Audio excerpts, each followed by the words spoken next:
Good morning.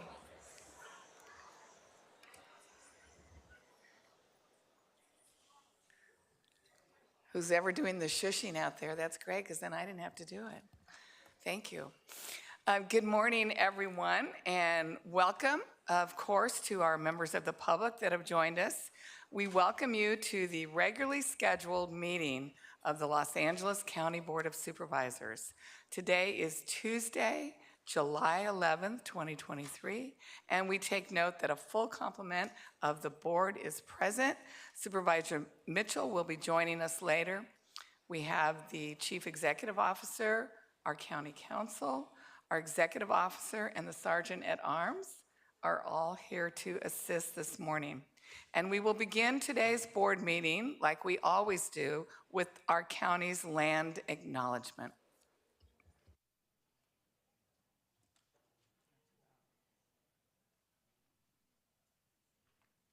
The County of Los Angeles recognizes that we occupy land originally and still inhabited and cared for by the Tongva, the Tataviam, Serrano, Quiche, and Chumash peoples.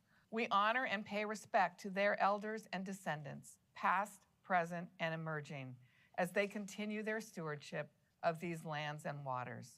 We acknowledge that settler colonization resulted in land seizure, disease, subjugation, slavery, relocation, broken promises, genocide, and multi-generational trauma. This acknowledgement demonstrates our responsibility and commitment to truth, healing, and reconciliation, and to elevating the stories, culture, and community of the original inhabitants of Los Angeles County. We are grateful to have the opportunity to live and work on these ancestral lands. We are dedicated to growing and sustaining relationships with Native peoples and local tribal governments, including, in no particular order, the Fernandino Tataviam Band of Mission Indians, the Gabrielino Tongva Indians of California Tribal Council, the Gabrielino Tongva San Gabriel Band of Mission Indians, the Gabrielino Band of Mission Indians, Quiche Nation, the San Manuel Band of Mission Indians, the San Fernando Band of Mission Indians. Thank you, and just let me take a moment. I know I heard someone trying to maybe applaud our land acknowledgement. I love our land acknowledgement too. I'm really proud that we've done that, and we do that thanks to Hilda Solis, who thought it would be appropriate that we do that at the beginning of all of our meetings. But for now and for the rest of the meeting, here's what we are hoping is that if you like something we're doing or something somebody is saying, you know, just put your hands in the air so that we know you appreciate it. Or, and if you're disappointed in something, we hope that doesn't happen today, but if you happen to be disappointed in something we're doing, just give us the old thumbs down. The less we can have coming from the audience, the faster we can get through the meeting and make sure everybody that is speaking gets the dignity and respect that they deserve to be heard. So we will try that. Okay, this morning the invocation will be led by Pastor Pierre Howard, Sylmar Christian Fellowship from Sylmar in the 3rd District, and that will be followed by the Pledge of Allegiance, which will be led by Franklin Akers, former E3 Hospital Corpsman for the United States Navy from my district. If you are able, please stand.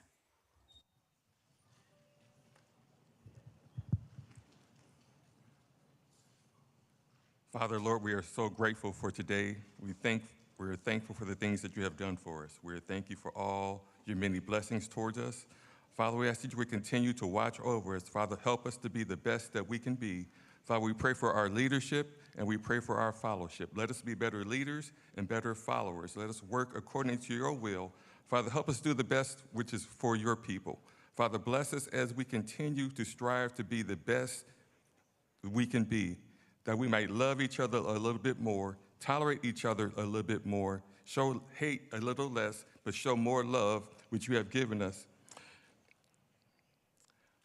Our Father, which art in heaven, hallowed be thy name. Thy kingdom come, thy will be done, on earth as it is in heaven. Give us this day our daily bread, and forgive us our debts as we forgive our debtors. And lead us not into temptation, but deliver us from evil. and deliver us from evil. For thine is the kingdom and the power and the glory forever and ever. In Jesus' name, amen. Thank you so much. Thank you. Now we'll have the pledge.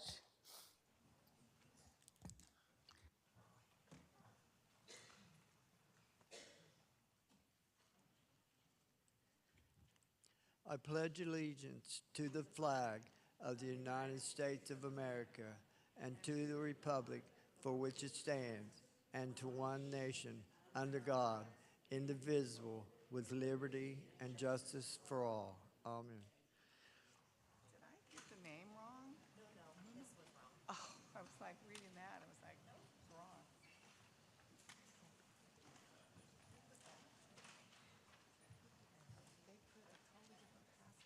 Yes.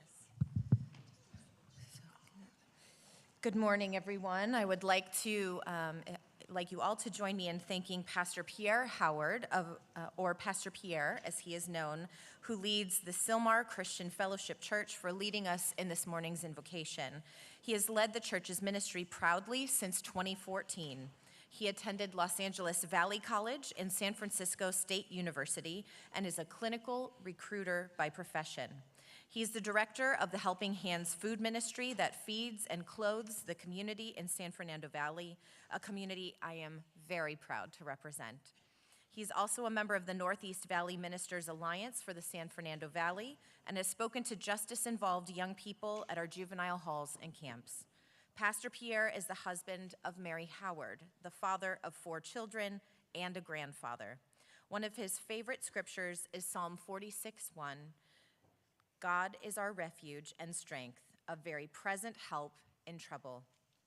It is exactly this sentiment of love and faith that guided Pastor Pierre and his tight-knit community at Sylmar Christian Fellowship to respond to last week's terrible burning of 3 crosses in front of their parish. They responded with sentiments of love and healing. Today, we stand before you, Pastor, united in a call to let love lead in our hearts and in our actions.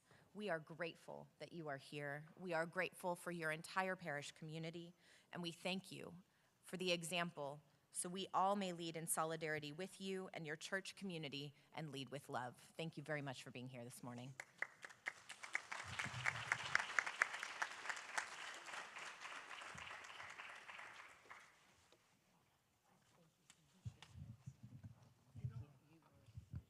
Thank you, Pastor Pierre.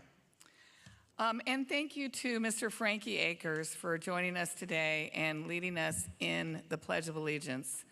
Mr. Akers honorably served his country as a Navy corpsman. He has overcome many challenges as a survivor of military sexual trauma, and understandably, this experience had a profound impact on his life, and in 2017, he became unhoused. Through the Veterans Affairs Supportive Services for Veteran Family Programs, he found refuge at a shelter and then found stable housing. The pandemic then caused setbacks to the progress he'd made, and he found himself back on the streets. Thankfully, Mr. Akers was introduced to a new interim housing site in San Pedro that I had recently opened in partnership with the Volunteers of America.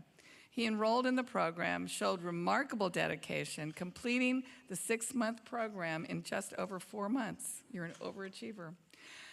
His commitment and hard work earned him recognition as a model participant, and he became an inspiration to many of the other men in the program. He is dedicated to raising awareness about military sexual trauma and helping other survivors. He believes that bringing these issues to light and removing the shame associated with them is the only way to truly heal. Mr. Akers, thank you for your life. Thank you for being here today. We congratulate you on your many achievements, and we wish you all the best in your future endeavors. Having you here to lead us in the pledge was an honor for all of us. Thank you. My honor.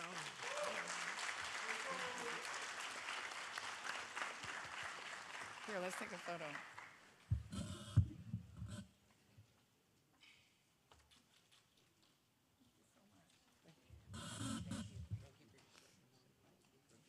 Isn't that a great story? Try to beat that with a cat or a dog. It's a cat.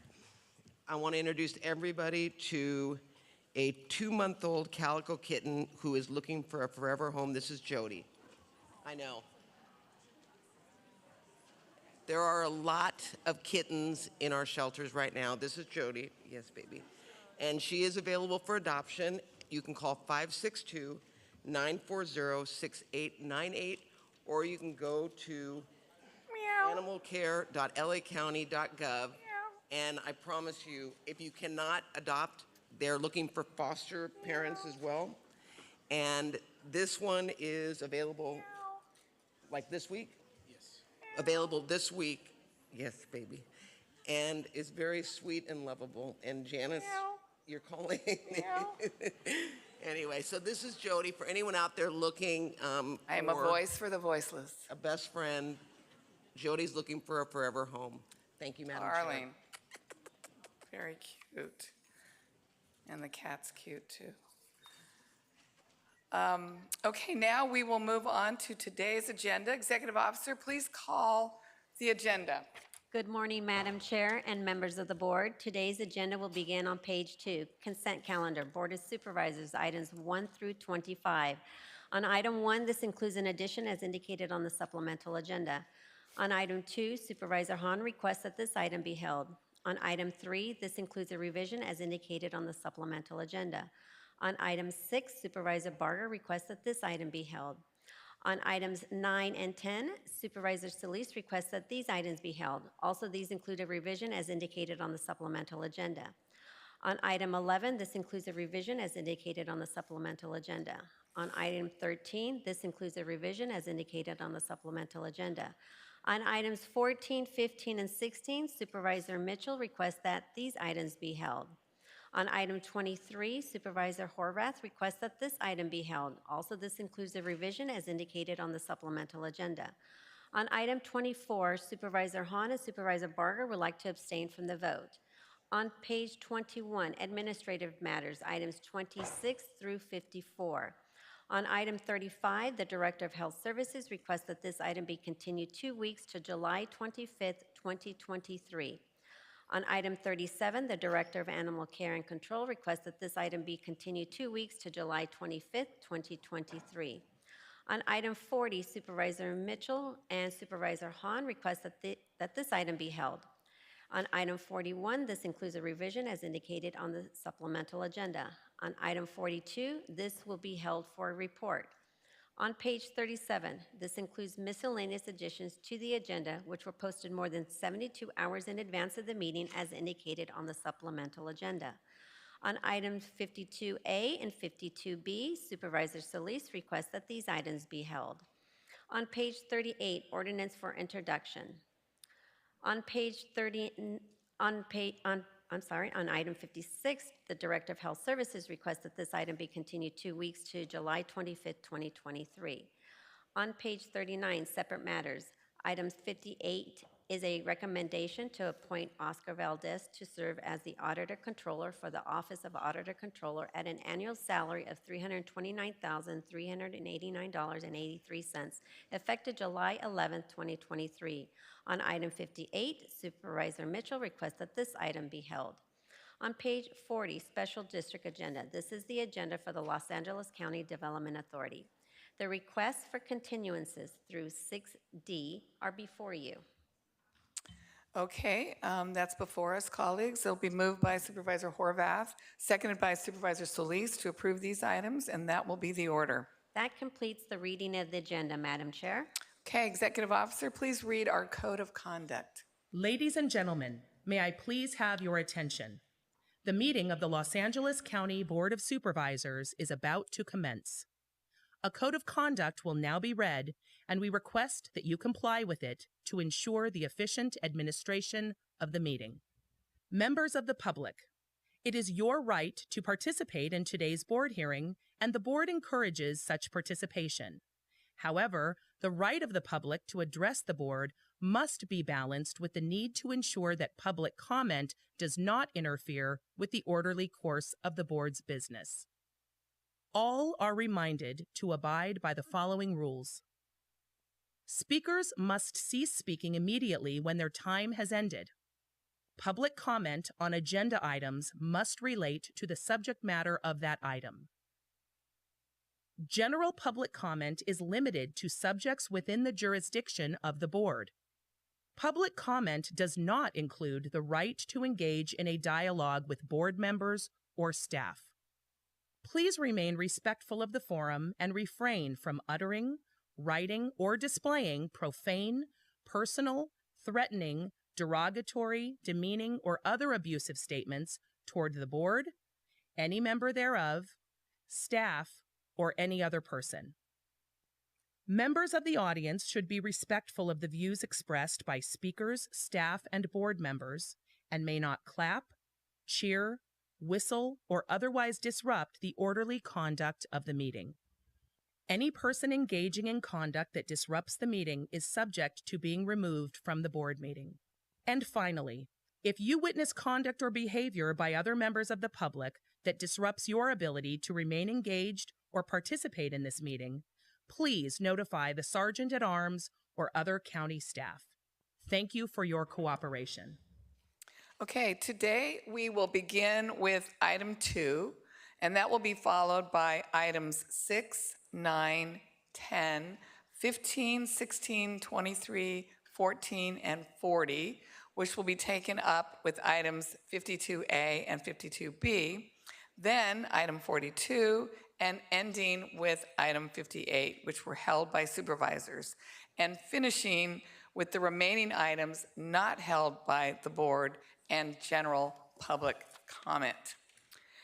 Before we begin, Madam Executive Officer, please read the call-in information that was also provided on the agenda and explain the speaking rules. Thank you, Madam Chair.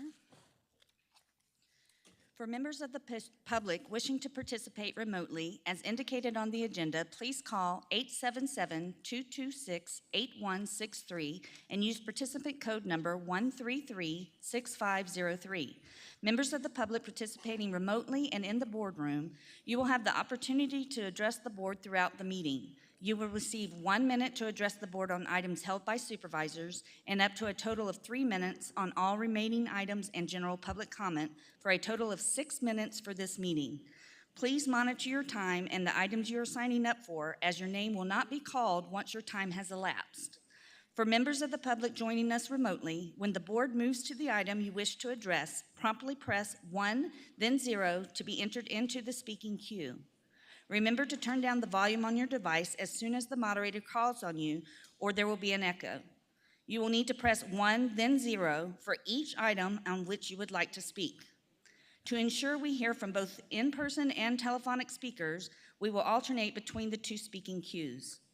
Members of the public who are in attendance, when you hear or see your name displayed on the screen, please come down to the front of the boardroom and staff will assist you. Please do not approach the podium until directed to do so. We will begin by calling in-person speakers, and while they are coming forward, we will take telephonic speakers. Thank you.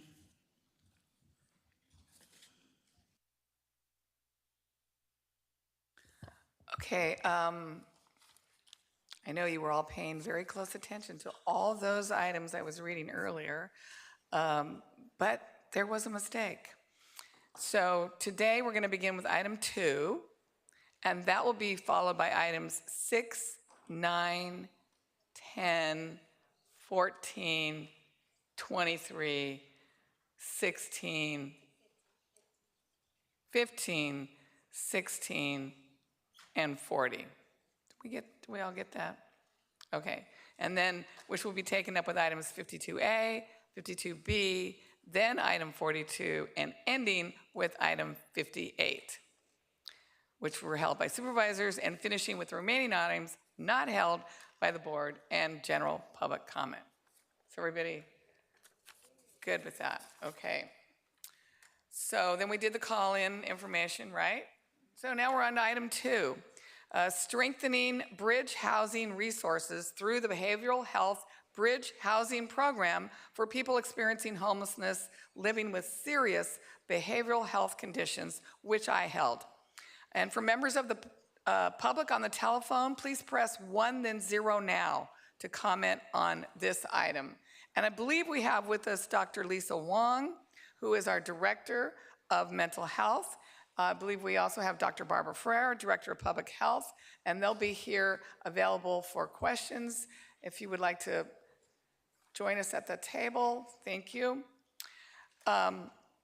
Colleagues, I held this motion today because what we're doing today is authorizing our Department of Mental Health and our Department of Public Health to accept, drum roll please, $321 million of state grant funding for housing programs for people experiencing homelessness who also struggle with mental health and or substance abuse disorders.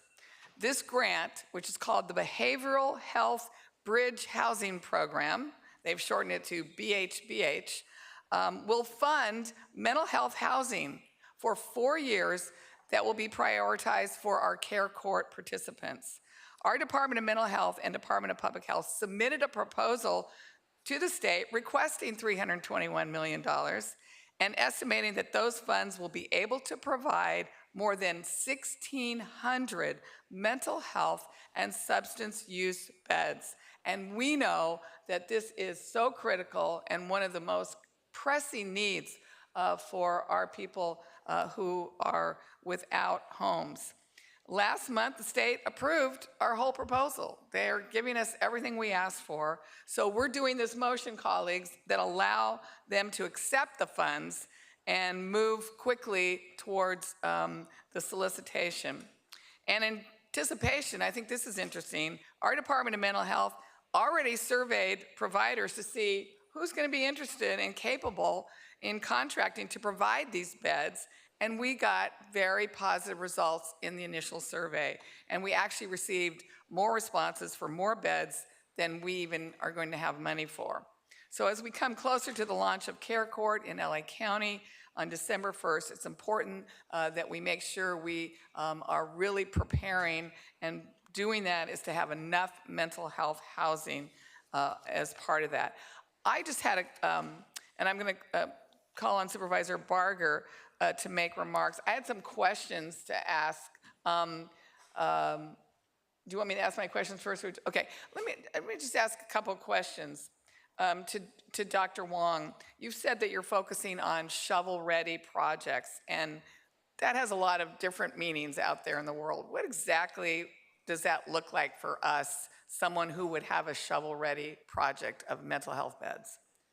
Shovel-ready means that these are projects that will be able to be up and running and taking in clients very shortly.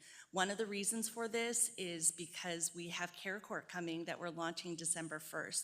So we want to be able to have housing ready for our Care Court participants, but also because some of the parameters around BHBH stipulate a very short runway for the implementation of the programming that's funded. So on that note, do they have to be brand new from the ground up, or are we looking at providers who maybe could repurpose what they already have to fit the criteria of these mental health and substance abuse beds? I think it's largely going to have to be repurposing, renovation, those kinds of projects, because of the short time frame, very few providers will be able to kind of build from the ground up.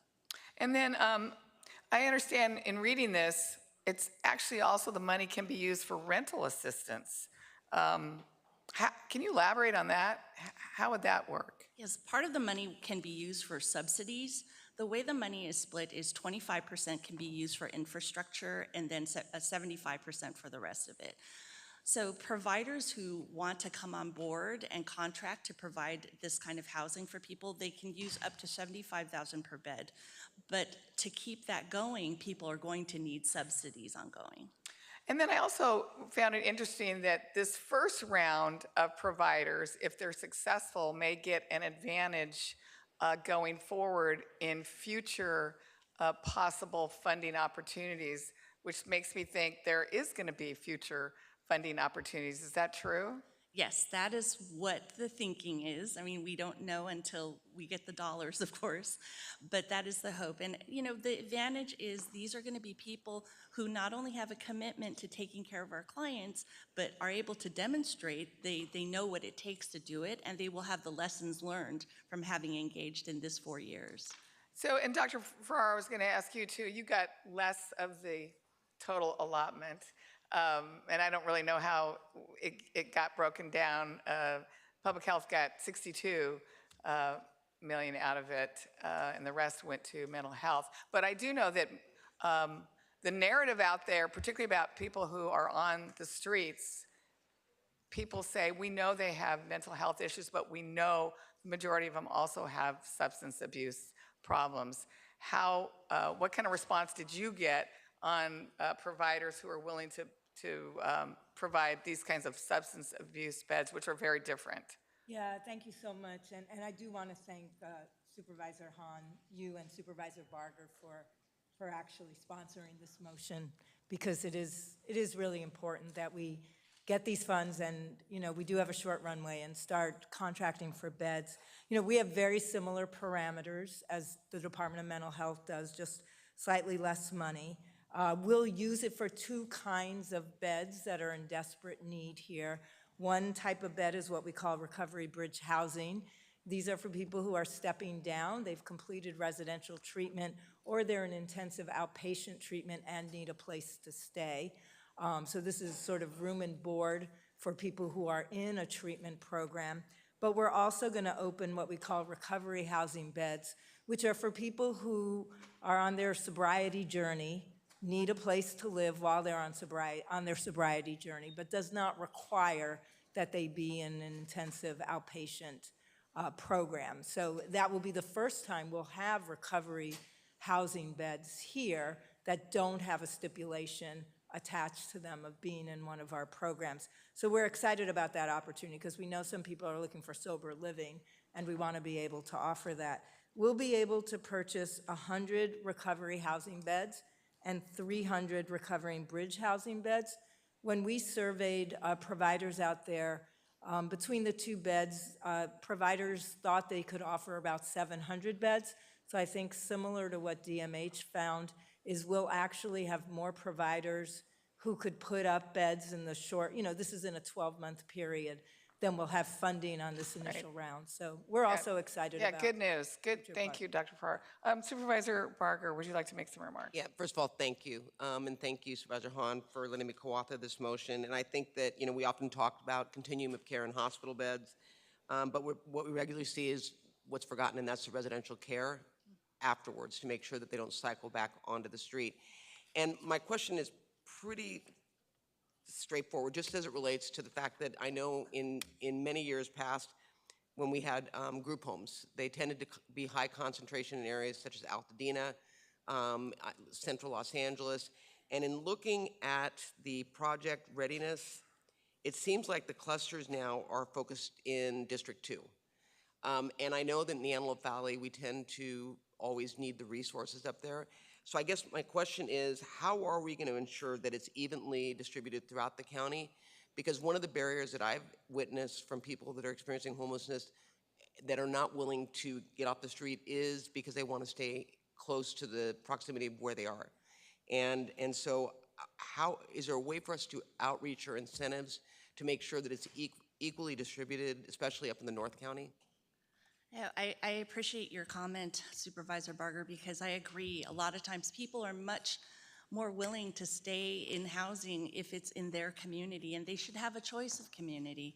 So the initial ask for the survey that we put out, it was really just to demonstrate to the state that we have enough people interested to use these dollars. So when we release the RFA, which is the formal process where people can apply, we are going to use an equity lens, and specifically we're using the equity tool that the county provides because we want to make sure that communities have equal access to this kind of resource. Additionally, we're going to do everything we can to support new providers coming on instead of always using the same providers in the same neighborhoods. Excellent. And then, Dr. Farrar, on the 100 recovery beds and then the 300 recovery bridge beds, The bridge, that's a new concept, correct? I mean, The recovery housing is the new context. We Okay. have recovery bridge housing. Okay. But you have to be in an outpatient treatment program to use it, and some people don't really need to be in that program, but they would otherwise be homeless. so with Mayor Bass, who's been pushing for federal changes to 30, going to 45 days, will this will complement that? Yeah, this is I mean, Mayor Bass is working on sort of residential treatment, and just to clarify, there is no firm 30-day, sort of, you have 30 days and that's it, and you then get discharged. Like that's not actually how the new rules work. You do have to show medical necessity.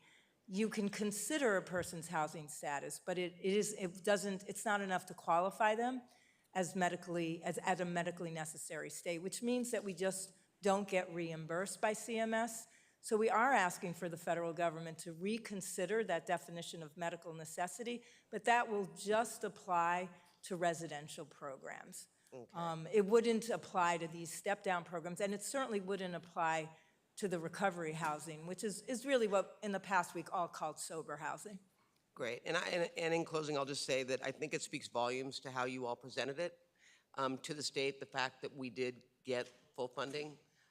And I really am proud of the fact that we were able to articulate what we see each and every day and what we hear from our cities and from the unincorporated communities about the need. And we were able to actually translate that up to the state and bring down funding to grow and address this population. So thank you. Thank you, Madam Chair. Thank you, and I just echo what you said. I mean, we walk a very interesting line. We don't want to oversaturate a particular community with these beds. On the other hand, we want them spread around to all of our communities, because you're right, people recover better, I think, if they know that they're in their own community. So, but that's an interesting, I'm glad you clarified that was just an initial survey. That's not necessarily where they're going to be placed. Supervisor Solis.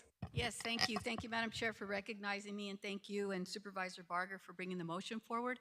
And again, want to also applaud our two very critical departments that are helping us address homelessness, especially in light of the recent homeless count and the fact that we still struggle with meeting those needs, especially on Skid Row. And I want to point that out because $56 million of this fund will be going towards directly Skid Row, and we need it.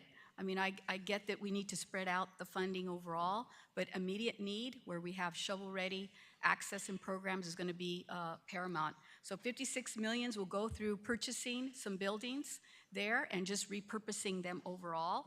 And phase one, I believe, is going to start by the end of the year. So this is pretty quick that all this is going to happen. The 321 million, et cetera, that's going to be brought, I hope is just a down payment, because we do want this spread out throughout the county. But I just want to mention quickly that we already received 60 million from the state to also help focus on encampments, which is very important in many of our districts, especially outside of Los Angeles City. And we know that we're going to be able to hopefully house about 2,000 people over the course of the 3-year period of this grant.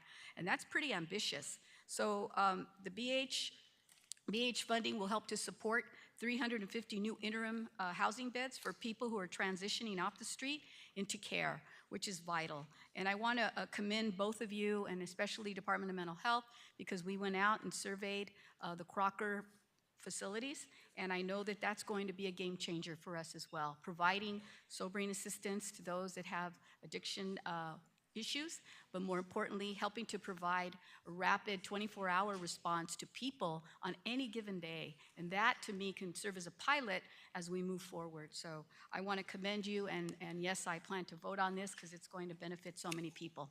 Thank you both. Thank you, Madam Chair. Thank you. Supervisor Horvath. Thank you. And let me just say, we've been joined by Supervisor Mitchell. Welcome. Thank you, Madam Chair. Thank you, Supervisor Barger, and thank you to you both for bringing this motion forward. As we know, this funding is incredibly welcome given the challenges that we're facing.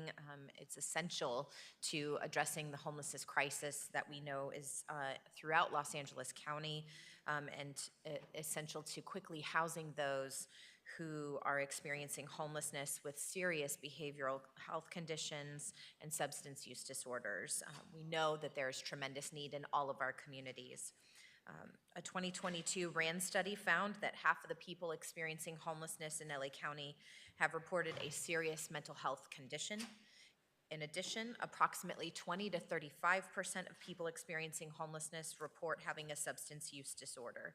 And this state funding will be able to invest in various forms of bridge housing, which we desperately need, including motel hotels, master leased units or buildings, tiny houses or duplexes, and large homes.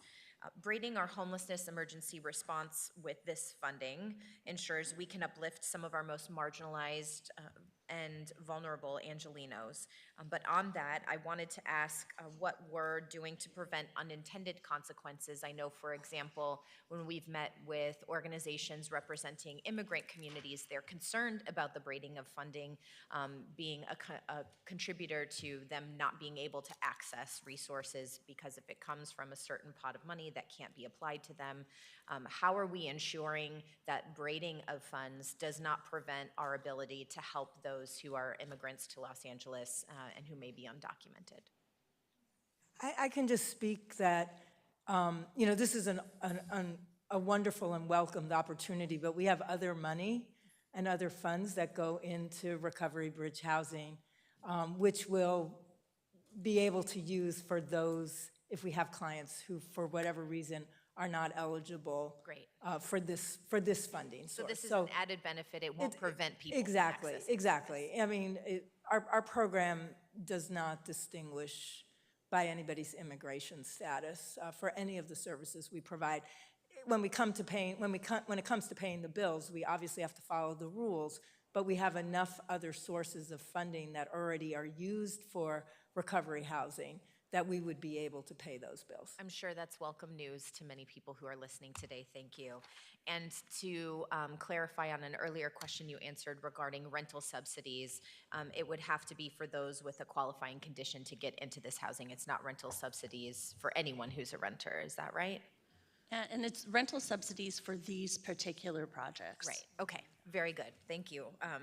I know we're talking about a lot of different renters issues. We clearly have a lot of people here with us today, so I want to be clear about who would qualify for this one in particular.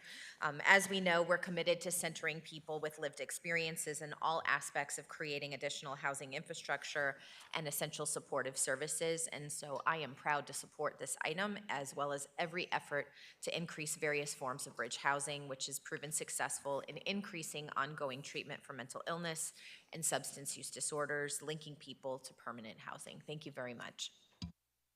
Thank you. Supervisor Mitchell. Thank you very much, Madam Chair. Good morning, everyone. I, too, want to echo my colleagues' comments. It's easy to vote for a motion to accept money. That's an easy thing to do. Mitchell, aye. And thank you, Supervisor Barger, for raising some of the questions with regard to equity. Last time we had this conversation, we acknowledged, how many of the ODR and behavioral health beds are where they're currently located throughout the district. I am proud that the 2nd District has stood up, and the nonprofits and the organizations are making beds available. And we are clear that we've got a lot more work to do, and that they really must be, countywide with an equity lens. So I appreciate that. One question I do have is question of how do we sustain the beds? While I am happy to vote for a motion to accept money, I'm clear this is one time. And these are not one-time funding use needs. So what will be our plan to sustain these beds beyond this one-time funding opportunity? Well, I think in addition to our hope that this funding will continue as we demonstrate the impact and success of this program, we will be looking at setting aside dollars too to make sure that we, will have a sustainability plan for this housing. The last thing we want to do is be able to provide housing and then take it away as a resource. The good thing, though, about this is it is bridge housing, so this is not the permanent supportive housing that will require the same type of sustainability. So as we, I think, receive additional funding, we'll be able to keep this going and maybe even add to it. But if, God forbid, something happened, all the millionaires left California and we have a drop in funding, then we would have to adjust that. But we do, as Dr. Ferrer mentioned, we have a lot of other resources for housing as well. And I'd also, I'm going to raise sort of another issue about trying to push Medicaid and CMS to allow for these costs to be reimbursable. I mean, really doesn't make sense for people who are in an outpatient, intensive outpatient treatment, who are experiencing homelessness, to not be able to use those Medicaid dollars to cover their room and board while they're in a treatment program. And it is less expensive and more appropriate care for some people to be an intensive outpatient as opposed to residential. But we should be able to get our federal insurance programs to cover the costs of people who are, in fact, here enrolled in Medi-Cal. And that is something we are advocating for as well. I think sometimes you have to shift what insurance is covering, knowing that housing is a prerequisite to people staying in recovery. I couldn't agree more, and our own LA Care, health plans here in LA County get that and are putting money to housing. But if those federal regulations were updated or modified to reflect that reality, I couldn't agree with you more. Thank you, Madam Chair. Thank you. Seeing no other supervisors on the queue, Madam Executive Officer, please call the members of the public that would like to address us on this item. Will the following individuals please come forward and staff will assist you? Carlos Enrique Gutierrez Diaz, Donald Harlan, Jordan Nguyen, Julia Wallace, and Constantine Anthony. Moderator, may we have the first remote speaker, please? Our first participant is Delina Medina. You may begin. Hi, I'm calling in. I guess this is the last-ditch effort here because everything that I just heard was great. I myself do suffer from mental illness, and I have been looking for housing.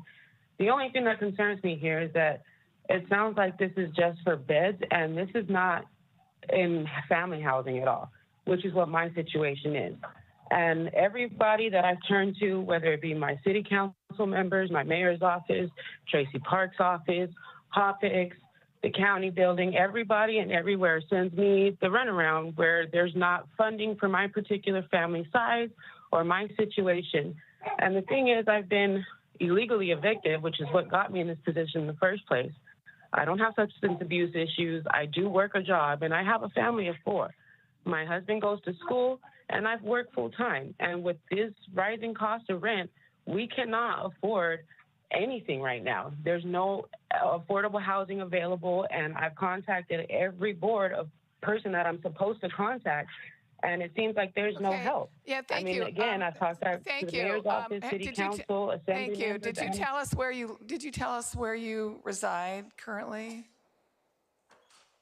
So maybe we could connect you to someone, because it doesn't seem like this program that we're talking about today does apply to you. But do we have her information? We'll call her. Okay, thank you.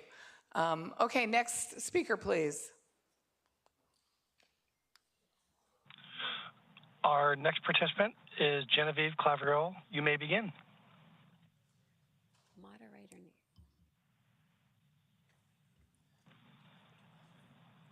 Genevieve, your line is open. You may begin.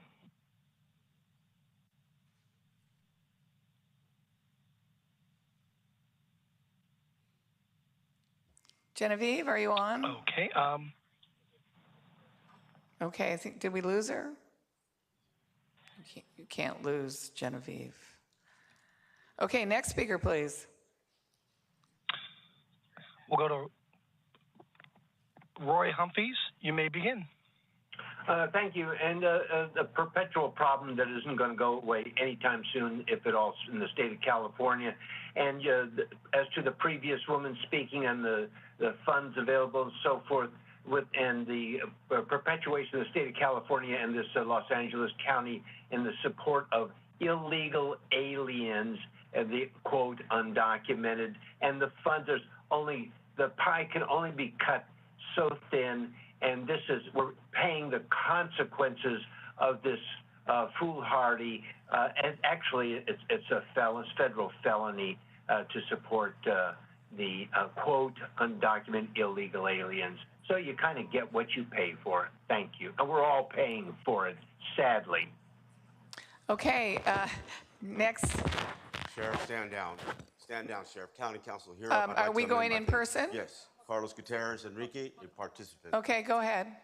Go ahead. A participant at Exodus Recovery, and I'd like to thank you for your services. I take my hat off as respect. I do not have the birthright, and I am of natural, took an oath to defend women and children, do not have to register for selective service. However, the 1996 Cuban American Solidarity Act was sunset, and a lot of your programs... I'm just going to stop you. I'm ready to hear you, but are you speaking on this particular item? Correct. The Exodus Recovery and Safe Landing. Okay. Unfortunately, what's happening is not the aliens, it's not this. It's the fact that normal people going through a crisis, like myself and my wife, and are put together with criminals who are addicts and stuff like that. Why? Because of Dennis P. Block, Esquire, who the sheriff allowed an unlawful eviction. Sheriff, stand down, return my property. Okay, thank you. Next speaker, held in please. trust. Are we still in person? Yes. Okay, go ahead. Agenda item number 2, the bridge to housing for the mentally ill. It seems that you guys can't handle the regular bridge to housing with the homeless people, that including the mentally ill is going to be way more than you guys can handle. It's way more than the County of Los Angeles should be doing. The County of Los Angeles should not be funding any homeless housing. And then you want to stick mentally ill people in there too. You guys can't even handle the evictions for the illegal real estate developments you already have. You can't even get rid of the normal people that are in your homeless housing as you have right now. And you want to do the mentally ill also? There's no way. You guys are in way over your head. It's going to blow up way beyond your ability to pay for it. You guys won't be able to handle it. You're only going to have thank you. Your way time more has trouble. expired. Next speaker, please. Good morning, Constantine Anthony. I am running for county supervisor, but I have to come back here again and talk about Care Court. Yes, grateful that we're getting over $300 million from the state, but it's attached to the governor's bill of Care Court. He has said specifically that Care Court is designed to target people with schizophrenia and mental health disorders. And when we attach the money to it, what's going to happen is the service providers will be looking for diagnoses. They will over-diagnose patients to make sure that they get that money that's attached to it. I would love to get $300 million without the Care Court restrictions. This is what we're seeing. I've been yelling at you about this for years now. I've been at the governor's mansion saying, please, please don't sign this thing. We're going to see people taken off the streets and put into conservatorships against their will because now there is money attached to it. Next speaker, please. My name is Julia Wallace. I work for the Department of Mental Health, and I'm also an active member of SCIU Local 721. I wanted to speak to, I'm glad that this initiative is happening. We need to make sure that the people who are going to be doing the work, my co-workers, are also paid in equity, which we'll be speaking about on item 46 in public comment. Please respect the workers that are going to be carrying this message, because we, including myself, worked during the pandemic, and we need to be paid equitably. Please listen to us and respect SCIU Local 721 and come to the bargaining table. Thank you. Thank you. Do we have any other speakers? No other speakers, Madam Chair. And may I just give a big shout out to the audience. You're doing really well with the thumbs up and the hands up. Appreciate you a lot. Okay, colleagues, that would mean item 2 is now before us. I will move it. It'll be seconded by Supervisor Barger to approve the item. Executive Officer, please call the roll. Item 2 is before you. Supervisor Solis. Aye. Supervisor Solis, aye. Supervisor Mitchell. Aye. Supervisor Mitchell, aye. Supervisor Horvath. Aye. Supervisor Horvath, aye. Supervisor Barger. Aye. Supervisor Barger? Aye. Supervisor Hahn? Aye. Supervisor Hahn? Aye. Motion carries 5-0. Okay, now we're going to move on to item 6, support for HR 3681 by Congressmember Chu. San Gabriel Mountains Protection Act, which was held by Supervisor Barger. For members of the public on the telephone, please press 1 then 0 now to comment on this item. Supervisor Barger, would you like to start us off? Yeah, thank you, Madam Chair. 2 weeks ago, Senator Alex Padilla came out with Congressman Judy Chu, Secretary Wade Crowfoot, Congressman Tony Cardenas, Mayor Victor Gardo of Pasadena, Nature for All, a representative from Supervisor Solis's office, and myself, to announce a new strategy to permanently protect the San Gabriel Mountains and expand the existing San Gabriel Mountains National Monument, something that I know you, Supervisor Solis, worked very hard at while you were in Congress, and then Congresswoman Chu, working with President Obama, was able to use the Antiquities Act to get the beginning of the monument started.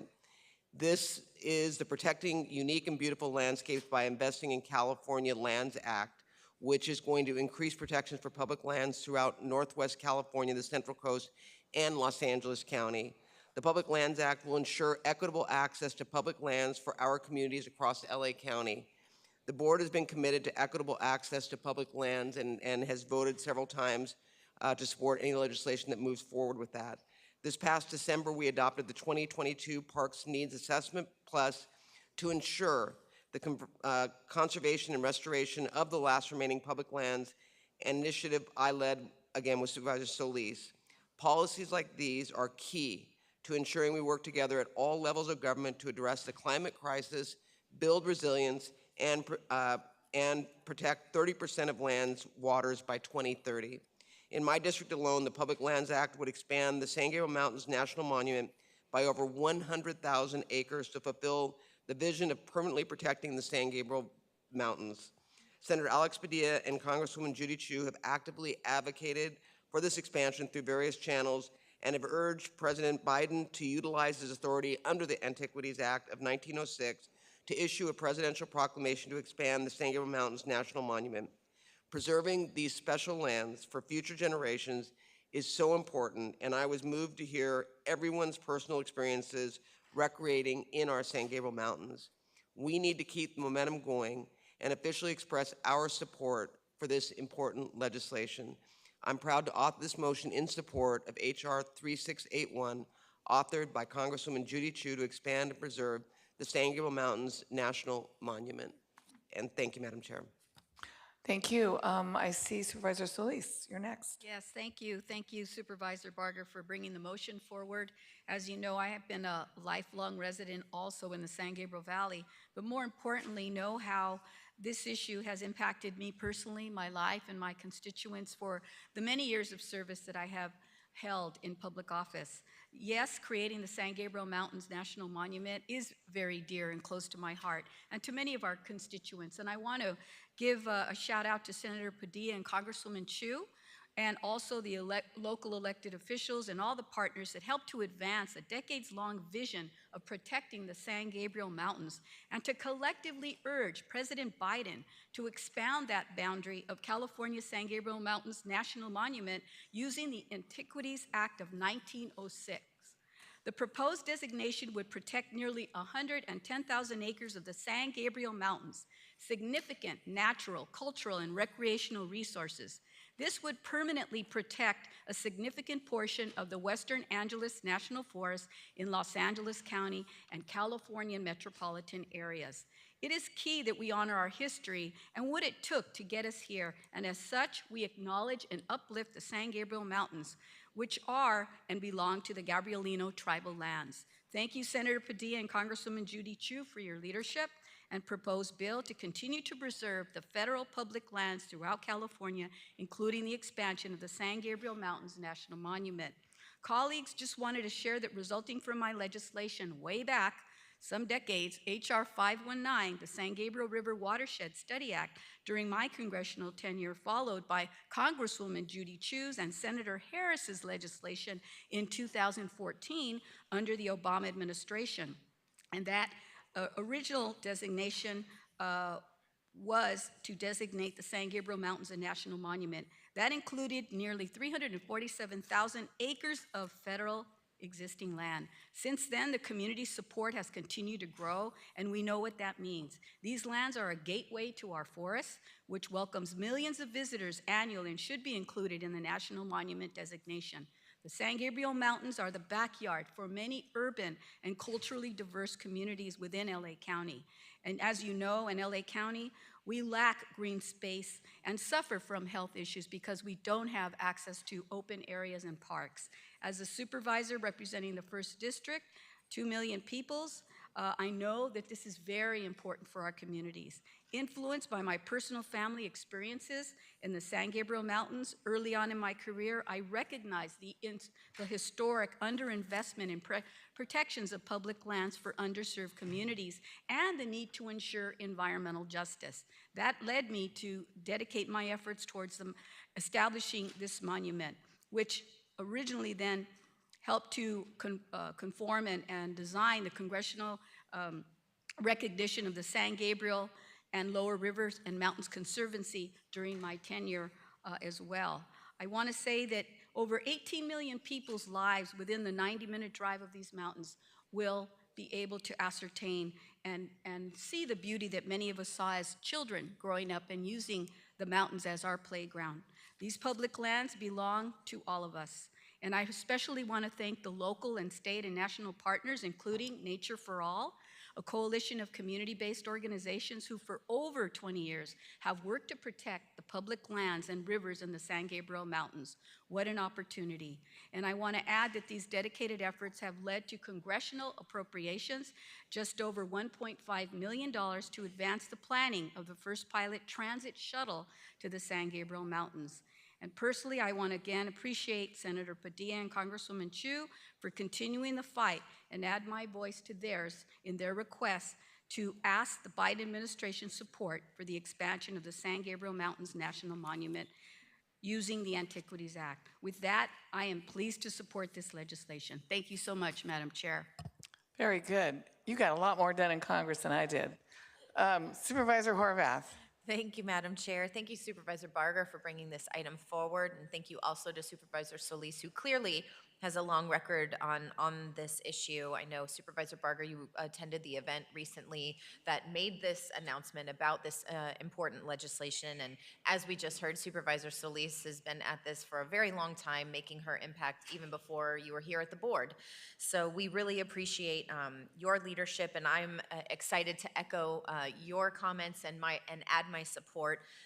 This bill would actually increase the space and bring it into the 3rd District, including Silmar and Pacoima. And I want to give a shout out to Congressman Cardenas, who was also present at this announcement and is actively working to make sure that this bill passes as well, working with the administration to ensure that this important progress is being made. As we know, unsurprisingly, low-income parts of the county with large Latino, Black, and API communities have fewer parks and lower rates of access to park resources than higher-income white areas. These communities are also impacted by pollution and other environmental justice issues, and we know that none of this is a coincidence. It's the legacy of redlining rooted in systemic racism that casts its shadow to this very day. And so we know this legislation is incredibly important and sorely needed. When passed, H.R. 3681 would add the Western Angeles National Forest over 30,000 acres of protected wilderness and 45.5 miles of protected rivers to the San Gabriel Mountains National Monument, an area practically spanning the width of the county itself. We know how incredibly important the biodiversity of Southern California is, in particular this region. We want to thank everyone who's working to make this possible. As we know, the volatile effects of climate change become more extreme each passing year, and we cannot afford not to protect our open spaces. So with that, I want to offer my support and thank my colleagues for their leadership, and thank you, Supervisor Barger, for this motion. Thank you. And again, thank you, Supervisor Barger. Thank you, Supervisor Solis, for your work on this decades ago. I also, too, enthusiastically support this. It's always a good thing if we can preserve some of our our national treasures, our California treasures, and certainly this region's treasure in the San Gabriel Mountains. So thank you. I plan to support it. Our executive officer, please call members of the public who've signed up to speak on this item. Will the following individuals please come forward and staff will assist you? Belen Bernal, Carmen Duarte, Donald Harlan, Flor Hernandez, Irma Lopez, Irma Ramirez, and Lydia Aguilar. Please come forward and staff will assist you. Moderator, when we have the first speaker, please. Our first speaker is Sophia Canals. You may begin. Sorry, one moment. Your line did not open. Okay, you're open. Go ahead and begin again. Hello? Anybody there? Moderator, I don't think we, Sophia Canals, your line's open. Hello? Hello, I just want to say that I'm elated with today's agenda item in support of expanding the San Gabriel Mountains. Thank you for all your work and looking forward to the expansion. Thank you. Okay, let's go in person. Welcome. Good morning, Madam Chair, Han, and members of the board. My name is Belen Bernal, and I serve as the Executive Director of Nature for All. And I'm here on behalf of the Nature for All Coalition, a group of 9 community-based organizations and various national partners who work collectively to protect public lands, promote urban greening, and build our next environmental leaders and connect them to these beautiful spaces that we're privileged to have in our beautiful region in LA. Thank you, Supervisor Barger, for today's motion to support a 20-year vision to permanently protect the San Gabriel Mountains. To Supervisor Solis, as a former constituent of yours, oh my God. Hold her time. Yes, thank you. Okay, we're gonna ask you to quietly leave the auditorium. Go ahead. Can you leave the auditorium? Okay, leave him alone. Okay, go ahead. Gosh, thank you. As a former representative from Southgate, I was aware of your initial efforts to designate our local mountains as a national monument, Supervisor Solis, and obviously of your unwavering leadership to address inequities in our communities. Now at Nature for All, I commend your vision. We are here today because of the study that you mentioned. We celebrate with Supervisor Barger, with Supervisor Han, others that are here and that we're privileged to have as servants and community members. Thank you. Thank you. Your time is up. Thank you. Thank you. We're sorry for the disruption, but we heard you and we appreciate your heartfelt remarks. Thank you. Thank you. Also for your PNA Plus support. Many blessings. Thank you. Next speaker, please. Agenda item number 6, support for the San Gabriel Mountains Protection Act. I'll reject this bill by Assemblyman Chu. So you know that Hilda Solis doesn't own the San Gabriel Mountains, Barack Obama doesn't own the San Gabriel Mountains, Joe Biden doesn't own the San Gabriel Mountains. The Indians don't own, the Native Americans don't own the San Gabriel Mountains. You know, some of that's private property. You needed to stop you criminal LA County supervisors from declaring public lands that are private property. None of these people you mentioned own the San Gabriel Mountains, and it's not for you guys to say, hey, let's declare public property. There is a person that owns those mountains, and we haven't heard from you. Yeah, your time has expired. I understand we need a translator. Oh, we've got it. Great. Okay. Hola, buenos días. Hola. Mi nombre es Carmen Duarte y represento a Naturaleza para Todos Coalición, que en inglés es Nature for All Coalition. Good morning, my name is Carmen and I represent Natural Nature for All. Creo que la supervisora Solís dijo todo desde un principio. I think that Supervisor Solis said everything from the beginning. Y le doy las gracias por ese arduo trabajo que desde hace casi 20 años está en ello, apoyando y ayudando a esta organización. And I thank her for that strong work that she's been doing for 20 years in supporting us and supporting the organization.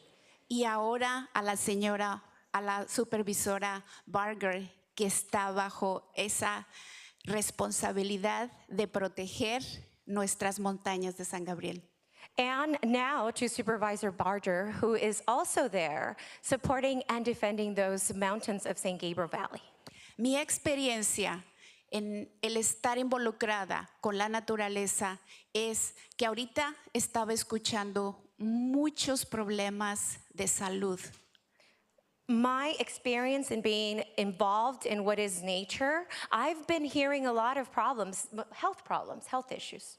Y que con ello y la ayuda de la naturaleza, que nos ayuda al senderismo, que nos ayuda a caminar, que nos ayuda a estar fuera de nuestras rutinas, eso nos ayuda a estar mental y emocionalmente saludables. And with the help of nature, that allows us to be in nature, that allows us healing, allows us to go outside and walk, and it helps us just with our mental health and our physical health as well. Y eso nos ayuda a toda la comunidad a que apoyemos más a las familias para que vayan a las montañas de San Gabriel y disfruten de nuestro monumento nacional. Gracias a todos ustedes. And that also helps us and the families to go and support the mountains, and so that they can go to the monument and they can also take their families. Thank you very much. Thank you, gracias. Next speaker, please. Muy buenos días a todos, miembros. Estoy aquí para agradecer primero que nada a Dios y a todos ustedes por la colaboración que han hecho en apoyar a las montañas. Mi nombre es Irma Ramírez y yo soy miembro de COFEN y también soy miembro. Hello, good morning, everyone. Good morning, supervisors. I am here to thank you all and thank God first for the collaboration and everything that you have done to support us with our mountains. My name is Irma Ramirez, and I am also a member of COFEN. Nature. Y soy miembro de Nature for All. I am a member of Nature for All. Gracias por preocuparse por el bienestar de nuestra salud. Thank you for worrying about the well-being of our health. Agradezco infinitamente porque sabemos que las montañas de San Gabriel es un tesoro muy importante. And I am grateful indefinitely because we do know that the St. Gabriel Mountains is a treasure. Para la generación de hoy y la futura. For today's generation and the future generation. Quiero que sepan que nosotros estamos trabajando duro. I want you to know that we're working really hard. Uniendo familias para que puedan disfrutar. Uniting families so that they can enjoy. De este beneficio que gracias a ustedes. From this benefit that thankfully to you all. Tendremos toda la oportunidad de aprovechar. That we will all be able to benefit from. Agradezco a la supervisora Barger. I am thankful to Supervisor Barger. Por el apoyo grandísimo. For the immense support. Y especialmente a Hilda Solís. And especially Hilda Solís. Por el trabajo arduo y duro. For her hard work. Thank you. I hate to cut you off when you're praising Supervisor Solis, because I might need her vote on something else today. But thank you. Gracias. That was good. We agree. Thank you. Next speaker, please. Gracias. Buenos días, Junta de Supervisores. Good morning, Board of Supervisors. Mi nombre es Irma López y estoy aquí con COFEM y soy miembro de Naturaleza para Todos. My name is Irma Lopez, and I'm here with COFEN, and I am a member for Nature for All. Quiero agradecer a la supervisora Hilda Solís y a la supervisora Catherine Barger. I want to say thank you to Supervisor Hilda Solís and Supervisor Catherine Barger. Por su apoyo y liderazgo unidos para proteger aún más nuestras queridas montañas de San Gabriel. For their support and leadership in uniting and protecting our mountains from St. Gabriel. Porque ellas ayudaron a pedir que en el 2014 nuestras montañas fueran designadas en parte como monumento nacional por el presidente Obama. Because they have assisted since 2014 that our mountains be assigned as part of a national monument for President Obama.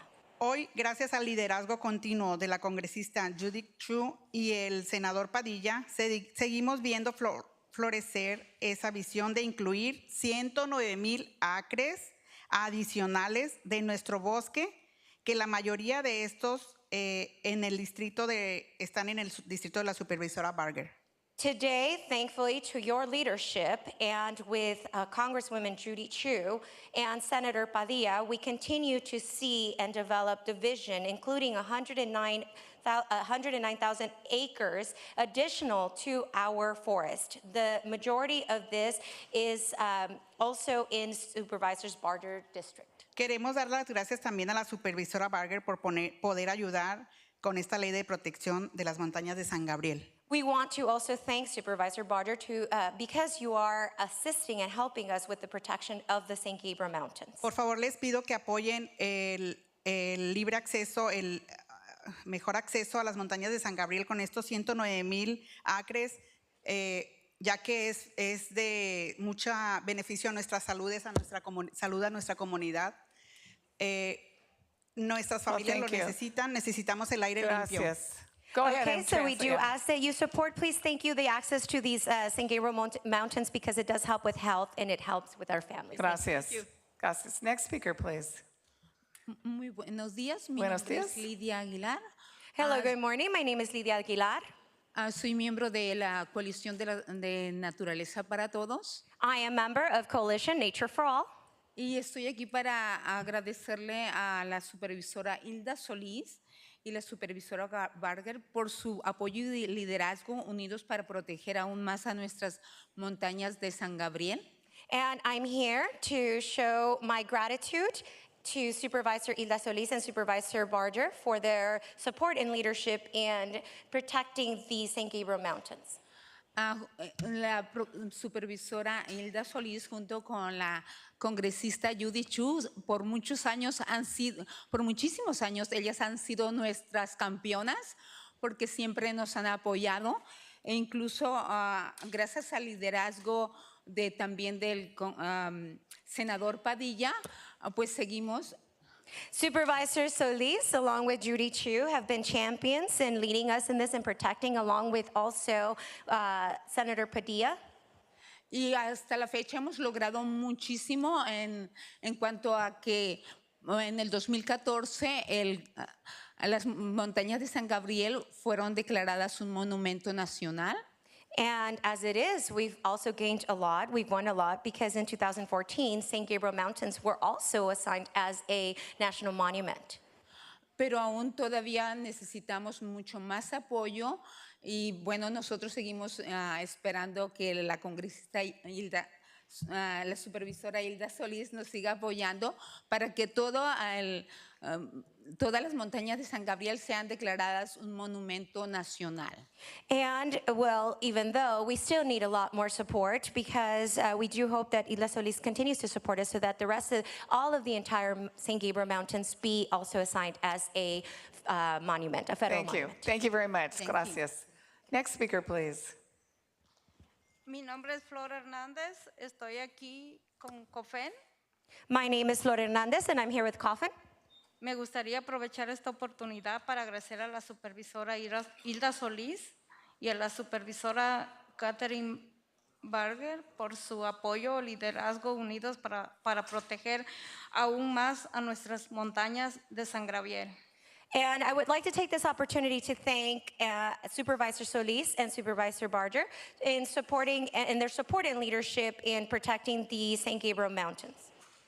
Sabemos que la supervisora Solís ha encabezado el trabajo para preservar las montañas locales cuando nos representa en el Congreso. Con el tiempo, líderes como la congresista Judy Chu, grupos como San Gabriel Mountain Forever. And also, we do know that Supervisor Solis took the leadership and she worked to preserve the local mountains. And she also, when she was representing us in Congress, along with leaders like Congresswoman Judy Chu, in groups known as the San Gabriel Mountains Forever. Ayudaron a pedir en el 2014 nuestras montañas fueran designadas parte como monumento nacional por el presidente Obama. They helped to do the ask that in 2014, our mountains be assigned as part of the national monument for President Obama. Hoy, gracias al liderazgo continuo de la congresista Yuri Chut y al senador Padilla, seguimos viendo florecer esa visión de incluir 109,000 acres adicionales a nuestros bosques, la mayoría de estos en el distrito del supervisor Vargas. And today, along with the continued leadership from Congress Judy Chu and Senator Padilla, we see that this vision has come to flourish with 109,000 acres additionally in our forests, and the majority in our district for Supervisor Barger. Thank you so much. Gracias.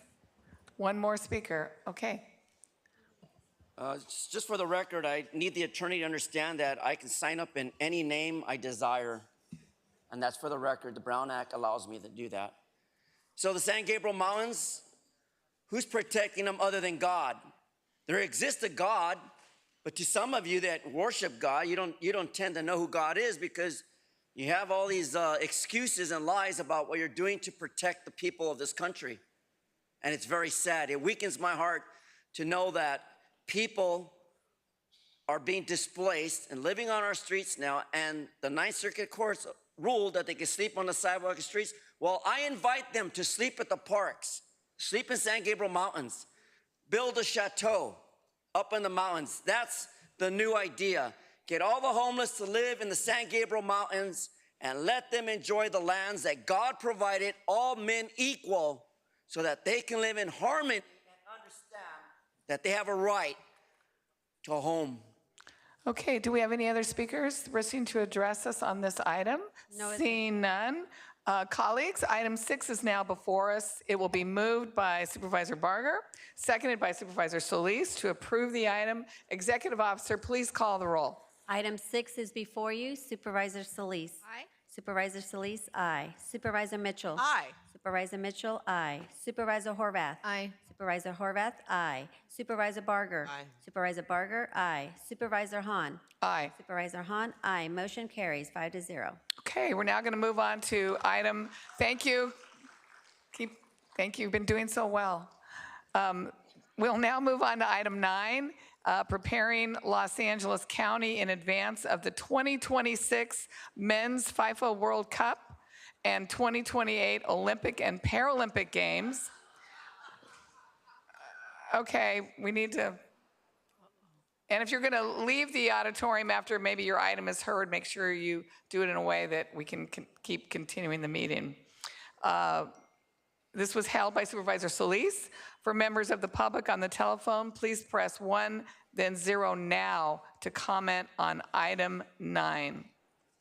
Supervisor Solis. Yes, thank you so much, Madam Chair, and thank you also for requesting to be my co-author on this, I think, important motion before us today. As you know, Los Angeles is set to host some major sporting events in the near future. In 2026, LA will be one of the 16 locations for the Men's World Cup across the United States, Mexico, and Canada. And then in 2028, the Olympics and Paralympics will come to Los Angeles. It's expected that around 5.5 million fans will attend the 2026 tournament, with many of them coming to Los Angeles and the county, and over 1 million spectators are projected to come to the 2028 games. And although the county is not hosting these events, there will be significant impacts throughout the county of Los Angeles. And to ensure a positive outcome, I believe it's important that the county take proactive steps towards preparing for these upcoming events. These events will require various goods and services, and the increased number of tourists and visitors will likely lead to heightened demand from our local businesses, such as our hotels and our restaurants throughout the County of Los Angeles. It's essential that the county leverages these events in order to achieve county objectives. The City of Los Angeles has set specific goals for the Olympics and Paralympic Games.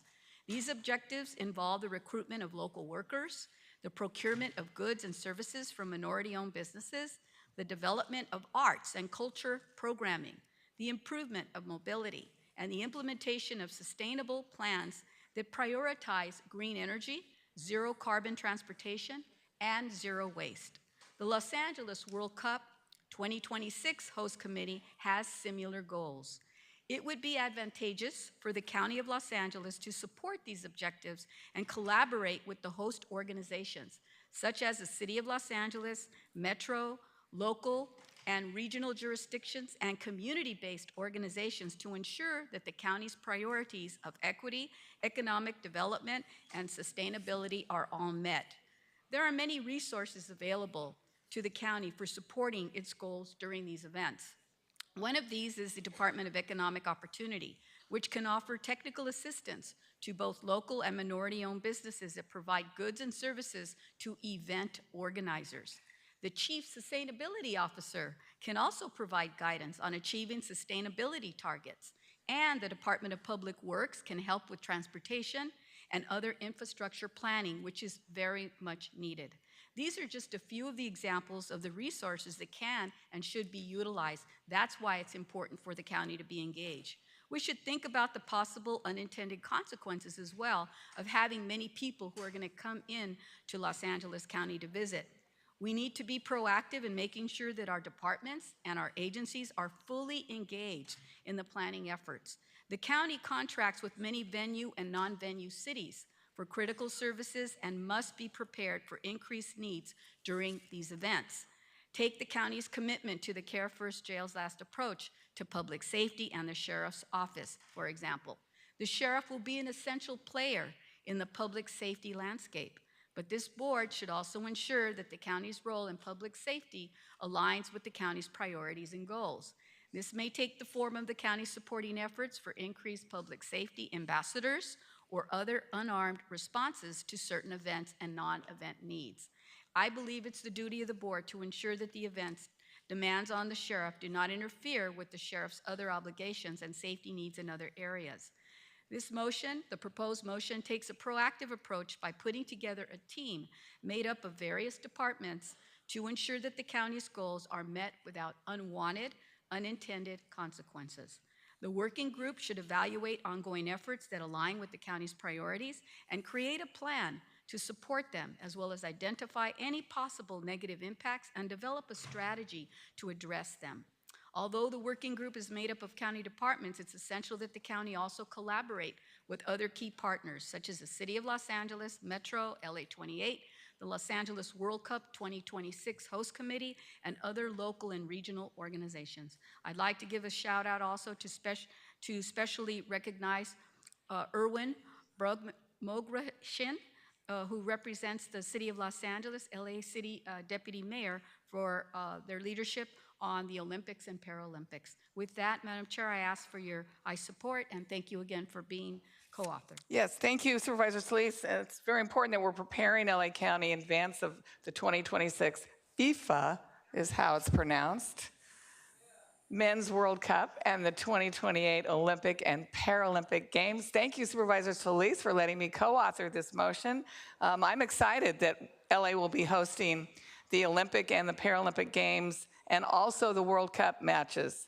I was able to go to the games in 1984, and we witnessed the impact of those games in 94 and 99, and with the Olympic and Paralympic venues stretching out across Southern California, spanning multiple jurisdictions, our LA County agencies have a vital role to play in addressing things like safety and access.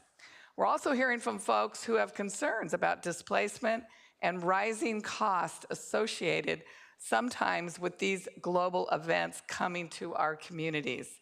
So the county should and can bring its expertise and resources to bear so that what will be special moments for the world are also special for our residents right here in LA County, ensuring that our communities are helped, not harmed, by these amazing events. We have lots of assets, including our Olympic-sized pools and sports fields, and we want the upcoming international competitions to not only highlight these assets, but to also ensure that they further benefit our residents for years to come, long after we've been on the global stage. I look forward to this report back. We'll ask our CEO to let us know anything else this board can do to ensure the county has an active and formal role as part of the planning of these major events and lasting impacts they have on our region. Thank you. I now see Supervisor Mitchell's on the queue. Thank you very much, Madam Chair. I just want to acknowledge that the 2nd District will play host to 11 Olympic venues, where we'll have ceremony celebrations, track and field, swimming and aquatics, gymnastics, soccer, tennis, cycling, some of the most high profile of the Olympic Games. And I agree with your comments, Madam Chair. We all know from past experience that these events, from FIFA to the Olympics, will have lasting impact on the county. But it's imperative that I emphasize that 2 of the Olympic venues will be adjacent to a number of our 2nd District unincorporated areas. And the policies that the City of LA and other venue cities implement will have a direct impact on unincorporated communities and the people who've lived there, who we are responsible for. So I appreciate that the City of LA pursued this opportunity. It's a great opportunity. But I'm a little concerned that we as the county are having to, through motions or whatever, have to ask to be invited to the party. I met recently with LA 28 leadership, and I understand that, governmental jurisdictions may not be really clear to people. You think we worked it out with the City of LA, LAPD's got us.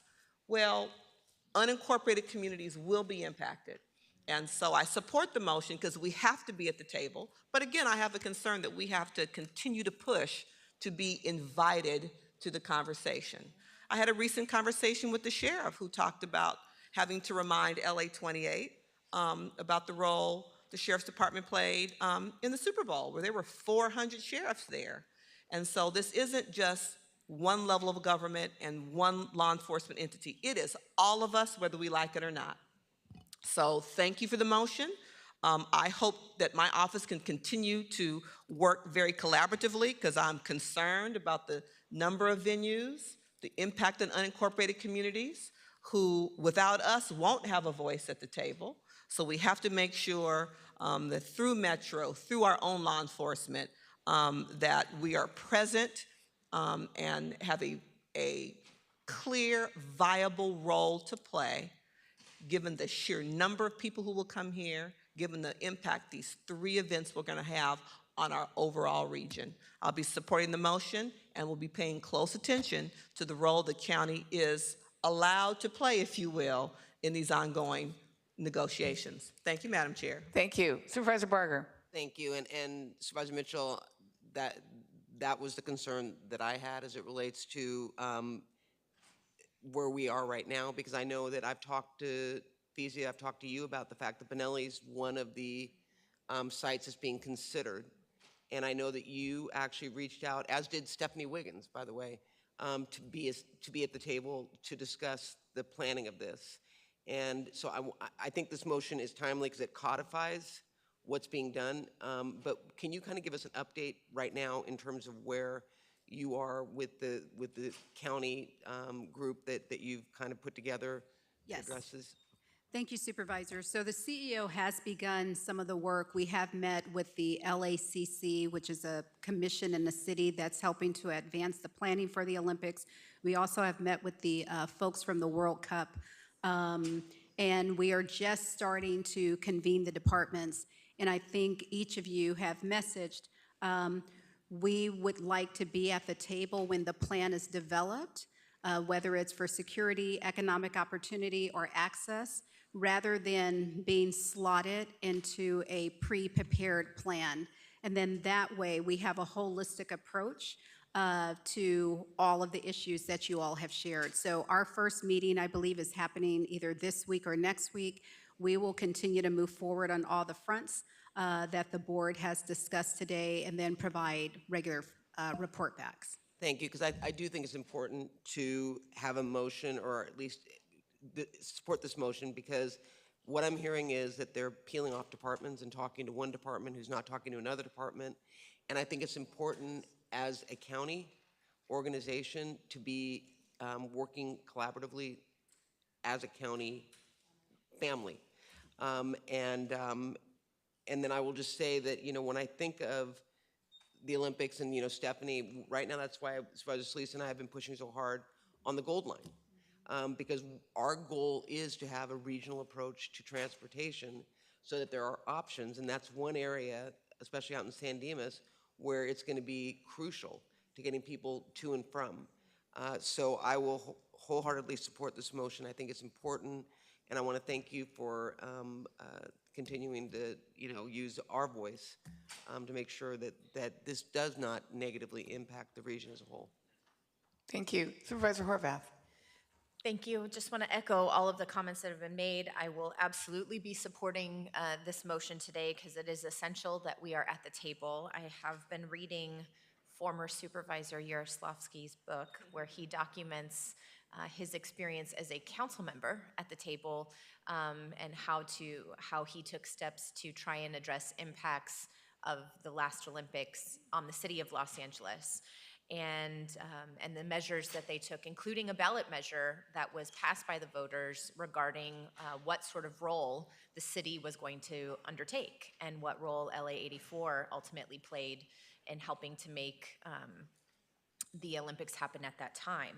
And so I think it's always important for us to use our history to help inform how we can take informed steps moving forward to make sure that the games that we may all be excited about, some of us may be excited about, but will be exciting opportunity for Los Angeles in many ways, as our chair said, make sure that we are not just investing in one-time events for the world to see, but instead we're investing in infrastructure and programming that will have a lasting impact for our entire region. That is the whole point of using an opportunity like this to invest in our communities. We're not just putting a spotlight to put on a good show. We are using this opportunity to make once-in-a-lifetime investments in infrastructure that are essential to our quality of life every day, not just for these events. So I'm really excited that we are actively and proactively coordinating, that we are pulling up a chair to that table, Supervisor Mitchell, even if we weren't granted one in the first place, to ensure that, that the voices and perspectives that we are all supposed to represent are actually present in those conversations.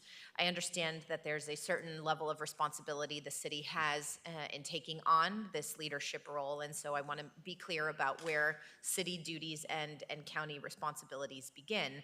But I do think regardless, if we are being spoken for in terms of our roles in Metro as Board of Supervisors and caretakers of, you know, county facilities, also looking at our partnership with the City of Los Angeles. You know, UCLA is in my district, and it is critical also to the games being able to be here, to FIFA being able to be here. And so we want to make sure that we're all in those conversations. So I thank you for bringing this item forward and making sure that we're all being attentive in terms of the potential impacts and that we're all at the table. Thank you. Thank you. You know, I haven't looked at the list of the departments that are on this working group. I'm hoping we're including our Department of Aging and Disabilities. I think it's really important for them to be right there in the beginning to talk about different needs and challenges that population will have. And more importantly, we want them to make sure they can access these events. Supervisor, since access will be one of the pillars that we will plan around, if the list is under-inclusive, we will invite other departments as needed. Okay, thank you. Okay, Executive Officer, please call the members of the public who've signed up to speak on this item. Will Arnold Sachs and Herman please come forward and staff will assist you? Moderator, may we have the first remote speaker, please? Our first participant is Luba Masili. You may begin. Hi, I'm with Move LA. I'm calling to support item 9, and I want to thank Supervisor Solis for this motion. The men's 2026 World Cup and the 2028 games will significantly impact our region, including increased demand for transit. However, the transit system must still service our transit-dependent riders. It's important for the county to work closely with the City of LA in advocating for state and federal transportation funding to ensure that transportation needs of these events and everyday Angelenos are met. This is also an opportunity to invest in legacy transportation infrastructure that builds a more equitable, transit-oriented Los Angeles and continues to serve the population. I appreciate the supervisor's efforts and encourage the rest of the board to support the motion. Thank you. Thank you. Next speaker, please. Our next participant is Eric Previn. You may begin. Thank you for this world-class event. This is very exciting to have FIFA coming. And often I'm critical of LA 2028 and the ways that we've bent the metro to deliver humans to stadiums where they can buy beer and overpay and there is a great benefit to these sports. They bring a lot of economic whatever. But I'm really concerned that the local communities, and I know Horvath or Barger, we got confused, the Weddington golf and tennis, here they're thinking about some Paralympic activity perhaps later, which is great. I love it. But I just think we have to understand that this is supposed to be an open to the public golf and tennis, and the Harvard-Westlake folks, God bless them, are shoving down our throats something that is absolutely has a wall around it. I know, that's coming out now, a wall. We will not tolerate that in Studio City. We are the little, I think Supervisor Hahn and all of you understand, we are a very nice community, and Stuart Waldman, who's over there lobbying for these big sporting events from FICA, is not helpful at all, and he thinks that we are rich white Eric. people who are complaining. How dare you? Thank you. Next speaker, please. Our next participant is Aaron Bromigan. You may begin. Good morning, Madam Chair and members of the board. My name is Erin Bromagem. I'm the Deputy Mayor of International Affairs, serving in the office of Los Angeles Mayor Karen Bass. My portfolio includes oversight of international events, including the 2026 World Cup and the 2028 Games. I want to thank Supervisor Solis and her team for including us in the conversation around this motion from its outset. And as host city, I want to celebrate the fact that this will be the third time that we host the Olympic Games. But as the supervisors referenced, it's the first opportunity for Los Angeles to welcome the Paralympic Games. And so we really look forward to working in close collaboration with the county CEO and the county departments. I also want to celebrate the joint efforts that are already underway on arts and culture, on recreation and parks, on transportation and public safety. And we look forward to continuing to lock arms with the county to welcome the world to Los Angeles in 2026 and 2 years later in 2028. Thank you so much for this motion, and thank you for your support. Thank you. Next speaker, please. Our next participant is Eli Lipman. You may begin.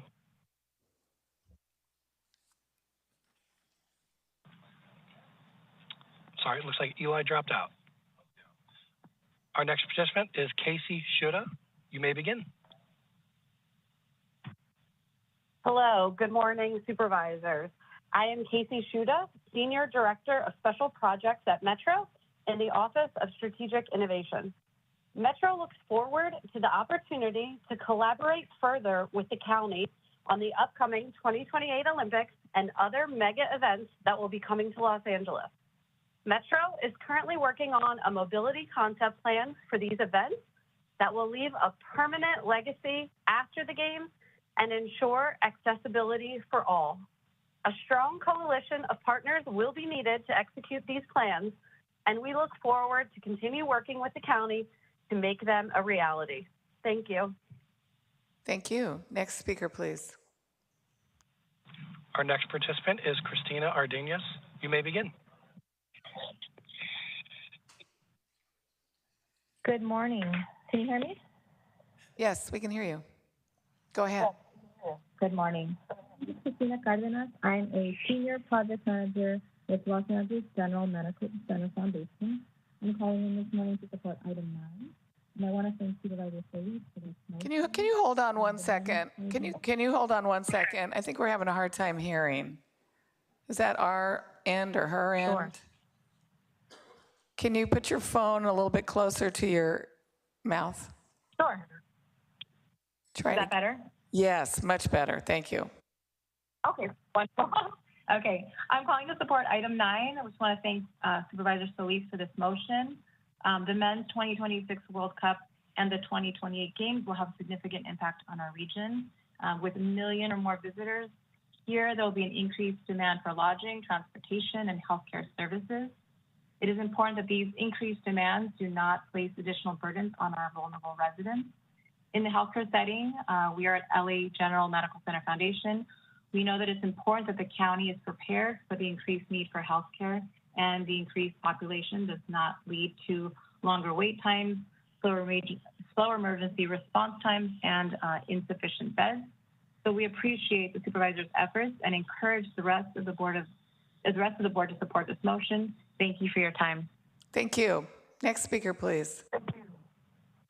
Our next participant is Roy Humphreys. You may begin. Okay, now I only hope that the LA County will put out a tour map of the transient encampments all along, and especially we notice over in the valley there. And are you going to allow the transients to defecate and urinate in front of these venues? So forth? That's really a great thing. And as the county also included in that tour map is the blighting of the RVs throughout the county everywhere, and to wit, Deputy Maldonado last night at the RACCC meeting said, hey man, we can't touch those. Those are somebody's homes. Who is ruling the roost? Thank you. You, the five sisters, you are the best. Thank you. Thank you. Next speaker, please. Our next participant is Eli Lippman. You may begin. Yes, this is Eli Lippman calling on behalf of Move LA in support of item 9. And thanks to Supervisor Solis for this motion. Yes, we would like to see this move forward. We are very concerned about existing transit-dependent riders, ensuring that during these games that they not only have routes that they clearly understand and know, but that there's operators to actually make sure that their service is maintained. I know this is more of a metro issue, but I think it's important for the county as well. And then in terms of infrastructure, we are really looking to see some real legacy infrastructure. Bus rapid transit would be a great opportunity with the games. So working with the city is critical to make sure that we benefit long-term from the Olympics and the Paralympics.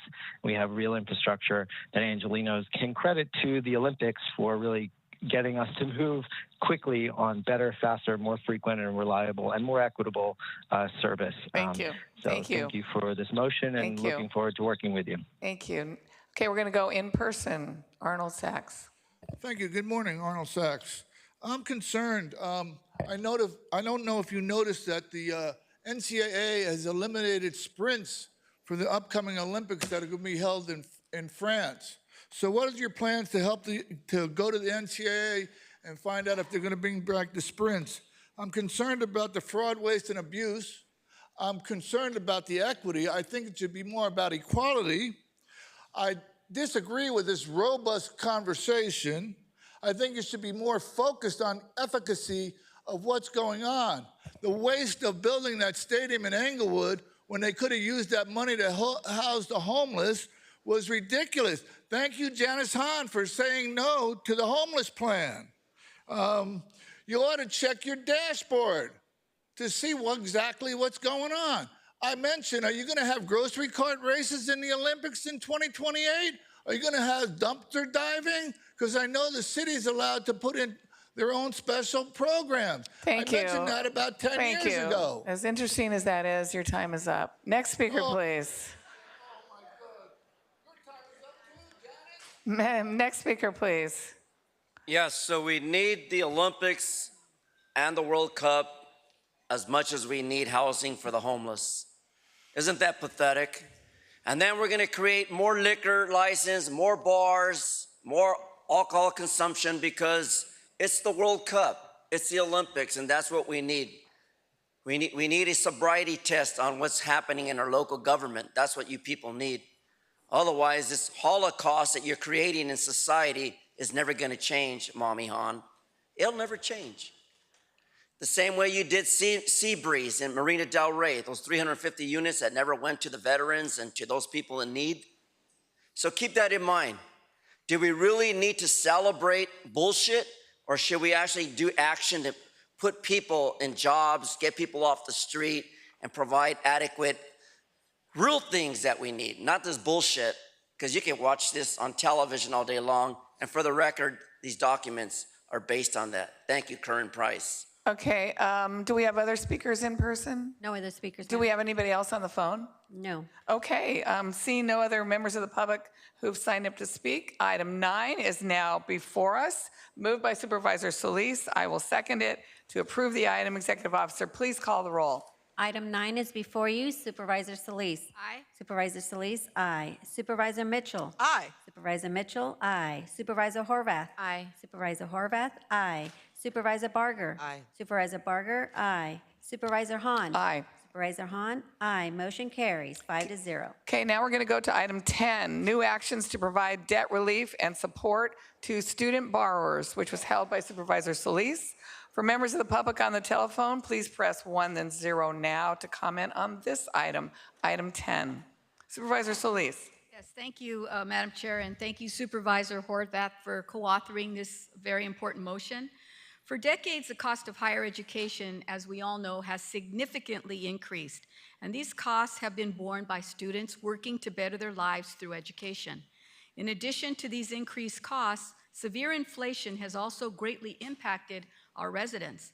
Unfortunately, wages have not increased proportionally. Student loan debt is preventing many from building wealth.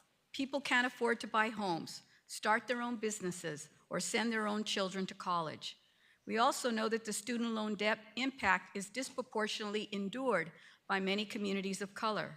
A report by the Education Data Initiative indicates that Black and African American college graduates owe an average of $25,000 or more in student loan debt than white college graduates, and Hispanic and Latino borrowers were most likely to delay significant life events such as getting married and even having children due to the burden of student loan debt.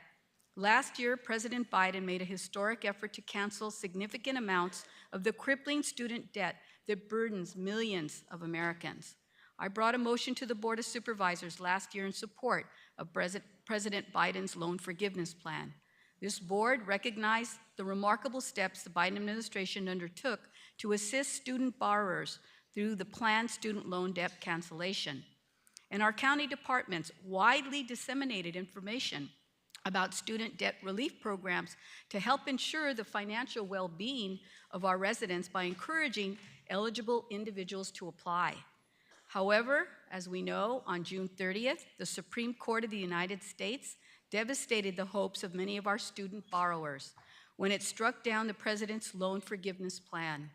Nevertheless, only hours later, the president announced new efforts to assist student borrowers, demonstrating the administration's commitment to providing relief from the burden of student loan debt. I believe it's incumbent on government, including this Board of Supervisors, to amplify the president's efforts and make clear our residents and employees have all the information to apply for student loan debt relief efforts available to them as soon as possible. This motion ensures that we're doing what we can to make our residents aware of the alternative paths to debt relief that the president has offered, the new and most affordable payment plan ever created, and additional protections for our most vulnerable borrowers. Also, recognizing that many of our county employees are part of this population, saddled with student loan debt, this motion reiterates and builds upon the exploration of ways that the county can implement programs to alleviate the impact of student loan debt on our very own county employees. While we suffered a short setback, student debt relief is still a priority for many of us, and we're doing all that we can to ensure that our residents know about the new actions geared at providing our student borrowers with the support that they so greatly require and deserve. Thank you very much, Madam Chair. Thank you. Supervisor Mitchell. Oh, I'm sorry. Supervisor Horvath, your Thank you, co-author. Madam Sorry. Chair. Thank you, and thank you to Supervisor Solis for asking me to be a co-author on this motion and for your continued leadership. I know that the administration trusts your voice, so when you speak, it's loud, and they listen, and we know that your partnership on this item will really make a difference in trying to change the course of what has gone on. The Supreme Court, as we all know, has rolled back hard-earned gains that sought to level the playing field, programs that recognize the systemic inequities that exist, acknowledging that we all don't start out from the same place. And these programs made the American dream possible for millions and are now gone. And it's, while we know that it is not across the board that previous generations have created this reality, it is impossible for my generation and younger to not feel like generations ahead of us are closing the door on these opportunities for us that were afforded to help create equity and opportunity for others. And so it is, it's devastating, whether it's abortion rights, climate change, affirmative action, LGBTQ+ rights, Native American rights, and now student debt. Local government has had to pick up the slack, and I know this board has unanimously voted in so many ways to do exactly that. We do this to ensure an equitable future for all, as the highest court in the land has time and again ruled against progress. This motion seeks to once again fill the holes in the safety net the Supreme Court has torn open. By studying the feasibility of creating a student loan debt forgiveness program for current and future county workers, we hope to attract and retain the best and brightest this county has to offer, and to actively recognize that there is a cost to get into some of these jobs as it relates to the education that people seek, the training that is essential to provide the care and support that all of our hardworking county employees provide. I want to thank Supervisor Solis for her leadership on this motion and for asking me to be the co-author once again. And I want to thank all of my colleagues who will consider this motion, of course. We know the board will continue to fight to make the American dream possible for all Angelenos. Thank you. Thank you, Supervisor Horvath. Supervisor Mitchell. Thank you very much, Madam Chair. To say that I'm deeply disappointed in some of the recent actions that our Supreme Court has taken is an understatement. And to reverse President Biden's student loan debt relief program is just one of them. Supervisor Solis cited the relevant statistics from the Brookings Institute. When we talk about closing the wealth gap, and when we talk about equity, when we look at our own LA County report on the status of Black Angelenos, it's clear that this decision will further handicap many communities of color, African American community, in disproportionate and, from my perspective, unfair ways. Colleagues, we are joined today by an amazing group of young people who are the inaugural class of the Charles Drew University of Medicine Medical School. The inaugural class. This is the second day of medical school. And they've chosen to come and be with us today as a reflection of their commitment to not only study medicine, but what the study of medicine will do in their effort to address issues of social justice and racial inequality. And so I'm glad that you're here to witness your government in action, the good and the bad, if you will. And so when we recognize the extra burden they will face as first-year medical students because of the Supreme Court decision, when we recognize the number of Latinx and African-American doctors this medical school will produce for LA County, and we are asking them to incur this debt on top of the debt that they've incurred as undergrads. Please know that we tip our hat to you. Stay in there, stick with it. We need you. So I'm glad that this motion asks for our county departments to stay involved in that process, and I think it's great for us to be proactive about our outreach and communication to the public. I was thrilled to co-author with Supervisor Solis our motion last November, directing DCBA to explore all options for the county to purchase the unpaid or defaulted student loan debt of county employees who earn less than the county area median income for the purpose of poverty alleviation and economic mobility. I know the report back on that will come August 1st. I hope this motion doesn't, I hope DCBA can do it all. We ask a lot of our county departments, but I think that motion was righteous in its effort to focus on county employees first in our effort, and that this motion will be complementary and not duplicative in our efforts to figure out what the county can and should do, acknowledging the reality that far too many of our LA County residents and LA County employees experience under the burden of student loan debt. I'm happy to support this motion. Again, looking forward to the report back August 1st from the motion from last fall, focused on a similar item. If the Supreme Court is not going to step up and support students and communities of color and underrepresented groups in meaningful ways, well, here in LA County, this Board of Supervisors certainly will. I'll be supporting the motion. Thank you, Madam Chair. Thank you, Supervisor Mitchell. Supervisor Barger. Thank you. And, you know, I agree. I mean, the cost of higher education is oftentimes a barrier for even us to get people into our workforce. I know this board has talked about loan forgiveness for tuition in areas, especially with mental health, because we recognize, and even social work, as it relates to the fact that we need social workers, but yet one of the barriers to them going to school is that they're going to incur a debt. And when you incur debt, when you try to buy a home, your credit is impacted, and that becomes a barrier to even being able to have home ownership. So, Fizia, my question to you is, I know we've piecemealed it as it relates to different departments, and there was a time, and I don't know where it is now, where we actually offered tuition reimbursement so that we would encourage county employees to go and get higher education so that they could get a job, get a better job, and then get a career. And I know that not all departments adopted it. Where are we on the county's role as it relates to encouraging our workforce to take advantage of tuition reimbursement? So thank you for that, Supervisor. So you're right. It is uneven amongst county departments.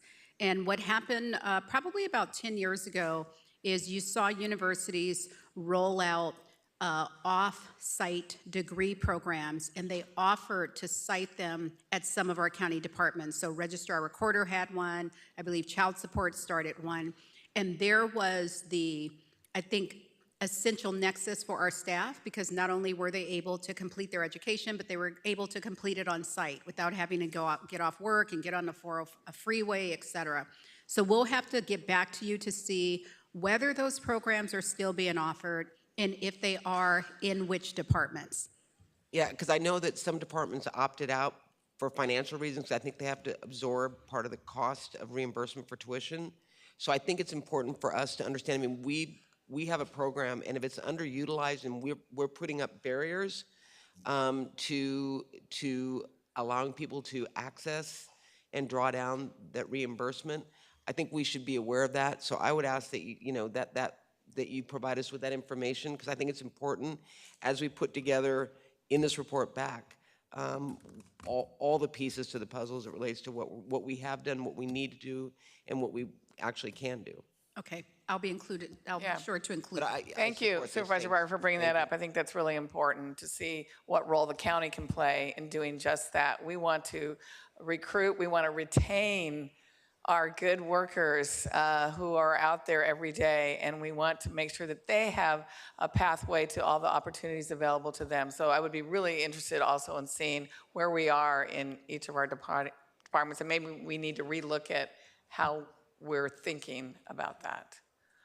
Madam Chair, on that note, can I just add something? Yes. I think sometimes we forget that the county has been engaged in this effort for such a long time, and especially through our Department of Health Services, our nursing program. We have a fantastic program that we fund and provides for our own nurses to work at our different facilities. And I've had the privilege, I think some of you may have, attending some of their graduations. And that is, to me, a treasure that people may not understand is available to them. And it usually is for people that can't afford to go to a specialized vocational or regular college program. So I think we can do better by advertising that more, but also seeing how we can retain many of those individuals, because I know that it's competitive and some of the private sector hospitals are taking our students. So we need to make sure they stay with us. So CEO, you want to respond? So supervisors, we will make sure that we do a comprehensive approach. We have some programs, some departments where in their funding, usually it's federal and state subvention, where they will actually offer things like tuition reimbursement or stipends. We have other programs where the department doesn't necessarily fund the tuition costs, but they make their facilities available basically to conduct classes. So we will make sure that we include the whole gambit of which departments are engaged, whether it's just offering facilities, making it easier to access the educational opportunities, and also whether they provide funding of any type. Thank you. Thank you. Are there members of the public that would like to address us on this item? Can you, Executive Officer, please call the members of the public who've signed up? Will Herman and Tiffany Wallace please come forward and staff will assist you? Moderator, will we have the first remote speaker, please? Our first participant is Diego Rodriguez. You may begin. Good morning. My name is Diego Rodriguez, CEO of ALMA. Among the many services we offer, we are committed to promoting equal educational opportunities and economic mobility. First, I would like to extend my gratitude to Supervisor Solis and Horvath for their proactive stance of easing student loan debt, and to support residents in identifying and utilizing relief programs is a beacon of hope in these uncertain times. The cost of higher education has skyrocketed, and the crushing weight of student loans can be very overwhelming. The Supreme Court's recent decision to invalidate President Biden's proposed relief plan was a devastating blow, leaving borrowers feeling vulnerable and helpless. The pause in student loan payment is ending this fall, and the urgency for relief is greater than ever. Our county can play a vital role in this by spreading awareness and encouraging the use of newly enacted programs that can ease the burden of student loans. This could potentially change the course of life for numerous Your time is County up. residents Thank you. struggling Next speaker, with student please. loans. Thank you. Thank you. Next speaker. Our next participant is Eric Sheehan. You may begin.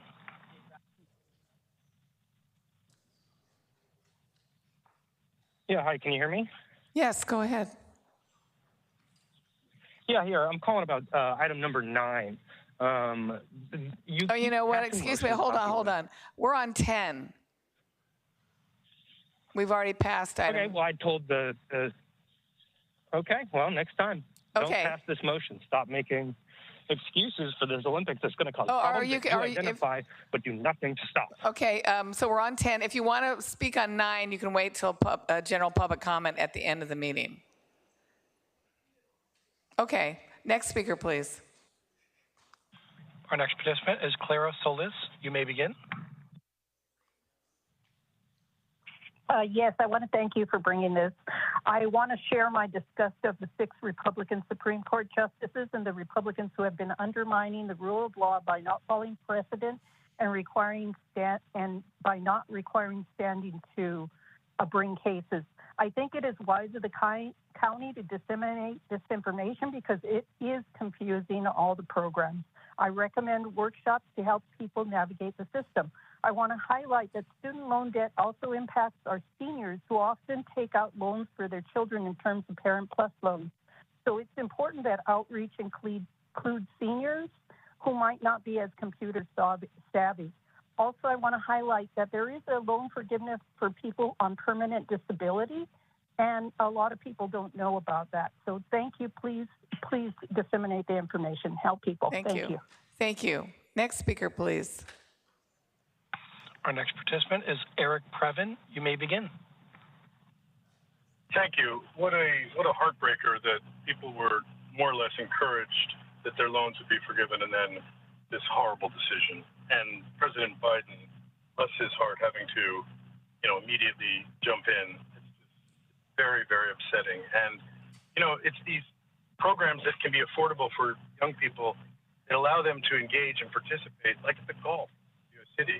But these $75,000 a year tuition Harvard Westlake idiots have just obliterated the possibility of a life in Studio City, golf and tennis style, which should be, they can do it. They bought the property. Munger bought it for $42 million.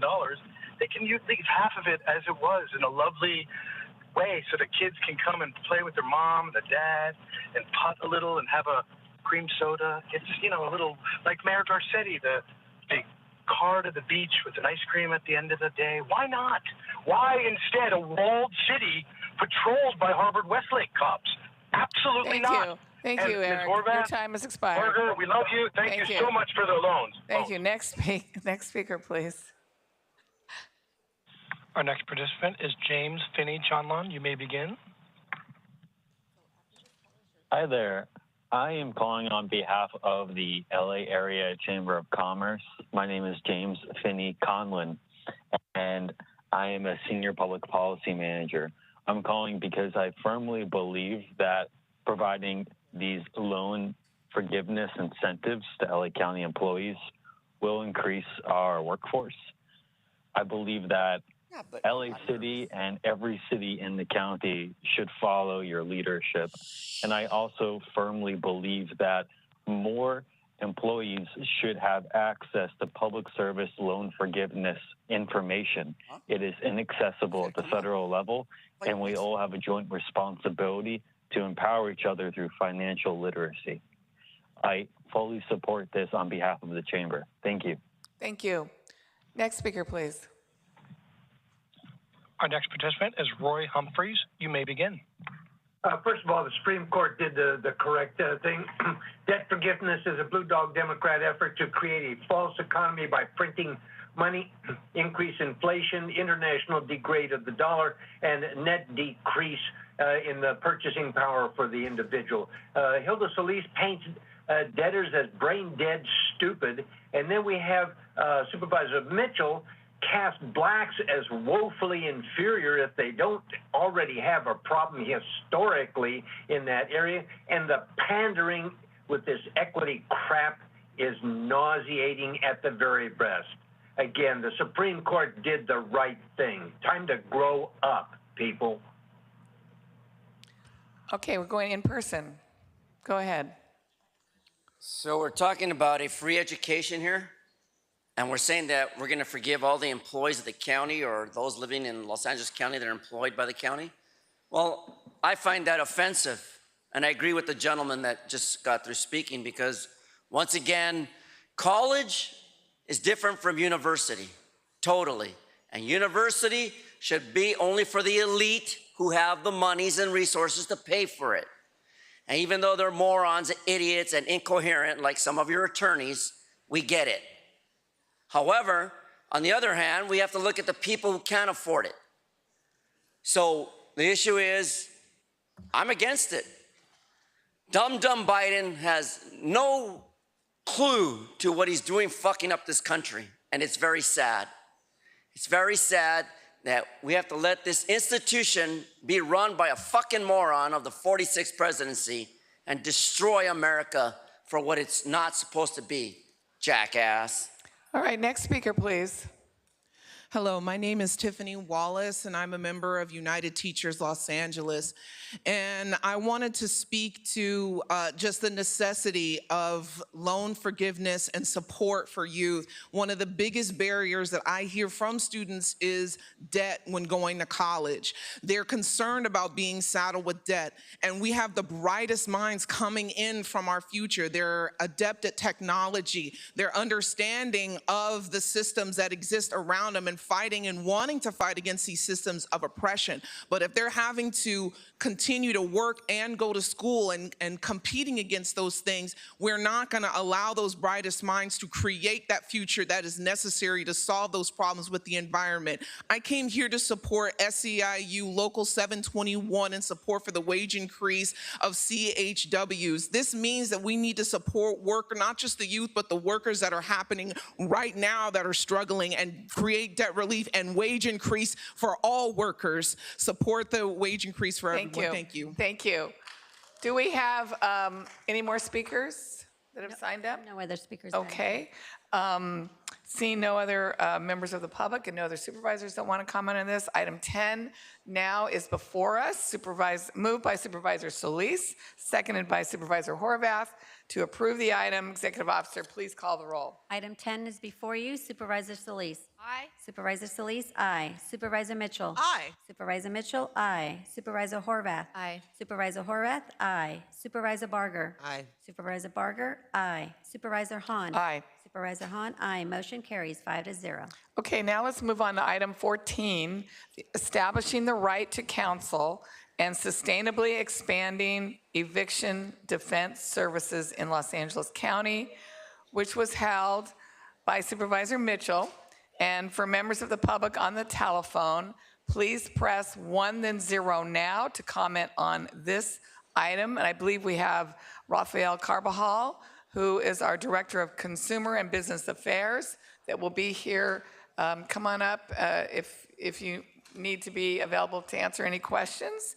Supervisor Mitchell, would you like to start this off? Thank you very much, Madam Chair. I absolutely would. I'd like to thank Supervisor Solis for co-authoring the motion. To make state-housed LA a program for tenants to have the tools and supports necessary to stay in their homes, an ongoing program and service.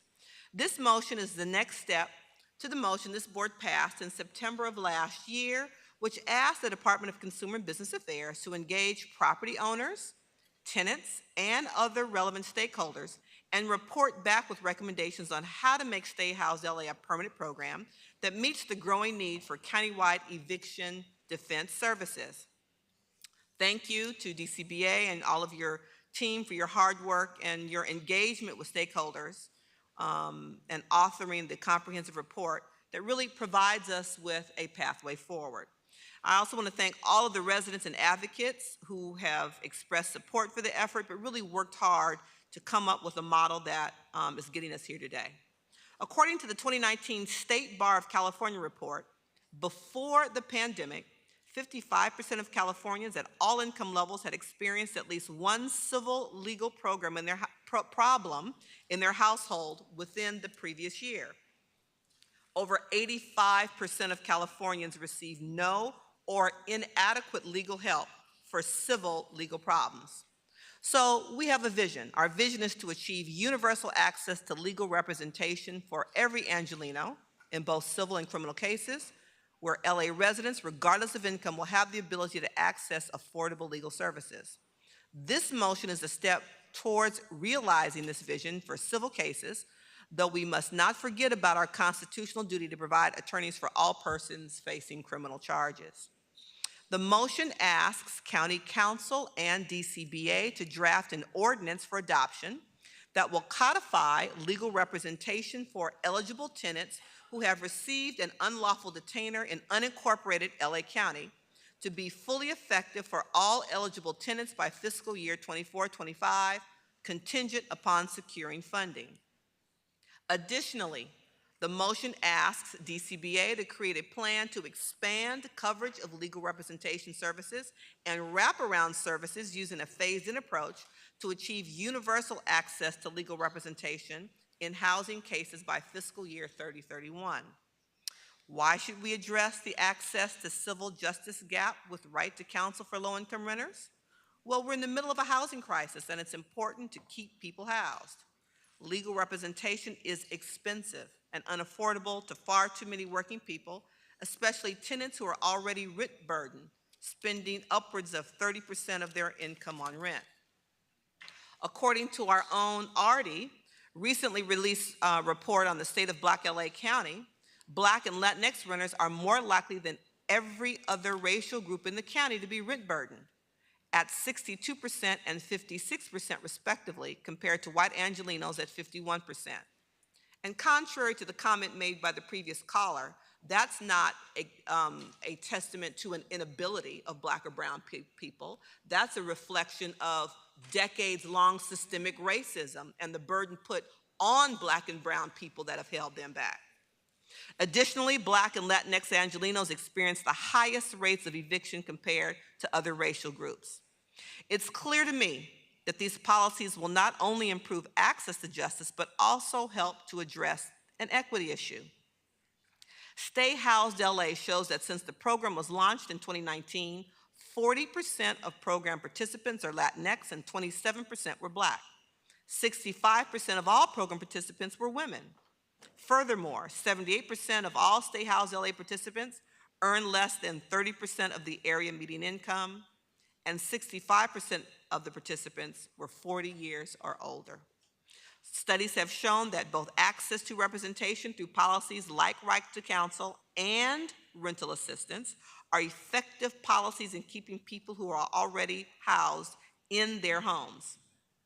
We've also heard from property owners in my own district, many of who are Black and brown, that the county's housing laws are complex and hard to navigate for mom and pop landlords and tenants alike.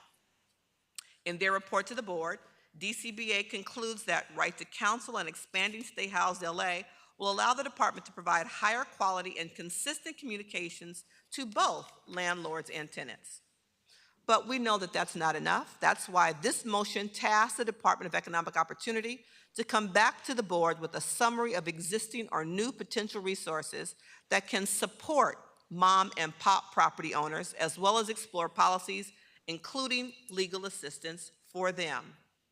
Finally, in their report back, DCBA notes that a phased-in expansion of Stay Housed LA and establishing right to counsel will achieve the goal of making Stay Housed LA a permanent program in the department, which will allow for consistent multi-year planning and the ability to scale their workforce with clear projections of demand for services. Right to counsel cannot, nor should it be, an unfunded mandate. So I'm hoping that this board will affirm that if we vote to pass this motion, that we then move forward with a shared understanding of truly prioritizing funding for right to counsel and Stay Housed LA, expansion in future budget processes. We must be in alignment for this to be an effective program for all. I'm also going to call upon the elected officials across all 88 cities in LA County to have their jurisdictions financially support DCBA's Stay Housed LA program so that the department can continue to serve and expand service to county residents who reside in incorporated cities also. Again, our focus will be on unincorporated LA County. So I hope that we as a board and the advocates across policy areas who work hard every day to fight for housing, economic, and criminal justice continue to work together to align and prioritize the full spectrum of tools that can support all aspects of housing. Prevention, preservation, and production. That's what will get every Angeleno housed. Right to counsel and rental assistance together are two of many critical housing policies that are part of a larger regional housing system that will help this board tackle our houseless crisis. Finally, I want to note that La Casa, the newly formed LA County Affordable Housing Solutions Agency, of which we all serve, can include funding for tenant protections, but we can't predict right now when the funding will be available or assume that Stay Housed LA will be fully funded by La Casa. So again, it's going to be important that we look for other funding sources and think creatively together. With that, Madam Chair, if I could ask Mr. Carvajal a couple of questions before I turn it over. Thank you. So I understand how important it is to engage all stakeholders, including landlords, on both the ordinance language as well as Stay Housed LA program expansion. So, and I'm aware that during the pandemic, CEO of our homeless initiative used to host monthly meetings with stakeholders to regularly engage in housing issues. One series for tenants and their advocates and one series with landlords and their advocates. Are you open to, and is there a possibility for you to work with our homeless initiatives to restart these monthly meetings? I think it created a space for issues to be discussed and perhaps even resolved absent official motions by the board. Is that something you think is feasible and you're willing to do? No. And that you're resourced to do? No, thank you, Supervisor. Absolutely, it's feasible, and we continue to work very closely with our CEO, HI, and all other partners in this space, so we definitely welcome reopening that space. And if I may, too, I want to thank you and Supervisor Solis on this board for bringing this motion forward and your continuous support for our tenants and our landlords during this time. Thank you for that. I heard from Madam Chair today about an interest in, making sure mediation is included. And so, can you explain the difference between DCBA's mediation program and the Stay House LA program? I think that's important that we're clear. Yeah, no, absolutely. So I think before I answer that question, I do want to provide some context, if you'd allow. When we talk about right to counsel and the services that we're providing to our tenants, we have to acknowledge that there is a power dynamic, an unequal power dynamic that exists in the relationship between landlords and tenants. Same relationship exists between businesses and their employees, between myself and my own staff. So we have to acknowledge that, and part of acknowledging that is that our landlords have more resources, they have more knowledge, and they have more power than our tenants.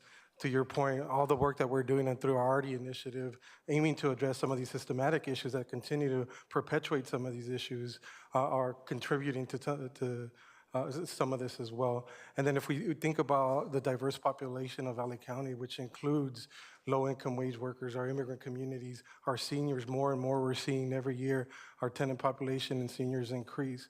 So we know that these populations traditionally have challenges accessing justice and understanding the complexity of some of these issues.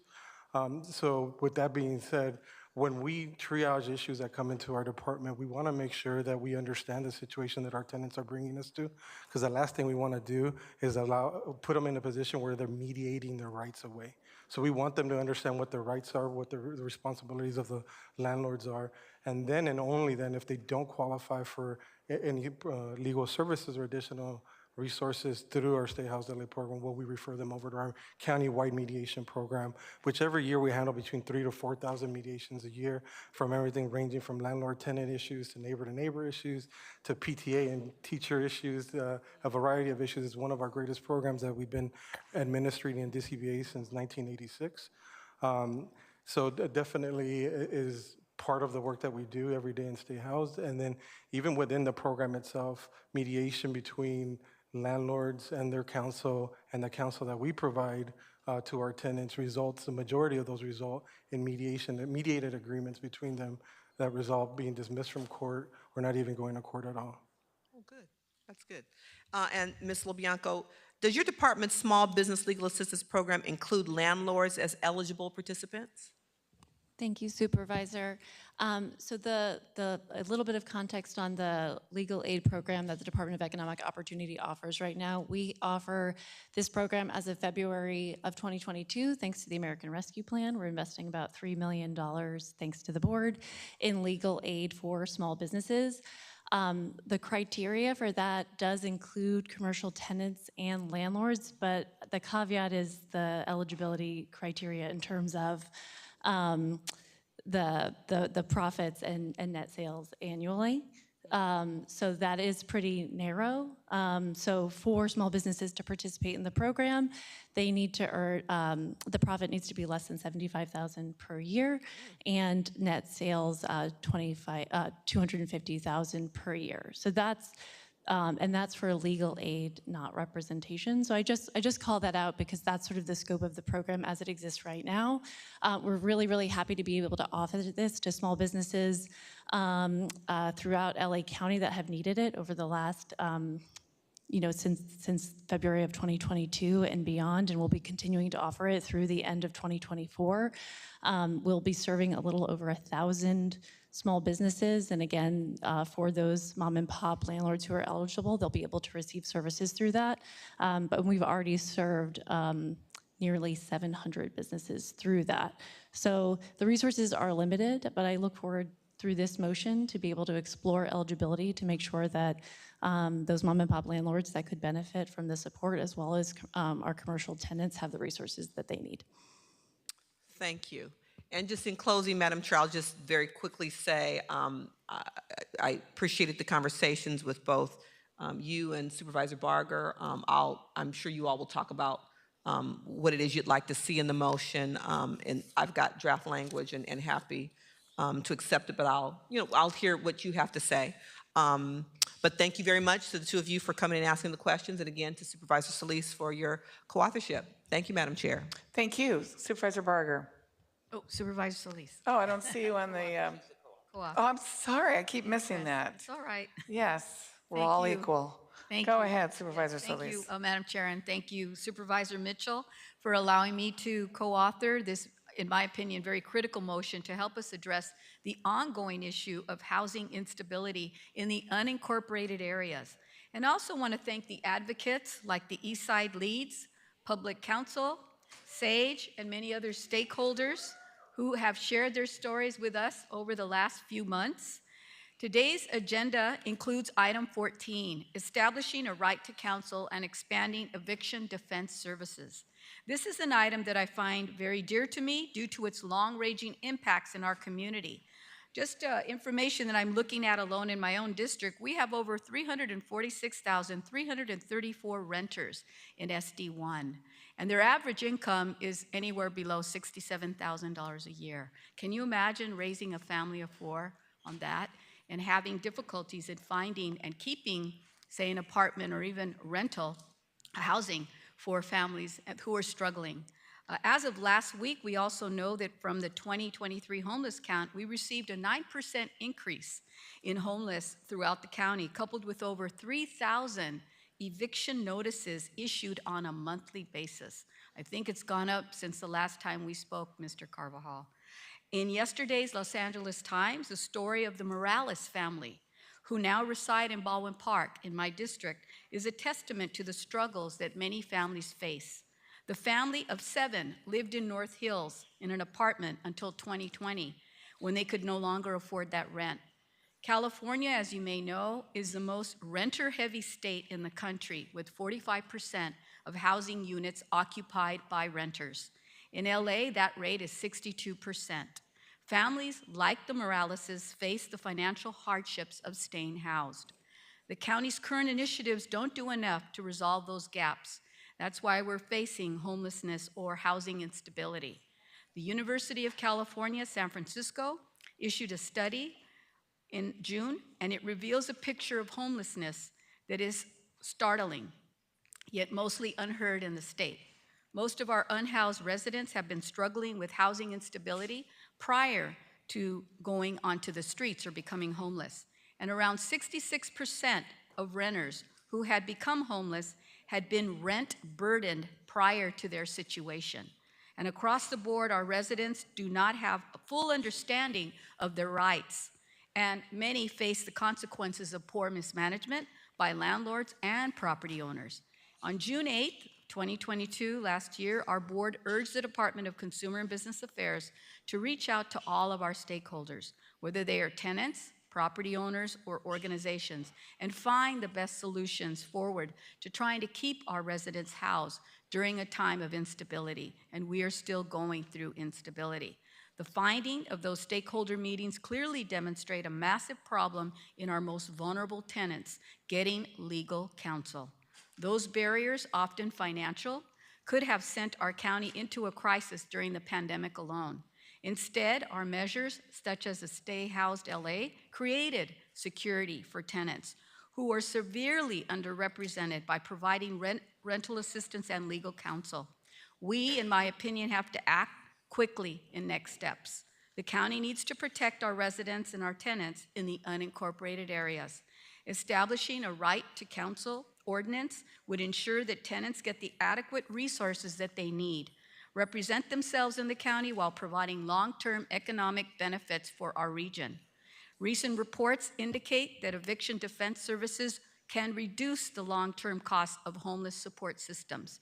In the county, a total of 82 attorneys are going to be needed to keep pace with current demand for legal services just next year. And by 2030, we expect that we'll need about 400 attorneys to support tenant protection rights in the County of Los Angeles. Additionally, the motion addresses mom and pop property owners facing financial struggles.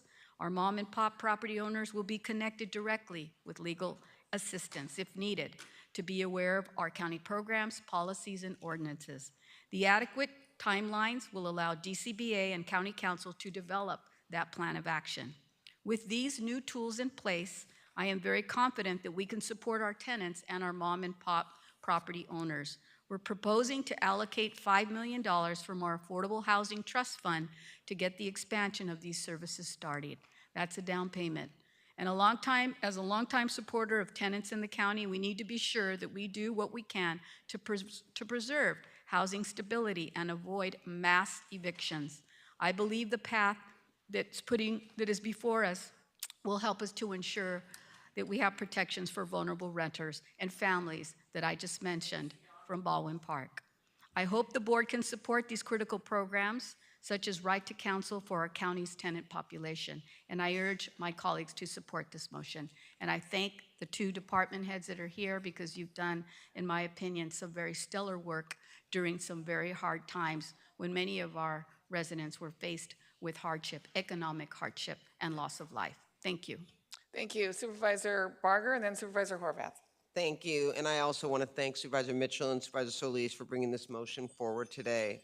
This body has spent several board meetings and considerable hours over the last couple of years addressing issues related to our tenants and property owners' rights and protections.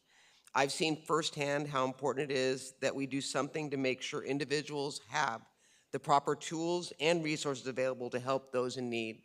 Over the past couple of months, I've been visiting various service providers throughout the 5th District and nonprofits that serve the homeless and those on the brink of homelessness. Throughout the process, I've heard testimonials from individuals and families who experience tough times in dealing with landlords to whom they've owed back rent. Some renters wanted to move out and simply lacked the financial resources available to do so, and others were dealing with landlords that wanted to evict them for no other reason than to raise the rent. Unfortunately, the last category of renters did not have financial access to legal resources and felt completely trapped in their situation. If it were not for service providers in my district like Door of Hope and Friends Indeed in Pasadena, many of these people would have ended up on the streets homeless. Prevention programs like these are key to keeping people housed and keeping people from falling into homelessness at a faster rate. Pairing that with the establishment of a right to counsel ordinance for codification that the county can further assist tenants that find themselves in dire needs of legal services and representation. I want to be clear in saying that while I support enhanced prevention strategies and moving forward toward a right to counsel ordinance, I want to make sure that these programs are utilized by those in the most need and not commandeered by bad actors looking to exploit resources. Additionally, I want to make it clear that while this board is asking DCBA to draft a right to counsel ordinance for consideration, we do not have a sustainable funding source identified at this time. It is therefore critically important that the report back on sustainability funding sources be robust. I'd also like to ask that we consider conducting a financial cost-benefit analysis of homeless prevention and rental assistance in relation to the right to counsel to ensure that we are not only committed to helping tenants in need, but doing so with fiscal responsibility. And to that end, I'd like to say that yesterday I had a meeting with the city of Monrovia, who is using their Measure H dollars for those that are on the brink of being evicted. And they have kept 400 families in their homes as a result of providing the resources to keep them from ending up being evicted.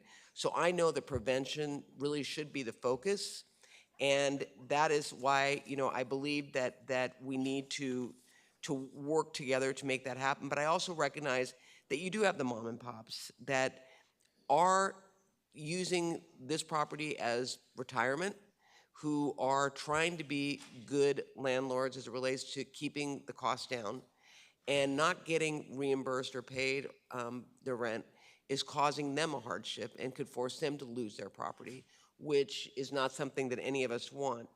And I think that there has to be a balance. There's a balance in everything. And I too want to commend both of you for the job that you've done, but I have a question, and Rafael, this is for you.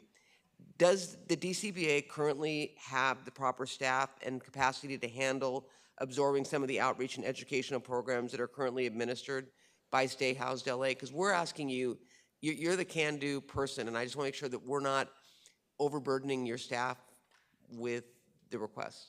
From the beginning, DCB acknowledged that we didn't have the resources to do this. That's why we went out and brought our partners into participation with this. Currently, we have 13 community partners that do community outreach and education.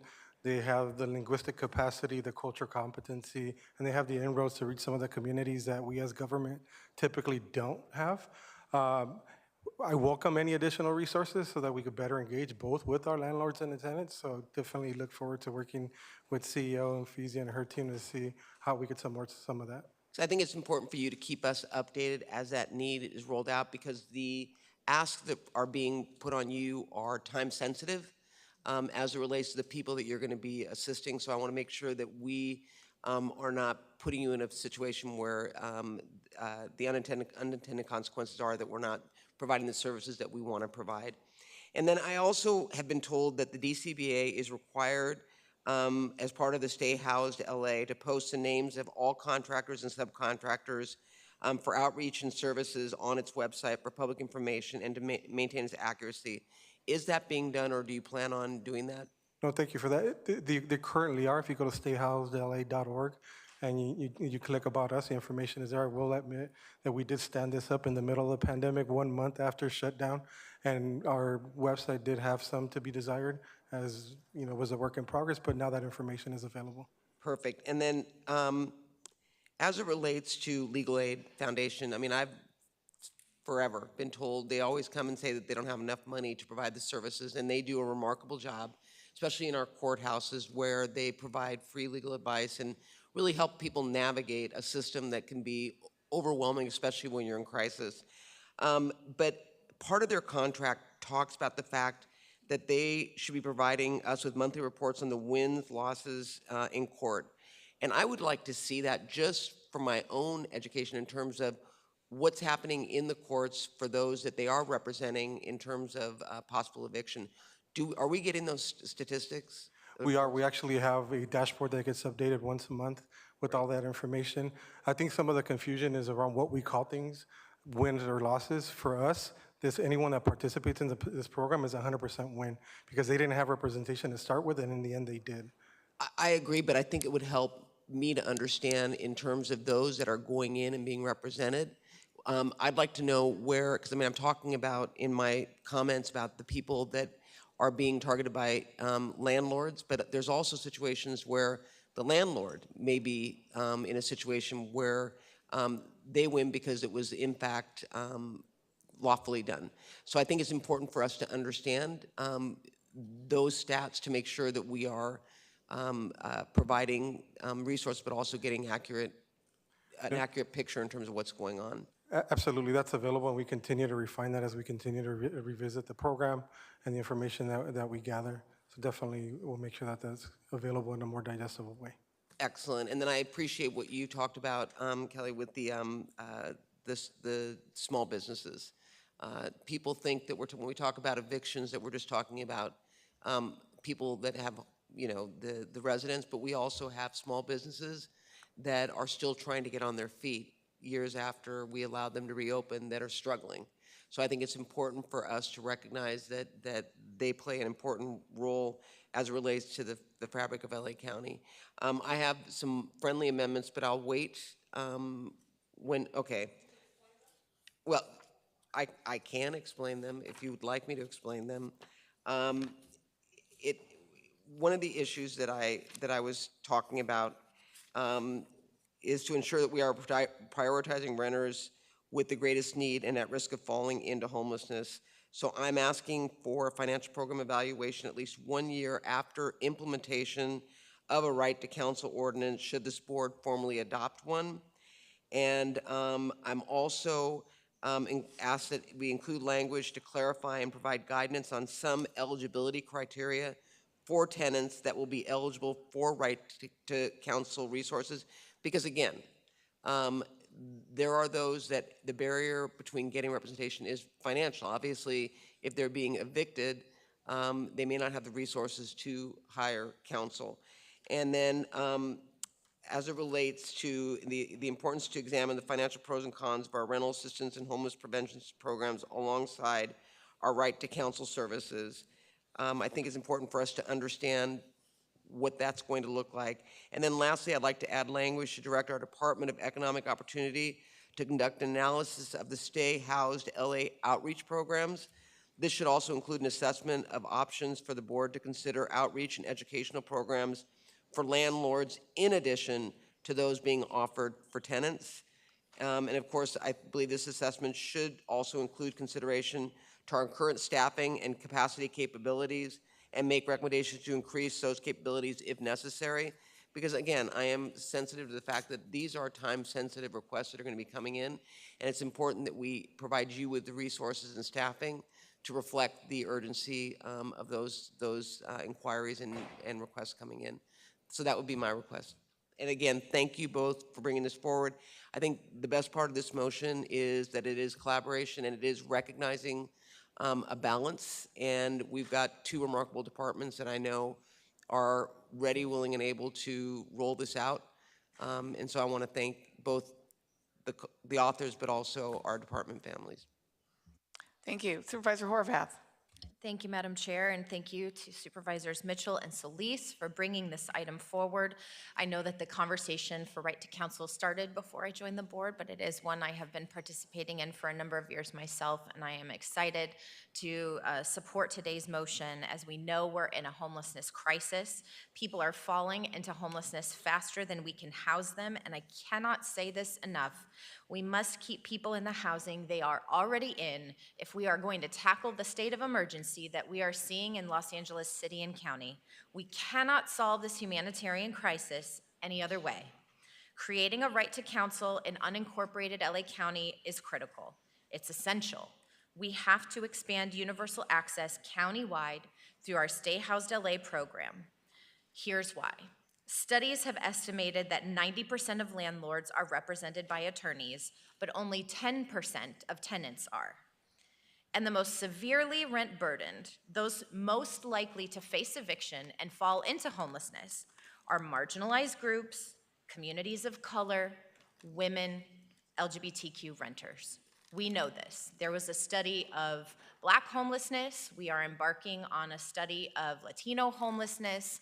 The data speaks for itself. And I thought about whether to share my own story, but I know we're about to hear from maybe more than 100 of you, of your personal stories. So I thought I would share that I am passionate about this issue, not just because I'm a renter, but because of what I have experienced as a renter.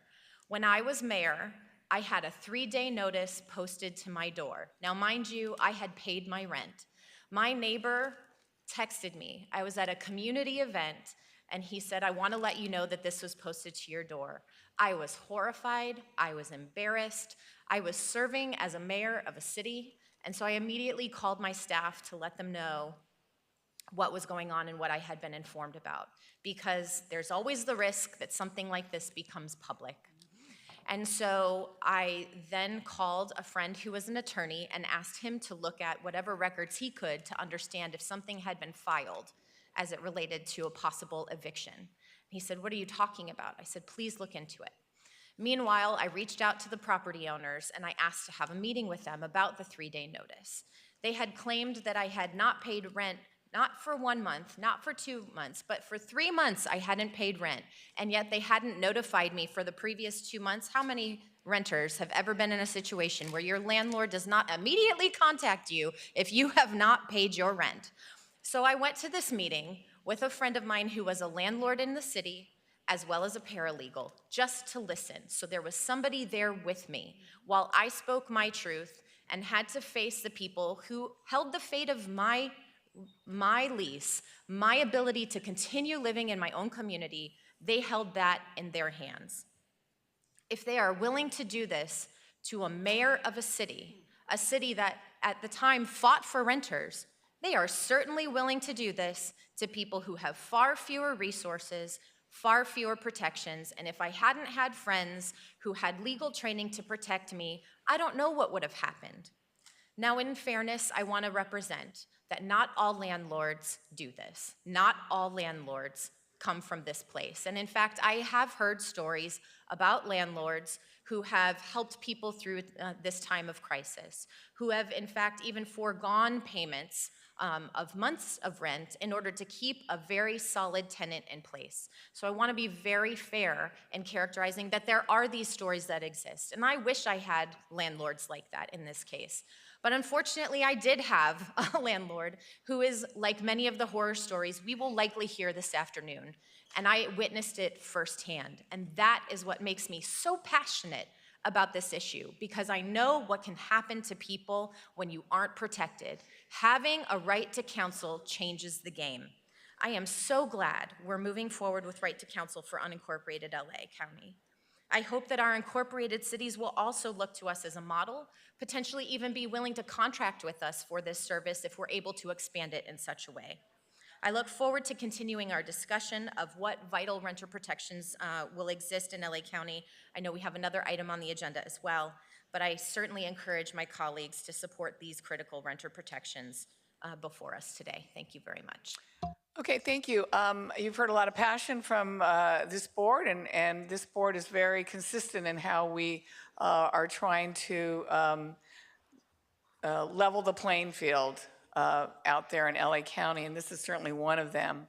So I think for some people who might not know what this means, we're asking for a draft ordinance to come back to us that would give a right to counsel for those in unincorporated county. What does that mean exactly, guaranteeing someone the right to counsel?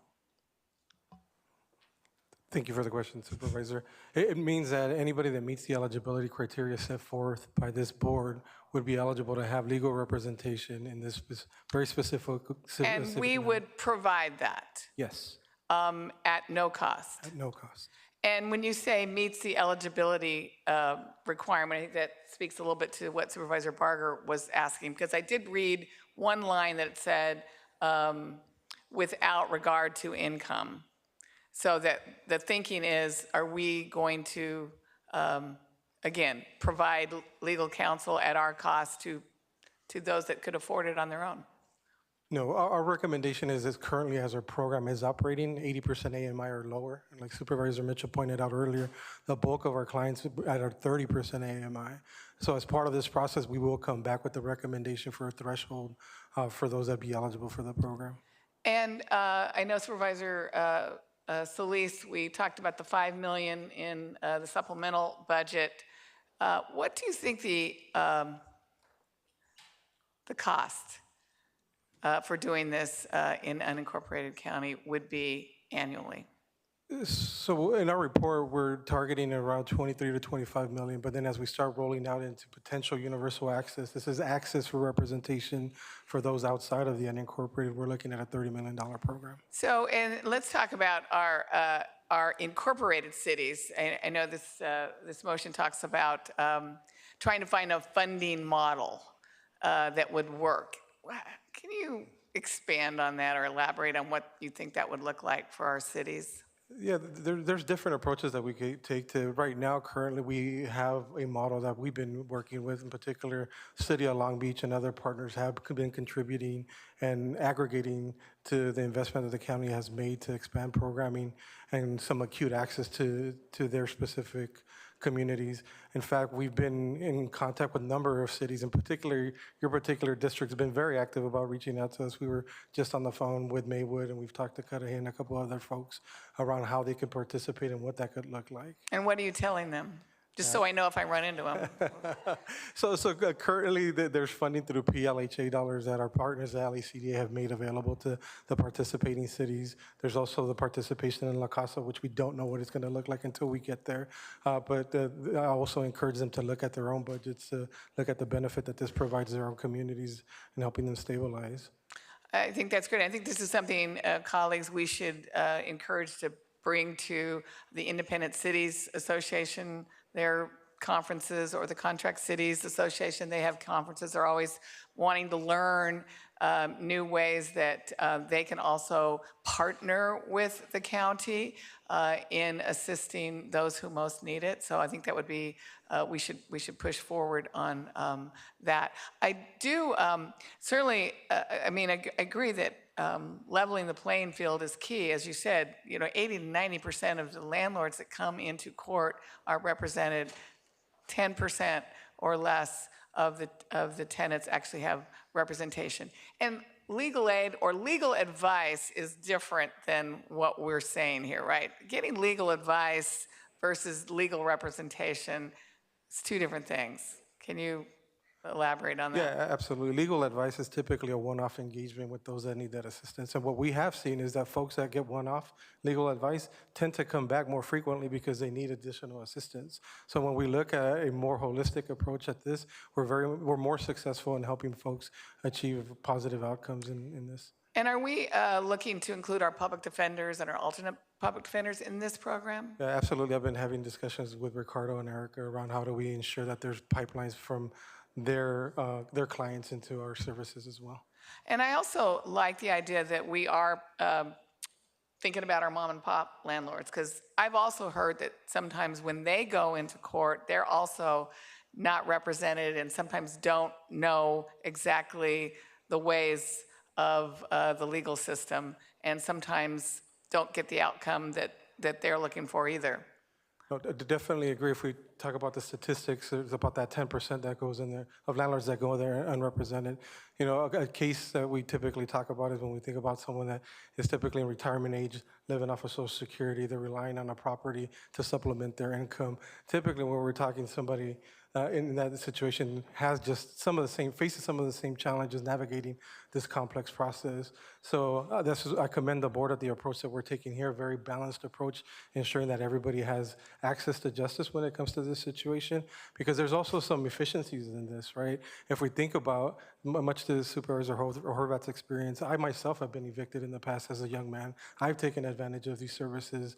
And when we think about the emotional impact, the stress, the trauma, the fear of being uprooted, being able to communicate in a positive and effective way with your landlord facing that, conversations don't go well. So when a tenant has a mediator or their own legal counsel, and you have conversations counsel to counsel, it mitigates some of those issues and helps us come to resolutions a lot quicker. If you look at our data, most of our outcomes are mediated out. That means that they're finding those solutions without going to court. Thank you, and I'm glad you said that, because that's what I was speaking to Supervisor Mitchell about.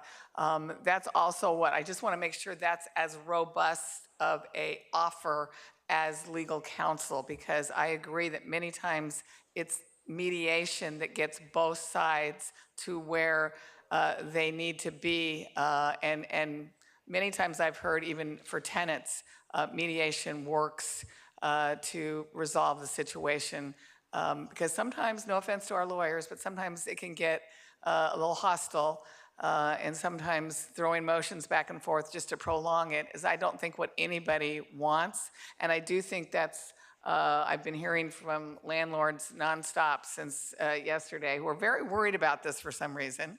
But part of what they're worried about is this will prolong any resolution between themselves and their tenants. And I don't think that's what anybody wants. We want good outcomes, and I think mediation can get us there quicker. So I just wanted that to be, right there in the offering, as well as legal counsel. So thank you. I read that language, and thank you. So Madam Chair, if I might, before we go to the public, can I read in accepting your amendment language with regard to mediation as well as SD5? Yes. Just so the public has a comprehensive picture of what the motion is that we're considering. Thank you for that. So under Directive 1, we will add in the line, in court and mediation. Let me read the whole paragraph. That's probably cleaner.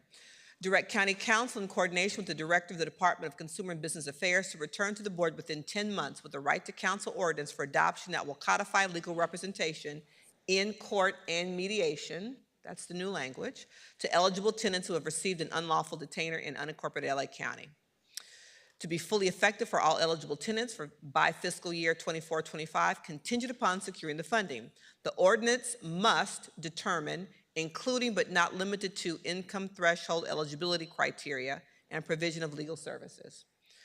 Directive 2, new language. After 1 year of implementation of right to counsel in fiscal year 25-26, DCBA will conduct a financial program evaluation of the County Rental Assistance Program and Mediation Program.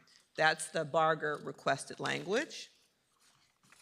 The additional amendment language is under item 4, section 4, and it's a new sub A, which reads, Department of Economic Opportunity should include an outreach and engagement analysis that examines and identifies current outreach efforts within Stay Housed LA and provide options for the board to consider landlord outreach and educational efforts through Department of Economic Opportunity with consideration to staffing and capacity requirements.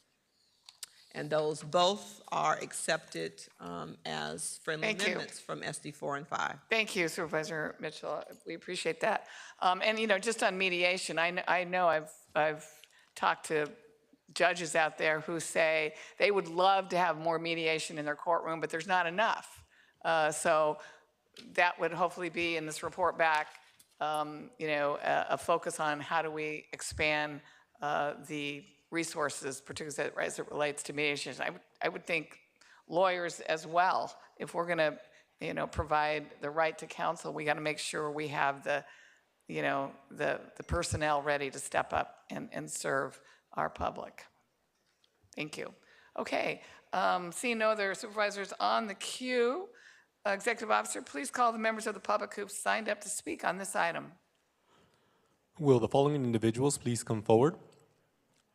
Alma Said, Alonso Landeros, Ana Rico, Ana Carrion, Ana Rodriguez, Andre Donado, Angelica Mendoza, Antonia Sanchez, Aranacia Hernandez, Arnold Sachs, Barbara Schultz, Carlos Saravia, Carmen Rocha, Cassandra Andra, and Chad Williams. Please come forward and staff will assist you. Moderator, when we have the first remote speaker, please. Our first participant is Genevieve Clavero. You may begin.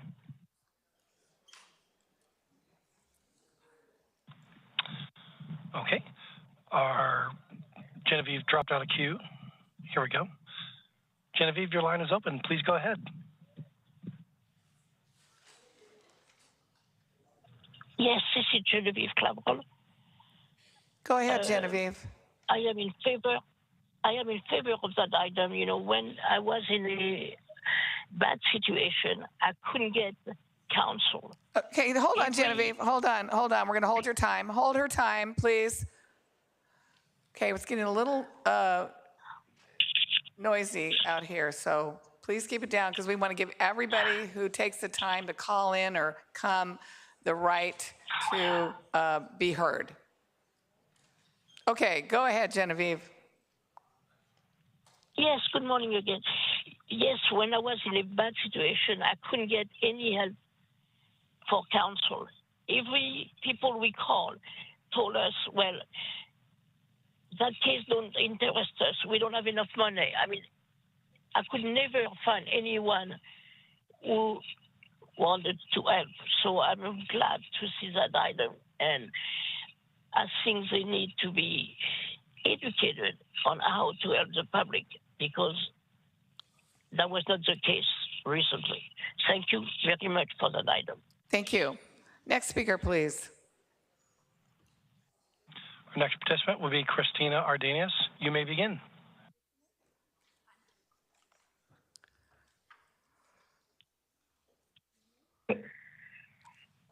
Good afternoon. My name is Christina Cardenas, and I am a program manager with LAC USC Medical Center, operating the Wellness Center. We are a one-stop destination for health and wellness for families in East Los Angeles. And over the pandemic, we had the opportunity to assist families facing evictions, many of whom did not have the funds for legal representation. And we had the opportunity to connect them with very amazing services by Stay Housed LA, Eastside Leads, Renters Assistance Programs, and We are here today to strongly support right to counsel ordinance. No one should ever be evicted without legal representation. Right to counsel is about reducing homelessness, access to equity and justice in court, and the benefits that everyone experiences when our communities have housing stability. An eviction case will never be equitable as long as landlords are almost always represented and less than 10% of tenants have legal representation. Right to counsel, paired with strong eviction protections, levels the playing field for tenants and landlords in court. It stabilizes our communities to provide better outcomes for all our residents and creates cost savings through the prevention of increased displacement and homelessness. We strongly support right to counsel. Thank you. Your time has expired. Next speaker, please. Our next participant is Lillian Tucker. You may begin.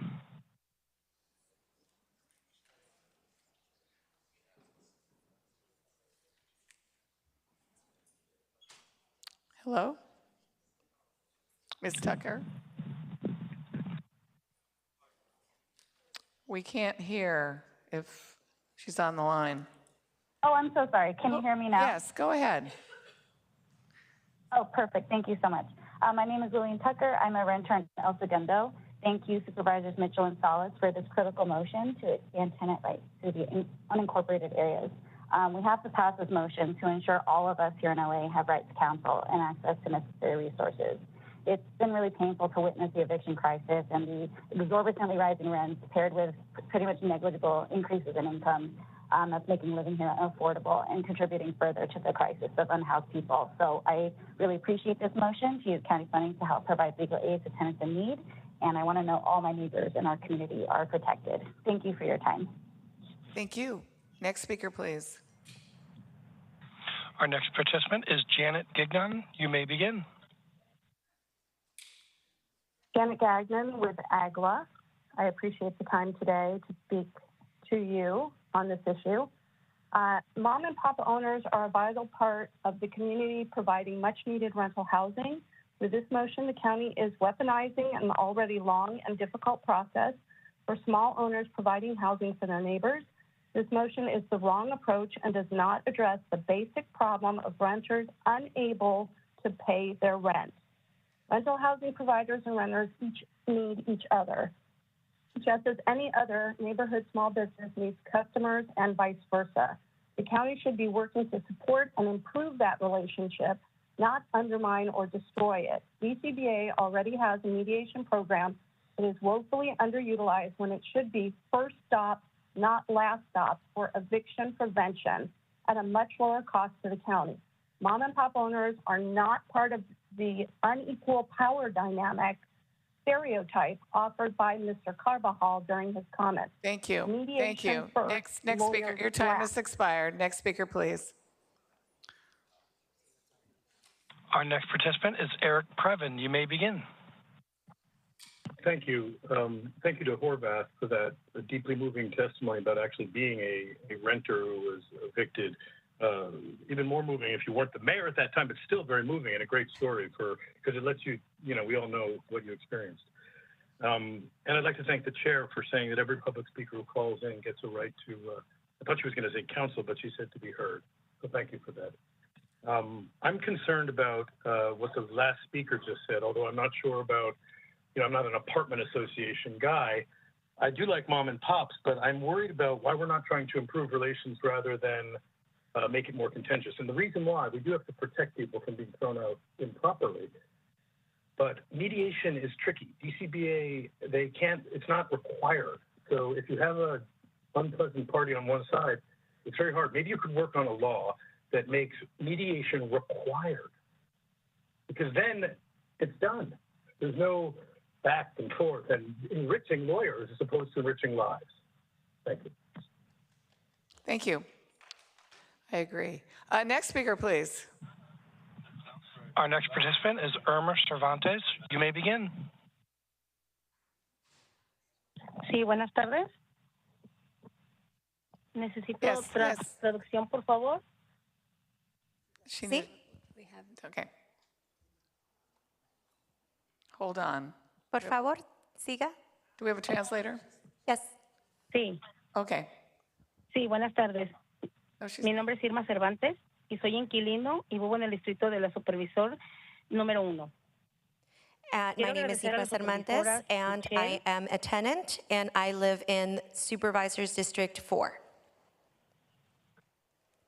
Number 1, es número 1, la supervisora número 1. District number 1. Quiero agradecer a la supervisora. I want to thank the A las supervisor supervisoras Michelle, Solís y Harvard por apoyar a los inquilinos en el condado y presentar las mociones para establecer una ordenanza. I want to thank Supervisor Solis and Harvard for being able to support the tenants in the county and to implement this ordinance. Sobre el derecho a un abogado, el artículo 14, y fortalecer la RSO, artículo 23.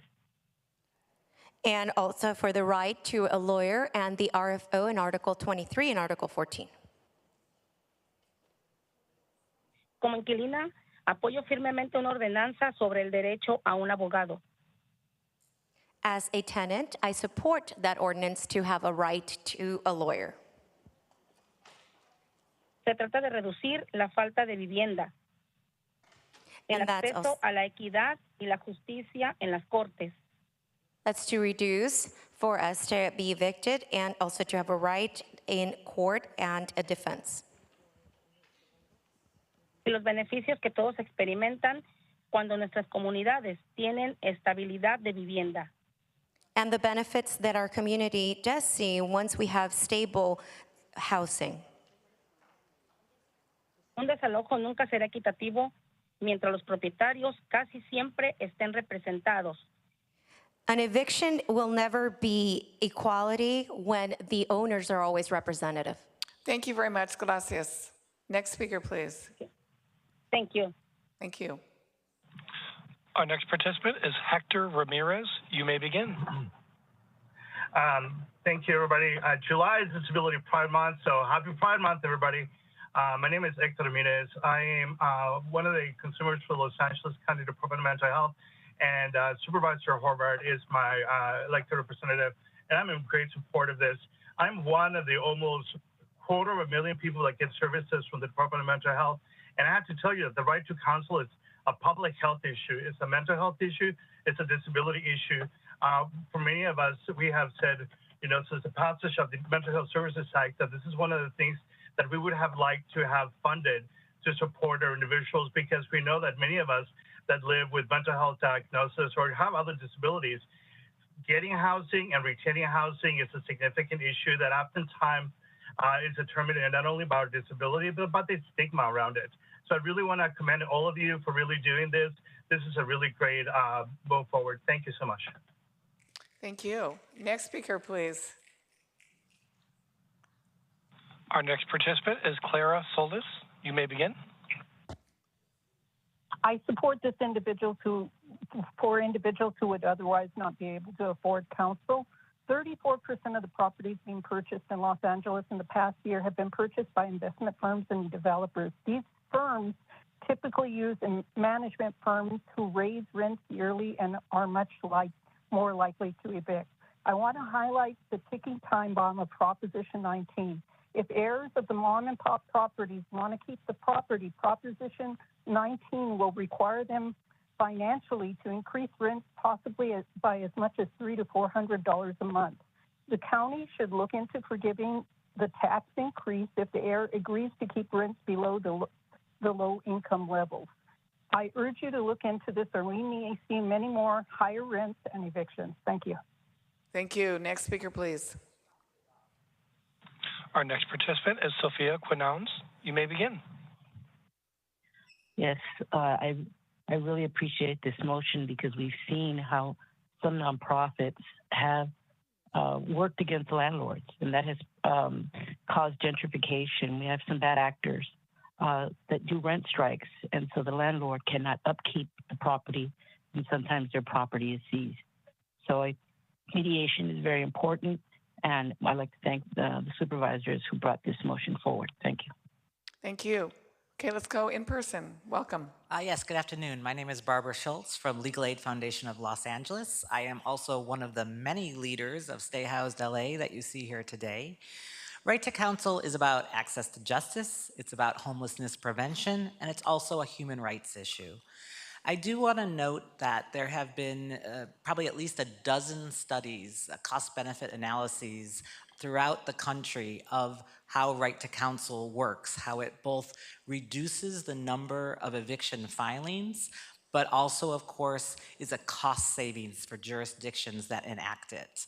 The 2019 study done of LA County found there would be a $240 million in savings by enacting right to counsel. I also wanted to offer this body a briefing of some sort to explain how eviction cases work, how they go through the courts, how they're settled, because I think all of that would really help everyone understand the process. And thank you very much for bringing this forward. Thank you. Next speaker, please. Hi, yes, my name is Cassandra Aranda. Good afternoon, everyone. I'm Cassandra Aranda, an ACE member and a tenant from District 2, and right to counsel ordinance is deeply personal to me. In my area, my landlord is known for purchasing homes only to demolish them a few years later, leaving tenants like me with no options. If this trend continues, District 2 will lack equitable and affordable housing. Losing those COVID protections earlier this year made me vulnerable to such actions. Despite this impeding displacement, I received a letter notifying me of a $200 rent increase totaling $2,900 monthly starting September of this year. This is unjustified given the reduced services of my landlord's plans to build housing for sale in the future. Meanwhile, my neighbors face no such increase. It's clear I'm being targeted. Thankfully, my tenant union, they support me, but I know there are so many neighbors around me that lack this aid. Right to counsel is crucial and it levels the playing field, providing resources to defend tenants' rights. Please stand with struggling renters like me. Support the right to counsel ordinance. Together we can create a future where fairness... Thank you. All right. Thank you. Next speaker, please. Hola, buenas tardes. Mi nombre es Ana Rico. Hello, good afternoon. My name is Ana Rico. Y soy inquilino. Soy del Distrito 1. And I'm a tenant from District 1. Ajá, y yo vengo agradeciéndole a la supervisora Michelle Solís y a Harvard por el apoyo a los inquilinos en el condado y representar la emoción para establecer una ordenanza sobre el derecho a un abogado. And I am here to show my gratitude to Supervisor Mitchell, Solis, and Horvath in supporting the tenants of the county and representing us with this motion to establish a lawyer to protect us or counsel to protect us in the county.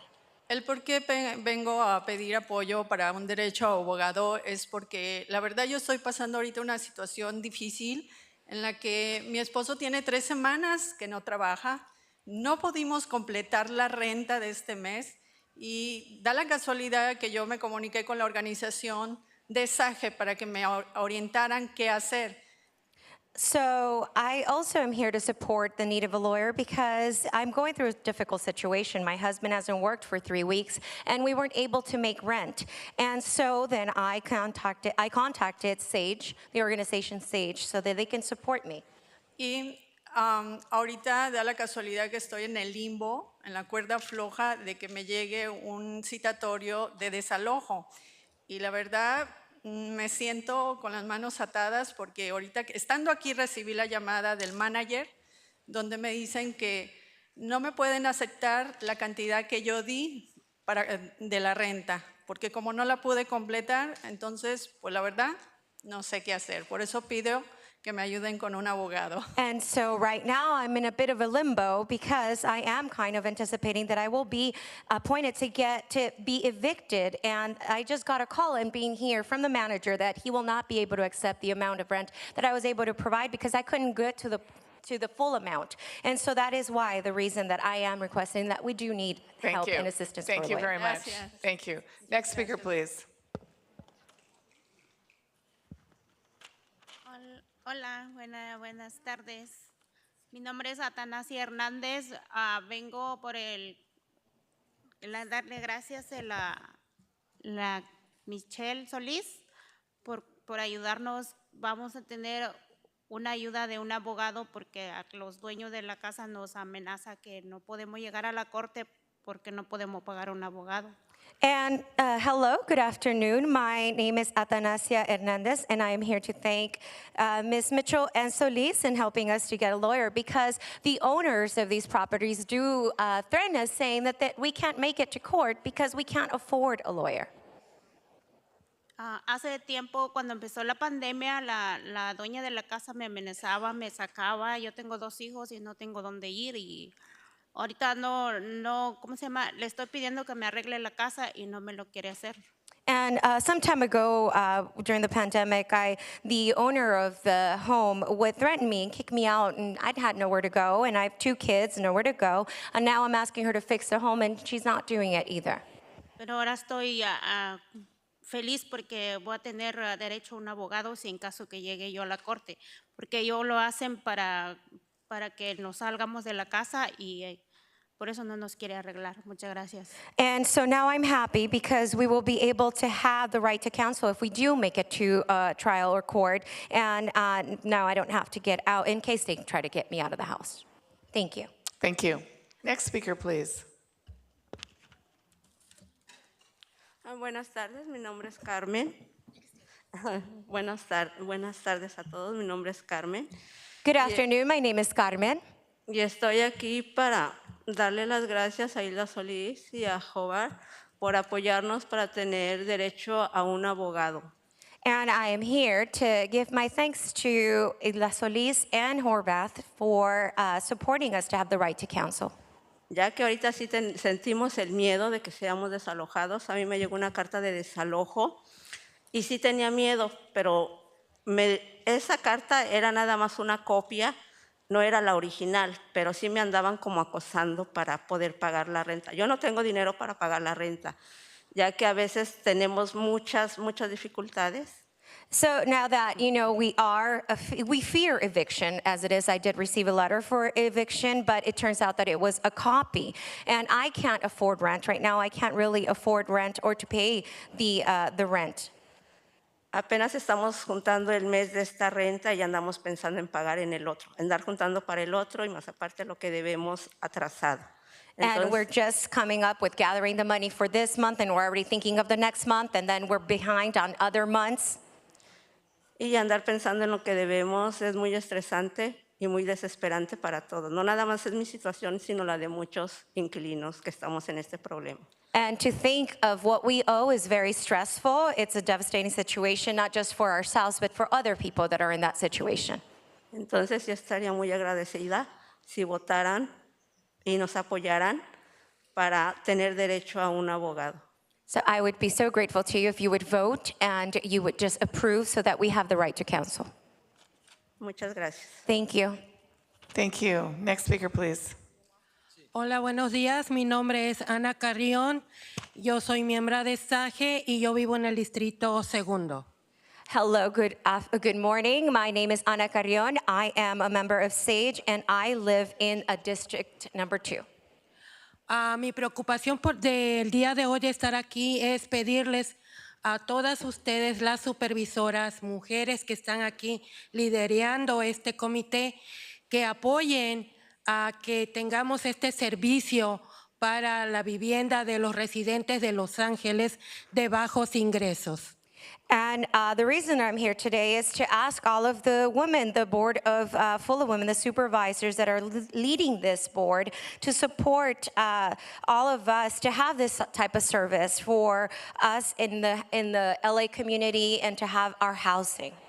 Ya que es un derecho porque estamos pidiendo sobre un presupuesto de dinero público. Since it is a right, because we're requesting this on a public budget.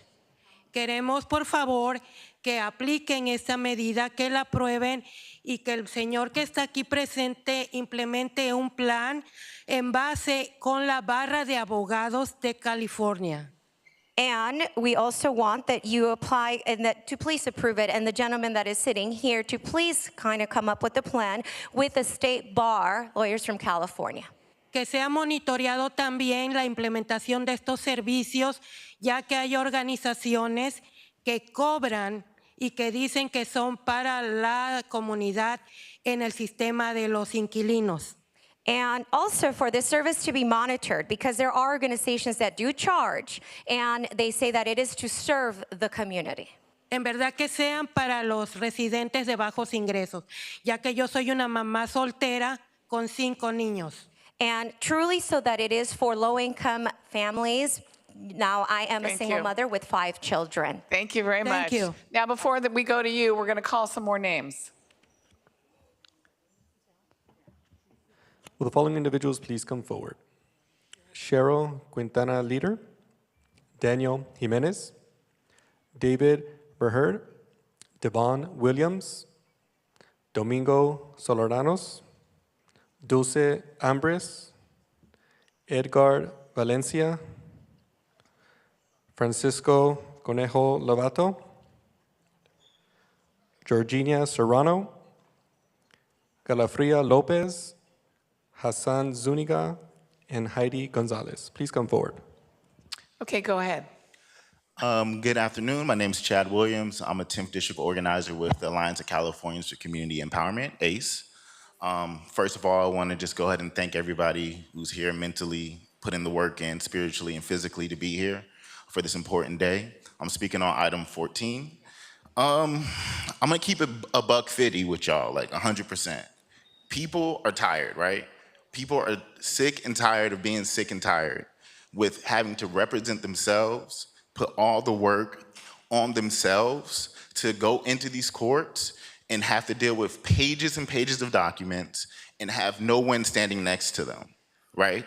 As an organizer in the 10th District, I just got off the phone with somebody who's dealing with a UD that has nobody. They have to do all that work and also go to work at the same time. It's just not fair. And when you look at the data, right, it's like 10% of folks who aren't represented, right? Like the 10% of tenants that don't have any type of representation. So y'all just need to make it really simple and just go ahead and pass right to council and make that decision together. Thank you. Check. Next speaker, please. Mi nombre es Alonso Landeros. My name is Alonso Landeros. Soy Distrito 9, miembro de ACE. I am from District 9, member of ACE. Si por favor podemos que tengamos derecho a un abogado, por favor. And may we please have the right to counsel, please? Mi situación, les voy a compartir mi historia. I will share my story and my situation. El dueño y el hijo llegaron varias veces, bastante allá a la propiedad donde vivo. The owner and the son have gone to the property that I live various times. Decir palabras inapropiadas en frente de mi hijo. To say inappropriate words in front of my son. Hasta golpearme con un bate y llegar la policía. And even to threaten me with a bat, and the police got there. A los meses me volvió a golpear y me llevaron a la ambulancia. Months later, he hit me again, and the ambulance picked me up. Entonces ya en eso que tuve que pedir dinero prestado para agarrar un abogado. So I had to ask for money, borrowed money, to get a lawyer. Sí, por favor, que esto ya pare para que otras familias no pasen por lo que yo pasé. Please have this stop so other families don't go through what I'm going through. Gracias, buen día. Thank you. Have a good day. Thank you. Next speaker, please. Hi, my name is Heidi Gonzalez. I'm a tenant organizer with Eastside Leads. I want to show you what the tenants receive when they've been evicted. They usually receive it on Fridays and have 5 days to answer. If they don't, we automatically lose our case. It's impossible to find a lawyer over a weekend, and it's more impossible to find a lawyer within 2 weekdays. If you don't answer, you will get an eviction on your record that will prevent us to rent another apartment for years. I bet you no one of you could answer it, all these papers on your own without making any mistakes.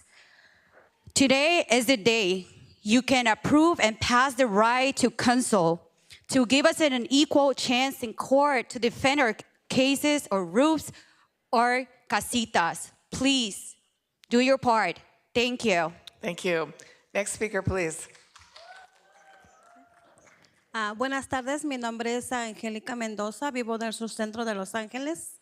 Hello, good afternoon. My name is Angelica Mendoza, and I live in downtown Los Angeles, South Central Los Angeles. Interpreter would like to clarify. El 15 de junio recibí una notificación de desalojo de 60 días.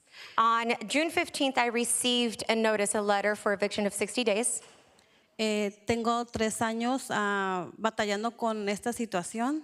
I've been struggling with this situation for 3 years.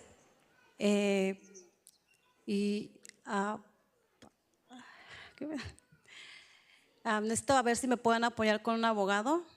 And I'm here so that I can get support with a lawyer.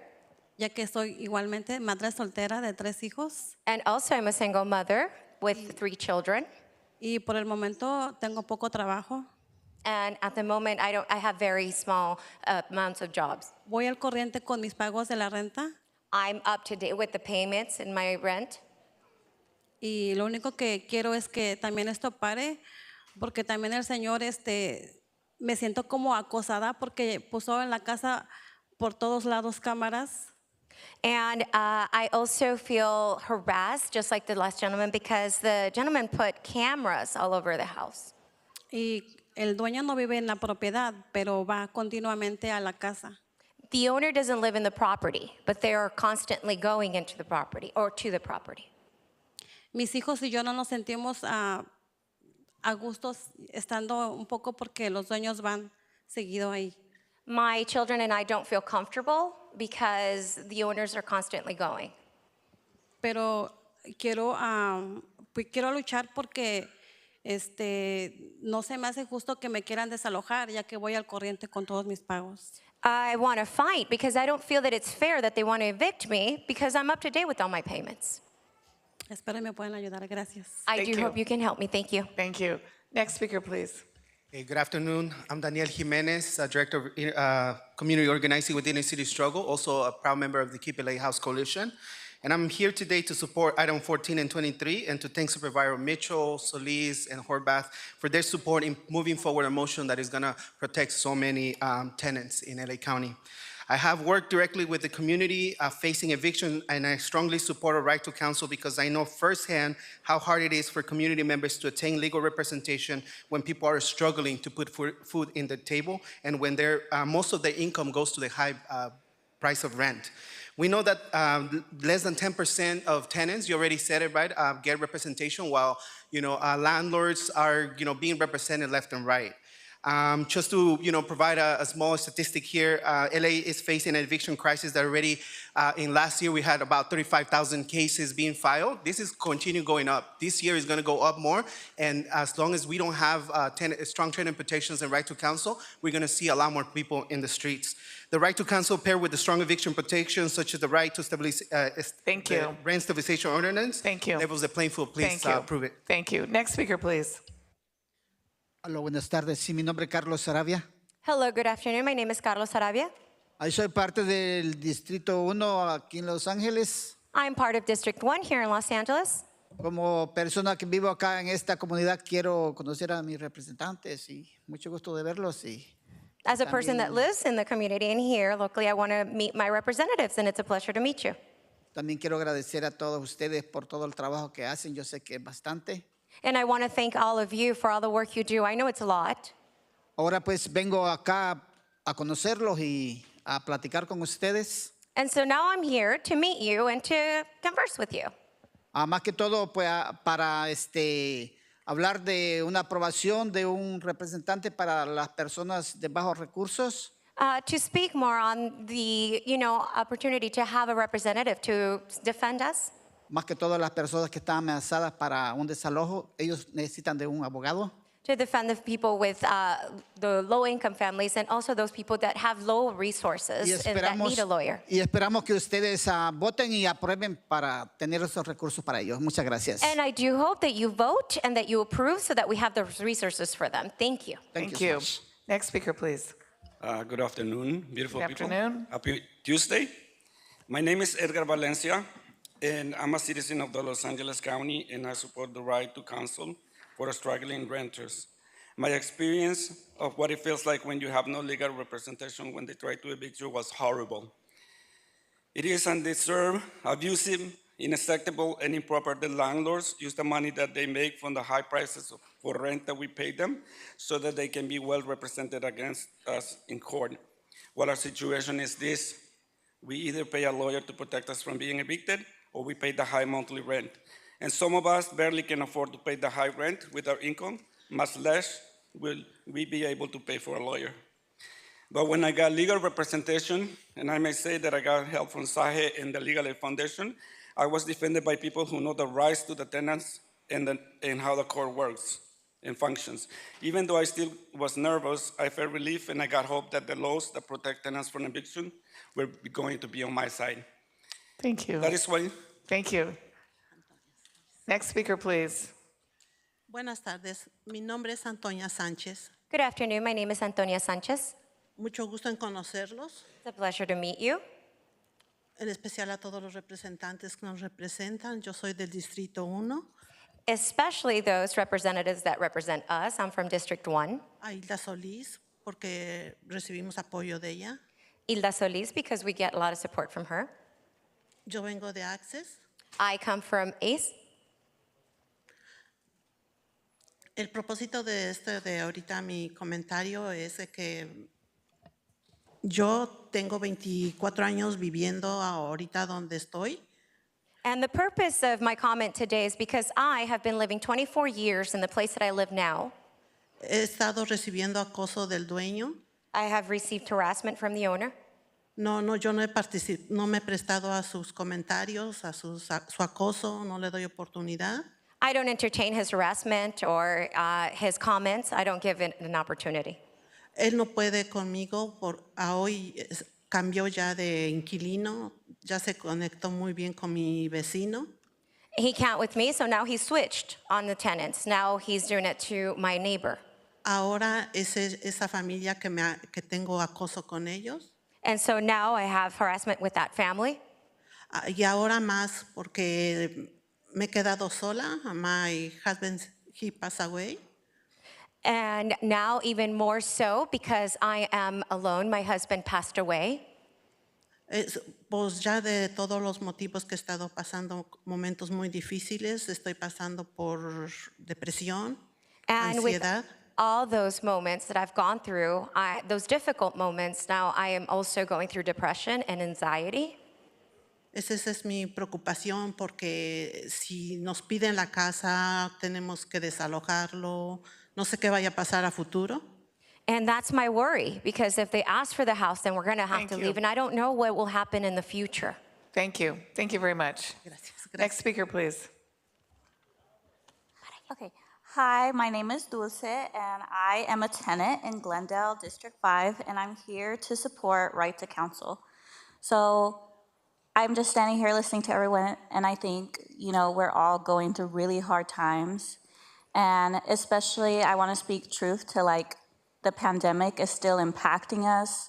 So imagine you get sick from work, you're unable to pay rent because you can't go to work, maybe you're so physically ill, and then you have to deal with a landlord who doesn't want to consider that situation, and you don't have a right to counsel.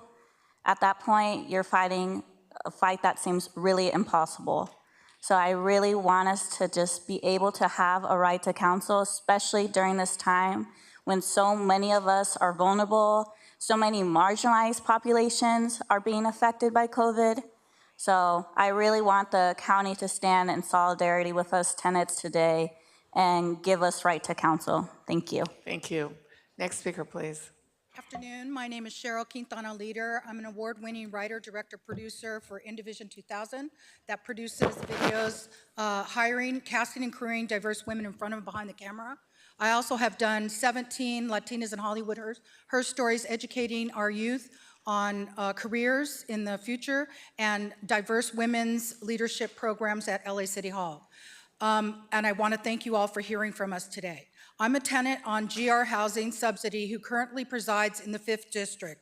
Having been homeless, living in my car with my 2 dogs for over 7 years, I support a right to counseling for struggling renters like myself with legal support. Without legal support, in 2009, I was evicted after a difficult divorce in the 4th District. 4 years later, without legal support, I was evicted in the 3rd District after having to sue the city for a non-payment of $8,000 in Long Beach on a video project I produced called Healthy Homes, educating 5th graders on asthma triggers and environmental health safeties at home after the Fannie Mae and Freddie Mac debacle. 3 years later, Thank you very much. If you have any extra comments that you didn't get in the minute, you can certainly turn them in and we'll read them. Okay, next speaker, please. All right. My name is Hassan. I'm a community organizer with ACE, but I'm also a tenant in the District 1 with Hilas.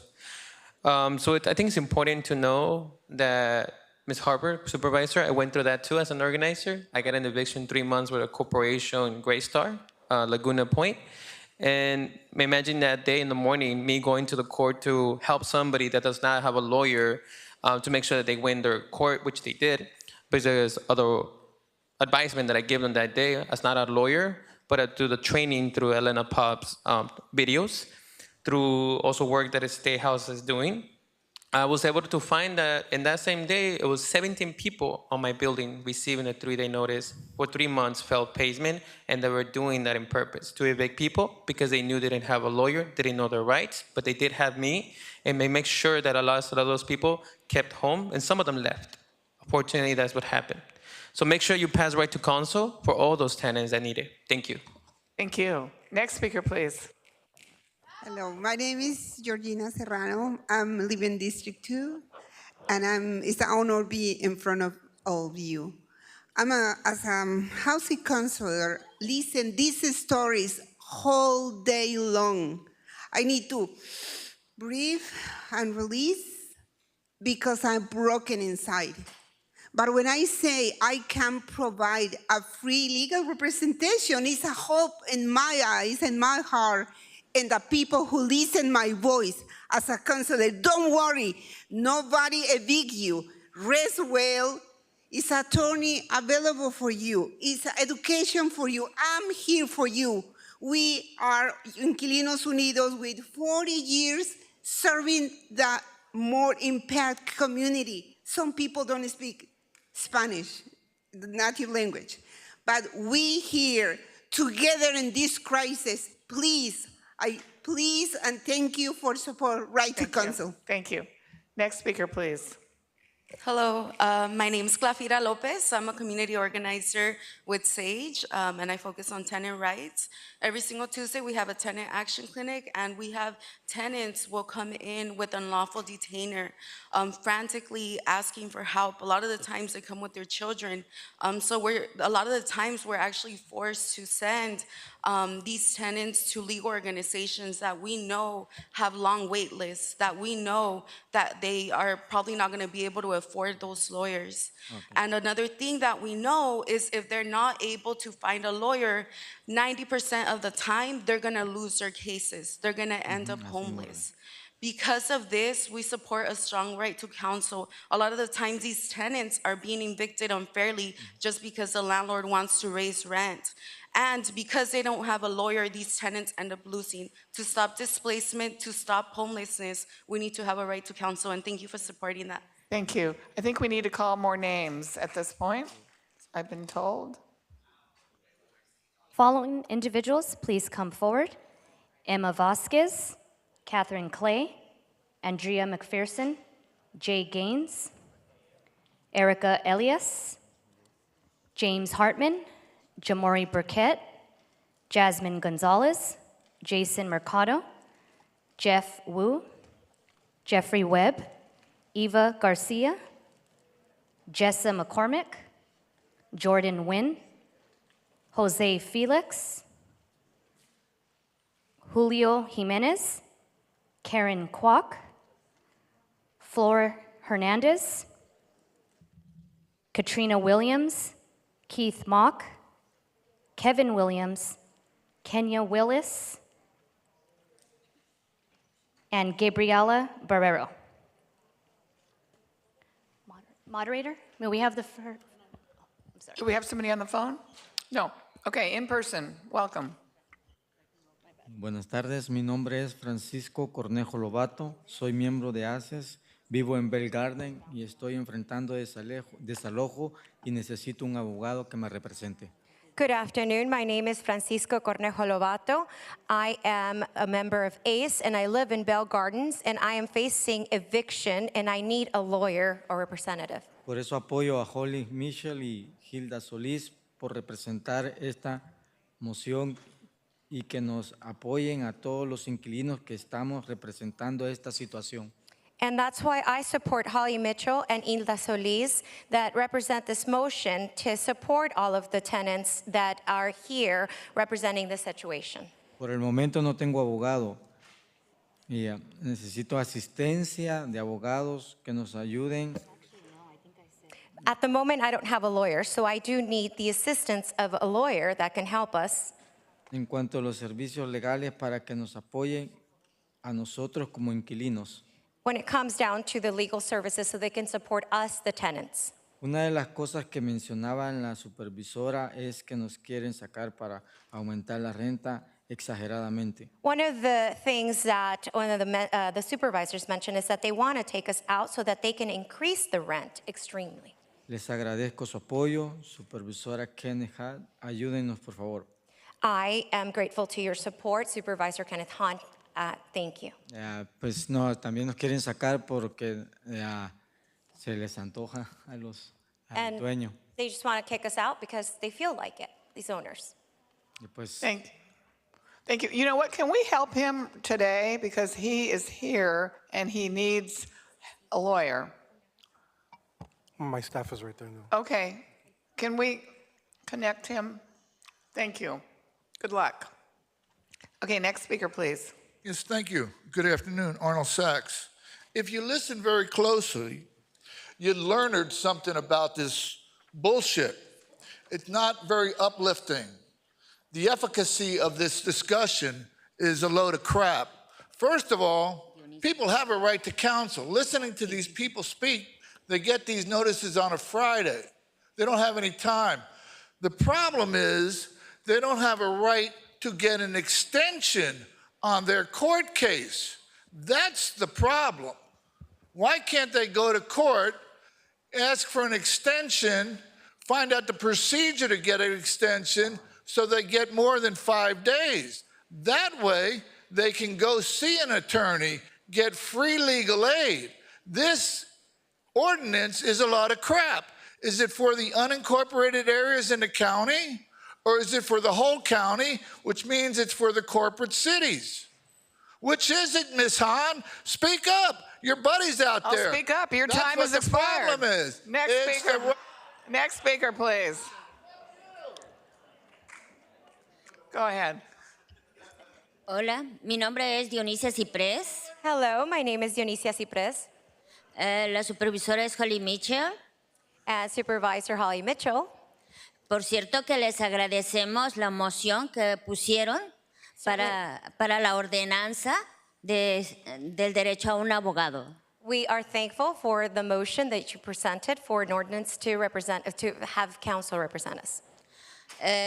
Así como muchos inquilinos y yo necesitamos esa ordenanza por tanto desalojo después de la pandemia que estamos viendo. Just like many tenants and myself, we need that ordinance due to after the pandemic with all the evictions that we've been facing. Nosotros, mi esposo y yo, hemos sufrido mucho de eso, nos han querido desalojar. My husband and I have suffered a lot from that. They've tried to evict us. Y como no han podido, nos han acosado demasiado. And since they haven't been able to succeed, they've harassed us a lot. Nos bloquean el parking, nos cambian la chapa de la puerta principal y de verdad que es demasiado acoso. They blocked the parking, they changed the locks on the main doors, and I mean, really, it's just a lot of harassment. Así que el inquilino, cuando no tiene abogado o no tiene representación ante una corte, uno se siente solo. And so the tenant, when he doesn't have representation, he doesn't have counsel in a court, then he feels alone. Los dueños tienen un equipo de abogados que los representan y el inquilino no lo tiene. The owners have an entire team of lawyers that represent them, and the tenant has none. Así que el inquilino siempre, cuando no tiene representación legal, siempre lleva las de perder. So when the tenant goes and he doesn't have legal representation, he's going to go there and lose. Thank you. Gracias. Gracias. Next speaker, please. Good day. My name is Jay Bentley Gaines. I have the privilege of growing up here in the Los Angeles area and going to the public school system, which is one of the best educations anybody can get. And even with that, an unlawful detainer is a challenging set of documentation. The majority of people here in Los Angeles did not grow up here. They did not go to school here. They came from all over the world. This is literally a melting pot. And the educational systems are not entirely equal. So you're gonna have a lot of people that just don't have the chops educationally to go through the document. And to face, like right now, I'm facing professional attorney. And it's a team of professional attorneys. And I had the knowledge to go out and get the information that I don't already have, but it's still a challenge. So this is definitely needed. Thank you for your time. Thank you. Next speaker, please. Hola, buenas tardes. Mi nombre es Emma Vázquez. Hello, good afternoon. My name is Emma Vázquez. Y estoy sufriendo de un desalojo. And I'm suffering from an eviction. No tengo abogado. I have no lawyer. Necesito un abogado para el día agosto 16 y 22. I need a lawyer for the 16th and 22nd of August. Y la verdad, yo y mi hija, tengo una hija de 26 años y es la que está cubriendo lo poco que estamos juntando para la renta. And really, I have a daughter who's 26 years old, and she's the one that's covering the little bit that we can for the rent. Ella está llorando porque tiene dos gatitos y un perro y dice, ¿ahora qué vamos a hacer con nuestros animalitos? ¿Qué vamos a hacer? ¿Vamos a estar en las calles? She's crying because Tengo mucho miedo que nos vaya a pasar algo, dice. She has a cat, she has a dog, and she's afraid, what are we going to do if they kick us out? Are we going to be in the streets with the dogs? I'm really afraid that they're going to do something. Tenemos viviendo 17 años allí. We've been living there for 17 years. Y la verdad hemos soportado demasiados abusos allí de ubicación, más bien muchos problemas de vivienda. And really, it's been 17 years, and we've suffered so much with a lot of issues of living there. Nosotros siempre hemos hablado o mandado email y nunca nos han hecho caso. Y ahora que nos atrasamos,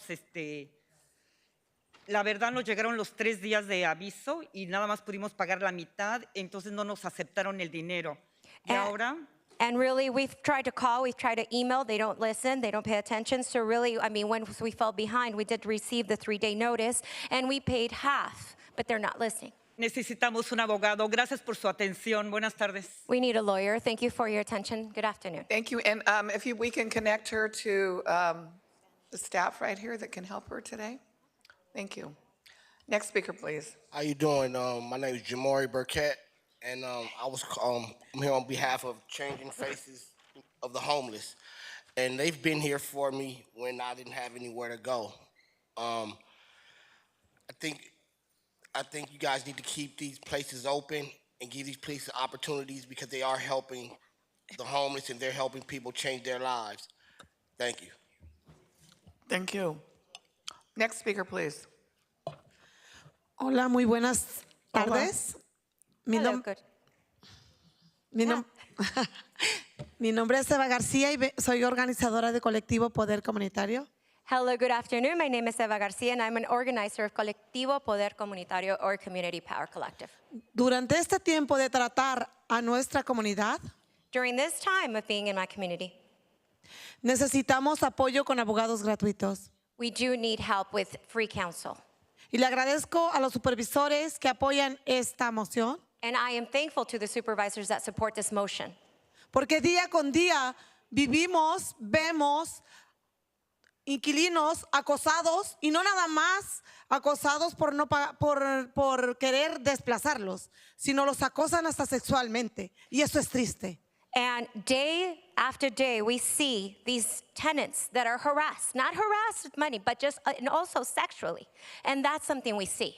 Tenemos reuniones donde llegan y cuentan su historia y a todos nos ponen sublimes.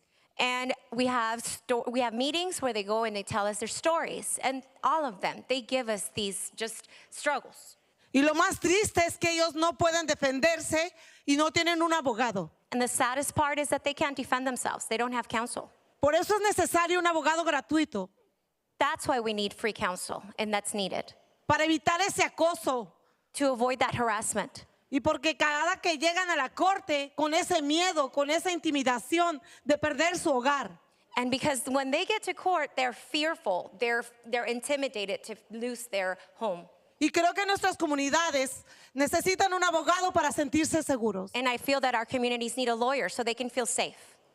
Creo que puede ser una alternativa, ya que la vivienda está carísima y esa es una de las cosas que los dueños quieren desalojar a nuestros inquilinos porque tienen tiempo viviendo ahí y quieren aumentar la renta. Because there are alternatives, and now rent is excessive, and now these owners are trying to get us out and evict these tenants that cannot afford these rents. Thank you very much. Thank you very much. Thank you. We need free lawyers now. Next speaker, please. Hi, my name is James Hartman. I am a tenant in Supervisor District 5 about to lose his housing. This is my personal story. I was able to secure 2 rent relief payments from my landlord during and did everything in my power to recuperate my finances after the pandemic. It was still not enough to get my life on track. Like so many, I was forced into unemployment due to COVID after suffering work closures across all industries. Work was scarce, and even with getting what little work opportunities there were, the debt accrued over the pandemic. The idea that people can pick themselves up from their bootstraps and get their act together is fine, but not applicable when the entire economy is against you after such an unforeseen public health crisis. At this time, my landlord has attempted an illegal eviction for non-payment for a period protected under COVID protections.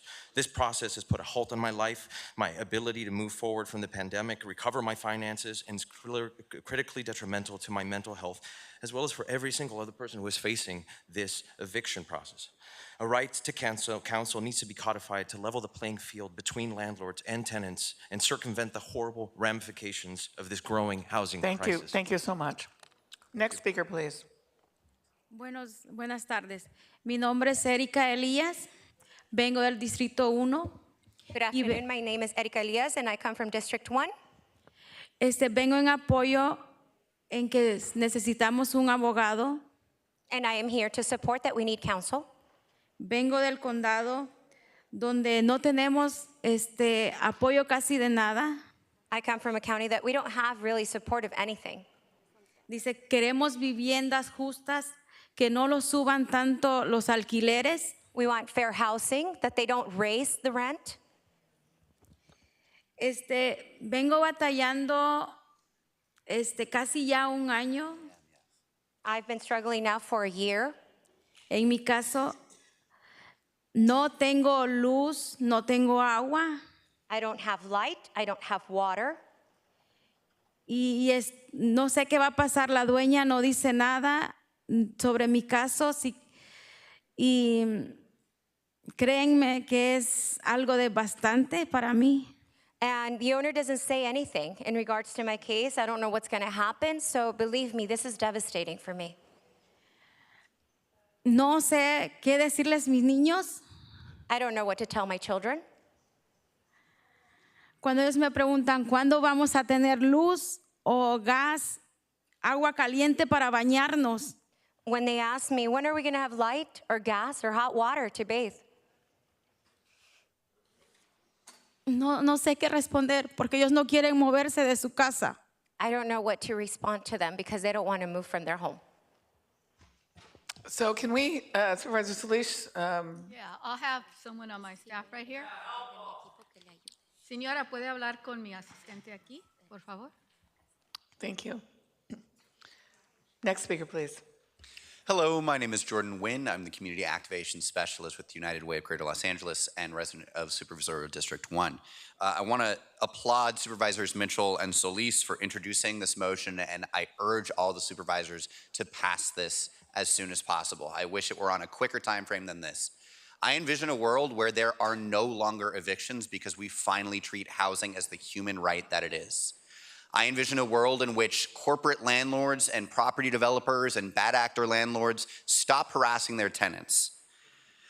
This is an issue of equity. Right to counsel is important for all tenants. They're facing up against a majority of these major property owners that have massive legal defense, and meanwhile, less than 10% of all tenants actually have any sort of legal recourse.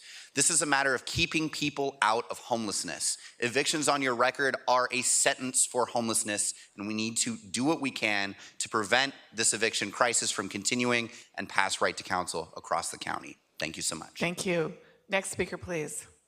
Hello, my name is Andrew McPherson. I'm a resident of LA County, and I want to take the time out to thank you guys for listening today.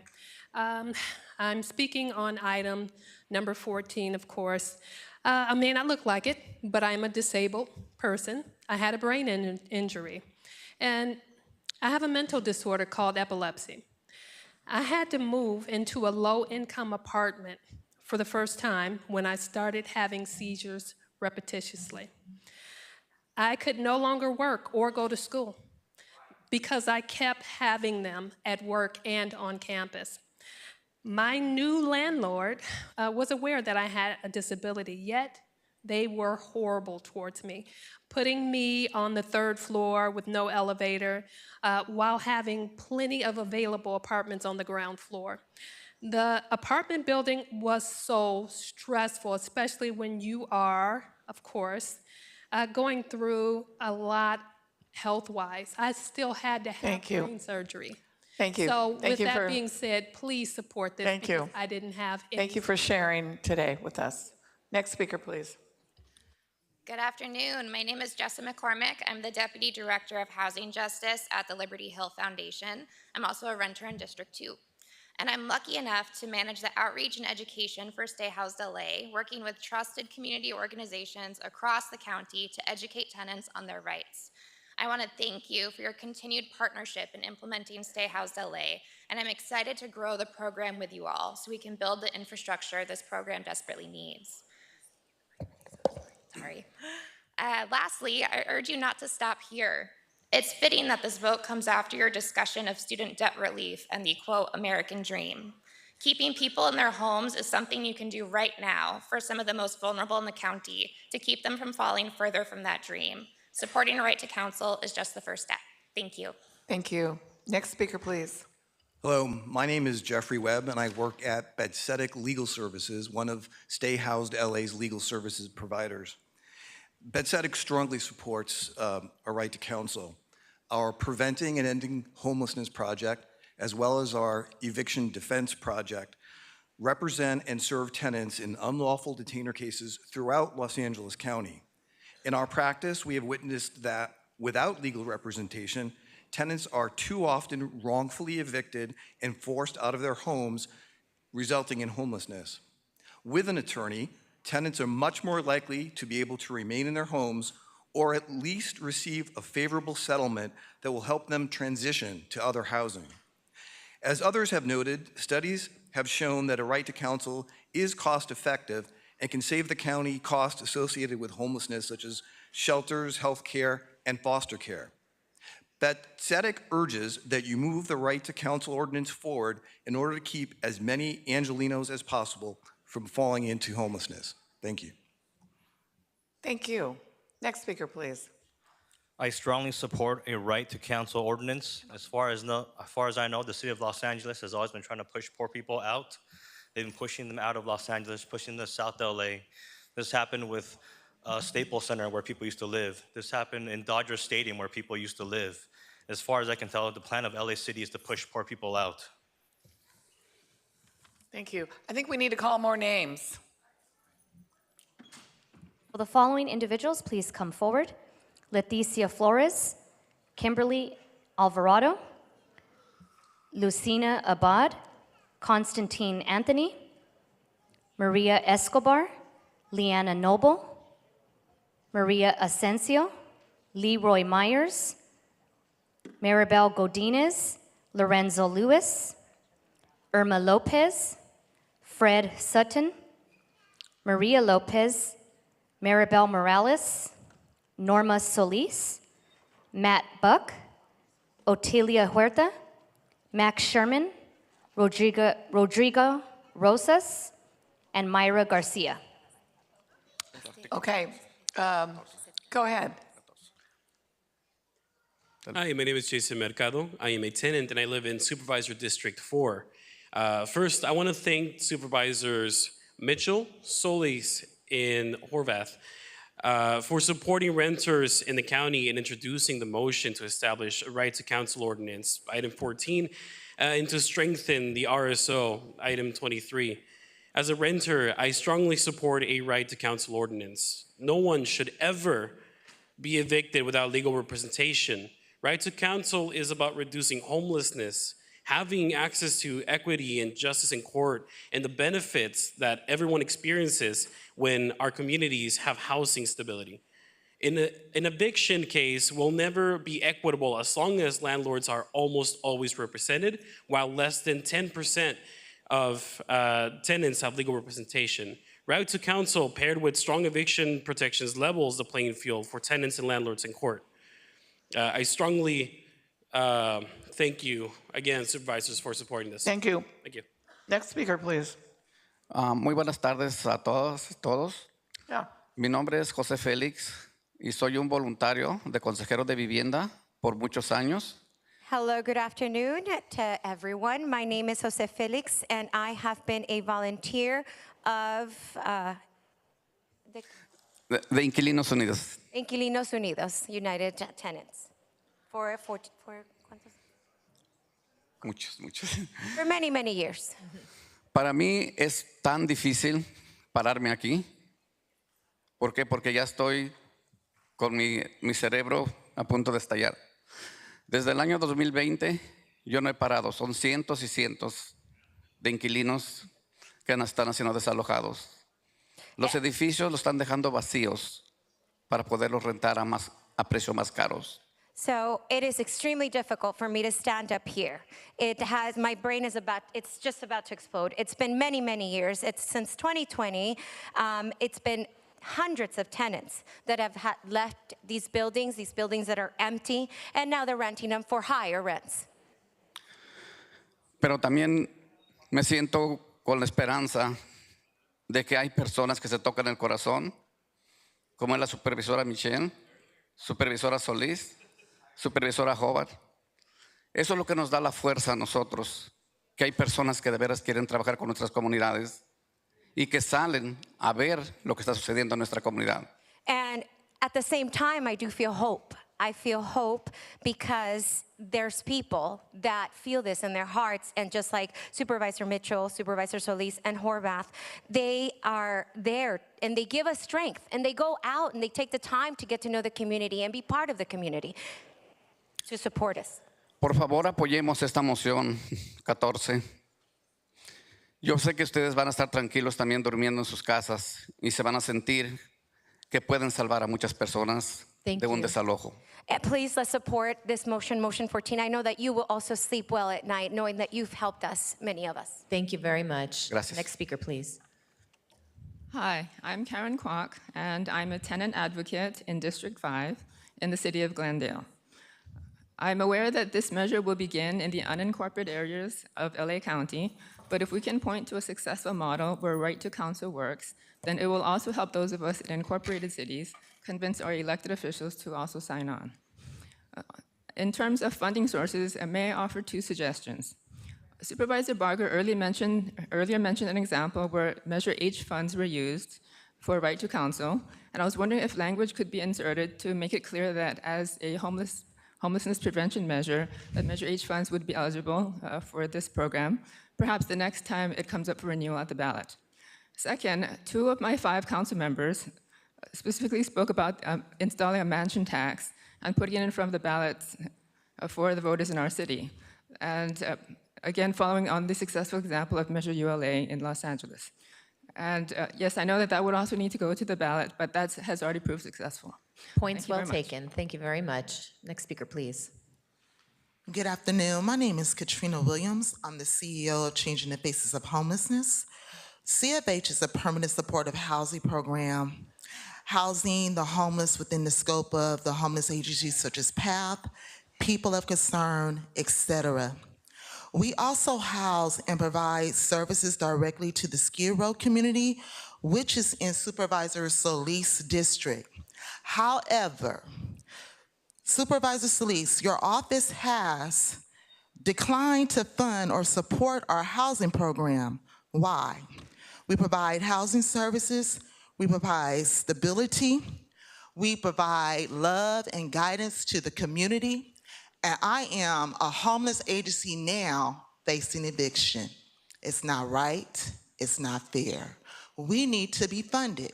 You're talking about funding attorneys. If we house the homeless correctly and fund housing programs, we won't need to pay for attorneys. Have a wonderful day. Thank you so Amen. much. Next speaker, please. Hi, my name is Trevion Bowden. I'm here for, I'm a member of the CFH. I'm speaking for David Braham. I'm speaking for David Braham. I am the manager of Zena's Investment, LLC, the owner of the property which is Mrs. Katrina has rented for the past 2 years. Zena Investment, LLC is dedicated to be rented to the tenants, either in the transition of the tenants who are assisting the people in transition in the city of Los Angeles, and myself has rebuilt for the bankruptcy and being homeless for 10 years ago. So I am sympathetic to Mrs. Katrina and work that does assist his people as well as all people that's needed base support. Ms. Katrina also rented a second property owned by a sister company of Zena on a property which is also prepared part of Mrs. Katrina's program. There is a seed of $100,000, and the rent areas of own Zena is its sister company has going into the set of debts to cover Thank mortgage you. property statements, effort to keep Thank two you very properties much. loans current. Thank you. Your time has expired. Next speaker, please. Hi, my name is Kimberly, and I'm a tenant in Monterey Park, District 1. So first, I want to thank Supervisors Mitchell, Horvath, and my supervisor, Hilda Solis, for supporting renters in the county, introducing the motions to establish a right to counsel. As a renter, I strongly support and urge you all to support the right to counsel ordinance. No one should ever be evicted without legal representation. Right to counsel paired with strong eviction protections will reduce homelessness, access equity, and justice in court, and support housing stability. Right to counsel is about radical justice and economic justice. We need free legal representation for low-income tenants, community education, and targeted outreach to build tenant power, emergency rental assistance. I also want to support item 23 because strong eviction protections are critical to keeping LA County housed as eviction filings continue to increase. Thank you. Thank you. Thank you very much. Next speaker, please. Buenas tardes a todos los supervisores. En el nombre de Dios, les vengo a pedir favor que ustedes nos ayuden para poner un abogado. Good afternoon to all the supervisors. In the name of God, I am here to ask you that you please provide a lawyer for all of us. Porque yo del año pasado tuve un desalojo y todavía siguen, ellos no me han podido resolver mi problema. Because last year I went through an eviction and it's still going and they haven't been able to resolve my issue. Soy madre soltera con un hijo que está en la universidad. I'm a single mother with one son who is in the university right now. Y yo lo que les pido favor en el nombre de Dios que nos ayuden para que tengamos un abogado así gratis. And I am just here to ask you, in the name of God, that you do provide a free lawyer. Y les agradezco al grupo de los inquilinos que ellos me han estado apoyando. And I am thankful to the group of Los Angeles tenants that have been helping me. Y a todos los supervisores que nos han escuchado. And to all of the supervisors who have listened to us. Y les agradezco que nos ayuden para poder resolver esos problemas que tenemos en los alojos. And I'm thankful that you're helping us with, fixing these problems with eviction. Yo tengo mucho estrés y ya no soporto eso yo ya. I am so stressed out, I can't take it anymore. Y por favor se los pido que nos pongan un abogado así gratis porque no tenemos un dinero para estar pagando. And so I am just asking, please, that you do provide free counsel because we don't have the money to be paying for that. Gracias por todo y Dios los bendiga. Thank you for everything and may God bless you. Gracias. Thank you very much. Next speaker, please. Fred Sutton with the California Apartment Association. we respectfully request a cost-benefit outcome analysis is conducted of an RTC program versus an expanded rental subsidy program. It costs thousands of dollars to provide legal counsel for one case. Tax dollars can go much further through a rental subsidy, helping more of those in need, preventing a potential eviction, and at lower cost per individual. The projected Stay Housed LA budget keeps direct rental assistance payments stagnant while having legal funding consume over 75% of the projected $60 million. RTC is not a housing strategy. The Shriver study found that legal counsel was not effective in preventing the removal of a tenant from a unit. Overwhelmingly, the resident was required to move out of the unit at the end of their case. RTC only delays the process. It does not stop a lawful claim to reclaim your property. The housing shortage and correlating affordability issues does not need a legal solution. It needs an economic one. Thank you. Thank you very much. Next speaker, please. Hi, Matthew Buck, California Apartment Association. If dollars are available, the board should investigate the maximum use of those finances before making a final decision. We request a comprehensive economic and outcome analysis be conducted of an RTC program versus a direct rental subsidy program. RTC programs do not achieve what proponents claim. They come at a high cost and demonstrate little success. A Columbia University study found that RTC policies increase homelessness by 15%. No outreach was conducted regarding this issue. The meeting of property owners marked in the report was dedicated to moratorium matters. Had a formal hearing taken place, metrics could have been highlighted and questions answered to ensure a fully informed report before you. We also request that the outreach efforts of Stay Housed LA be reviewed for absorption into DCBA functions. DCBA is a trusted and neutral arbiter of information and should play a bigger role in educational outreach. Thank you. Thank you. And just for the record, the amendments offered today do provide an analysis of the fiscal impact about a year or so after implementation. So we're actually looking at real numbers for that analysis. Next speaker, please. Hello, my name is Constantine Anthony. I am the mayor of the city of Burbank, but I'm also a renter. So I appreciate Supervisor Horvath about your story that you told earlier. It's rare that we see renters in elected office. It is surprising, well, I guess it's not really surprising that CAA and AGLA is here. The apartment associations definitely show up here. I know they've endorsed at least one member of the supervisor body for re-election, and so I'm hoping the vote's gonna be a 5-0 today, and if it's not, we know why. Thanks, guys. Next speaker, please. Good morning, Honorable Supervisors, or good afternoon at this point. My name is Max Sherman. I'm speaking on behalf of the Apartment Association of Greater Los Angeles. The Apartment Association, AGLA, strongly opposes the right to counsel ordinance and universal access to right to counsel. As a result, in the county obligating itself far beyond its current financial abilities, reduce available funding for existing unmet legal representation obligations, and purposely drag out an already lengthy and costly eviction process for county housing providers. Hiring a lawyer paid by the hour does not change a renter's ability to pay rent. We urge the board to adopt a permanent rental assistance program countywide for renters to pay rent, not lawyers. The DCBA's data shows that 76% of all evictions are due to non-payment of rent. Rather than throwing taxpayer funding on private attorneys, the county should be substantially expanding its existing rental assistance program for low-income renters. Thank you. Thank you very much. Next speaker, please. Buenas tardes, mi nombre es Otilia Huerta. Yo vivo en el condado de Los Ángeles. Mi propietario nos está desalojando y no tenemos un abogado. Good afternoon. My name is Otilia Huerta, and I live in Los Angeles County. Our landlord is evicting us, and we don't have a lawyer. Por favor, pasen el derecho a un abogado. Yo no quiero terminar en la calle y sí en la 14. Please approve the right to counsel. I don't want to end up in the streets, so yes on 14. Y si se puede, gracias. Yes, we can. Thank you. Thank you very much. Next speaker, please. Yes, again, my name is Julia Wallace, Y quiero decir en español, yo apoyo los inquilinos en Los Ángeles y todos los inquilinos en todo el mundo. I support the tenants and this measure. In addition to being a member of SEIU Local 721, I'm also one of the founding members of the Lenox Inglewood Tenants Union. And if that tenant union was not formed, I would have been evicted from my home that my family members have lived in since the 90s.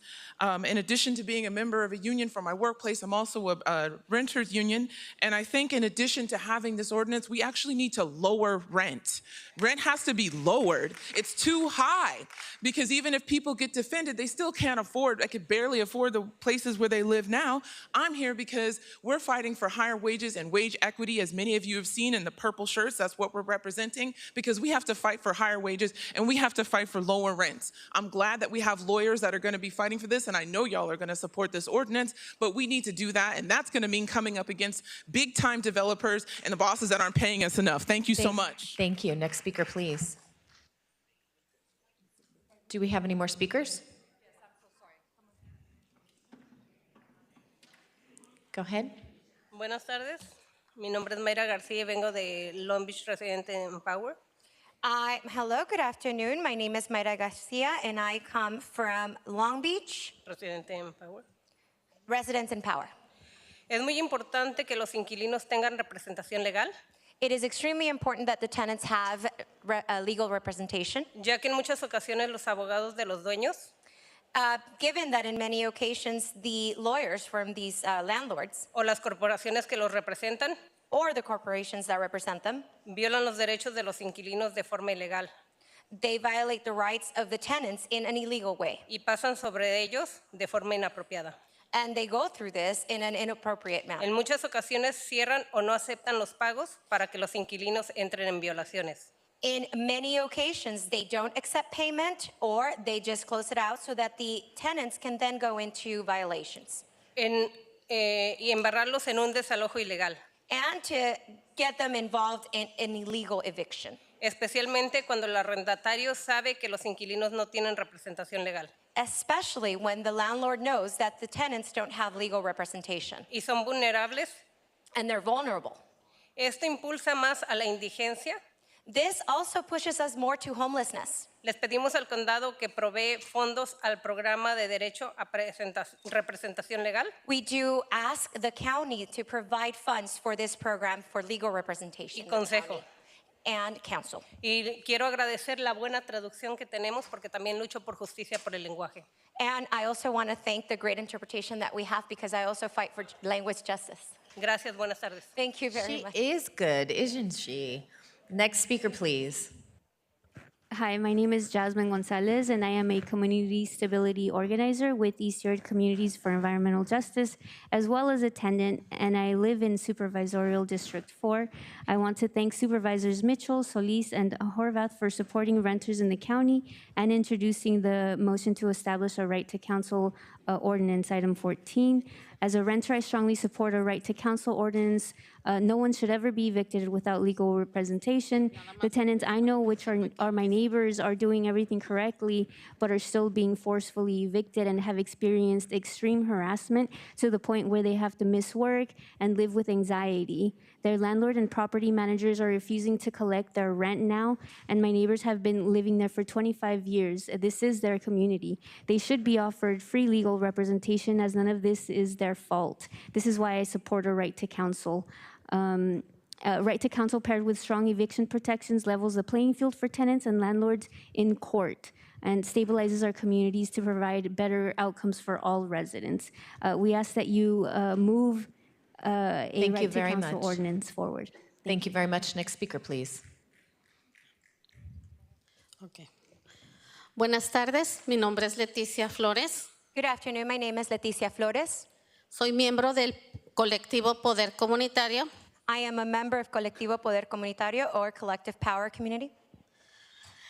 Estoy aquí para pedir el apoyo a la proposición 14 porque I am here to request the support on motion 14 because es justo para las personas que somos inquilinos tener representación legal. It's fair for those tenants, for us that are tenants, to have legal representation. de no tener representación legal, nos vemos obligados a tenernos que salir de nuestros hogares y vivir en la calle. While not having legal representation, then we see ourselves obliged to go and get out of our homes and not have and be homeless. Pienso que ya tenemos suficiente gente viviendo en la calle y la mayoría de la gente que vive en la calle es por falta de recursos.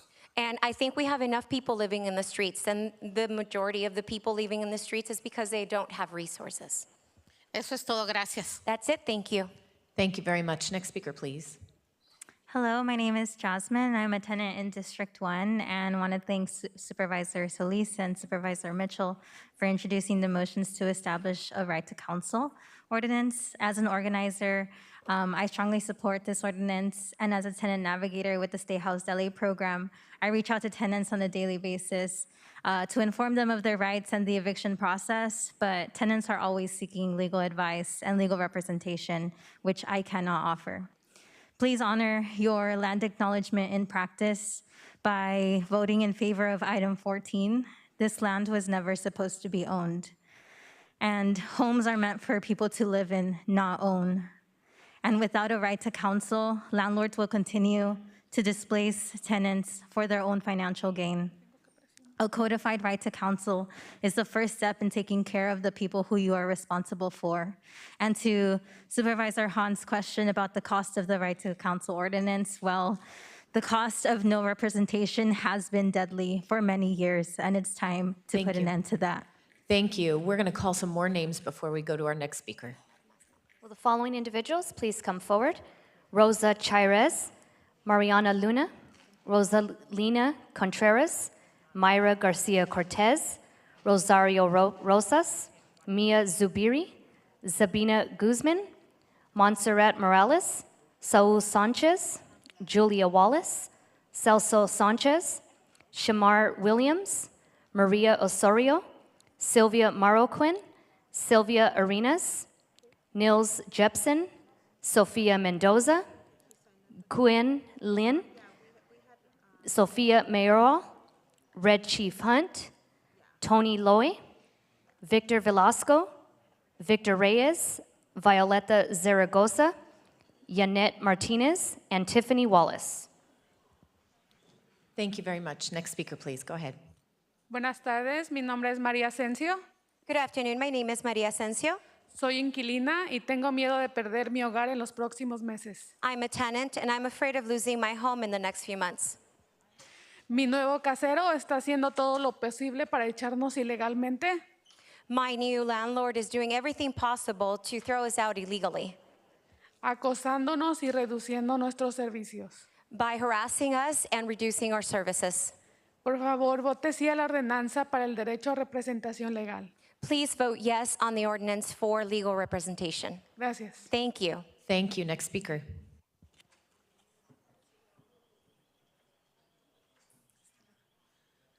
Buenas tardes, mi nombre es Gabriela Barrero. Un desalojo es una situación muy estresante.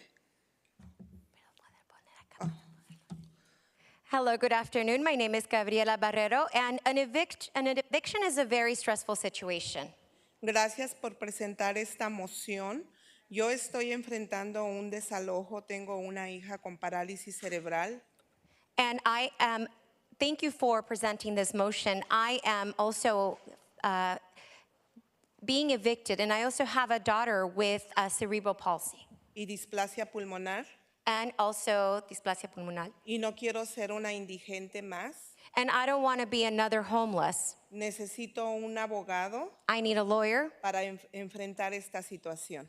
To be able to face this situation. Gracias. Thank you. Thank you. Next speaker. Hi, my name is Mia Lopez Zubiri, and I'm here on behalf of Venice Community Housing. We want to express our strong support for the motion to establish a right to counsel ordinance, which will advance every person's right to safe and stable housing. As we work to preserve and build affordable housing throughout LA, we know that one of the most important tools we have to address our housing crisis is to prevent homelessness before it begins. No one should ever be evicted without legal representation, and landlords are far more represented than tenants are in court. A right to counsel and strong eviction protections will help keep people in their homes, stabilize our communities, and promote racial and economic equity. We urge all of the supervisors to support this motion. Thank you. Thank you. Next speaker. Hello, good afternoon. My name is Myra Fernanda. I'm a renter in County District 4 and lead organizer for Long Beach Residents Empowered. I find myself inside the courthouse having to accompany tenants at least 2 to 3 times per week with unlawful detainers because they could not secure an attorney. I am not an attorney. I am not a legal advocate. I'm a community member, and tenants deserve access to legal representation. With all the legal jargon and hoops that tenants are forced to navigate, on top of dealing with the stress of potentially losing the roof over their heads, tenants are already set up to fail and lose their cases from the beginning.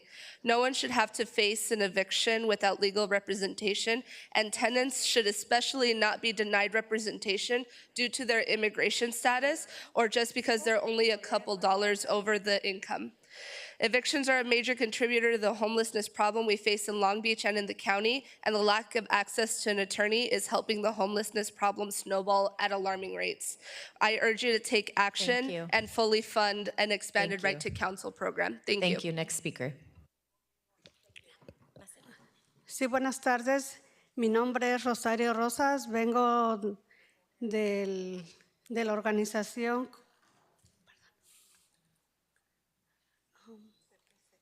colectivo Poder Comunitario. Hello, good afternoon. Hello, good afternoon. My name is. We can hear you. Okay. Hello, good afternoon. My name is Rosario Rosas, and I am from the Community Power Collective. Yo vivo en el este de Los Ángeles y por lo pronto no estoy desalojada, pero vengo a que esta propuesta 14 pase para que tengamos, ¿cómo se dice? Abogados gratuitos para nosotros, porque voy al grupo y escucho a muchas personas del acoso que hacen los dueños de casa y pues por eso estoy aquí. Okay, so I live in East LA. I'm not facing eviction at the moment, but I am here so that 14 can pass. Being that now when I go to these, for us to have a free representation, when I go to the group meetings, I do hear of the harassment that happens to the tenants, and so we need that support. Pues por lo pronto es todo y esperemos que sí ascendan abogados gratis para la comunidad. For the time being, that's it, and we do hope that you do provide free counsel for the community. Gracias. Thank you. Thank you. Next speaker. Hi, everyone. My name is Nils Jepson, and I provide support for Stay Housed LA with Liberty Hill Foundation. I'm also a master's student in urban planning at UCLA and a tenant in Koreatown. So I've organized with tenants for about 2 years now, and almost every single one of us has an eviction horror story. The eviction process, when approached alone, is purposely unclear, incoherent, perpetuates the power imbalance present in the landlord-tenant relationship, and sometimes seems explicitly structured to make us fail. We know a right to counsel keeps us in our homes, keeps our communities intact, halts homelessness, and actually saves the county money. As someone who has called LA home my entire life, I have seen us try countless piecemeal solutions to the housing crisis that haven't really made a dent. We need a holistic and wide-reaching approach. This is the first step. We need a right to counsel in unincorporated LA County, and then, hopefully, everywhere. Thanks. Thank you. Next speaker. Buenas tardes, mi nombre es Rosa Chaires. Good afternoon, my name is Rosa Chaires. Soy miembro voluntario de Colectivo Poder Comunitario. I am a volunteer member of Community Power Collective. Nosotros cada lunes organizamos juntas con inquilinos. For us, every Monday, we organize a meeting with the tenants. Y estoy horrorizada de ver lo que la comunidad está enfrentando en estos momentos. And I'm petrified to see what the community is facing in these times. Desde aumentos ilegales de renta, from the rent being illegally raised, hasta acoso sexual y violaciones. Even sexual harassment. Anoche tuve la mala experiencia con una inquilina que habla de cómo los encargados y su familia les acosan. Last night I had an experience. I had a conversation with a tenant and to how the owners harass the tenants They harass their family and them. Al parecer, estas personas tienen aterrorizados a toda la comunidad en ese edificio. What it looks like, these people are trying to just instill fear in everyone in that building. Estas cosas están pasando porque ellos no conocen sus derechos y no saben cómo defenderse. These things are happening because they don't know their rights and they don't know how to defend No themselves. saben a dónde acudir. They don't know where to go. Por eso es necesario que esta coalición de abogados exista y proteja los derechos de todos los inquilinos. That's why it's important that this coalition of lawyers does exist and that they have the right, they protect the rights of these tenants. Y al mismo tiempo ellos tengan una base legal donde ir en caso de que así sea necesario. And in this form, they have a legal base to go to in case that's needed. Gracias. Thank you. Thank you. Next speaker. Hi, good afternoon, supervisors. My name is Victor Reyes. I am with VICA, the Valley Industry and Commerce Association, and today we are here to express our concerns with item number 14. We believe this program would not be a proper use of public funds, and reality is that the county simply doesn't have the resources to support it. The county's plan is to pay for private attorneys to fight lawful evictions, not just in unincorporated communities, but at some point also incorporated cities. It's worth noting that the county is already struggling to fund some of its current ongoing operations, including current staffing of current county staff attorneys, including the public defender and alternate public defender. The county's push for this proposal undermines the authority and duly elected responsibilities of various city councils for those that are established incorporated charters. Instead of pursuing this proposal, VICA urges the board to reject the motion and respect the rights of incorporated areas while also looking to utilize. Thank you. Your time has expired. Next speaker, please. Mi nombre es Silvia Arenas. Soy miembro de CPC. My name is Silvia Arenas. I'm a member of CPC. Venimos a pedir que nos ayuden, que aprueben para más dinero, más fondos para conseguir abogados para que nos representen y ayuden en nuestros casos de desalojos. We are here so that you can support us and represent us and to provide more money, more funds so that we can have lawyers who represent us and to help us. Yo personalmente estoy en mi segundo desalojo porque dice la dueña que pago muy poco y la quiere rentar por más dinero. I personally am facing my second eviction because the owner says that I pay too little and that they need to raise the rent more. Y a como sea me va a desocupar. Gracias. No matter how, then she's going to kick me out. Thank you. Thank you. Next speaker. Good afternoon. My name is also Victor Velasco. I am an eviction defense paralegal at Public Counsel, one of the several organizations in the State House LA Coalition. Working on the front lines of our eviction crisis, we have seen the number of tenants in need of legal support rise to alarming figures. For several months last year, for example, our team consistently received 150 referrals each month from direct referrals, workshops, and organizing partners. And across the county, nearly 35,000 eviction cases were filed in 2022. Unfortunately, many folks in this room have discovered that the eviction process is fast, confusing, and devastatingly unjust. By the time that many tenants get the information and resources that they need to respond to an eviction lawsuit, a default has already been filed because landlords are nearly always represented, while less than 10% of tenants have legal representation. As a result, tenants are wrongfully being evicted and homelessness continues to increase. With classes scheduled to resume next month across the county, we cannot expect our children and young people to care about school or college if they are afraid of losing their home. Thank you. Thank you. Thank you. Your time has expired. Next speaker. Buenas tardes, mi nombre es Sofía Mayoral, vivo en el condado de Los Ángeles. Nos están desalojando y no tenemos un abogado. Good afternoon. My name is Sofia Mayoral. I live in Los Angeles County, and right now I'm being evicted and I don't have a lawyer. Es muy triste que cuando busco ayuda me dicen que no me pueden ayudar porque el condado de Los Ángeles no tiene protecciones. It's extremely saddening when I look for help and they tell me that they can't help me because the county of Los Angeles doesn't have protections. Tengo 30 días para salirme con mi familia y mi perrito. I have 30 days to get out with my family and my dogs. Por favor, pasen el derecho a un abogado. please approve the right to counsel. Mi hijo y yo tenemos 20 años viviendo allí y al igual que otras personas, 4 apartamentos más los están desalojando. My son and I have been living there for 4 years, and just like the rest, they're evicting us all. There's 20 other 4 20 families. years, I'm sorry. 20 years. 20 years. Thank you. Next speaker, please. Good afternoon. My name is Ivona Nen Machado. I live at 357 South Alvarado Street, apartment 212, Los Angeles, California, 90057 in CD1.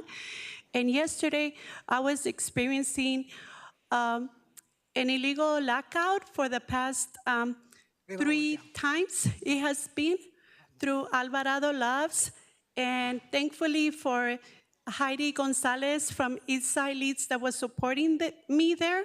LAPD was giving me 20 minutes to leave my house that I have been living since January 1st, 1999 in an RSO unit, which I was affected by COVID, and my sister had cancer, and she applied for REAP in California rent relief, and the award of $7,000 never made it to us, so that because we pay $476, they illegally locked us out last year, and it's hard for us. And I would like the LAPD to have more sympathy. Thank know you. the rights. Thank you for sharing your story. If you'd like additional assistance, someone can help you over here in the front. Next speaker, please. Hello, my name is Tony Loy. I need a translator. Okay. Okay. Yeah, you need a translator. Okay, at this time, I'm going to read his written statement. My name is Tony Loy. I am a disabled senior. I live in Los Angeles County. I have 30 days to move out. I need a lawyer. Please vote yes on item 14. We need a right to counsel. Huh? No, I want to move out. I really worry about it. I want to move out. The new landlord tell me to move out. I can look for the place now. In his written statement, he says he does need a right to counsel and a lawyer now. I need a lawyer, 14 digits. Thank Unit you. 14, Miss Landlord. We can have someone help you from our constituent assistance team over here to try and assist you in this moment, but thank you for your testimony on this particular item going forward. Next speaker, please.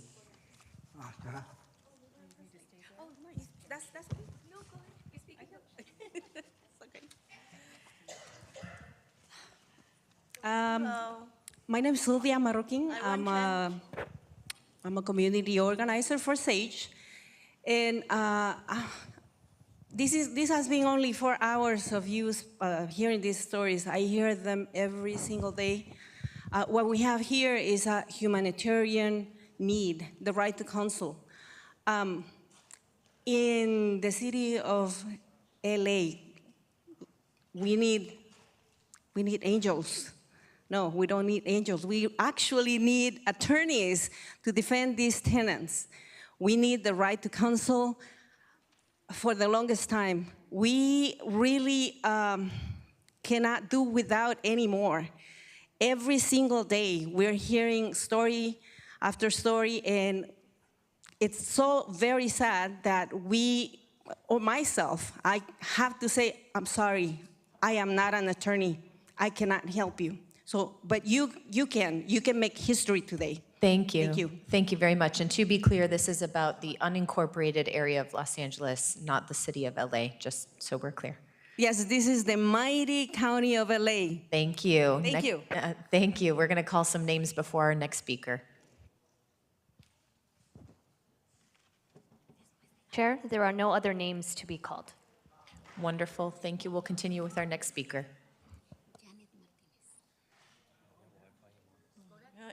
My name Queen Mei Long. I want transfer.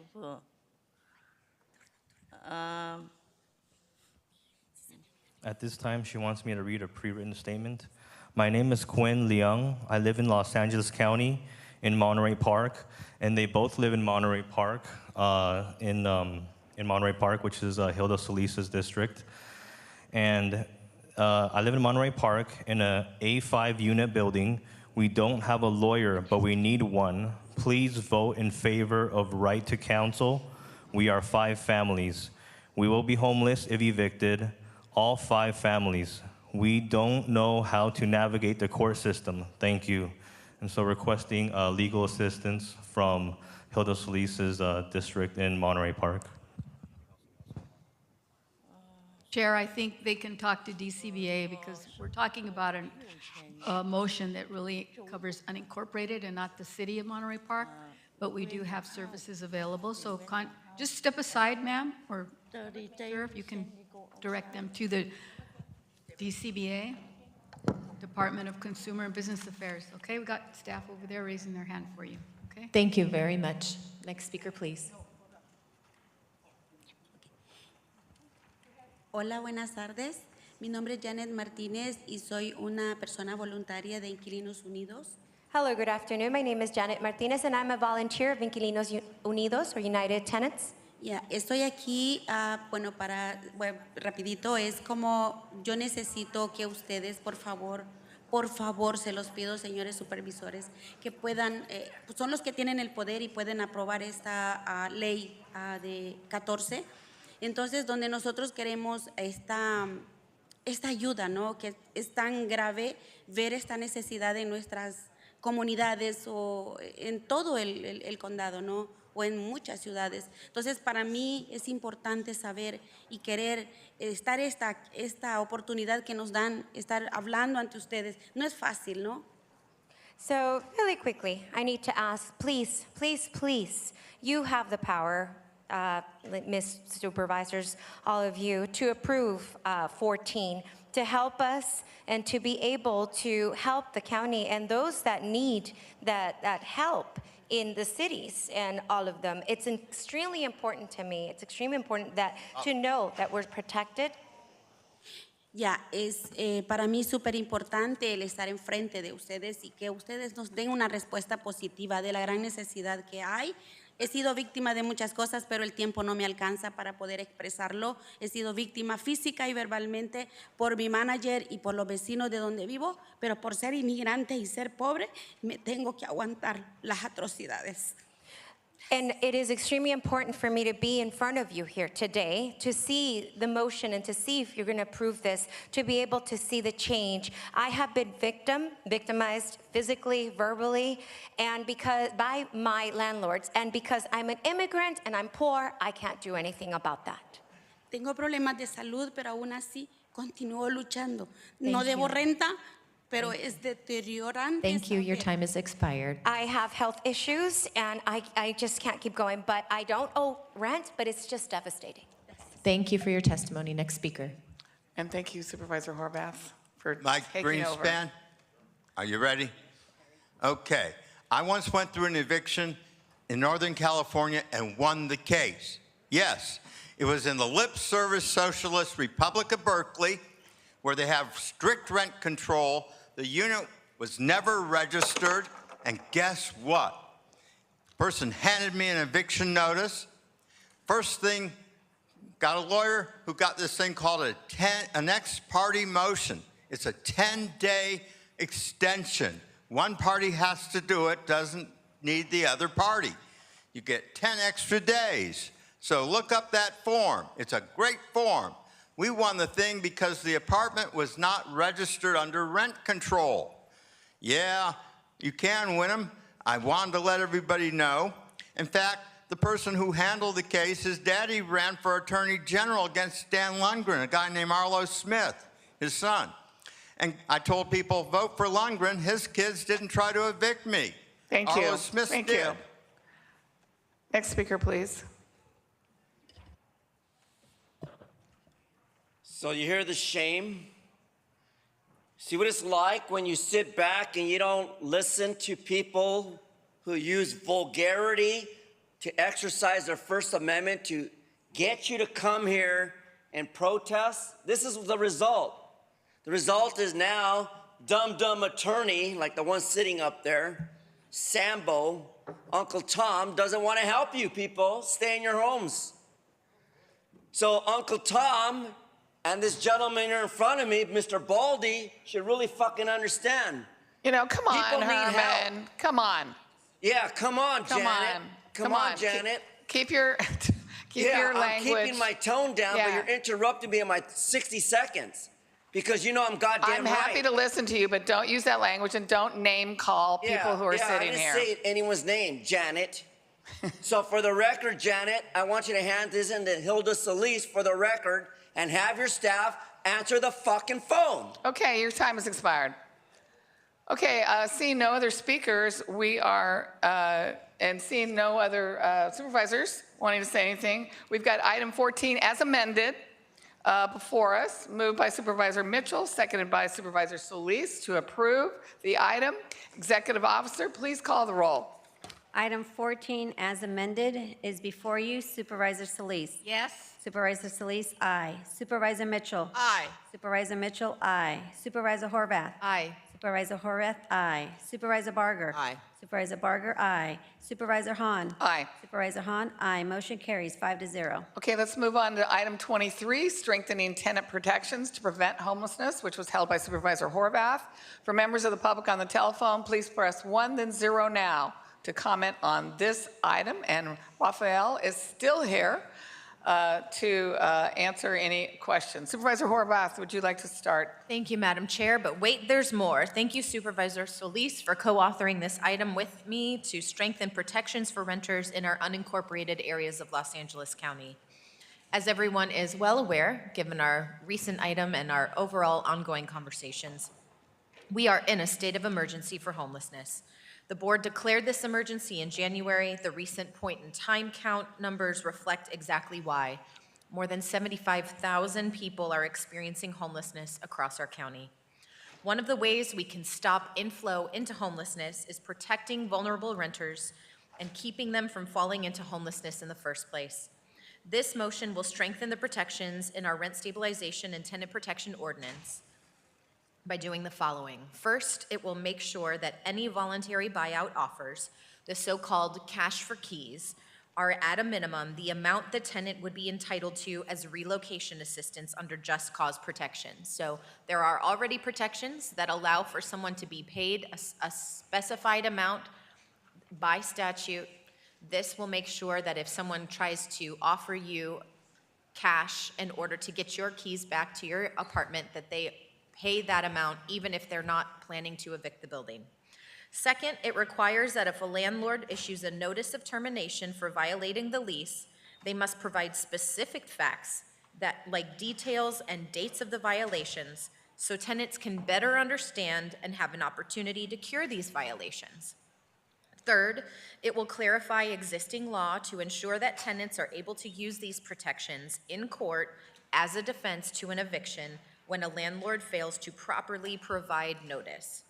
We absolutely need to level the playing field for renters to prevent homelessness from growing worse and to strengthen the safety net for our renters.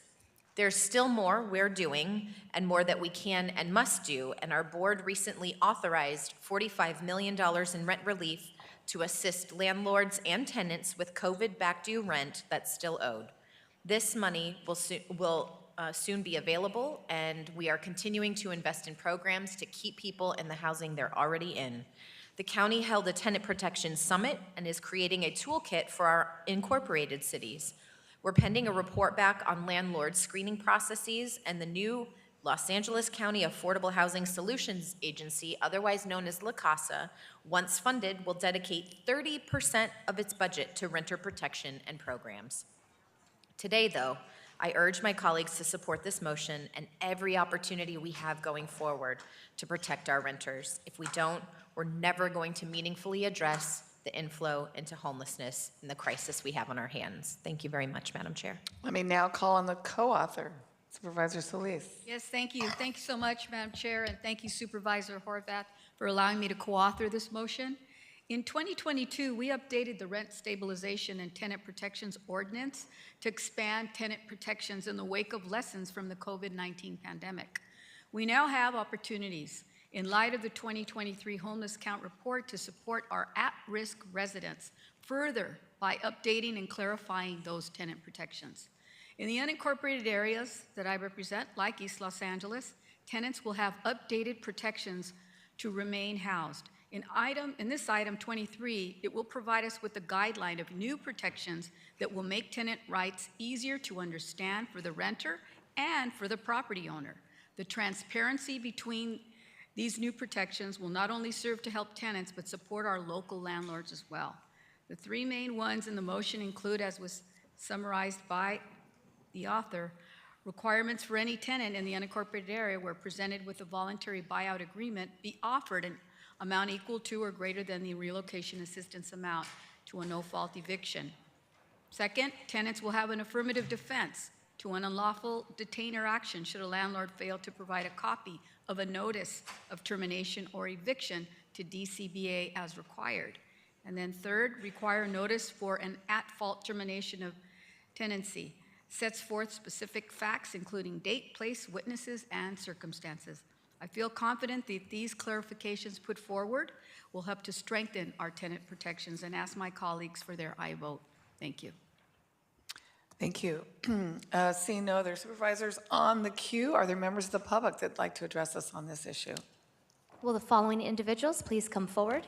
Almas Saeed, Amy Tannenbaum, Anna Rodriguez, Arnold Sachs, Barbara Schultz, Cassandra Aranda, Daniel Jimenez, Dulce Ambris, Emma Vasquez, Fred Sutton, Jay Gaines, James Hartman, Jasmine Gonzalez, Kimberly Alvarado, Constantine Anthony, Maria Lopez, Maria Escobar, Max Sherman, Sasha Harnden, Tony Loy, Violeta Zaragoza, and Arnold Sachs. Moderator, may we have the first remote caller, please? Our first participant is Genevieve Clavereau. Please go ahead. Yes, on item 15, I think it's really important to... Dr. Cravell, we're on 23.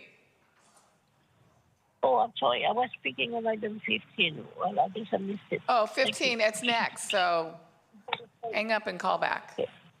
Okay, next speaker, please. Our next participant is EJ Medell. You may begin. So I am confused about item 23. You're stating that it will prevent homelessness, but I'm confused because the CPI goes up every year or every 2 years, and I'm not sure why no one understands the basic idea of the CPI, which is the Consumer Price Index. Here in Linwood, we have to pay a percentage of 5% every year because the state passed that law, of course, till 2030 or whatever it is. And we have to worry about the CPI, which we pay every day when we go to the stores or get gas or whatever it is. So how are you going to do that? And then when we get a payment, like if we're working and we get a payment of, let's say, $23 an hour, everything goes up. I don't understand what is this going to do. Can you explain it?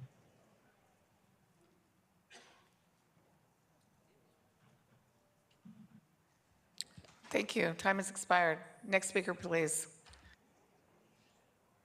Our next participant is Hector Ramirez. You may begin. Buenas tardes. Good afternoon, Board of Supervisors. I really want to thank you and ask you to vote in support of item 23, strengthening tenant protections to prevent homelessness. As it was mentioned during the public comments and written comments for item 14, we heard from family members and individuals, both with disabilities, particularly mental health conditions, that talk about the challenges within the system, not only to be able to stay housed, but to take care of their loved ones. This particular item will go on to strengthening families, particularly those that are taking care and helping to prevent their loved ones from either ending up in prison or unhoused on the streets, where we know people have the more likelihood to have the worst outcomes. Again, thank you very much on behalf of the over 250,000 people that get services from the Department of Mental Health. This is a mental health issue. This is a public health issue. Thank you. Thank you. Next speaker, please.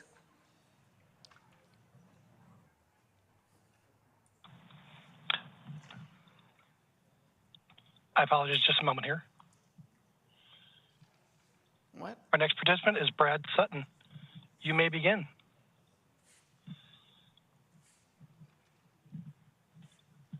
Brad? Hello, can you hear me? Yes, now we can. Yeah. Go ahead. Thank you. Fred Sutton with the California Apartment Association. We want to continue to request on these items to please have a feedback session prior. We do have concerns regarding the witness language in the notice requirements. If there's criminal activity or nuisance activity, we do not want to pit neighbors against each other that might otherwise come forward on very serious issues. Please, when these issues come up, we would like to provide feedback so the board can be fully informed on their decisions. Thank you. Thank you. Next speaker, please. Oh, in person. Okay, go ahead.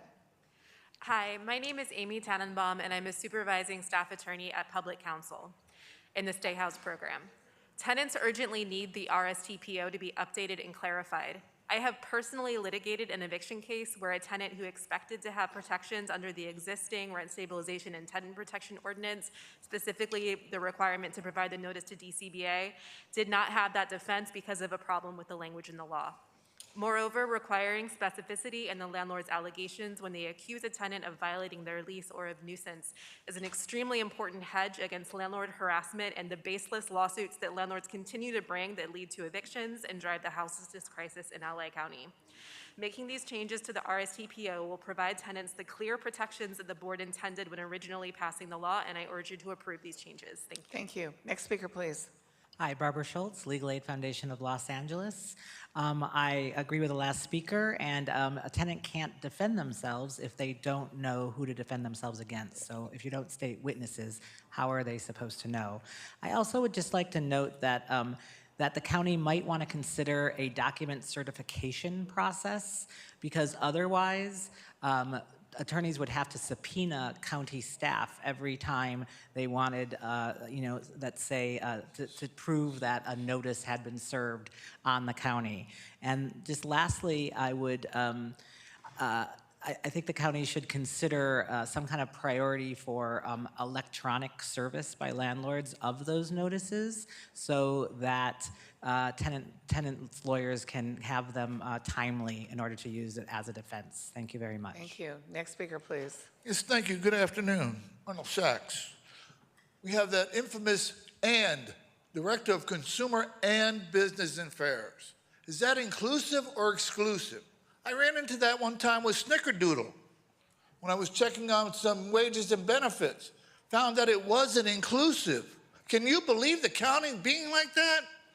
I'm wondering if the code is going to be codified. Is that in the toolbox? Ms. Harvath, do you think that codification of the county code would be in the toolbox or the toolkit? I'm reading this agenda item from March 21st, where the County Board of Supervisors has declared homeless to be a local emergency in January 10th of 2023. Then I'm reading this agenda item from the Homeless Strategy Committee on 2/2/23, like 2 weeks later, and it already homelessness. You're stealing money right in front of your public. You're just plain stealing goddamn money. Don't you have any morals or ethics? Time. Thank you. Next speaker, please. What time is it? What time is it? Oh, I got time for you to sit down. 2:29. Thank you. Next speaker, please. Hello again. I am Jay Gaines. The RSO is an excellent example of what 23 should help us out with. In my building, the RSO is posted right there on the wall. Landlord totally ignores it. If the law doesn't have any teeth, if there's not going to be any penalty for not following it, then it's just a worthless law. It's just words on paper. So, I come to you now asking, enforce the law that you have. yes, strengthen this, but a landlord shouldn't be able to illegally or wrongfully or falsely bring you into court when they don't do it correctly. Thank you for your time. Thank you. Next speaker, please. Good afternoon. Sasha Harnden with the Inner City Law Center. I want to appreciate Supervisors Horvath and Solis for introducing this motion, which will help ensure that the protections contained in the county RSO work as intended in practice to keep tenants housed. It is critical that when we pass tenant protections, we make sure they're actually operating to keep tenants housed and the tenants are able to use them. And this motion will go a long way to doing that. For example, the specificity requirement, including the witnesses, is critical to make sure that when a tenant receives a curable notice, they actually know what to do to cure that notice. That when they receive any notice, they actually know how to defend themselves in court if that notice is trumped up or if they have a defense. The witness requirement has existed in the city of LA as long as I've been alive, I believe. We have not heard complaints, we haven't seen issues, and we haven't seen attempts by CAA to change that requirement.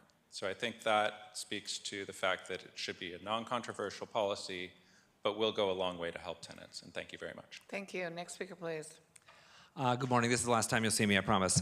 So these tenant protections that are missing from AB 1482, the statewide bill, they're very fine-tuned, they're very granular. What I would ask is that you look at relocation assistance according to fair market value and not simply the current rent of the person paying the rent, because some of these people are moving to housing that is much more expensive than what they're currently paying. And then the second thing would be the rent eviction loophole. I know we've talked a lot about this. I think there's a way to do it where the landlord, through the eviction, has to show that permits have been pulled, that there is a guaranteed moving forward on those permits, and then 30, 60, 90 days later have a review process that they actually went through with it. So like a little bit of that stuff I think can be put in and make sure it's just really granular and specific. Again, most people aren't gonna deal with that, but thank you for doing this. Thank you. Next speaker, please. Hi, Max Sherman, Apartment Association of Greater Los Angeles. We ask that the board consider the safety of the witnesses should they have to be identified in any at-fault tenancy termination.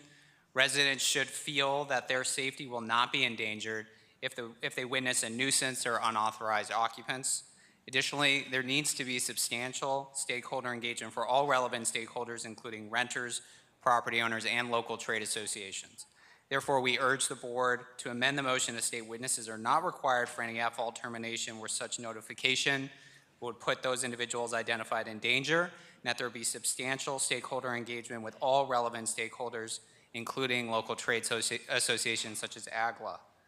These are voluntary buyout agreements, so the parties should be able to determine the terms without the county intervening.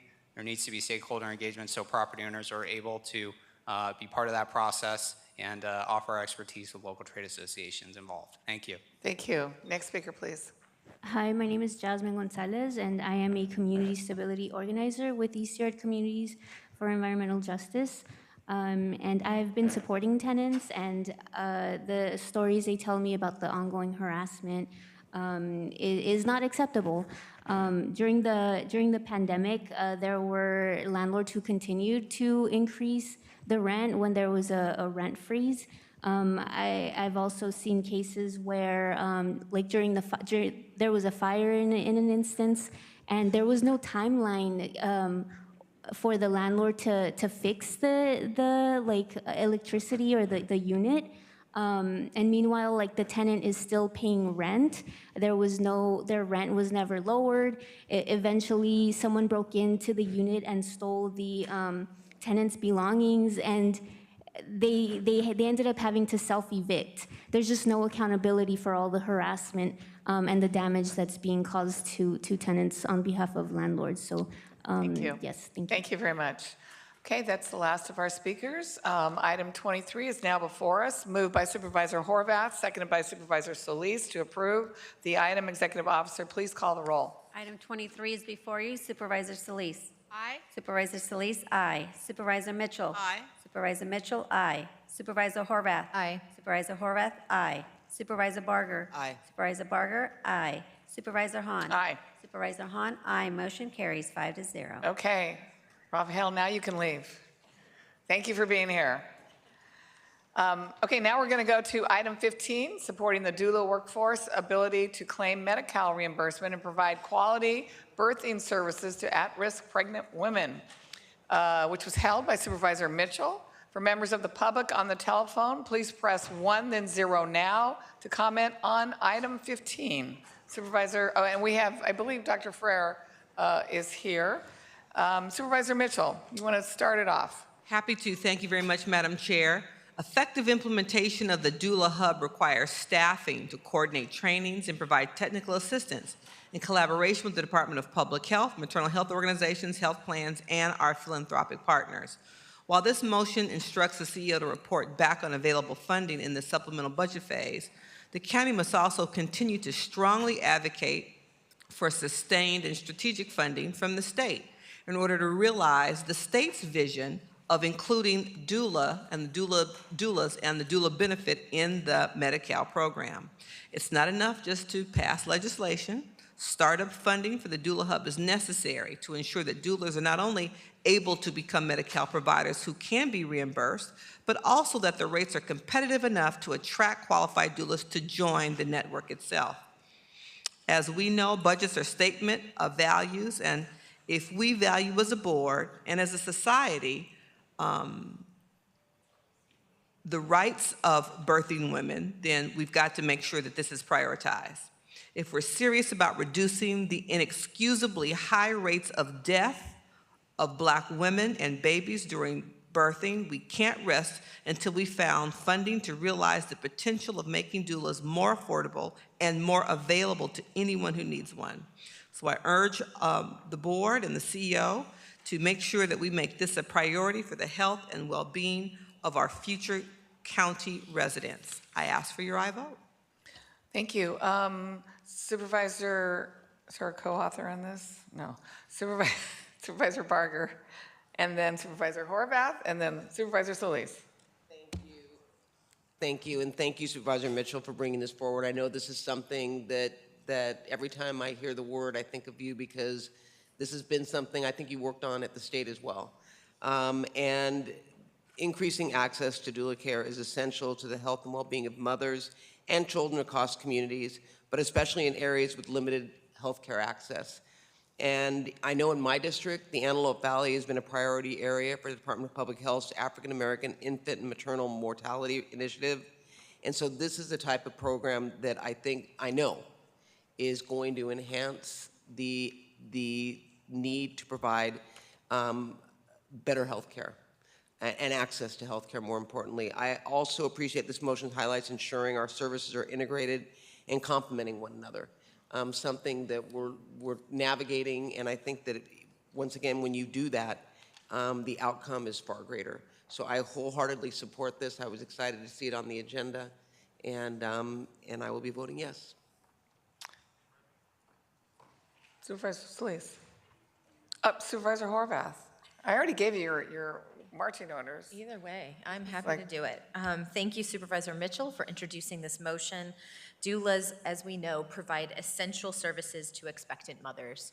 Their expertise, guidance, and advocacy has the power to not only empower new mothers, but to transform outcomes for women and their babies, especially those most at risk of pregnancy-related mortality. Although doula services must be covered by Medi-Cal, the state has only approved about half of doula applications. This is obviously unacceptable and, more importantly, fixable. We can provide training and technical assistance to doulas trying to navigate the complex process of becoming certified Medi-Cal providers, and we must continue to advocate that doulas are paid a living wage for the critical services they provide. The expansion of our doula workforce and creation of our doula hub will result in better health outcomes for pregnant women and their babies, especially Black women. Black women have exponentially higher rates of pregnancy-related deaths, and their babies are more likely to die before their first birthday. This is absolutely unacceptable, and I'm proud to support every effort to save women's lives during such a vulnerable and consequential life event. Strengthening our doula workforce will reduce systemic racial and health inequities and save lives. We must support this motion. Thank you. Supervisor Solis. Yes, thank you, Madam Chair. Thank you, Supervisor Mitchell, for bringing the motion forward today. I have long supported essential work of doulas, especially on this board. And research has shown that doulas are paramount to combating the significant disparities in infant mortality rates and obstetric care caused by systemic racism. That's why I authored a motion back in 2020 to identify options and funding sources for expanding doula services to Medi-Cal recipients. In that same year, I also authored a motion to conduct a crosswalk between the roles of promotoras and doulas in providing services in communities with large non-English speaking populations, like our 1st and 2nd district. So I'm happy that the state has now taken action to expand Medi-Cal coverage to doula services, and I'm happy that the motion builds upon the 2020 motion by establishing a hub for doulas to access needed services and assistance as they begin to enroll as Medi-Cal providers. This is a win-win situation for us, and it will help to ensure better care and services for women of color. So I am also in agreement, and I know that together we can combat the legacy of systemic racism by ensuring that doulas can provide services to Medi-Cal recipients in the County of Los Angeles. I too will support the motion. Thank you. Thank you. Are there any members of the public that would like to address us on this item? Will the following individuals please come forward? Arnold Sachs, Donald Harlan, and Katrina Williams. Moderator, may we have the first remote caller, please? Our first participant is Ansar Mohammed. Please state the item numbers you're addressing today and whether you'll address on general public comment. I'm addressing item 15, and I'd like to publicly comment. Go ahead. Well, you just are speaking on 15 at this point. You'd have to call back for general public comment. Oh, no, this is 15, yes. Okay. Thank you. Go ahead. My name is Ansar Mohammed. I'm a full-spectrum doula serving the AIM Prevention Initiative and a board member of Breastfeed LA, who I'm commenting on behalf of. The item acknowledges the disparities women of color go through when pregnant and delivering, highlighting the fact that Black women are facing a national health crisis in which we are dying at higher rates than other racial groups. To put it frankly, we do not have time to waste. We believe every person should have access to safe, comprehensive, and supportive care, especially in gestational health. Our current healthcare model reflects both historical and present systemic barriers to healthcare and lack of Black bodily autonomy. The motion reflects progress, the kind that we need more of to have healthy outcomes in our communities. Support for item 15 is support for our right to exist, to thrive, to breathe, to grow, and it's one step in the long walk to health equity, securing quality care for our mothers, our brothers, Thank and you our families. for calling. Thank you. Next speaker, please. Our next participant is Jennifer Clavrell. You may begin. Yes. Good afternoon, Board of Supervisors. I am glad you are dealing with that item. You know, for many years I have complained about the care of Black women and Black infants. Yes, and it's about time the county really deal with it. The statistics show that 39 out of 100 births will result in a death in a Black infant or a Black mother. Cedars-Sinai right now is facing a federal civil rights investigation over the treatment of Black mothers. So it's a good time you are dealing with it. Thank you for doing it. Have a good day. Thank you. Thank you. Next speaker, please. Our next participant is EJ Metal. You may begin. It's EJ Medal, but I'm actually waiting for public comment. Can you please make sure that you announce public comment when it's available? Thank you. Yes, I will. Thank you. Next speaker, please. Madam Chair, there are no other speakers in queue to address the board. Okay, let's go in person. Hi, I'm Donald Harlan. That's about agenda item number 15, medical reimbursement for at-risk pregnant women. This is a plan that the county supervisors wants to use Medi-Cal to pay for transgender births.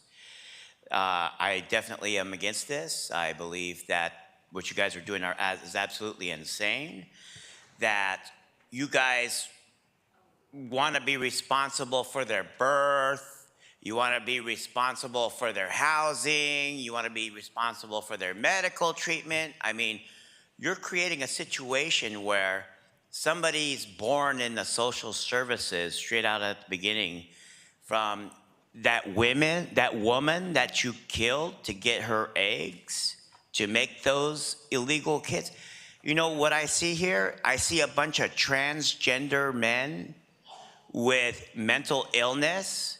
People like you shouldn't be making babies. Thank you. Next speaker, please. Yes, thank you. Good afternoon, Arnold Sachs. Again, the devil's right there in the details. The claim is Medi-Cal. I don't believe the state legislature created Medi-Cal. I believe the state legislature created Medi-Cal. One word. It was changed. Who changed it? I know who changed it. Your previous person. He also did away with the Affordable Care Act in 2017. But guess what? You have it in your agenda in April 2023. L.A. Care Health Plan, HealthNet, and Affordable Care Act on April 18th, Affordable Care Act. I thought he did away with it, Janice. They signed up 15,000 people on Skid Row, General Jeff. He stole all that money, used it to build a stadium in Englewood. And what are you going to do with no hospital in your district? Martin Luther King Hospital has been privatized, and they're going to close down. Okay, your time is up. Your time is up. Do we have another speaker in person? No other speaker. Okay, do we have anybody on the line? No, Madam Okay, and I see none of my colleagues want to comment. So item 15, my friends, is before us. Be moved by Supervisor Mitchell, be seconded by Supervisor Horvath. To approve this item, Executive Officer, please call the roll. Item 15 is before you. Supervisor Solis. Aye. Supervisor Solis, aye. Supervisor Mitchell. Aye. Supervisor Mitchell, aye. Supervisor Horvath. Aye. Supervisor Horvath, aye. Supervisor Barger. Supervisor Barger, aye. Supervisor Hahn. Aye. Supervisor Hahn, aye. Motion carries 5-0. Okay, we're now to item 16, further advancing anti-racism, diversity, equity, and inclusion in Los Angeles County. Adopt a countywide racial equity strategic plan and creation of board policy, which was held by Supervisor Mitchell. For members of the public on the telephone, please press 1, then 0 now to comment on item 16. We have Dr. D'Artagnan Scorza, Executive Director of Racial Equity, is here with us and available for any questions. Supervisor Mitchell, would you like to head this off? I appreciate that. I was just checking with Dr. Scorza to see if he was going to make a presentation. So thank you very much, Madam Chair, and I want to thank you, Dr. Scorza, for your leadership and for that of your team for all of their work in developing the LA County Racial Equity Strategic Plan. I think any number of issues we have discussed here today, from housing to birth outcomes, reflects the fact that LA County certainly needs this plan. I'd like to thank all 29 departments, along with the residents and stakeholders who participated in the various conversations which led to the development of this strategic plan. Having led a nonprofit organization and been a part of many strategic planning processes, I know how critical these sessions were. Part of a strong plan is having a North Star for the work, and that North Star is usually referred to as the organization's vision. The county's vision for racial equity is for the county to be, and I quote, a place where all residents are healthy, experience justice, and can thrive. And so what's before us today is the plan to get us to that vision. The disparities between white and black residents, as well as indigenous, Latinx, and Asian, is not by accident. There have been intentional policy decisions to lock out non-white bodied and presenting people from justice, from opportunity. These policies include racial covenants, and let's be clear, it was just September of 2021 that Governor Newsom signed a bill to remove the racial covenant language from deeds. It is in the deed on the property I own, and have seen it on property deeds for years. That, again, was less than 2 years ago. In addition, we continue to have redlining where banks and governments intentionally divested from the communities where people of color were allowed to live. There are policies on immigration, from the Chinese Exclusion Act to the Mexican repatriation, and so many more. The point I'm making is these policies were intentional, and we at the board and in our 29 departments need that same intentionality and precision to stop the harm and turn the tide to create the environment here in LA County, the most diverse county in the country, where everyone has opportunities afforded to them to thrive. This racial equity strategic plan gives us 5 strategic goals with outcomes where all departments and our constituents can actually see how we turn that North Star vision into concrete, tangible steps. The strategic plan also gives the county a shared definition. The county's departments have worked on equity plans, each one doing their own work. And so I appreciate the work that all department directors have done with their teams. And it's important that as a county, we have one cohesive definition and shared data points. The Racial Equity Strategic Plan provides an opportunity for alignment and tracking for collective impact of all the work taking place across the county. So I look forward to strengthening the impact of the thousands of county workers and our partners by implementing a collective countywide goal and outcomes set forth in this first LA County Racial Equity Strategic Plan. Thank you, and I ask for your support. Thank you. Supervisor Barger. Thank you, and I also want to thank Madam you. Chair, I was co-author. Oh, my God. Oh, I didn't see the co-author on. I'm sorry. Oh, you didn't see it either. Okay, I don't feel so bad. I'll be brief. It's not even on my script. Okay, go ahead. So thank you, Supervisor Mitchell, for asking me to join you as a co-author on this. I think it's very critical, and I know that when ARTI was created, Los Angeles County made a statement to the world that it will continue fighting to correct systemic racism and historic wrongs that have led to disproportionate outcomes for the county's Black residents. We know that the imbalances and injustices of our institutions have harmed Black communities. That was kind of a thread that we heard through and through today. Black people are disproportionately overrepresented in some of our systems, especially our justice and homeless systems. In fact, according to the 2023 Greater Los Angeles Homeless Count, Black people experiencing homelessness made up 31.7% of the county's unhoused population, though they only represent 7.6% of LA County's general population. And in our jails, of the 13,000 people in custody, 30% are Black. As the elected governing body of Los Angeles County, we must take a strong stance against racism to send a message that we will neither comply with nor enable policies that exacerbate historic injustices. We must ensure that ARTI lives up to its name and its work it does today and in the future to be truly inclusive. And I'm proud that the county has a vehicle such as ARTI to do that work. Thank you, Madam Chair. Thank you. Supervisor Barger, are you next? I think. I'm nervous. I made so many mistakes today. Go ahead. Thank you, Supervisor Mitchell and Supervisor Solis, for bringing forward this motion today. Under your guidance, Supervisor Mitchell, Los Angeles County is further advancing as a leader in efforts to create a more equitable and prosperous region for all of our residents. I appreciate the opportunity to continue this board's ongoing dialogue with Dr. Scorza about the lagging progress in achieving equality for the African American community throughout Los Angeles County. As discussed during the report back by Dr. Scorza last week, or was it 2 weeks ago? It was the last board meeting. On the state of Black Los Angeles County, we continue to see disparities for Black residents throughout multiple indicator areas. The countywide Racial Equity Strategic Plan is a thoughtful and inclusive report with 5, which I love, actionable goals for the county to consider and address. And if these goals are successfully achieved, the strategic plan will have profound impacts. I'm pleased to support this work and look forward to continued progress. And I just want to say, Dr. Scorza, thank you for everything. I said it last time, but I think collectively we would all agree that you really have brought forward recommendations that truly are going to change the trajectory of this county as it relates to the equity that we all strive to put into place. So thank you. Supervisor Horvath.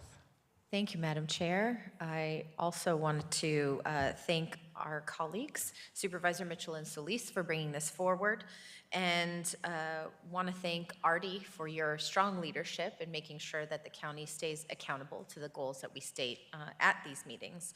With this motion, the county is building on our efforts to take the next steps in realizing our shared goal of racial equity for all communities and all people.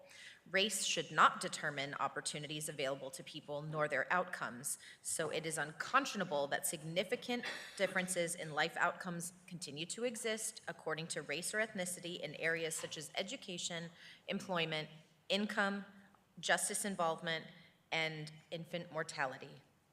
This strategic plan is the result of deep engagement of all communities and county leaders and sets out a roadmap with 5 goals and 99 strategies to further this work. And because we got calls into our office, I want to be very clear that this plan includes Hispanic, Latino, Latinx, Latina communities, however you identify, and want to be sure if Dr. Scorza could highlight how Latino communities will be represented in this work. As a county, we have made some strides. I appreciate the efforts of county departments to move forward this vision. We obviously have the leadership and willingness to right these wrongs, so this county-wide racial equity strategic plan provides the opportunity for us to actually lead and to be more equitable and just in our communities. I look forward to being part of the plan's implementation and to receiving regular updates here so that all our Los Angeles County residents can understand the ways we're changing our structures and systems to better uplift all our communities. And Dr. Scorza, if you could please talk about specifically how we are addressing Latino communities in this plan. Thank you so much for that question, Supervisor. First of all, thank you all supervisors for your incredible comments, and it's a pleasure to be here with you today. Thank you, Supervisors Mitchell and Solis, for your leadership and co-sponsorship of this motion. Supervisor Horvath, to briefly respond to your question about how this is going to benefit Latino, Latina, Latinx, Latina communities, I just want to be really clear that each of the strategic goals that have been identified create measures and outcomes as well as goal targets for each community. So while the plan is intended to close disparities across large groups of people, it's focused on closing those racial gaps and the outcomes that we see today. So the fact that we use life outcomes, I think really sets the stage for how these strategic goals and the subsequent strategies will affect each specific community. So inside the plan, we have it broken down, not just by African Americans, but also by Latino, Latina, Latinx populations. We've also included strategies for our gender diverse community. We have strategies for our AAPI community that are all embedded within the plan.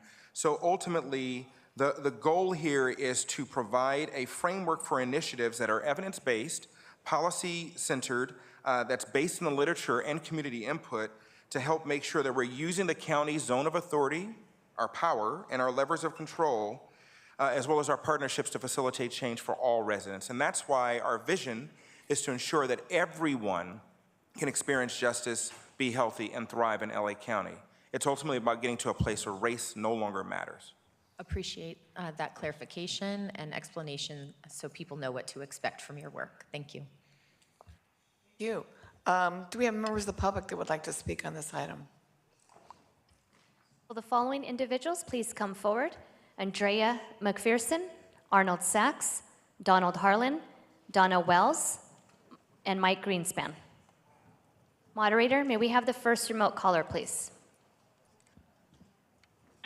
Our first participant is Eric Adamian. You may begin. Hello, my name is Eric Adamian, and I'm the president of the board of directors of Gallus LGBTQ+ Armenian Society. I'm calling in to express our support of the motion to further advance the RD initiative. A more comprehensive level of outreach is critical in ensuring the well-being of LA County's underserved communities, such as LGBTQ+ Armenians. As evidenced through recent anti-LGBTQ+ attacks, we are at an extremely vulnerable intersection of being LGBTQ+ and Armenian within LA County. We're in need of specialized, culturally responsive and equitable resources, policies, and programs that address our minority communities' immediate needs and combat the harmful racist dialogues that are community faces on a large-scale level. With more outreach and inclusivity, RD can do much more for LA County and its residents to ensure an equitable distribution of resources. Thank you so much for your time. Thank you. Next speaker, please.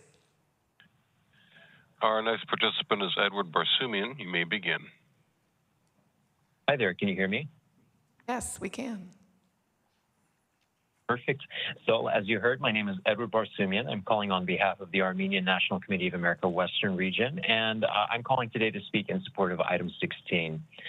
LA County is home to one of the largest Armenian diaspora communities in the world, community members who fled persecution, war, ethnic cleansing, and including many of whom who fled violence at the hands of Turkey and Azerbaijan in recent years, finding a new home here in Los Angeles County. We believe wholeheartedly that LA County should serve as a safe space for people of all racial, ethnic, or other identities to live, to prosper, and to pursue the self-empowerment they so deeply deserve, so that we may rectify systemic, and historic structures which have perpetuated inequality among minority communities. Having experienced hate crimes, systematic discrimination in public and private spaces, both domestically and internationally, and direct threats to Armenian American community members, we believe that this proposed approach will effectively support the countless diverse communities who call LA County home. Thank you. And address systemic factors that Thank you. Thank you. Your time is expired. Appreciate you calling. Next speaker. Our next participant is Hector Ramirez. You may begin. Thank you, Board of Supervisors. Hector Ramirez. Supervisor Hobart is my representative, and I really want to thank the supervisor for really highlighting the needs of our Latinx, Hispanic, and Latino communities. Latinos make up the majority of the LA County residents. We live, we work in every supervisorial district, so it's always fantastic to have more than one Board of Supervisor uplifting the needs of our communities. I really wanted to support this particular motion and make a similar request that in addition to just being anti-racist, diversity, and equitable, that it also focus on accessibility, being a significant equity factor that really prevents access even to communities from the Black and African American communities. So really want to support that for the following motion because as it is, it's really very pre-COVID and hasn't really adapted to the current change of the landscape. Thank you. Thank you. Next speaker, please. Our next participant is Jose Ruiz. You may begin. Yes, good afternoon, Supervisors. Madam Chair, thank you for your motion. I also want to thank Supervisor Solis. I'm Jose Miguel Ruiz, Executive Director for Cultiva, and I'd like to support motion 16, specifically having gone through the Care First community investment, having used the tools such as Jenny and Jesse, which is the Justice Equity Need Index and the Justice Equity Services Index. I did realize that there are some gaps and I think a lot of opportunities, specifically when we look at indigenous groups and also demographic shifts. For example, South LA now shifting to 68% Latino. We have to look into that as well. As Dr. Scorza did mention, he is looking at evidence-based practice, and I strongly support his work, and I'm confident that with him leading it, we're in a good place. So thank you. Thank you. Next speaker, please. Our next participant is Tramel Carter. You may begin. Hi, my name is Tramel Carter, and I'm calling to support Mrs. Mitchell on item number 16. And I previously called last week and stated that Ms. Mitchell does not assist African Americans, and I would like to correct that. I properly did research, and I found out that Mrs. Janice Hahn, I presented my information to her and her chief of staff, Nick. They ignored my matter for a year, and when I moved to a different district, they never properly transferred my case over.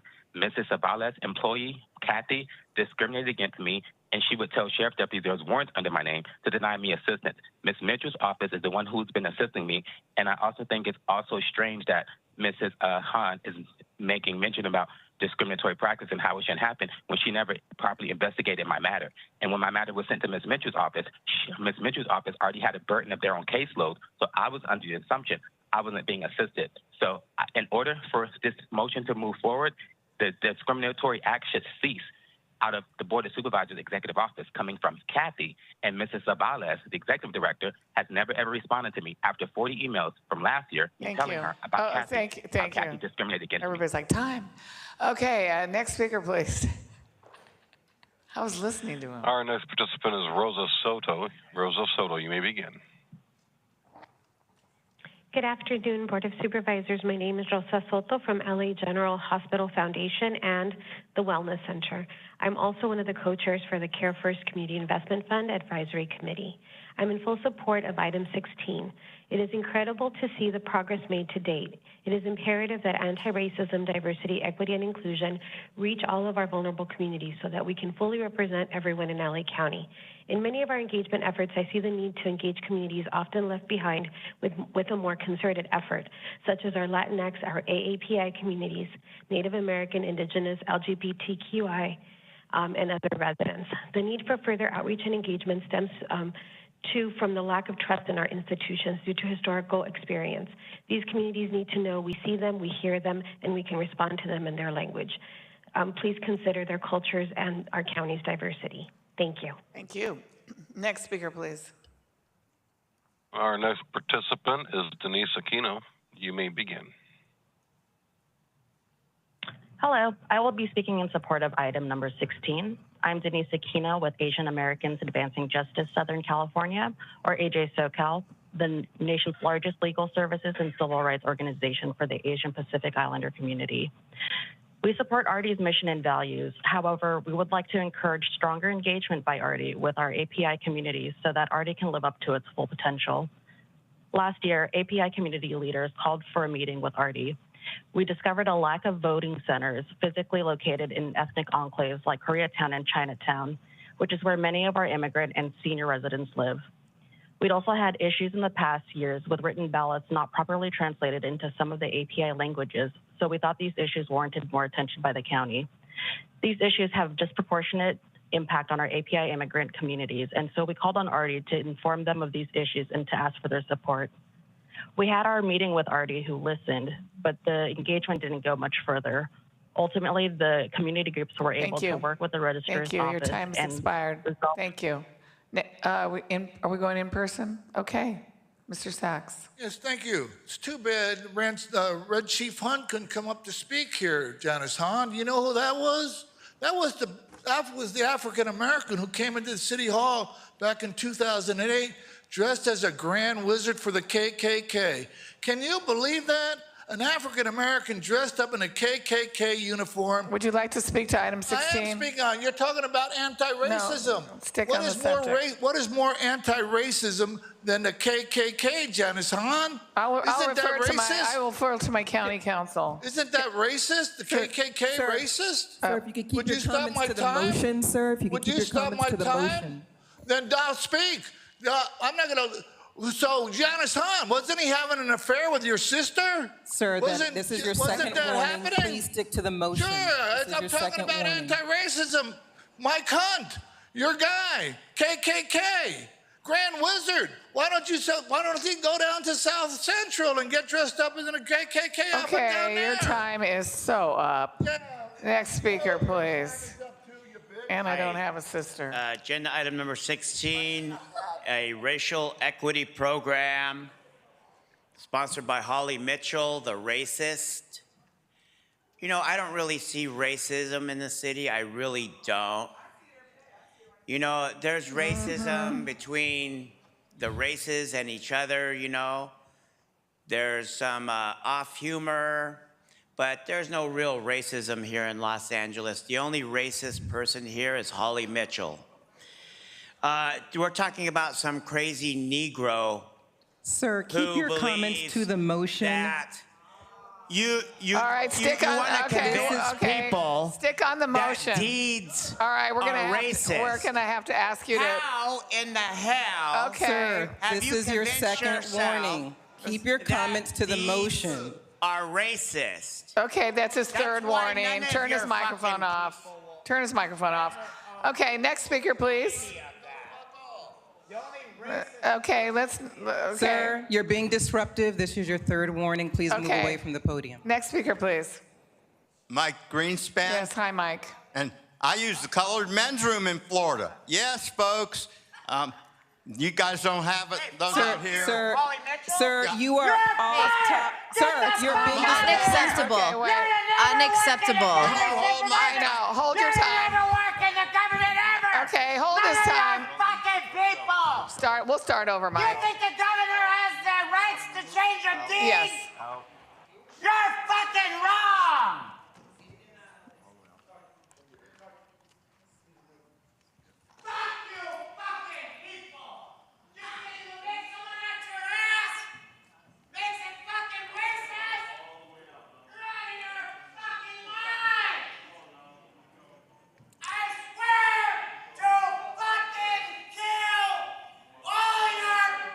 Okay, that seems close to a threat.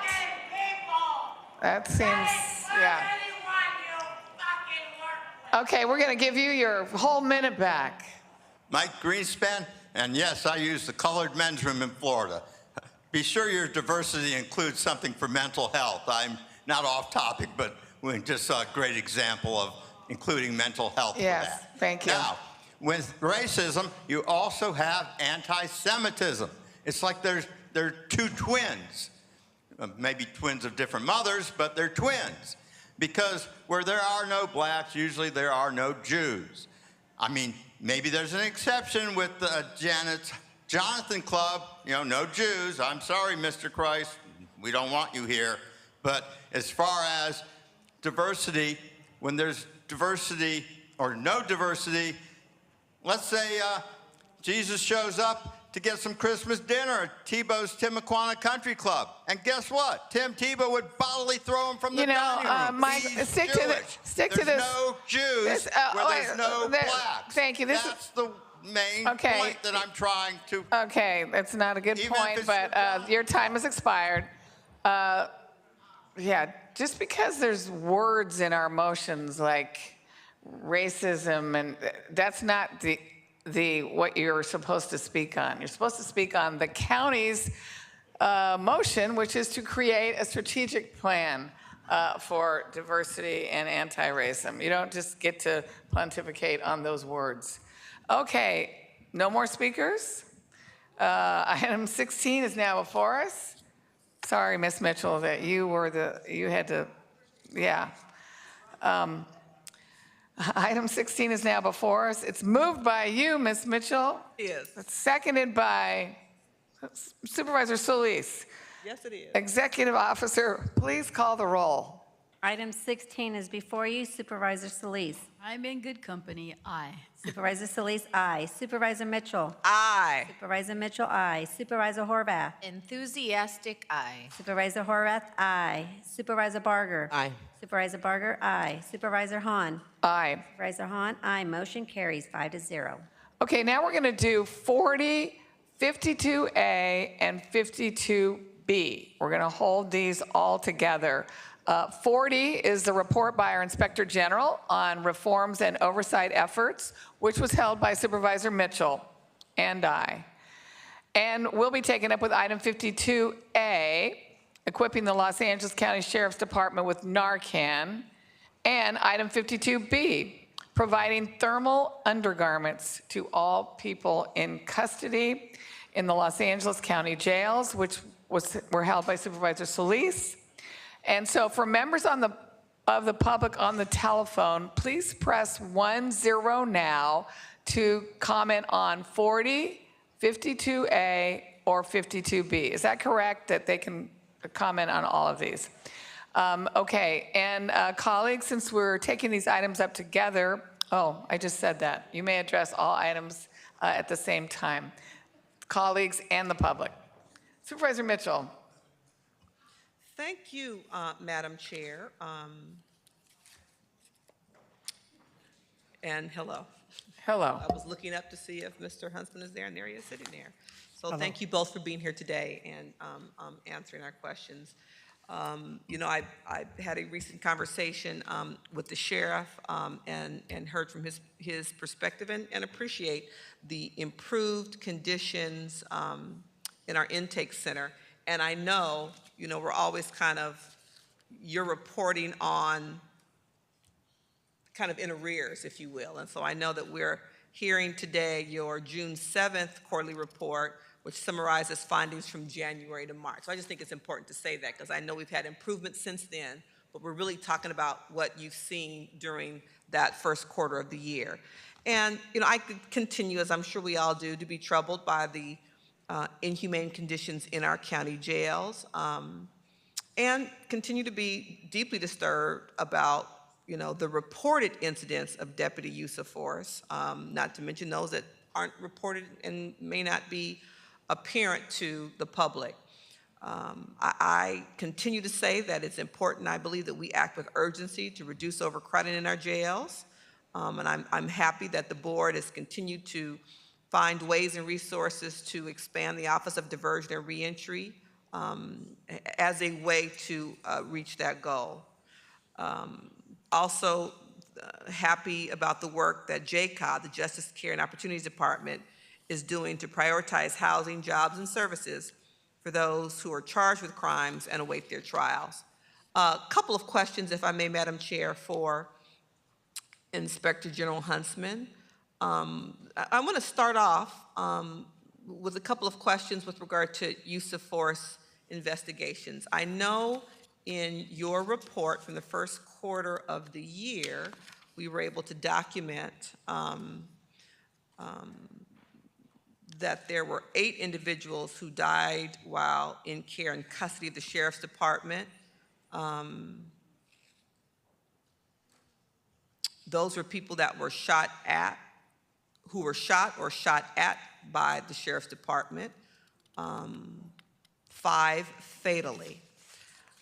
I'm curious, I know in my conversations with the sheriff that the use of force policy is still in process. It's been a number of years. I think the sheriff has stepped up since his election to really move that policy along further than it had been in the prior 2 years.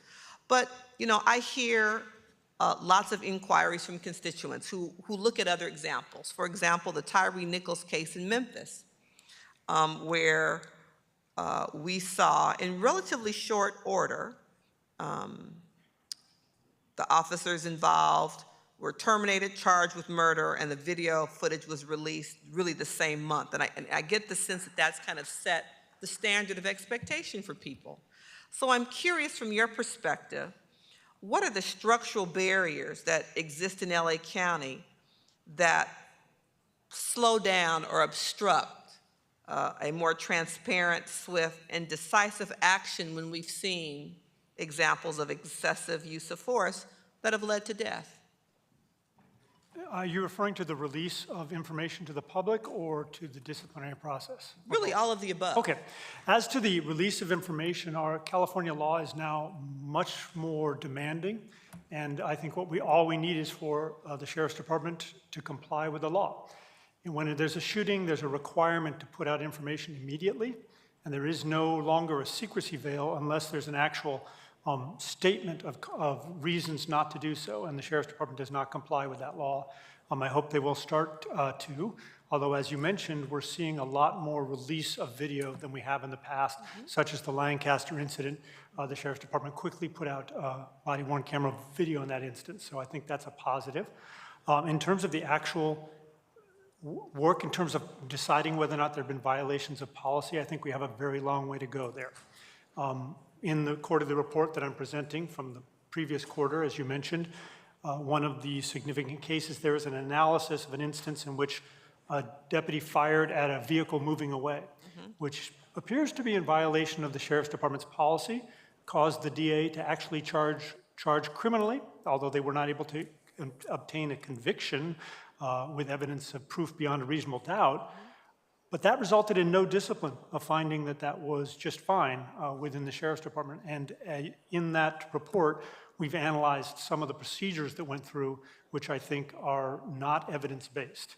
And so I think the answer to your question, the second part at least, is that if the Sheriff's Department improves the evidence-based nature of its disciplinary process so that facts are gathered accurately and rapidly, and then are presented to decision makers in a written format, in which findings are made, I think it would improve the outcomes, which would send a message to deputies about what conduct they may or may not engage in. If you have a policy that says don't do something, such as the use of force policy you referred to, if nobody ever gets found to have violated it when they clearly have, you're not going to get compliance with the policy. So it's not that you need to punish people constantly, but they need to know that somebody's paying attention and that really those policies will be enforced.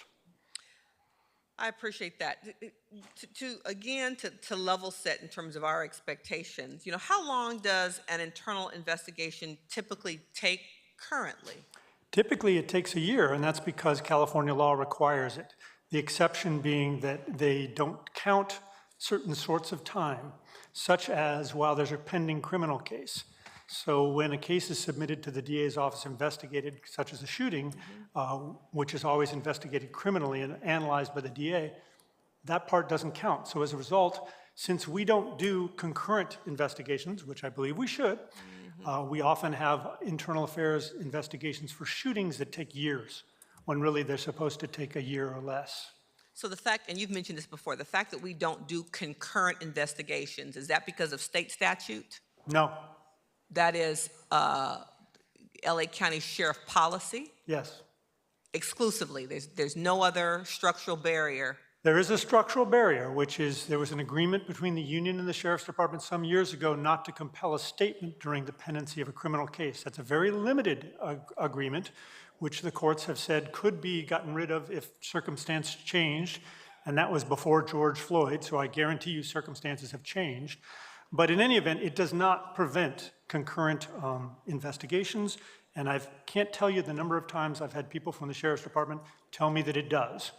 No matter how many times I explain that legal ruling, there's a sort of a lore at the Sheriff's Department that they can't conduct concurrent internal investigations. Okay, that's helpful. With regard to the use of force incidents, and for the Sheriff's Department, if I may, we've had conversations in the past about fears with regard to retaliation. Is it your observation that those concerns regarding retaliation still exist, or is that getting better? I can't comment on that. I don't have any direct information that there are retaliations related to shootings. I wish I had the statistics on that, but I really don't have the statistics to support that there are retaliation incidents after a deputy-involved shooting. So I think we've heard in the past, I want to say there's been in past OIG reports where there have been expressed concerns about retaliation. So I think I was operating under the impression that the Sheriff's Department was going to take actions to alleviate that. So am I misremembering, or? You are not misremembering. This was a major issue under the previous administration. We were not permitted to investigate allegations. We repeatedly criticized the department for not putting a policy in place to control the behavior of deputies post-shooting, and it was a sore subject. Our new administration has officially stated that they're a change, but they've been slow to change some of the practices of the prior administration. So I'm not aware of a real policy being put in place that will take care of that problem, or a more robust system of investigation, although there isn't the same resistance and aggressive, investigating the investigators process. So I don't want to say that there hasn't been an improvement, but we haven't gotten to the point where, say, the Constitutional Policing Advisor's office, which was created, isn't staffed. So they're not functioning yet. And I think that's the disconnect. There's, I think, a willingness to change, at least on the part of top management, but it hasn't actually happened. Thank you very much to the whole panel. Thank you, Madam Chair. Thank you, Supervisor Mitchell. And let me ask a couple questions, too. Commander Macias, the report recommends that all deputy-involved shootings where the deputy is charged by the district attorney's office, much like the shooting of Francisco Garcia, I think that's where this recommendation came from. Their recommendation is that it automatically go through the internal case review process. Is the Sheriff's Department planning to implement this recommendation? I'm going to have to defer that to the chief. It's under his area. Okay. Yeah, I'm sorry. I'll be speaking on matters related to patrol. And that is a recommendation that we're strongly considering. I know we had discussion with our Constitutional Policing Advisor about this specific issue yesterday, or at least I did, and that was an ask that we believe is reasonable and are willing to take upon. What would you think the timing of this would be to implement that recommendation? I would have to get back with the sheriff's office. Again, I spoke with the constitutional policing advisor, who is the sheriff's lawyer, and we were in agreement that this is an ask that we would take on, so we'd have to get it approved by the sheriff and we can move forward. And Max, I might just say, what's behind that recommendation? Well, not to put too fine a point on it, when the DA concludes that there's probable cause and evidence sufficient to convict somebody for manslaughter, even if they are mistaken about what the jury is going to decide, I think it's reckless not for the Sheriff's Department not to do a deep dive into that as to whether or not a policy was violated. One of those things ought to be very hard to prove, and the other one shouldn't be so hard. And the outcome in this case, frankly, was shocking and led me to make that recommendation. Okay, thank you. We'd like to obviously hear back sooner than later whether that policy is moving forward to be implemented. It seems like a reasonable, common sense idea. My next question would be for Assistant Sheriff, for you, since you're answering the questions, Johnson. The report suggests that the Narcan policy for in-custody deputies is different from the policy for deputies on patrol. Can you elaborate to us what the main differences are between those policies? Sure. In a patrol setting, our deputies are trained on Narcan. They're issued a Narcan response kit that they keep inside of the patrol vehicles. However, the policy as it's written for patrol, it's not necessarily required to be in the patrol car. So what we're trying to do is modify policy that over broadly addresses the training aspect of it as opposed to the actual carrying and the practical application aspect of it. We're trying to create a policy consistent with custody where deputies are required to carry them on their person or at least have them accessible. Have I'm still having a hard time. What's the difference? You're saying the patrol officers have it in their car, but in custody has it on their person? Right. Is that the big difference? Yes, yes. I'll let Commander. So the only big difference is within custody division, they get the training while they go through jail ops. It's subsequent to their graduation from the Sheriff's Academy. They are encouraged to carry it on their person, but it's made available in the housing units, along with all the respective housing units have access to Narcan themselves. Nurses carry it on their persons, and that's how we differ from patrol. I see. Well, I know it caught my attention that there were differences, and I know Supervisor Solis, I think you have a motion that will make these two policies consistent. So you were thinking just like I was thinking, so thank you for bringing that forward. And then my next question is, the report highlights the fact that temperatures were low in our jails last winter. They said I think as low as 58 degrees. What is the ideal temperature in our jails?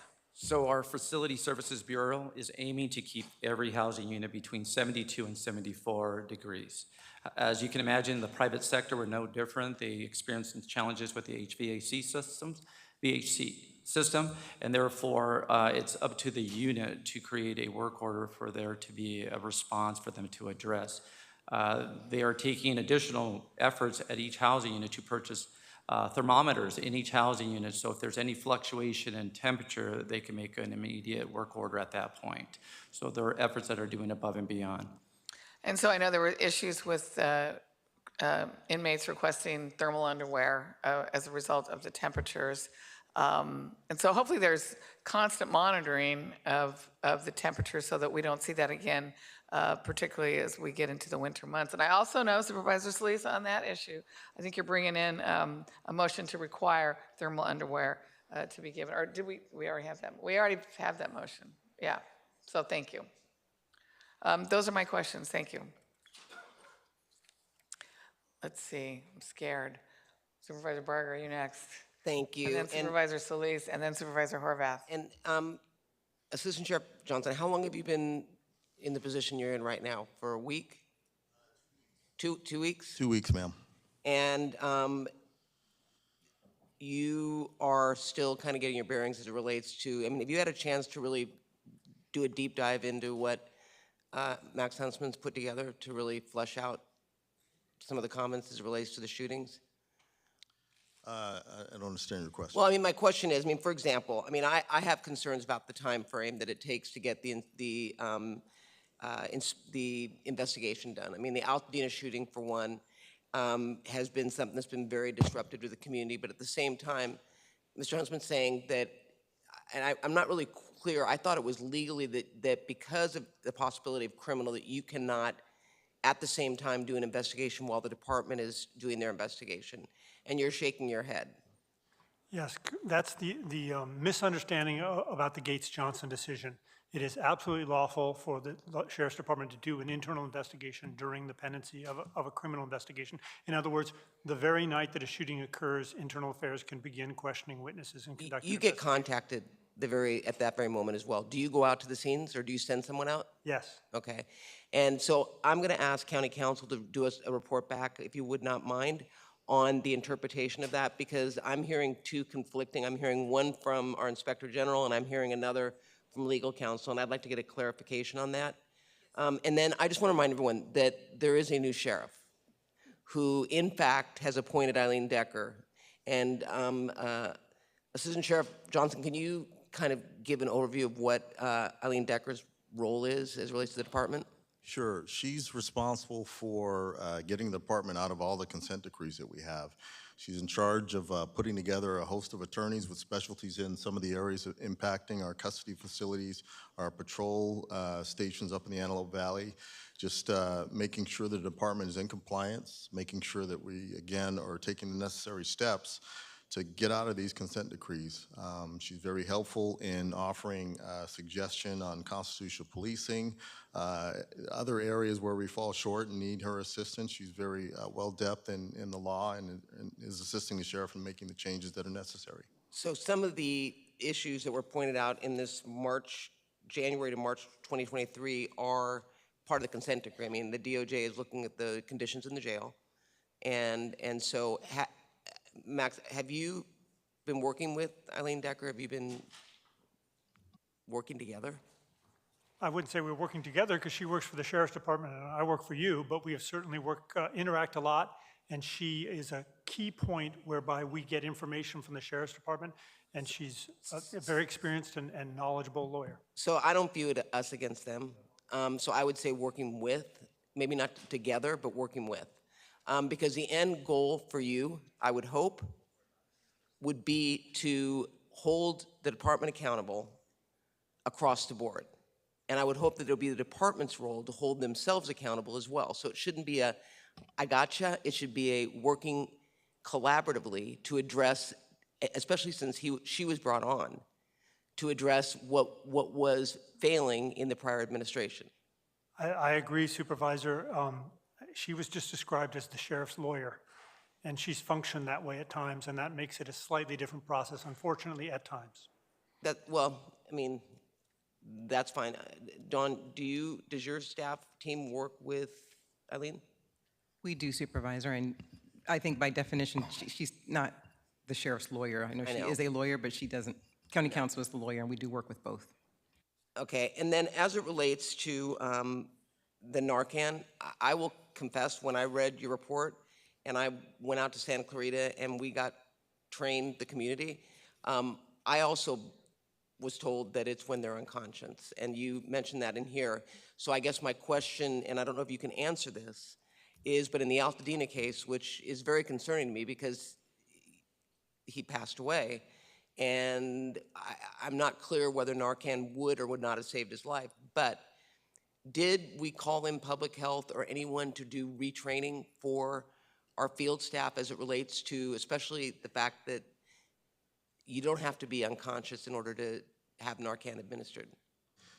Yes, ma'am, and that's the message we're sending to patrol. I mean, it's been reiterated at our briefings, our recurrent training on Narcan, that the person does not necessarily have to be unconscious for the application of Narcan to take effect. In fact, the person doesn't suffer any adverse actions or reactions as opposed to not having any Narcan in their system. So our deputies are encouraged, once they see those symptoms indicative of a person suffering from an opioid overdose, that the appropriate action is to deploy Narcan. Okay, and then one last question. On the body-worn cameras, I was reviewing the deputy-involved shooting incidents for this quarter, and I noticed a few cases, the OIG reports concerned over body-worn cameras not being activated. And I think up in the Antelope Valley, that's been a situation, and it has not been followed according to departmental policy.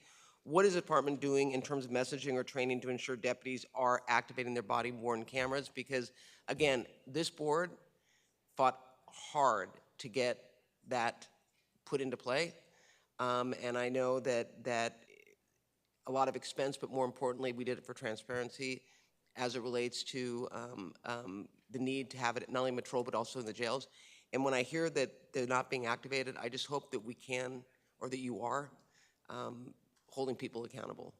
Yeah, absolutely. The message is that the 30-day grace period is over. There's a zero tolerance policy for deputies not activating their body-worn cameras when they should according to policy. First, it begins with a written performance log entry. The second violation is a written reprimand. And then the third violation, we follow the progressive discipline process. So deputies are being held accountable for non-activations as well as late activation of their body-worn cameras. Okay. Those are all the questions I have for now. I just want to, in closing, just say that, I understand these reports are valuable because they shed light on deficiencies in areas where we need to work together. But in talking to Sheriff Luna, he's committed to addressing the deficiencies within the department. And, I look to someone like Eileen Decker to be a valuable asset as it relates to ensuring that when these type of reports come in, if there is corrective action needed, that it's actionable. And while some of it in here is, I feel frustrated because it seems like some of the report is pointing out deficiencies, but when I talk to my chief of staff, Anna, who I know you've communicated with, when we start to flesh it out, it's not black or white as is made in some of your reports. There's some gray area, and I'm just trying to understand and get a handle around that. So I personally am going to be asking for more regular meetings, Max, to kind of better understand the mindset as it relates to moving this forward. Because the goal that I have and the reason why I supported Sheriff Luna is because I want this department to be held accountable, but I also want the majority of deputies that are working each and every day to be able to do their job in a safe environment, but also be held accountable. And when I talk to the deputies out there, they expect no less. They want to be held accountable because they are not above the law. And so I just want to make sure that as we move forward, it's constructive as it relates to how we are addressing some of the deficiencies at the department. I agree with that sentiment. If there's something in the report that you think is inconsistent with it, I'll be happy to talk to Anna about what change we can make. And we'll talk about it. Thank you. Thank you. Thank you. Supervisor Solis. Yes, thank you, Madam Chair. I did have some questions, too. I want to just, first of all, piggyback on something that Supervisor Mitchell raised, and that was with respect to constitutional policing and how we're looking at deputies that are still antagonizing, in some cases, witnesses and in the court. So say there's been a shooting, and this has happened because we've had family members come into this room and talk to us, and I met with some of them and had discussions, and it's just really alarming for me to hear that deputies are still not being disciplined when we know that they're harassing family members because their loved one may have passed because of a shooting. And I want to hear a response from the department. What is your plan of action?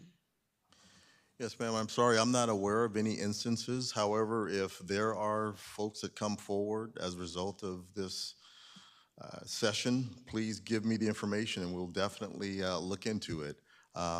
Again, I don't have any statistical information or data to support that's occurring. However, if it is, we want to know about it. We want to take the appropriate steps to hold these people accountable. I think it's been in the press, and I do believe in the Civilian Oversight Commission that we held in East Los Angeles. We actually heard from some of the family members So I'm sure that we could collectively get that information together. And I see, Max, you're nodding. We do have that information, don't we? We did speak to in that instance you're talking to, we spoke to the complainant and we worked to get the video evidence that allegedly existed and get it over to Eileen Decker. And we'll see what happens. Is it there then? Is it there? Is that? I'll have to check to see what the status of that is. So I am concerned about that because those were several family members that we met with, and not just myself, but other members of the board. And that was one of the first hearings that, not even, well, it was a hearing, yeah, that we had out in East LA a couple of months back, and it was rather disturbing. But then to see also that play out in the media was very disconcerting. And that just raises a red flag for me. I wanted to ask too, how many staff are included in the Constitutional Policing Unit? How many staff are there?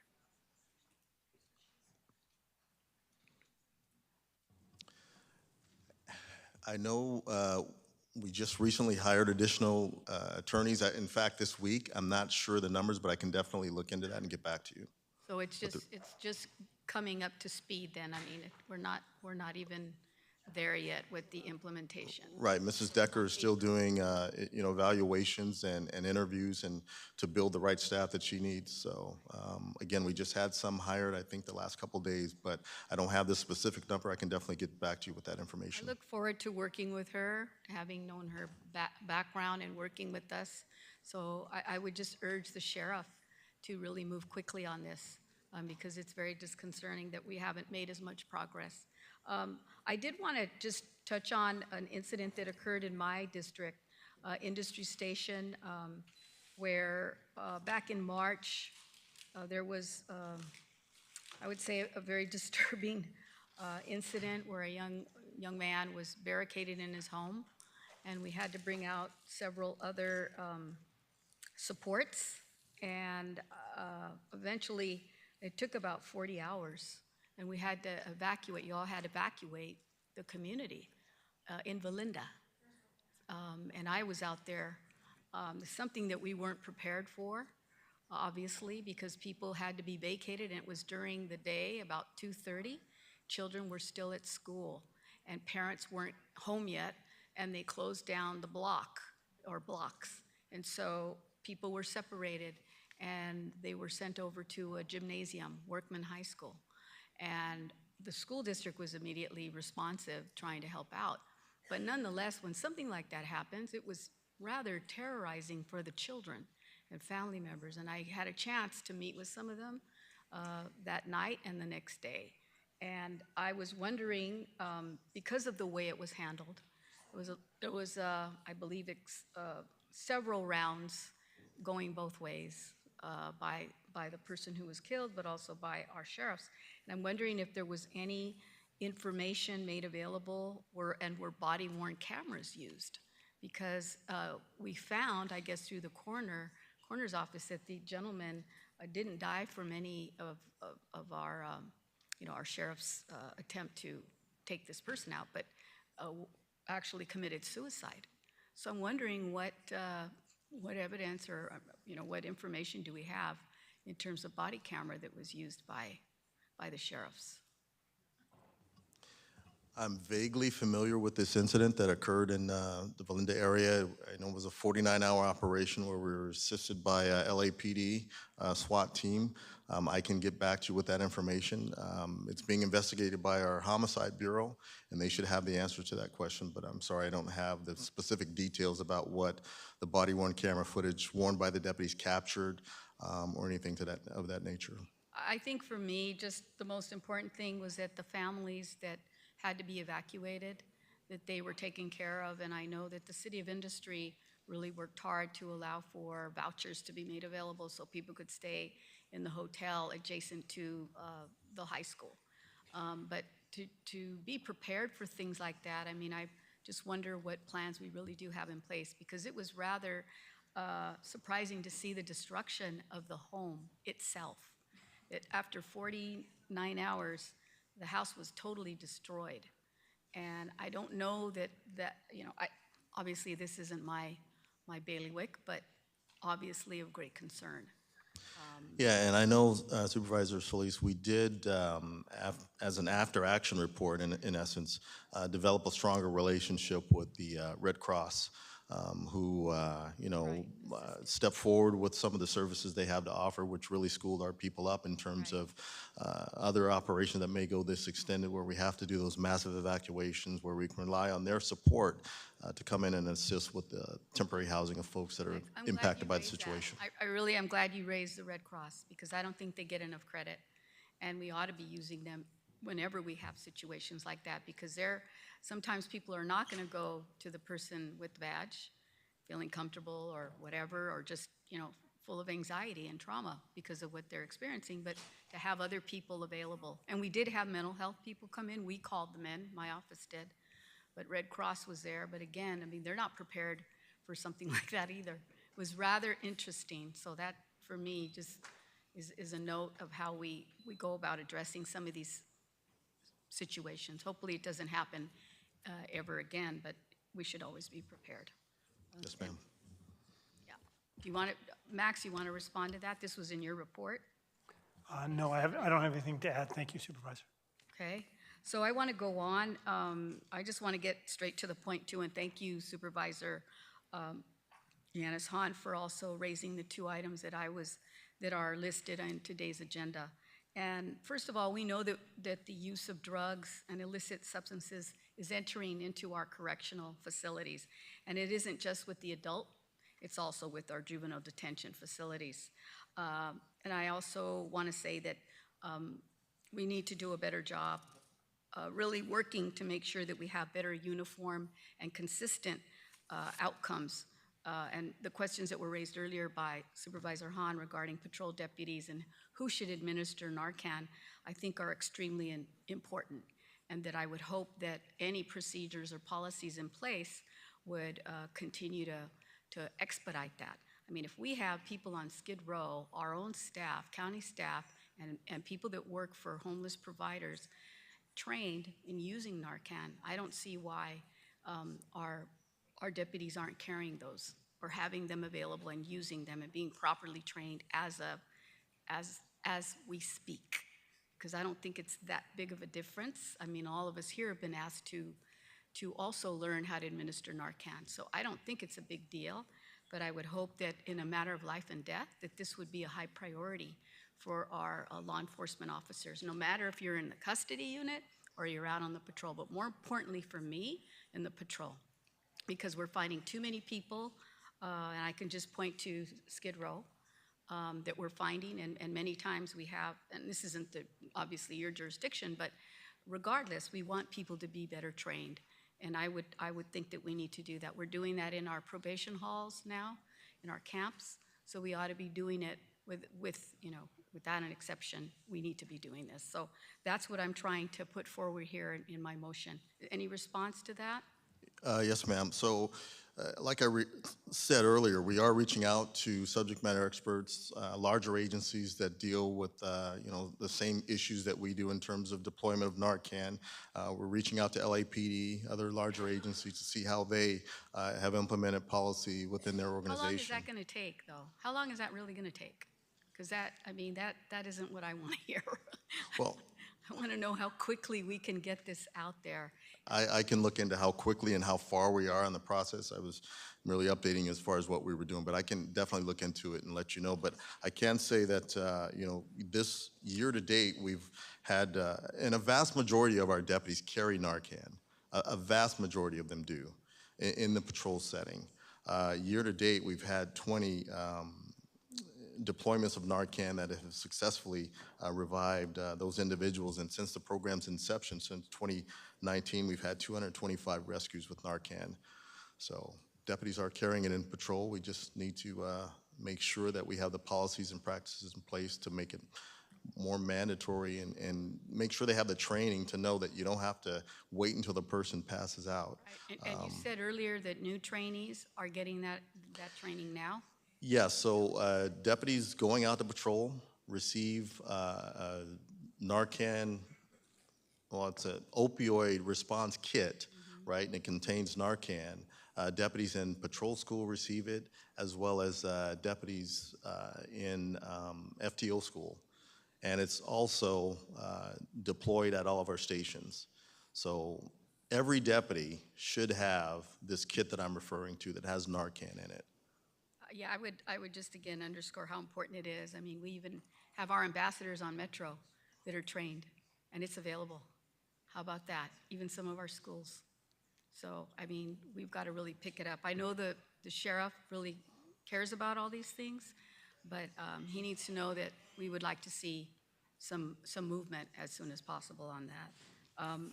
The other thing that I wanted to bring up is something that was raised, and that has to do with the thermal undergarments. And I can attest to being in the jails, going to visit recently, and while it was a little cold outside, it was a lot colder and chillier inside. And I noticed that most of the deputies had jackets and coats, not coats, jackets. They were very well fitted. But I have to say that I am disturbed that we don't have enough of these thermal uniforms or outfits for individuals that may also have health needs. So it's also a preventive, I think, measure that we have to take seriously here. And I wanted to ask you about what is the standard that the sheriff follows or that the department follows in providing thermal, outfits or undergarments? Yes, supervisors. So currently we provide thermal undergarments to anyone in a medical area that is requested by medical staff. We also provide it to anyone with ADA and individuals who work in areas that are exposed to inclement weather. We do have a surplus of garments, and we're also undergoing an exploratory expense just to get an assessment of what would it take. We do have an existing population at this time of 13,000, but we cycle anywhere between 60 to 80,000 individuals through an annual basis, and therefore we need to take into account. We're making sure whether we can disseminate during fall and winter season, so all these factors are being taken into account so we can provide a better understanding of the cost, the wear and tear, and the replacement of these garments. I do think it's important for us, though, to go ahead and continue to look at how we can supply this, because at the time of this report, it sounds like we did have excess. We did have a supply. They weren't being distributed. So we do have a supply, but the numbers were a little skewed. I think they reflected 300,000. It's actually about 190 of tops, and the remaining were for bottoms. They're not sets, and we do deploy them. I confirmed with some of the units. It doesn't necessarily have to be a medical request. We do have to be cognizant of what we have to provide those who are warranted, but we also make efforts to issue them out during, when we have cold weather and there may be an incident where the HVAC systems are experiencing some troubles. But that's not necessarily the norm. But we are making efforts to see what it would cost to outfit everyone with those undergarments. My concern on this issue is that the OIG's report says that the reason why the department is not giving people in custody thermal undergarments is because it's not mandated by Title 15. Is that correct? That is correct, ma'am. It's not mandated, but we do offer several services that are not mandated. It's just, going the extra mile. So we always explore new ideas. If there's financial support, by all means, we will make an effort to deploy those. So my understanding is Title 15 is the floor, meaning that's the minimum standard. That is correct, We have ma'am. to do better. Absolutely. And we do in many areas, but that's an area we can definitely explore. Okay, Madam Chair, I think that concludes. Well, I know, and I appreciate you gave a lot of leeway here, but the fact of the matter, I don't even know why we're having this discussion talking about, we'll assess it, we'll think about it. Your motion basically says, do it. Give thermal underwear to everyone who requests it and to make the Narcan policies consistent. So why are we even kind of wasting our time listening to? Because he's an elected official, we can't mandate. I mean, I agree we should, Yes, and I we think that can. the sheriff's can be committed to doing Well, that. we're about to take up a motion that basically says do it. Right. So. Do you have confidence, I'm sorry, Lindsay, do you have confidence that the sheriff is going to act on these motions? Absolutely, Madam Okay. Chair. I mean, we deploy them now, and we're open to it if there's financial support for it. Well, we're passing a motion in about a minute to And we, tell you to do it. So Lindsay Horvath, Supervisor, Madam, Your Honor, an elected official in your own right. You are so good, Madam Chair. I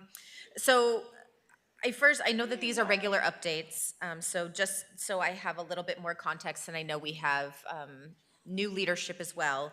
So, Max, when I get your emails, I notice that the Sheriff's Department isn't copied on them, and that's likely for good reason, probably leading up to this point. So how do you communicate with the Sheriff's Department about the findings in your report before we get them, and then after the report is released? Before we even write the report, we interact directly with the Sheriff's Department. We get the information in it always comes from them. We don't conduct independent investigations. We don't go down there. I mean, we go down there, but we don't like barge in and investigate ourselves. We primarily talk to Sheriff's Department employees at all levels, at staff level, at command level, in order to get accurate information. And then when we get closer to the conclusion of the report, we share it at the higher chains of command to make sure that we're not making mistakes, we're not getting something wrong. So we do that in advance. When it's time to actually issue the report, and we did this even under the prior administration, in which a lot of that other stuff was cut back a bit, we send it to the department and say, is there anything wrong here? Such as the number of thermal underwears, and ask for them to tell us if there's any errors, and we correct them, and we try to, in that way, get a response. That's why we got the response that we were just asked about well, we don't do that because Title 15 doesn't make us, not the response we get today. So we go through that process with multiple fact-checking levels, and we also have regular communications. I talked on a regular basis just last night with the Sheriff's Chief of Staff about issues that arise in the course of our work. So we have an open line of communication. The emails I send to the board as special counsels of the board, I do not CC them on, but the transmission of the reports, all that we do. And then we talk regularly with them after the fact. Over the years, tasers, for instance, is a new issue that's arising with a new taser policy. We wrote a report many years ago, never actually released it, went to the department, talked about it, tried to talk them into writing a policy that we thought was more constitutional. That was right before the change in administration. We have a new administration now. We're having the same conversation. So it's an ongoing process. So when we get reports, the department already knows the content of the reports. That's correct, almost always. There may be exceptions. If I give you some kind of attorney-client communication about some spot issue, that wouldn't go to them first. But our public reports that go up on our website, they see them before the public does. Okay, so is that the experience of the Sheriff's Department representatives who are here? When the reports, for example, in preparing for today's meeting to come answer our questions, were you aware that these reports go to the department before they come to us, and you had that information so we could respond? Well, speaking for myself, I got this report 2 days ago. Okay, so I'm hearing that it's going to somebody in the department, and maybe it's not getting to you, but yet you were asked to be here and answer our questions. So I just want to make sure before the next meeting, whomever will be here, whether it's both of you or other representatives, that we make sure that they have that report. The Inspector General is saying that he sends it well in advance. So I just want to make sure that that actually happens and you all have the benefit of having the ability to review the report and do that deep dive before you're here, because that's kind of the point of this conversation. So yeah, ma'am, we have access to the report. I'm prepared to answer any of the questions associated with custody division. Okay, great. And is there a policy in the department as it relates to mental health supports for Sheriff's Department personnel? In what fashion, ma'am? Is there any policy at all that as it relates to mental health supports for Sheriff's Department personnel? Personnel, yes. Well, we have internal services that provide mental health services upon request or our request on their behalf. So there's nothing that's mandated for people to do, it's just available upon request? It's available. It's also part of any incident where it could be traumatic in nature. We offer those services, and those services reach out to them independently as well. Okay, and has the Inspector General's office ever taken a look at enforcement of mental health policy in the department for personnel? Not specifically. Okay, I just raised this because I'm aware that there have been suicides recently in the department, tragic. And it's safe to say that based on what law enforcement experiences on a daily basis, that compounded issues can contribute to ongoing issues in the department and personnel and subsequent behavior response. And I think being more proactive in engaging with personnel around mental health supports could lead to better outcomes for everyone. The people who engage with law enforcement personnel themselves, how the department works, and I think it would be helpful to take a look at what policy is, what maybe it ought to be in order to make sure that personnel is actually getting the mental health support that they need. Yeah, and like the commander mentioned, Sheriff Luna has really taken steps to redevelop our psychological services program and some of the outreach that the psychologists offer, to include more psychologists, to have them play a more critical role in making sure they're present at some of the units across the department, making sure they're more present at some of our high-profile critical incidents, making sure that they have the necessary resources they need in order to, be mentally prepared to do the job. And that has been his priority, to grow that program, and it's continuing to grow, and that's one of his platforms for employee wellness, that we develop that robust program to help our employees out during these critical times. I'm glad to hear that, because I know a deputy or a sergeant's bad day could lead to an even worse day depending on the interactions that happen with the department. And so I want to make sure that we are intervening as early on as we possibly can. So that's good to know that you're going to continue to focus on that, and that's something you'll look into more. If I could add, there's a program called ABLE, which we have advocated the department institute, and it's become more of an accepted practice in law enforcement recently. It includes a mental health component of what you're talking about, in the manner you're talking about. I support the motions offered by my colleague, Supervisor Solis, and wanted you talked a little bit about the process of training and the availability of Narcan. Are you tracking the frequency in terms of how often it's used and how often it's needed to respond to incidents in our jails? Absolutely. Within Custody Division, we have a Custody Division Narcan tracking system that anytime a Narcan is deployed, it's tracked, and we assess areas. We ensure there's a sufficient stock of the devices in all the respective areas, so yes. Okay. I think it's important that we have an understanding of how often it's needed. As has been mentioned, we are having this issue. I did speak when I had my meeting with the sheriff last week and his team about this issue, that even dogs are already used in our jails, and you're trying to find other interventions, but stopping the inflow of contraband into the jails is critical. And I know that we have Narcan as a response, but stopping the inflow in the first place would be the ideal scenario. So we need to take a look at interventions in that regard. And then finally, there was a non-hit shooting, as it was described in the report, in West Hollywood. And so I just wanted to follow up, and that was the one that was noted in my district. And so I wanted to note, you had mentioned that there's department policy as it relates to body-worn cameras now that we're sort of out of that grace period. But in this case, it wasn't a deputy. It was actually the deputy who did use his body-worn camera. It was the two sergeants who we would hope would be modeling better behavior. So what has happened as a result of these sergeants not activating their body-worn cameras? Well, that'll be part of the investigation process in terms of any discipline they'll face. I can tell you that you are correct in that as supervisors, they're expected to model behavior to the deputies. They, from what we know at this point, failed miserably. However, again, that'll be part of the investigation, and it will be eventually determined what level of discipline, if any, they'll be faced with by our Executive Force Review Committee once they review the case.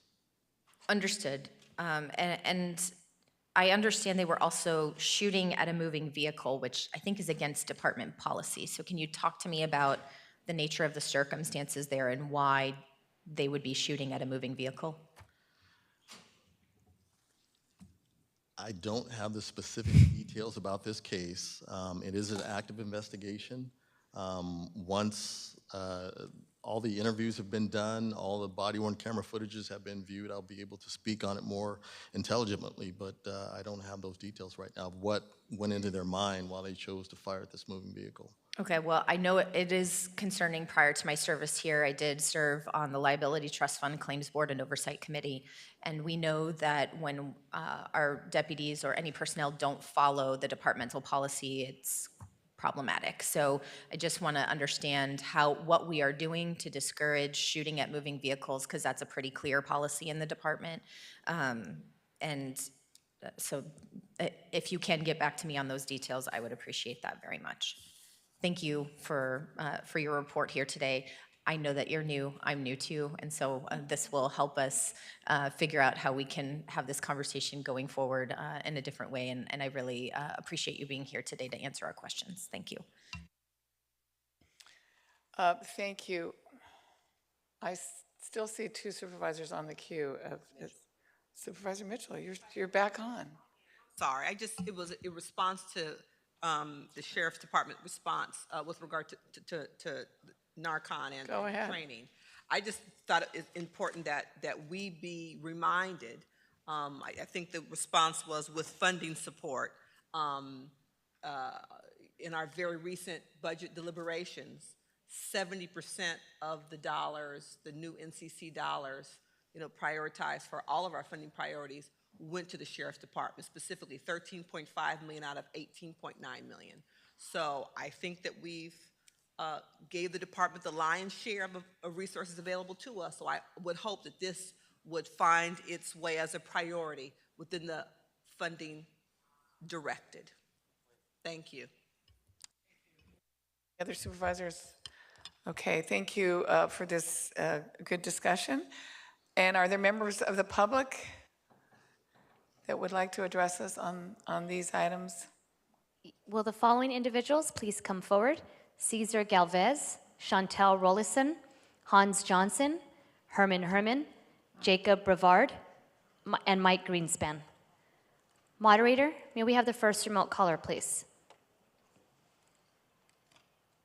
Our first participant is E.J. Metal. You may begin. I am speaking on item 40. And on 6/24/23, I was actually at the Commission Oversight Committee over the gang member deputy sheriffs. Mr. Luna was there, and there was an inspector general representing the inspector general. And as a matter of fact, we were talking about accountability, gang tattoos, and why is it that they are always targeting, harassing, and intimidating people. The example is this: from the late 1980s here in the city of Linwood, where the Vikings were here, to 2008, they targeted me, harassed me, intimidated me. Do you know how many times I was escorted by gang member sheriff's deputies? I'm not even a head of a state. And all of that happened to me. So my question is this: why is it taking so long for reform and oversight? You didn't learn anything about Rodney King? You didn't learn anything about George Floyd? Are you seeing friends? What is going on? Why is it taking so long? Make up your minds. And then a judge just blocks the inspection of the LA deputy gang members' tattoos. What are you going to do? What is the legal counsel going to do? It's like you're giving them money, $5 billion, and they're using that same money to block everything that we need to find out. And families impacted were there too. And there's a meeting coming up where I'm going this Saturday, and the families impacted will be there too. So it's the same thing over and over and over and over and over again. It's like you don't seem to learn anything. From 1992 to 2023, Thank you, we're sir. still Your time listening has expired. and hearing Next about. speaker, please. Thank you. Next speaker, please. Hello, supervisors. I'm Hans Johnson. Madam Chair, there are no speakers in queue to Yes, address we're the going in board. person. Thank you, Hans Johnson. Hi, supervisors. I'm here on behalf of the Civilian Oversight Commission in my own individual capacity, and I want to thank the supervisors for these motions and for the expressions of impatience by Supervisors Solis, Hahn, and Horvath, and others, because today's items are long overdue. I want to speak personally in that we lost time on the implementation of Narcan in our sheriff's department. The former sheriff dropped the ball on this implementation, having been counseled and urged strongly to do it. I see that it was begun in 2019, but its implementation has lagged badly. And to hear the impatience and the prompting, especially by Supervisor Solis, is much appreciated and overdue, and shows the desire, I think, by all the supervisors to stop the needless loss of life and to make sure that deputies in both custody and patrol settings have the adequate tools to save lives. I myself can say I have a friend whose life was saved by prompt application of Narcan. We don't have a moment to lose to get this into the hands of all deputies possible. Also, having visited the jails, I want to speak to the need for thermals. This is also an overdue item. This will save lives and protect the dignity of people being incarcerated. Some people are only given an aluminum foil sheet upon entry into our jails. Thermals, especially on a day like today when it's 90 degrees outside, we might run afoul of thinking that this is a situation in our jails, even in the summertime, which needs to be addressed. Thank you very much. Next speaker, please. Hi, my name is Chantel Rollison. I go as Apple Bell right now because my Apple phone was stolen. I don't trust Ice-T. I don't trust even my own baby daddy's Paul, which is Post Malone. I don't trust Dwayne Johnson at all. They stole my Apple phone with Oprah Winfrey. I told you guys years ago I didn't want to do it. Ice-T is stealing products from me today. I'm isolated from my kids. They also forced me into homelessness. Ma'am, if you I could live be in the marina. Ma'am, you need to speak on the motion that's before the board. Okay, I just want you guys to know, Miss Hunt, I've been calling you. I don't trust them. Karen Bass came and gave me a hug. Okay, good. I need to own Apple. We could all use a hug from Karen Bass. Okay, thank you. Next speaker, please. Hi, my name is Cesar Galvez. I'm a member of the Anti-Recidivism Coalition here in Los Angeles. I am in support of 52B and would like to thank Supervisor Solis for her motion to ensure our community members who are incarcerated are provided thermals. Being formerly incarcerated, I know firsthand how cold it is inside our facilities. These conditions are very stressful and increase the risk of violence, substance abuse, and the destruction of county property just to stay warm. This puts the health and safety at risk to our incarcerated community and to those who serve inside. I understand well the many reasons for these conditions. However, let's not neglect the responsibility to humanize our community inside by providing proper clothing for such conditions. Once again, thank you, Supervisor Solis, for your courageous motion, display of empathy and compassionate heart, as well as all those in support. Thank you. Next speaker, please. Hi. Hi. Excuse me. Hi, my name is Jacob Brevard, and I am the Director of Inside Programs for the Anti-Recidivism Coalition. First of all, I want to thank the whole entire Board of Supervisors for bringing these motions up and passing these community reforms. I also want to specifically thank Ms. Solis for bringing these two motions to the floor. I am formerly incarcerated. I spent a lot of time inside of the Los Angeles County Jail as a young man, and it's an environment that is controlled.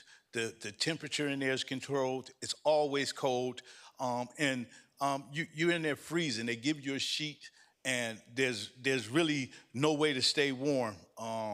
People need thermals in there, and even in the conversation today, I heard the need for a mandate because we know that if it's not mandated, it's not going to happen. A lot of times in the county jail, the officer in the unit gets to decide who gets what. You know, so you go in there, I'm cold, I need a blanket. The officer, if he doesn't like you, you don't get a blanket. You don't get thermals if he doesn't like you. And I think it's important where it's mandated, where those options are taken away and people are forced to treat people like human beings. Thank you. Thank you. Next speaker, please. Yes.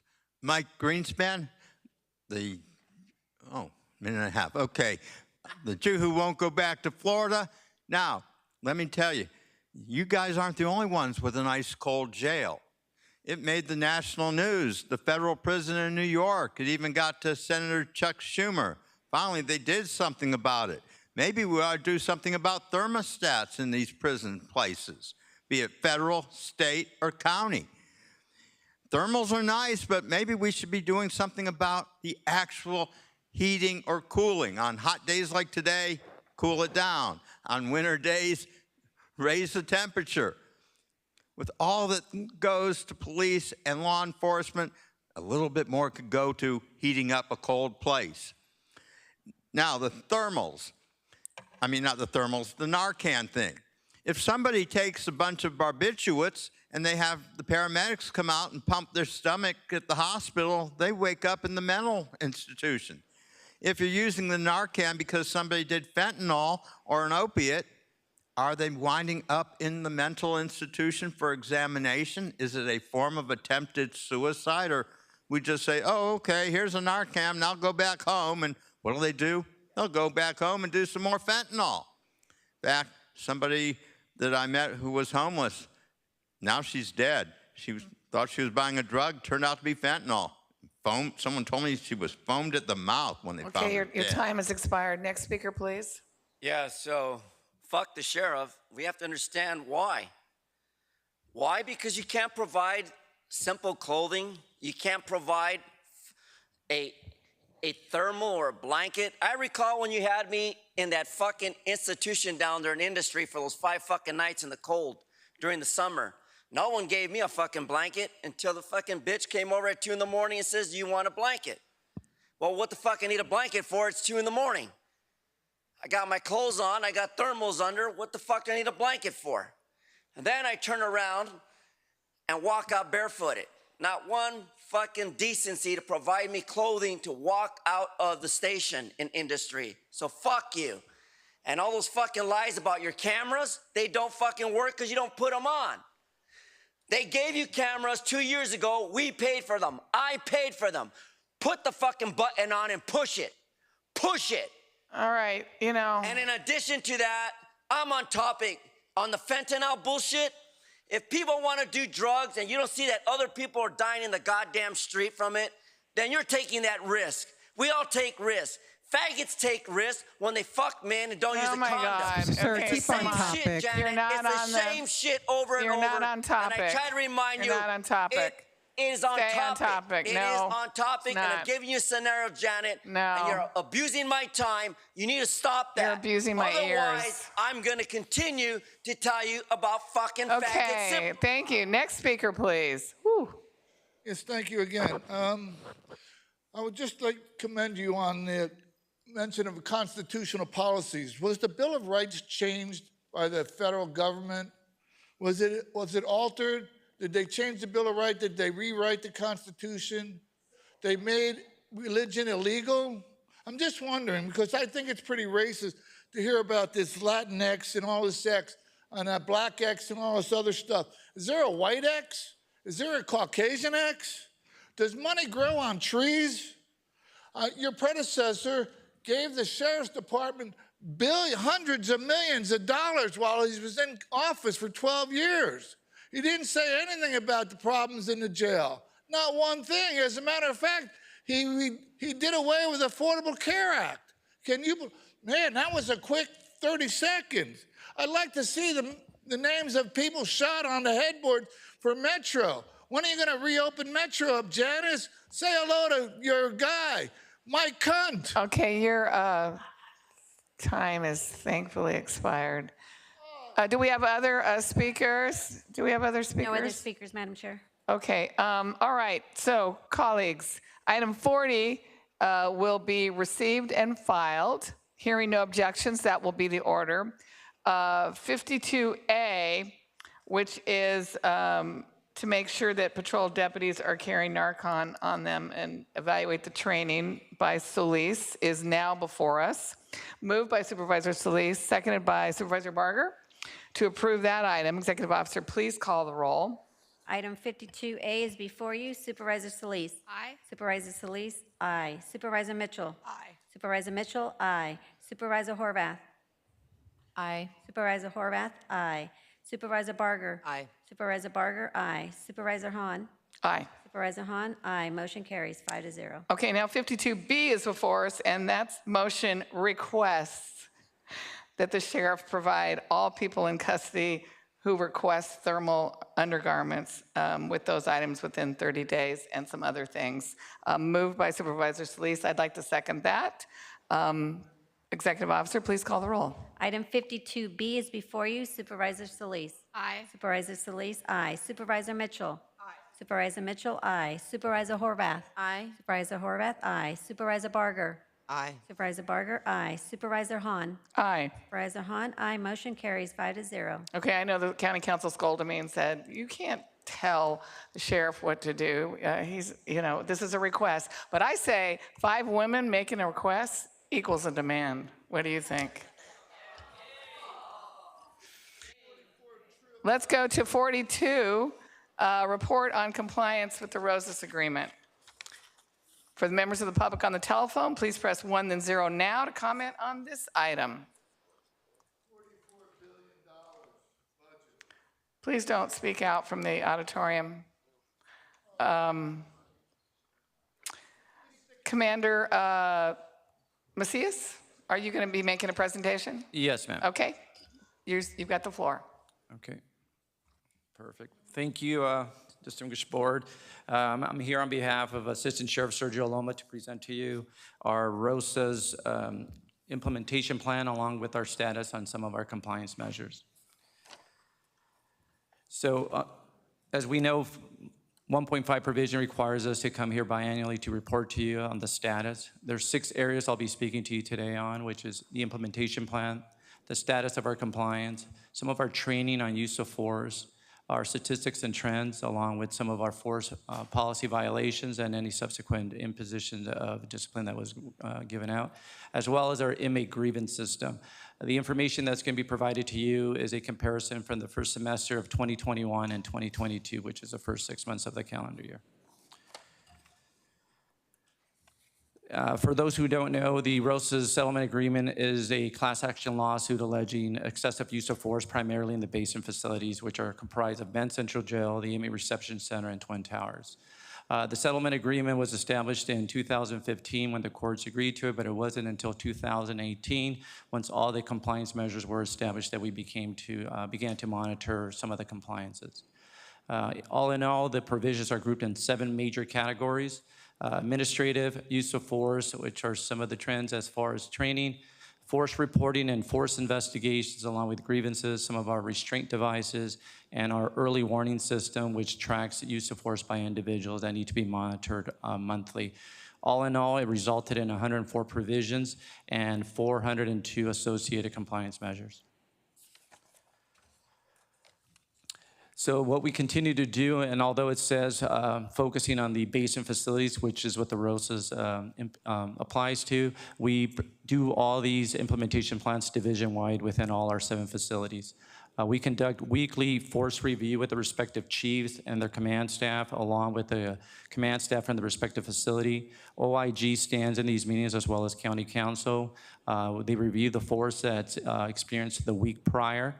They do a deep dive and identify any concerns and any corrective actions or expediting the investigation if it's required. We have also implemented a head striking tracker to identify any trends or repeat offenders and to continue to emphasize the need to refrain from using personal weapons, specifically to the head and neck area.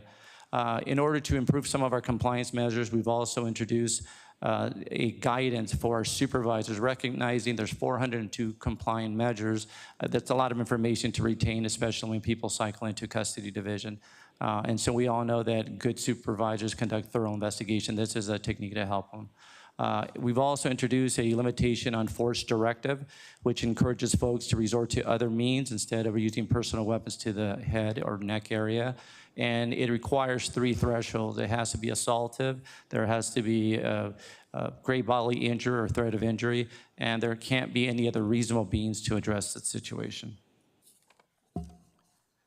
This slide illustrates some of our training that's required for those assigned to custody division.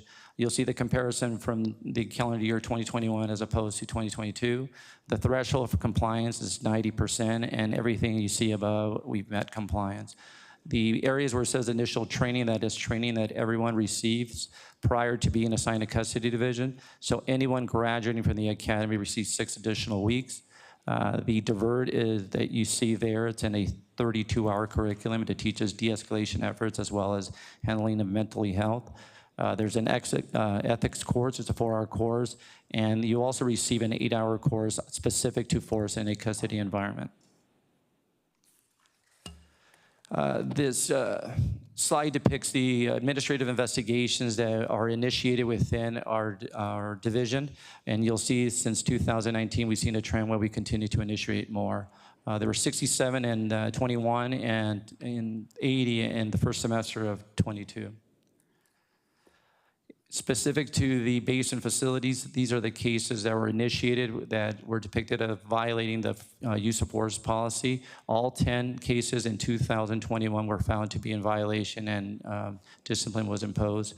Of the 11 cases in 2022, 8 have been closed and were found in violation of the policy and 3 are still pending. Some of the violations that are imposed are anywhere between a reprimand and multiple days of suspension without pay. This next slide shows the overall use of force statistics in the basin facilities by all 3 categories, and we continue to see a downward trend. There's a 15% reduction in overall use of force. This goes into specifics in 3 categories. For those who don't know, category 1 is there's no injury, maybe a complaint or discomfort, such as exposure to chemical agents. On the category 2, we continue to see a trend down at 28% reduction. This is where there's an identifiable injury and or there's a complaint of pain where a subsequent medical evaluation determines that it is associated or there's a nexus to the use of force. For the next slide, this shows our category 3s. Category 3s tend to be any injury that results in them being transported to a local hospital to be admitted for or to receive additional treatment for their injuries. An example of this would be an impact weapon from a less lethal ordinance, such as a rubber munition striking them in the neck or head area. These cases are not investigated internally. They are investigated by the Internal Affairs Bureau. This is a comparison side by side from the ROSAS panel's report back from the 10th report to the most recent, which is the 11th. You'll see out of the 104 provisions, areas that we were found in compliant, which is 74, 23, which were not found in compliance. But if you look at the report, most of them have a high percentages, but not the threshold, whether it be 90 or 95%. An example of the administrative one would be where they felt that an individual was not held accountable, perhaps because they used personal weapons, and the justification was just not strong enough. An example for the use of force where 10 cases were found not in compliance would be de-escalation efforts weren't sophisticated enough or sufficient enough to de-escalate the situation. Perhaps they had a recalcitrant individual and they failed to wait for the supervisor to arrive before taking action. As far as the grievances had to do with town hall meetings. There's a requirement that you do enough town hall meetings with folks there. The use of force investigation usually results from vague reports, lack of completing thorough interviews from everyone that was present. The next slide shows what we've identified as cases where we've been successful in compliance for 2+ years, up to 5 years. 54 of the 104 provisions have been in compliance consecutively for over 2 years. These are areas where we hope would not require monitoring necessarily, so we can redirect all this personnel that takes the time to do this to focus in areas where we come short. Not to say that we cannot continue to be monitored or be audited to ensure compliance continues. This next slide reflects some of the grievances, and then the grievances, you'll see the overall grievances from first semester of 21 to first semester of 22. There was a decline in overall grievances. Complaints against staff did go up slightly, but the largest takeaway here is on the iPads. You'll see that in 2021, there was almost 500,000 requests that were made as opposed to 89. That has to do with an archaic system. These iPads were first purchased in 2013. And anybody who has an iPhone recognizes that a phone from 2013 is obsolete, software is not supported. And so we hope with your support and others that we implement new technology such as a tablet solution that would provide us a great advantage in reaching compliance, and the individuals will be able to perhaps submit a grievance or a complaint or a request from the comforts of their own housing areas. These are some of the major areas where we identify most of the grievances come from, their living conditions, procedural, and that goes back to the delay in systems are very archaic, labor-intensive, document shuffling of documents to get requests. If we get to a point where we can have an iPad or something similar to that, or tablet solution, where a request could be made and it would be directed directly to the unit who will facilitate the services that's being required. That's my last slide. If anybody has any questions, I'll be happy to answer any.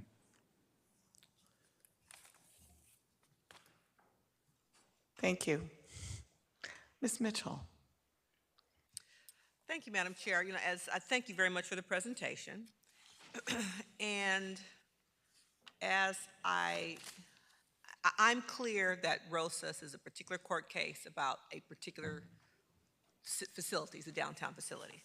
But you know, as I listen and as I think about what Rosas found and what Rosas is attempting to manage, it's similar experiences out of the jails. And so I'm wondering if at any point the policies that you put in place in compliance with Rosas trickles down or out into other aspects of the department. So, Supervisor, I can only speak on behalf of the division. Sure. So I would say, yes, we embrace any progressive, any compliance. The sheriff's highly on transparency and accountability. We work closely with OIG, the Rosas monitors, as well as the Justice, the DOJ monitors. And every effort is to ensure we show accountability, tracking, proof of practice. Unfortunately, we do have antiquated systems, 40-year legacy systems. And I'm a true fan and supporter of technology, which shows better track. You ask for data. We're in a data-driven world, and we still rely on a lot of spreadsheets and old systems. I don't know, maybe I'm not asking the question properly. Given the policies you put in place to get in compliance with Rosas, do we see evidence of similar policies in other areas of the Sheriff Department? I would say yes, in courts and definitely in patrol as well. I think it's a unified effort. Specifically on what their provisions are, I can't speak off. I would defer to the chief. I don't need to know the specifics. I was hoping, given all of the resources. Well, first of all, given what it took to get us to the point where there was a lawsuit and Rosas came into being, right? It happened back in 2015, so we are years into trying to change pattern and practice and culture at the downtown facility. So I was just really being hopeful, given all of the resources and lost time, that some of the findings and perhaps culture shift that has resulted at those facilities has some kind of way of permeating beyond the halls of those facilities into the broader Sheriff's Department culture. I would say yes, there's continuity in the training we received, de-escalation techniques, mental health treatment, as far as dealing with those suffering from any mental disorder. Absolutely, there's commonality in a lot of our training. Okay, all right. I just have to say, when a head strike tracker, I just had a visceral response to the notion that we are still tracking in an effort to reduce the number of something called head strikes. That just struck me. What do you think is driving the non-compliance in the areas of use of force, particularly the continued use of improper head strikes mentioned in the monitor's report? And how does the department plan to address the issue? So to your point, what you mentioned right now, the head tracker, having data gives us better algorithms to identify areas and patterns and concerns, and so identify frequent offenders. And so just recognize that you're monitoring, you're going to get compliance. So we introduce new policies, educating individuals as to why they need to revert and de-escalate and reassess and maybe pivot. And so I believe in all our efforts that we're doing, you are seeing I just shared with you some of our numbers. It's proven that our force items, incidents are going in a downward. It's interesting when you have a policy around head strikes, around kicking, and yet that's the area where we still struggle with compliance. I appreciate the cause for the need to collect data, but that still seems to be an area where just intuitively people go in the heat of a scenario. Will training suffice? How do we get over that hump to stop people from kicking and hitting people, particularly in the head region, when they are in conflict? So I can only speak on my experience in training. I'm not a force expert, but I can tell you that through my training experience, it's been known that it's a natural reaction. When you're a child, you physically fight someone. If someone punches you, you're going to react in a similar fashion. It's our innate to do that. It takes training, culture change, de-escalation techniques, and you revert to that. So yes, I support training in that. Understanding why you punch someone in the head, we have to educate. Chances are you may inflict an injury on yourself, broken bones in your hands, and it's not the most effective tool. Thank you, Madam Chair. Thank you, Supervisor Horvath. Thank you, Madam Chair, and thank you for the update and presentation. On one of the slides, you said that the investigation is not handled internally, it goes to IAB, but isn't IAB part of the Sheriff's Department? Yes, but they're not investigated internally, so they're a fact-finding entity. Their findings are presented at the Executive Force Committee, which is outside our division as well. But yes, the Internal Affairs Bureau is an entity within the Sheriff's Department, but not within our division. So internally means not within the division? Yes, all the other categories are investigated in-house by the respective facility administration. Okay, thank you for that clarification. For the items that the department has deemed non-compliant, what steps are you taking above and beyond the bare minimum of compliance to ensure that we're actually creating the change that was intended through this settlement? So every year we introduce and report to you some of our new implementation efforts, and it was the fact where we're reviewing force weekly. We have OIG County Council present. We're doing new policies. We have new directives. We work with the OIG as well as our ROSA's monitors to identify and review our policies. They're part of the review process, and their feedback and concerns are shared with us, and then we make corrective action. Okay, so I know that you're making ongoing policy changes. How are they addressing the areas that are specifically, that you have determined are still not in compliance? So for instance, as some of the things are very small in nature because there's so many provisions that you sometimes need a guide. And so we introduced a guide for supervisors earlier this year that shares with them specific steps that must be taken, kind of like a checkoff list to ensure that their investigation is thorough. So therefore, when Dylan, who's sitting down in that corner, and other monitors, they ensure that the information is being captured from the onset. Okay, that's really, really helpful. Thank you very much. Yeah. Thank you. Yeah, okay. Yeah, I think overall, just globally, it's frustrating, obviously, to still be here where we've got 23 provisions that were non-compliant in, and last year it was 24. And I think last year there was a comment that they felt the department was at a plateau. And so it almost seems to be bearing out if this year we're only we're 23 that we're out of compliance with. What do you think? Is this unreachable? It's unattainable? But we're sitting here knowing we have to, right? This is a settlement. We have to do it. Plus, we have to do it because it's a decent way for people to be treated. Can we get there? Absolutely, Madam Chair. Thank you for that question. I think you can't expect expectations if you don't have the tools and resources to support those efforts. Right. We are in a huge deficit in certain areas, and staffing does matter. Okay. There's areas where if you had sufficient staffing, appropriate supervision, you mitigate cases, you're not inundated with paperwork. So we could have many sidebars on this notion, but yes, technology, innovation helps reach compliance in many fashions. Now, have you gone through each of these items that are non-compliant and done just that? Painfully, ma'am, yes. And we continue. Is that part of what you would give to us? Absolutely. Absolutely. And so these discussions are had in-house. I know. I was thinking about our probation department, right? And we went through each item that we were not in compliance with, and next to it was its staffing, I mean, it was a very detailed, this is a facility issue, we need better procurement to get the right windows. I mean, it was a very detailed, so we were all very aware of how we were gonna reach the goal.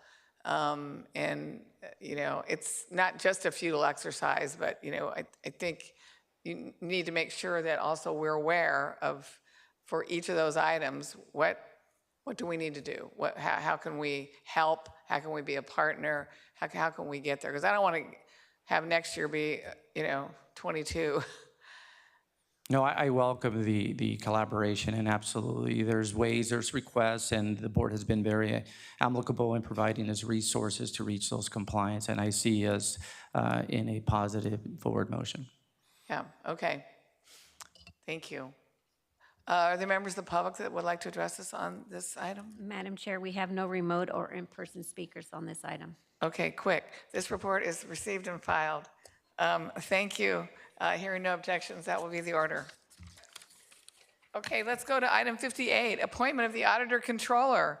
That was held by Supervisor Mitchell. For members of the public on the telephone, please press 1, then 0 now to comment on this item. The appointment of our Auditor Controller, Oscar Valdez, item 58. Here he comes.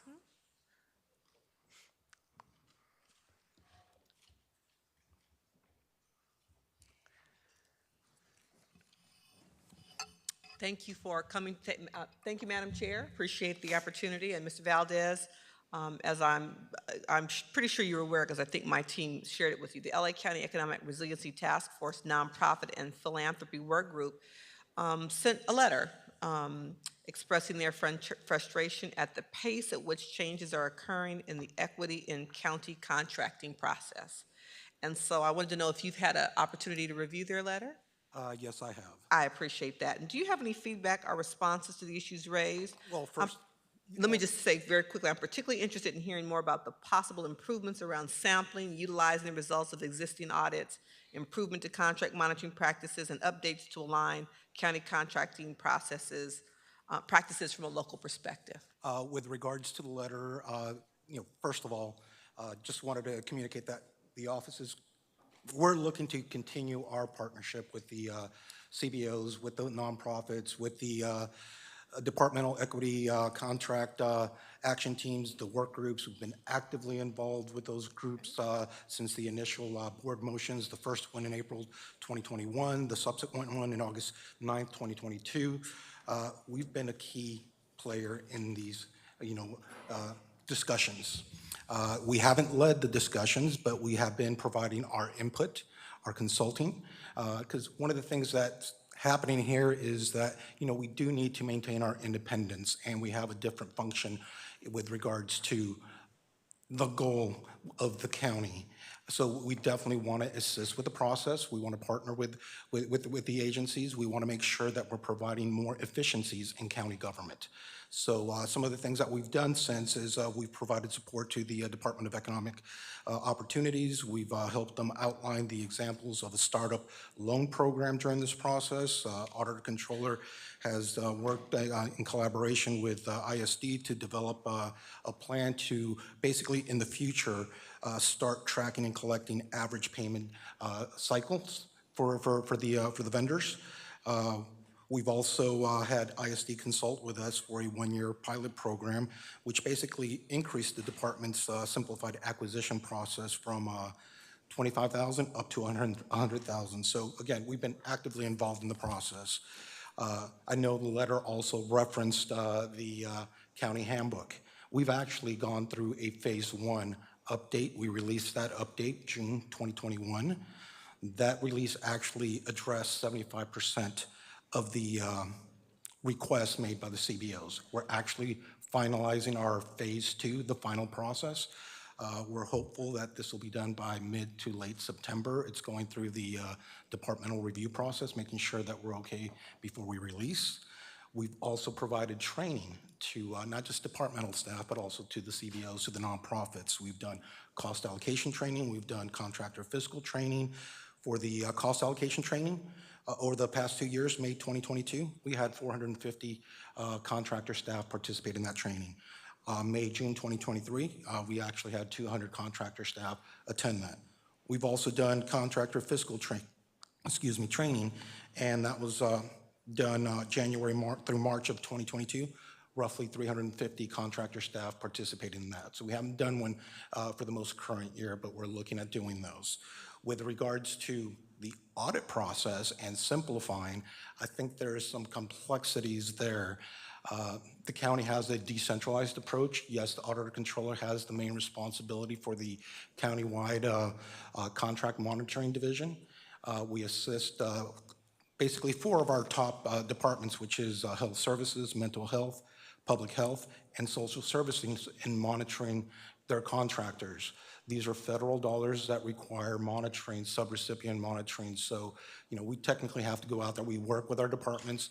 Anytime that we see a contractor where we need to consolidate the audit with multiple departments, we're doing that to provide a little bit more efficiency with those, contractors.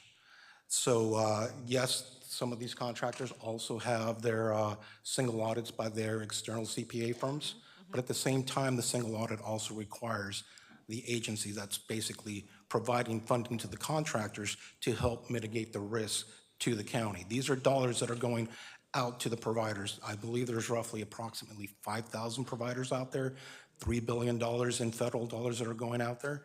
So again, for us, it's really providing mitigation risk to the county. If we see any areas of concern where a provider's not following federal guidelines, our process is basically to provide recommendations and also requests for corrective action and do follow-ups.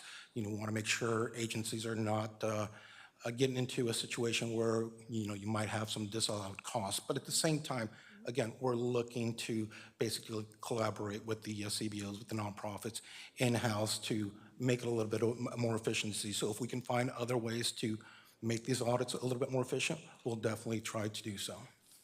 I appreciate that, and I appreciate you coming in and creating and using this as an opportunity to officially state on the record, a response to the letter. I don't know about others. I didn't get the letter till July 5th, so thank you for the short turnaround. You opened by making an interesting statement, and maybe it does require a level set for those who are participating. You talked about your role as the county auditor. And so do you think some of the expectations expressed in the letter were really kind of outside your purview?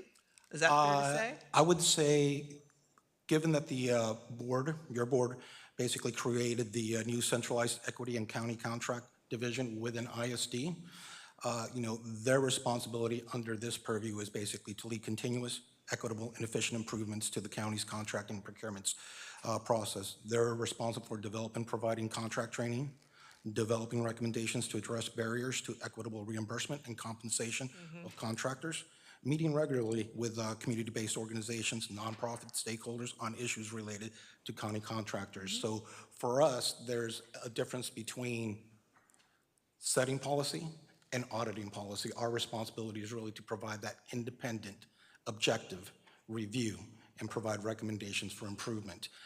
It's a management's responsibility, along with the providers, to develop their policies and procedures.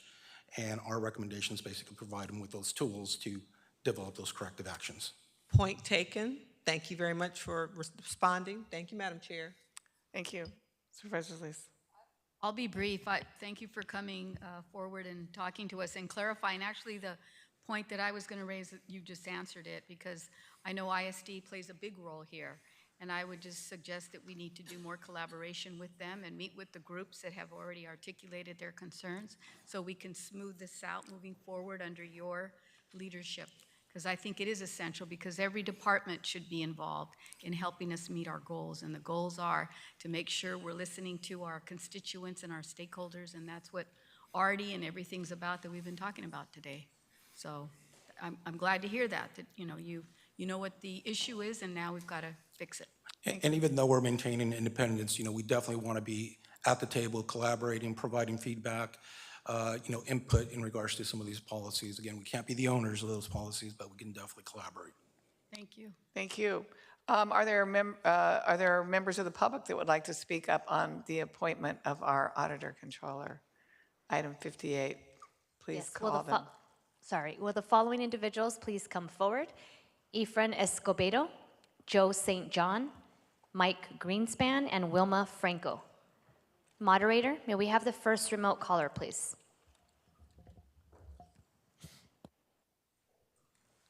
Our first participant is Tremel Carter. You may begin.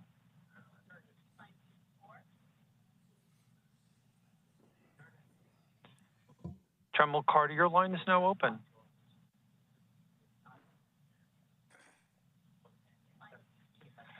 We'll move on now to Jeff Smidley. Your line is now open.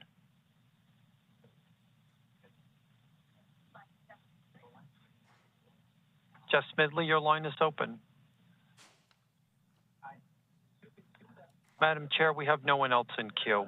Okay, we didn't hear either of the speakers. If you were trying to unmute yourself. Neither one of them responded. Okay, very good. Thank you. Neither responded. We'll go to speakers in the hall. Go right ahead. Yes, thank you. Members of the board, good afternoon. Thank you for the opportunity to provide comment. Mr. Valdez, good luck on your appointment, and we look forward to working with you. My name is Efrain Escobedo. I'm a member of the Equity and County Contracting Task Force and also the President and CEO of the Center for Nonprofit Management. In our work, nonprofits have consistently been unwavering partners and an auxiliary part of our safety net, but yet we continue to hear from hundreds of them of how exigent, inconsistent practices that don't really value them as partners make it unmanageable, costly to continue to sustainably be a partner with the county. And so therefore, we're here today to extend our interest in partnering with the Auditor Controller's Office and ask that they play a role, they have a role to play. We've been at it for years, and we ask that we all together across departments espouse values that seek to fully implement fair and equitable contracting processes, assess the county's existing practices, implement reforms fully to have more fair practices. Thank you. Your time is Look forward to expired. working with you. Next speaker, please. Hi, thank you. My name is Joe St. John. I'm the Chief Operating Officer for the Koreatown Youth and Community Center. We have about a dozen county contracts, and each one of them has different services, but also different budgeting, different invoicing, different reporting, and different auditing requirements. And that's a huge burden for the nonprofits to have to deal with that when it's all coming from the same county.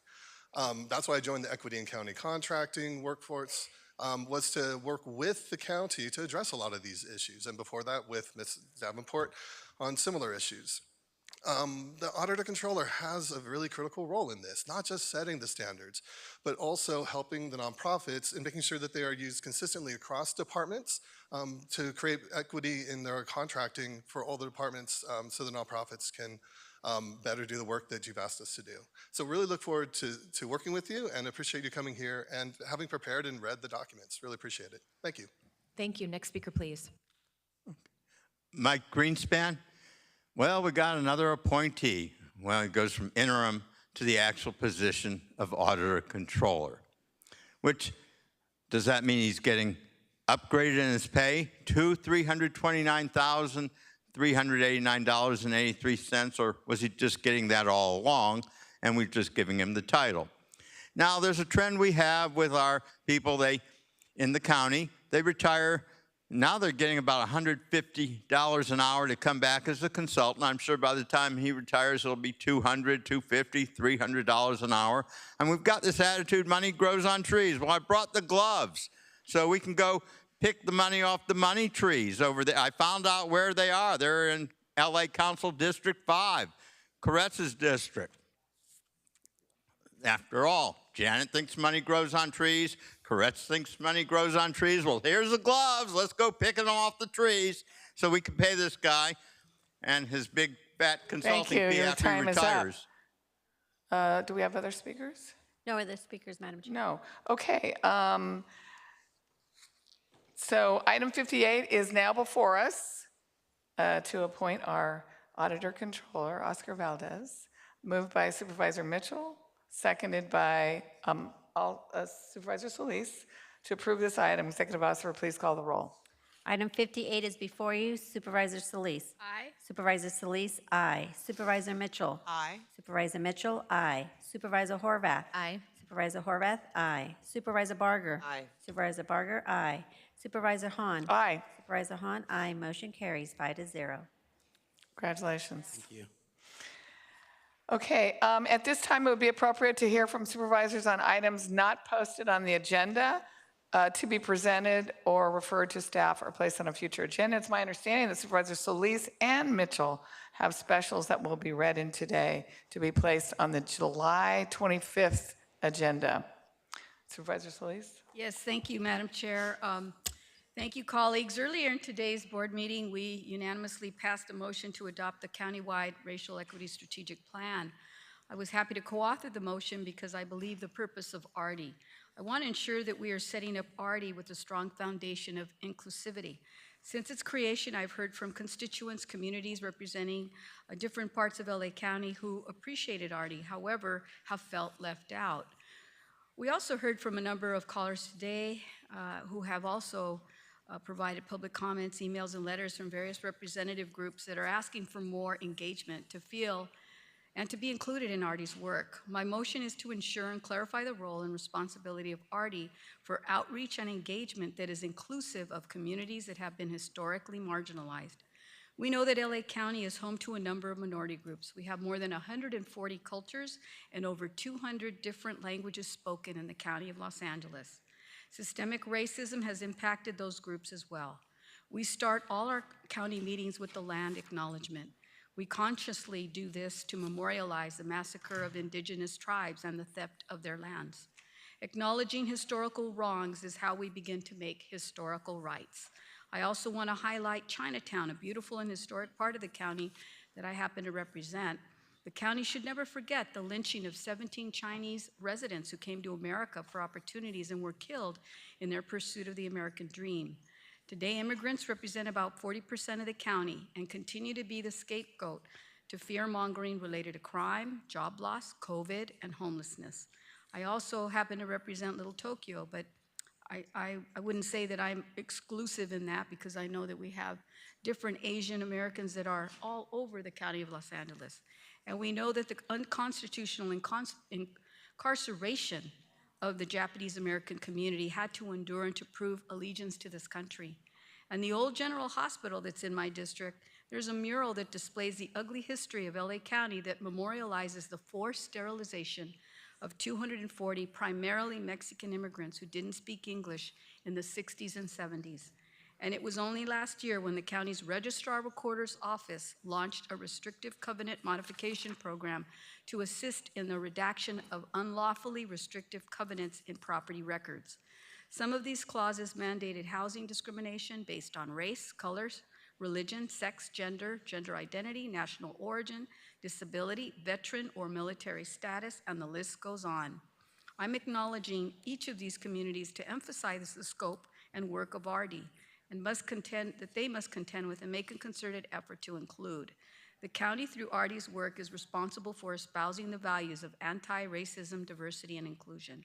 Inclusivity is key to ensuring that reforms and complete transformations of systems are mindful of different experiences of our vulnerable communities. That is why my read in motion is to, again, clarify and enhance the intent of ARDI's work through inclusive outreach for consideration at the next board meeting. Specifically, the directive is, I therefore move that the Board of Supervisors direct ARDI to create a diverse, inclusive task force made up of county departments, offices, commissions, employee associations to ensure the principles and values of ARDI are reflected both internally of the county and externally of the county residents within 60 days, and include this task force to develop and implement a robust, linguistically appropriate, and culturally competent outreach plan to actively engage all vulnerable communities and populations in Los Angeles. And those can include Latinos, Asian American, Asian Pacific Islanders, Indigenous people, LGBTQ+, among many others. I have strongly advocated for and believe that robust and linguistically appropriate, culturally competent outreach for our vulnerable communities and populations are key. The county's North Star is to be anti-racist, diverse, and inclusive. in how it delivers its services and how it engages with our communities, and the policies we develop and implement that affects the 10 million residents that we all represent. But while our communities have each faced their own unique set of challenges, only by standing together can we truly overcome racism and injustice. Thank you, Madam Chair. Thank you. Supervisor Mitchell? Thank you very much, Madam Chair. As we continue our important work of insisting that every county department make meaningful progress toward creating a more diverse, equitable, and inclusive workplace, I'm mindful that there are systems and institutions outside of the county that make this work more challenging. The legal profession is one of those spaces that continues to be more inaccessible for people of color, and even when access is attained, attorneys of color too often face hostile, unwelcoming environments that do not support growth and success. A recent LA Times article pulled back the curtain on one such law firm in the nation, one of the biggest law firms in the nation, Lewis Brebois, Bisgard and Smith LLP, and revealed vitriolic emails between two high-ranking partners.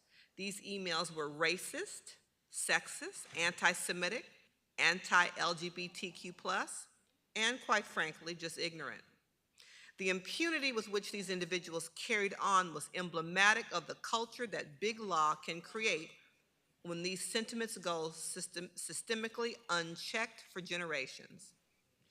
As a consumer of legal services, the county cannot abide by that type of behavior, and County Council has already taken swift action to address this incident.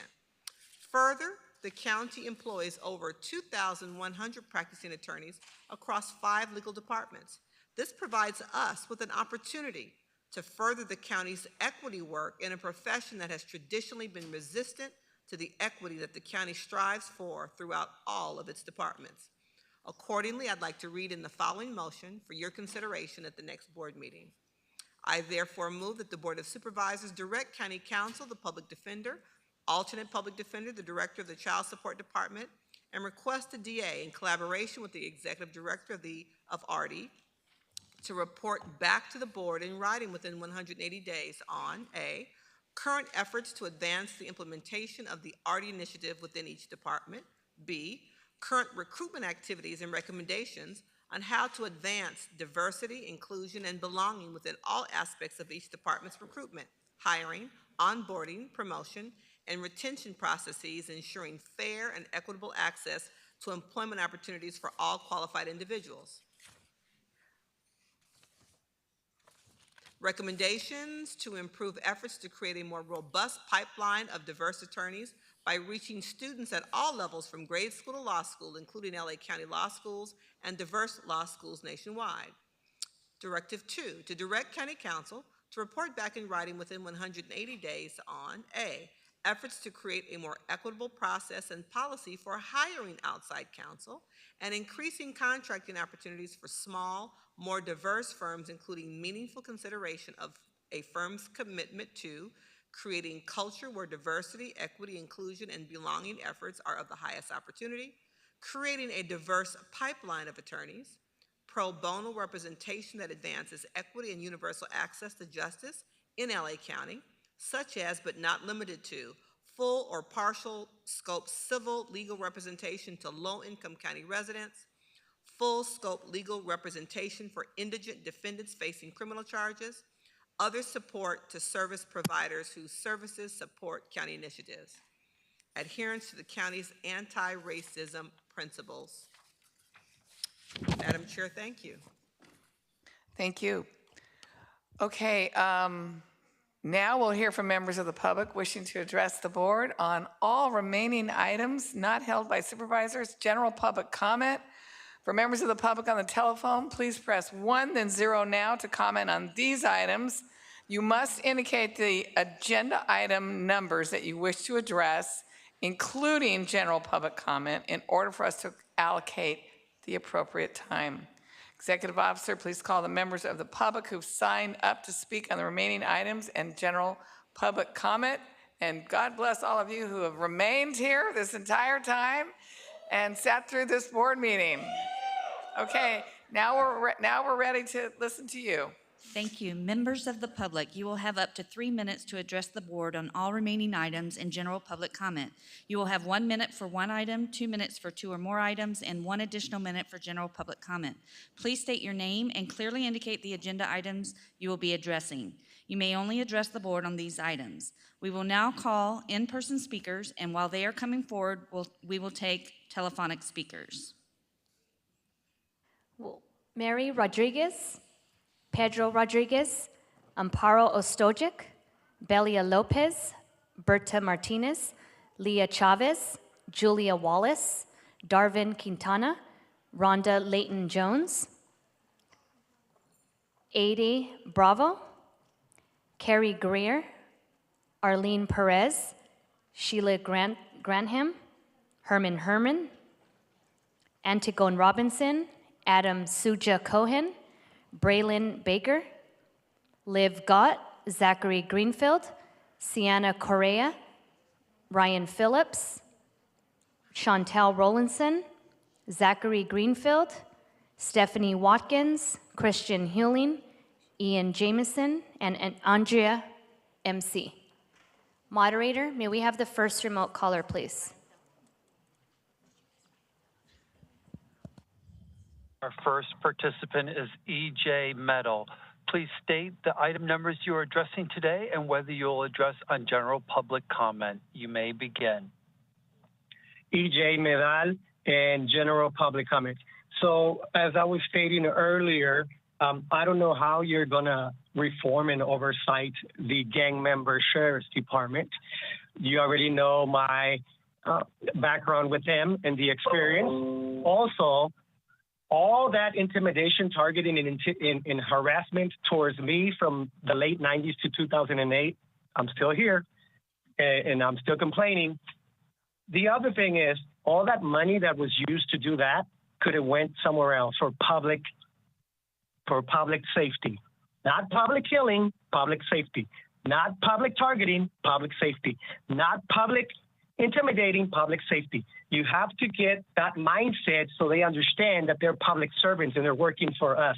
People are tired. The example and the reference that I can give you is the George Floyd, everything that happened in the United States of America. And the other example is in France. People are tired of public killings. Do you understand that? Please Yes, understand that, ladies. Your time is up. Next speaker, please. Our next participant is James Finney Conlon. Please state the item numbers you're addressing today and whether you'll address on general public comment. You may begin. Hi, I would like to address item 13 and item 48. On item 13, I would like to say, as Senior Public Policy Manager for the LA Area Chamber of Commerce, we support creating streamlined permitting systems through an equity lenses. We proudly believe that small businesses need more pipeline to be able to have permitting opportunities and less paperwork and bureaucracy and red tape that ultimately prevents them from doing business in LA. We firmly believe that the County of Supervisors voting yes on this is great for our economy. On item 48, I'd like to speak next, and I urge the Board of Supervisors to vote no.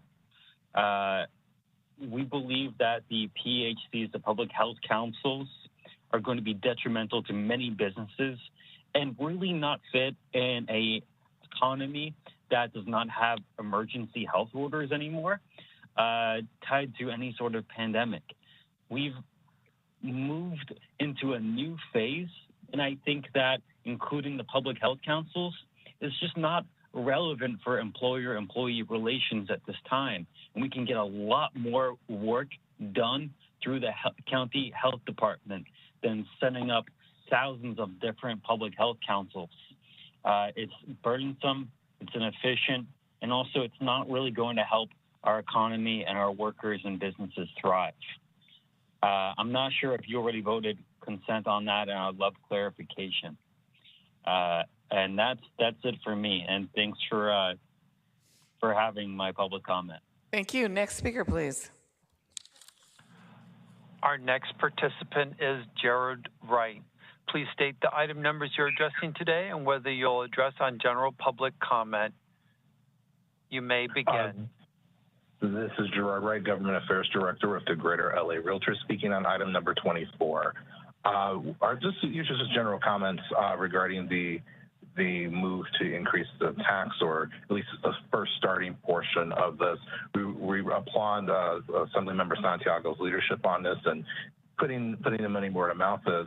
We just have some comments in regards to there should be a local return component, very similar to what was done with stormwater, also very similar to what was done with the transportation sales taxes, so that the cities who are on the ground trying to roll up their sleeves and prevent some of the homelessness that's out there, they can actually deliver on these projects, and the people can see that delivery happen. And I think that's an opportunity if there's going to be an increased tax. Another one is more robust accountability to highlight how many beds have been done annually, how many units are being opened up annually with this money. We know with the lease-up program, which is paid for through Measure H, that's actually made a difference to making it much more streamlined to make affordable housing happen for constituents. So those are just some of the comments that we have, and we'd love to be partners during this conversation as it gets towards the voters. Thank you so very much. Thank you so very much. Next speaker, please. Our next participant is Tremel Carter. Please state the item numbers you're addressing today and whether you'll address on general public comment. You may begin. I will be addressing item number 16 that was provided by Supervisor Mitchell and public comment. Do I begin now? Go ahead. Okay. The first thing I would like to say is I will be sending certified letters to each Board of Supervisors in regards to Janice Hahn and her Chief of Staff, Nick. She had two different Chief of Staff, Nick, who denied me assistance on regards to two different issues. And when I later moved to Mrs. Mitchell's district, my case was not properly transferred, making it look as though Mrs. Mitchell does not assist African Americans, and she actually is in the process of assisting me now, though she has other previous constituents that she's working with. The second thing I would like to address is Mrs. Sabales and her employee, Kathy, who works in the executive office. Kathy went around telling people after I asked to make a complaint against her that I have a warrant against me, and she told people not to assist me when I came many times to get assistance as a Board of Supervisors. Nobody assisted me, including Janice Hahn, who I sent emails to, and Nick, her Chief of Staff. And I will be sending emails showing the neglect by Mrs. Hahn. The third thing I would like to address is the supervisor who made a comment after Ms. Mitchell provision in regards to item number 16, asking what will Hispanics get out of the bill. Ms. Mitchell presented a bill due to a decrease in percentage in other races. So in order to ask what other races will be getting, she was trying to make sure the percentage is at a level at an even base. So before you can ask what other races are getting, at least let African Americans get to the percentage level of the other people. And once again, Janice Hahn's office does not properly assist people. And instead of talking about it, I'll be sending certified letters, as I stated, to each Board of Supervisors to show the neglect.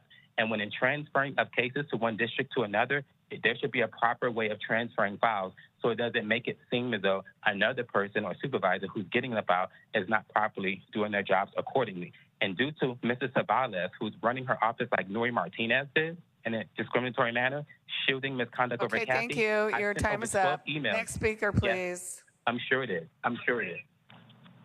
Our next participant is Clara Solis. You may begin. Yes, I would like to bring up the issue of Exide. I'm very concerned that our residents in unincorporated areas are being impacted by the contamination, and that they are not aware if they have lead in their bodies, because the only test the county does is blood tests, which only last for like 30 days. So I encourage the Board of Supervisors to purchase the equipment necessary to find out if people are contaminated by Exide, and to do further testing and remediation and encourage the state to do so. Thank you. Our next participant is Michelle Bertinelli. You may begin. Hi, my name is Michelle Bertinelli. I just wanted to give a general public comment specifically on item number 13. I just wanted to start off by saying that I work at Inclusive Action, a nonprofit economic justice organization here in Los Angeles. I'm calling in support of Supervisor Mitchell and Solis's motion to streamline permitting processes for small businesses and community-serving projects. Across our region, community leaders and mission-driven organizations are generating ways to support housing and economic development opportunities through real estate. Some projects entail developing new structures, others are merely acquisition projects that simply require modest tenant improvements. Regardless, every day that a project is delayed results in extra costs that small business owners, nonprofits, and small developers incur. As a result, many shy away from proposing a project in our county, even if their project is community serving. Inclusive Action has experienced this through some of our very own real estate projects as well. However, this motion is a great first step in mobilizing county departments to streamline permitting and encourage more community-serving investment in our region. Thank you. Thank you so much. We encourage the board to Next support speaker, this motion. please. Person, okay. Madam Chair, there are no other Yes. speakers in queue. I figured that out. Okay, welcome. Good afternoon. My name is Pedro Rodriguez. I'll be speaking on a general comment. Again, I'm a teacher in Walnut Park, a small community bordering Southgate and Huntington Park. I have been teaching in the area for 27 years. My concern today is the proposed building of a school at Nadu and Santa Fe Avenue on the northwest corner of the intersection. Currently, we have Walnut Park Elementary, 2 blocks to the east, Prepa Tech Middle School, 1 block south, and Alliance High School directly across the street, Academia Moderna Elementary diagonally across the street, Walnut Park Elementary Middle Schools, 4 blocks to the north, and St. Aloysius Catholic School, 2 blocks to the west.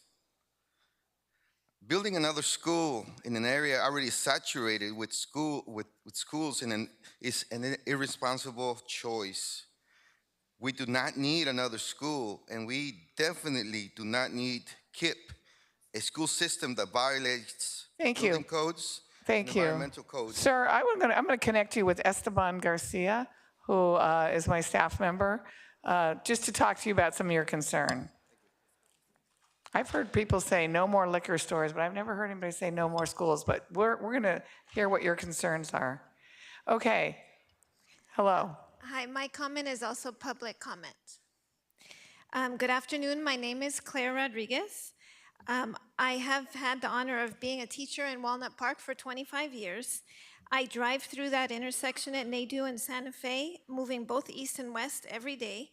And my concern on that corner is that this intersection is already very busy with cars and pedestrians, and this congestion in the morning often backs up several blocks east and to the south of that same intersection. A new school in the area is not necessary, and the resulting traffic will cause further congestion and parking issues for people in the community. In addition, this build goes in direct conflict with the Vision Zero goal to end all traffic collisions involving pedestrians and bicyclists in the area. The school would be built on the Vision Zero collision concentration corridor of Nadu. We're just asking that we not build that school and that you revoke the permits for KIP. Thank you. Thank you. Next speaker, please. Good afternoon. My name is Amparo Stojic. I am a supervising community health worker, and I created the CHW Collective that has 87 members. In DMH, there's over 400 community health workers. And as a supervising community health worker that went from a step 1 to a step 6, I'm very grateful for a 1,000 wage increase per month. Changing the senior and supervising CHW step to a step 6 was only part of the problem. The following issues still exist and affect community health workers, senior community health workers, and supervising community health workers. Job retention. 3 years from now, anybody in a step 6, someone like me, will be maxed out and cannot increase any further than step 9. That's only 3 steps they can go up. This increase was meant to address a critical shortage, but the way that it was done will affect job retention. Disparate wages. Some people got a $200 raise, some people got a $1,000 raise.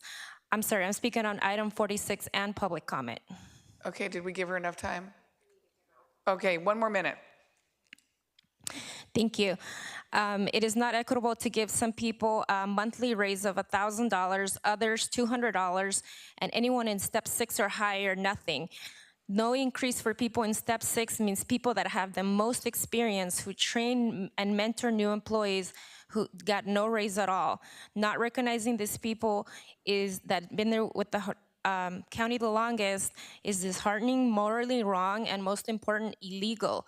Morale is already low at DMH, but the CEO seems to be focusing only on recruitment without considering how their decisions affect staff retention.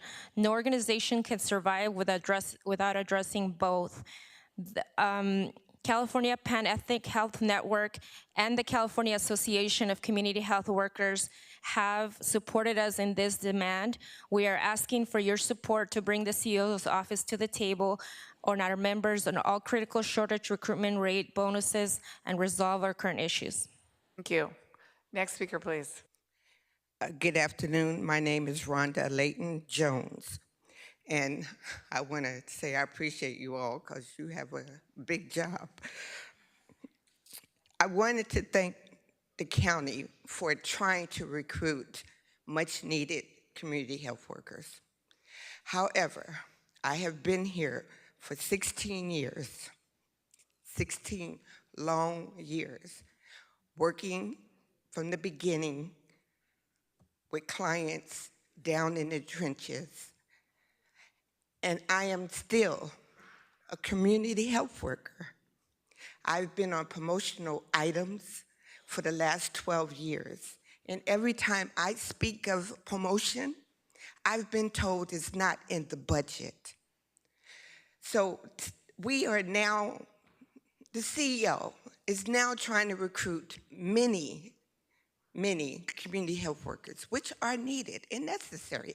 And I didn't say I'm 46 in public comment, so I get another minute. Thank you.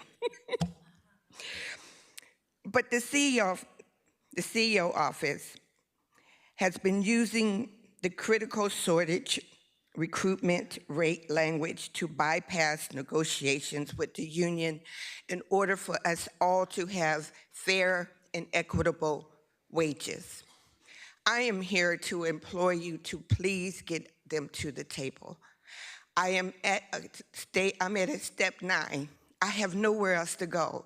I didn't get a raise. I don't look like I will get a raise if they do not negotiate to have every one of us get increases. I broke my tooth. That's why I sound funny. I can't afford to get it fixed. I work for the county Department of Mental Health, and I could be on the list of houseless in the next couple of months because I am not getting the raise that goes along with the increase of the economy. And I'm asking everyone here to please hear us. We have been here working. Thank you. Thank you so much. We hear you. Next speaker, please. Good afternoon, Supervisors. I'm speaking on general comment regarding item 46. My name is Berta Martinez, and I am a concerned constituent and supervising community health worker for Service Area 8. I am in solidarity with the wage increase for everyone that is a community health worker. And with that said, we ask that you please review and rectify the wage disparity that happened on March 1st. And for those supervising community health workers on June 1st of this year, changing the value of step 6 and 1 so that all community health workers, senior community health workers, and supervising community health workers get a fair and equitable wage increase for everyone to have the opportunity to go up to 7 steps instead of just 3, which is very unfair for those of us who have dedicated our lives for over 10 years or more to serve the LA County residents.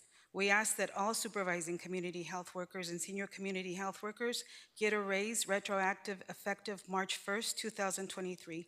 It is not equitable or reasonable for someone new to get the same pay as someone who has worked for multiple years trying hard to work their way up the ladder. These new hires come in earning same wage or in some instances more than their supervisors.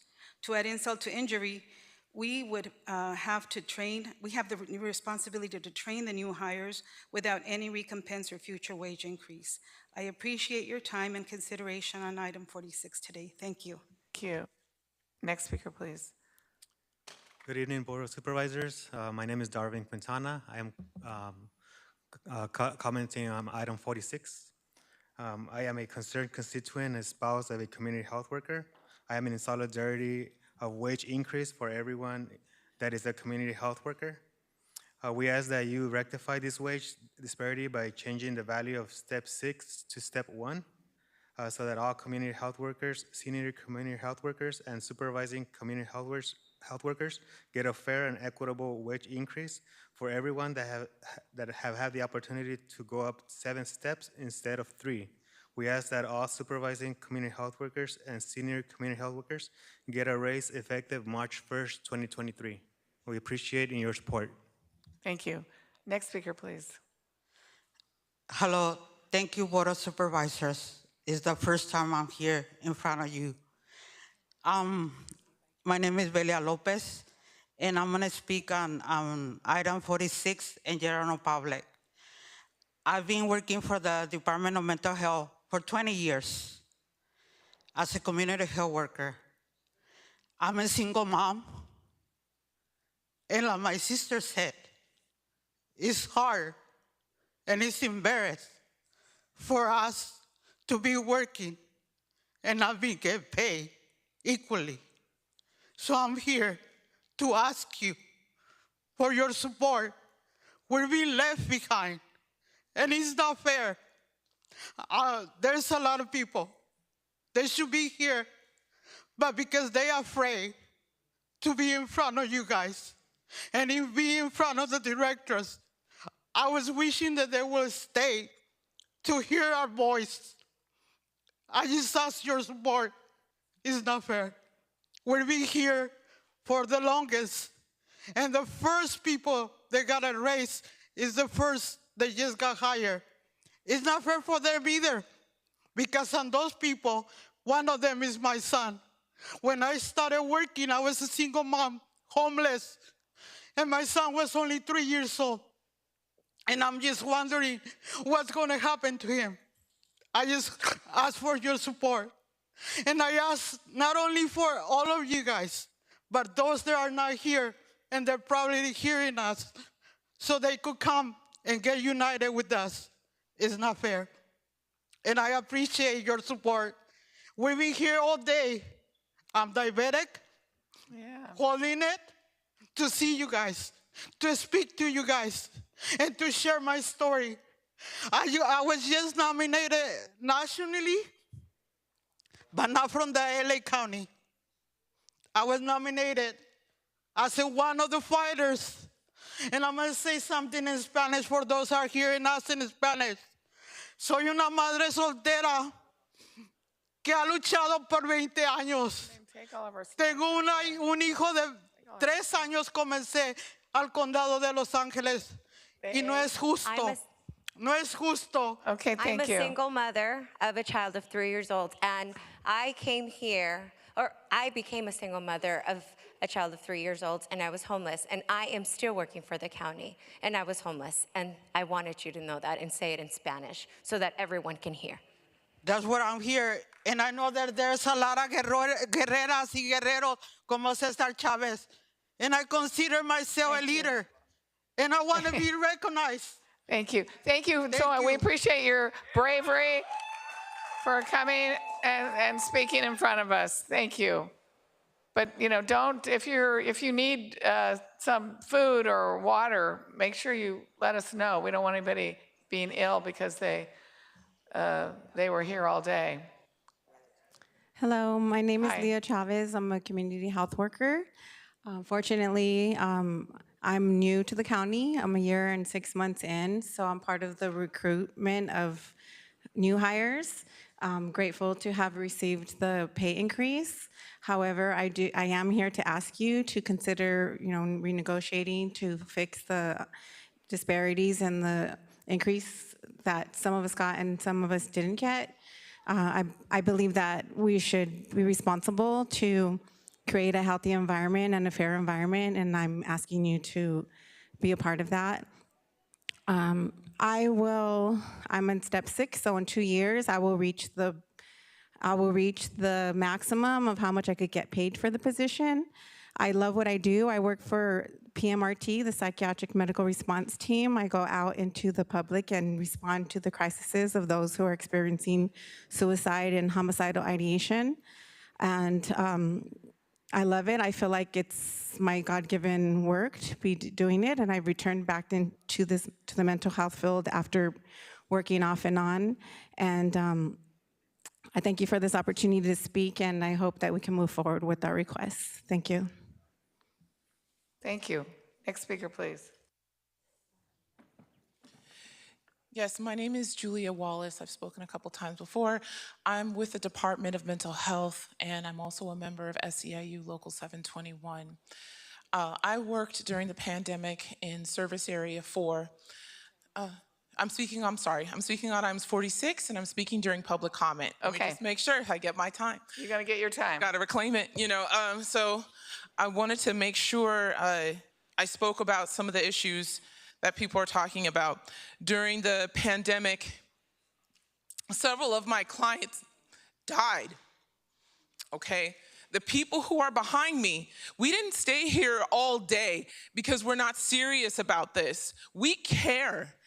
And the fact that we care, I feel like, is being exploited because we're not able to pay our bills and we're afraid of our cars being repossessed. We are in trouble and it's not okay. And frankly, we're essential.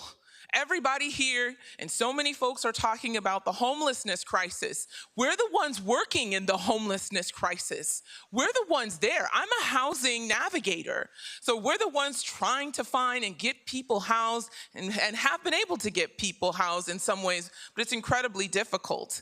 And so the fact that we are doing this work, but we're being paid less than the folks that, frankly, weren't necessarily around when we were voting for the strike, I hope that's not related. That's not okay. We need you all to step in and talk to the CEO's office who comes here and says all kinds of great stuff. Well, we're the ones that are going to be doing that stuff. And we need to be paid equitably. We're the ones doing the work. We should be paid equitably. And I want to just say furthermore that we're dedicated and we are fighters. We stayed here all day because we're committed, and we're going to keep coming back with more people to fight for what we need to do. And we hope that you all will take an open position for that, because we need to be paid equitably, because we need to also not be afraid of our mental health being compromised and our losing our standard of living. Next speaker, please. Thank you so much. Thank you. Next speaker. My name is Arlene Perez, and I'm speaking on 46 and public comment. I'm a community health worker. I've been with the Department of Mental Health for 5 years now. During COVID, I was asked to be a disaster service worker. So during the public civil unrest, while everyone was mandated to stay at home at 10 o'clock at night, my shift was from 1:30 p.m. to midnight. I don't know if any of you have ever been on the freeways while there is no one there. That was very alarming, and something that I learned a lot from. I also now work in subacute hospitals. I'm assigned to 2 hospitals, and I help with discharge planning and help them transition into the lower level of care. Right now, I'm here with my mom who is supporting me. She is retired, so is my dad. Not only was I exposing myself during COVID, but I was also exposing them because I still live with them because I cannot afford to live on my own. So I ask that you come to the board and come to the union and meet with them and discuss these wages. Because it's something that I cannot afford to support myself on. And I also am a certified peer medical specialist, and I have not received a bonus or any type of wage increase on that either. So I hope that you come to the union and meet with them, and thank you for the opportunity and the time. Thank you. Next speaker, please. Good morning. Wow, been here since this morning. Good afternoon, everyone. It's almost good evening. I'm speaking on two items. One is, I've been here so long, but one is, I think one of the people up there addressed about the parks and how they're not, good parks aren't in not good neighborhoods. So in 2020, I signed a lease with Long Beach Parks and Rec. I live in Long Beach, and I am on 10,000 square feet of land, and we do gardening with youth ages 5 to 16. And not only do that, we've partnered with Toyota, or Toyota partnered with us, and they come and do STEM enrichment there as well.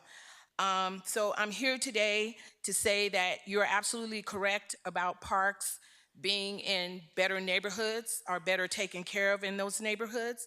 The zip code that I serve is 90813, which is deemed the poorest neighborhood throughout Long Beach.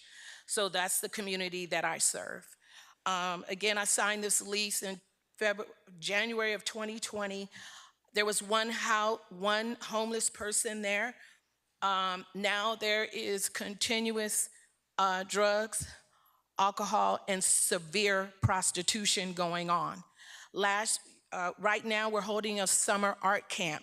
Last year, we had 60 kids. Today, this week, this time, we only have 30 because the parents are scared about bringing their kids down there. I've talked to the city of Long Beach over and over again and asked them, what can I do? Because I did bring you some pictures, and there is a fence, and this fence divides the city and the county. And every time when I go to the city, the mayor... They say it's the county. And they say their hands are tied. And they said, if you want to do anything, you have to go. So that's why I've been here all day. So that's why you're here.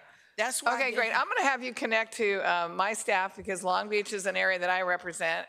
And we shouldn't be pointing fingers between the city and the county. We need to work together. And I think what you're doing is really admirable. And we want to see what we can do to make it better.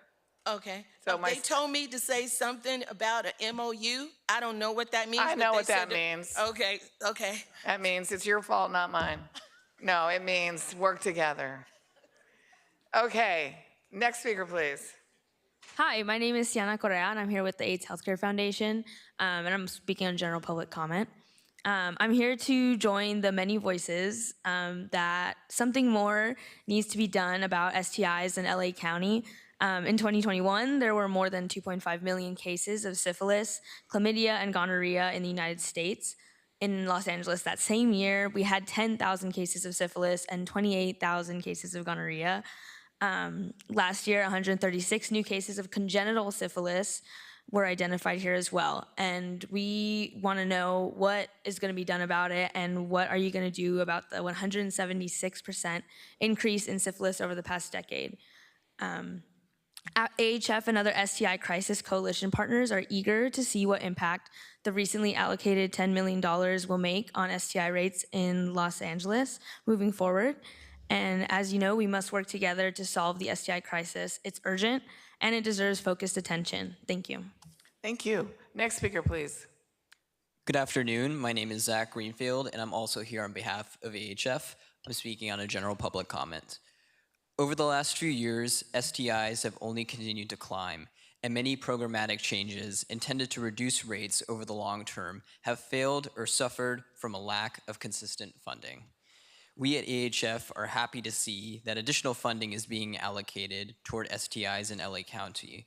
However, we hope that this money is used on the ground to support the community-based organizations that provide a large share of testing and treatment services, rather than disappear into the Los Angeles County Department of Health's vast infrastructure. Please, Madam Supervisors, hold the Los Angeles County Department of Health accountable for showing the public exactly where and how this money will be spent. Thank you for your time. Thank you. Next speaker, please. Agenda item 48 and general public comment. So 2 minutes, thank you. Yeah. On agenda item 48, Los Angeles County Code of Ordinances, Title 11.01.015, this institutionalizes the rights of workers to rat out their coworkers and employers for failure to comply with county public health orders, despite the fact that we are not in a public health emergency. This is being legislated, and it's being legislated because the object here is to make public health emergencies permanent.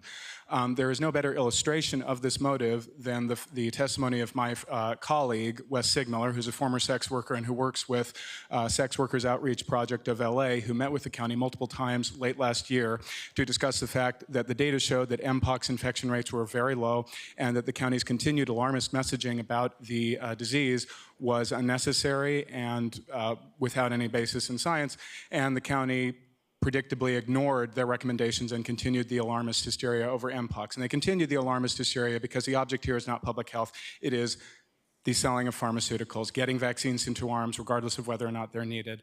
And I just want to say to the 10 million residents of LA County, you may have wanted to wear the masks this time around and you may have wanted to take the vaccines this time around, but when you have been mandated to wear a mask for 10 years and you've been mandated to take 32 vaccines, you're going to wish you had spoken up sooner. And what is at stake here is literally, without any irony or exaggeration, literally the survival of the United States Constitution. So I implore you to please wake the fuck up. Thank you.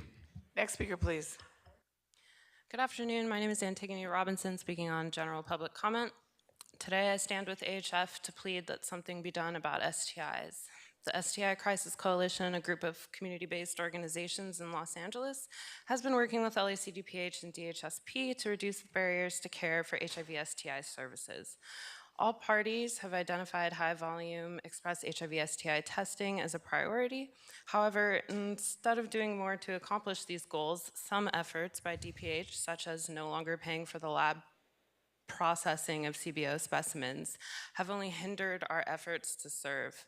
Instead of making executive decisions that ultimately act as barriers, we ask DPH and DHSP to collaborate with CBOs to find solutions that benefit everyone.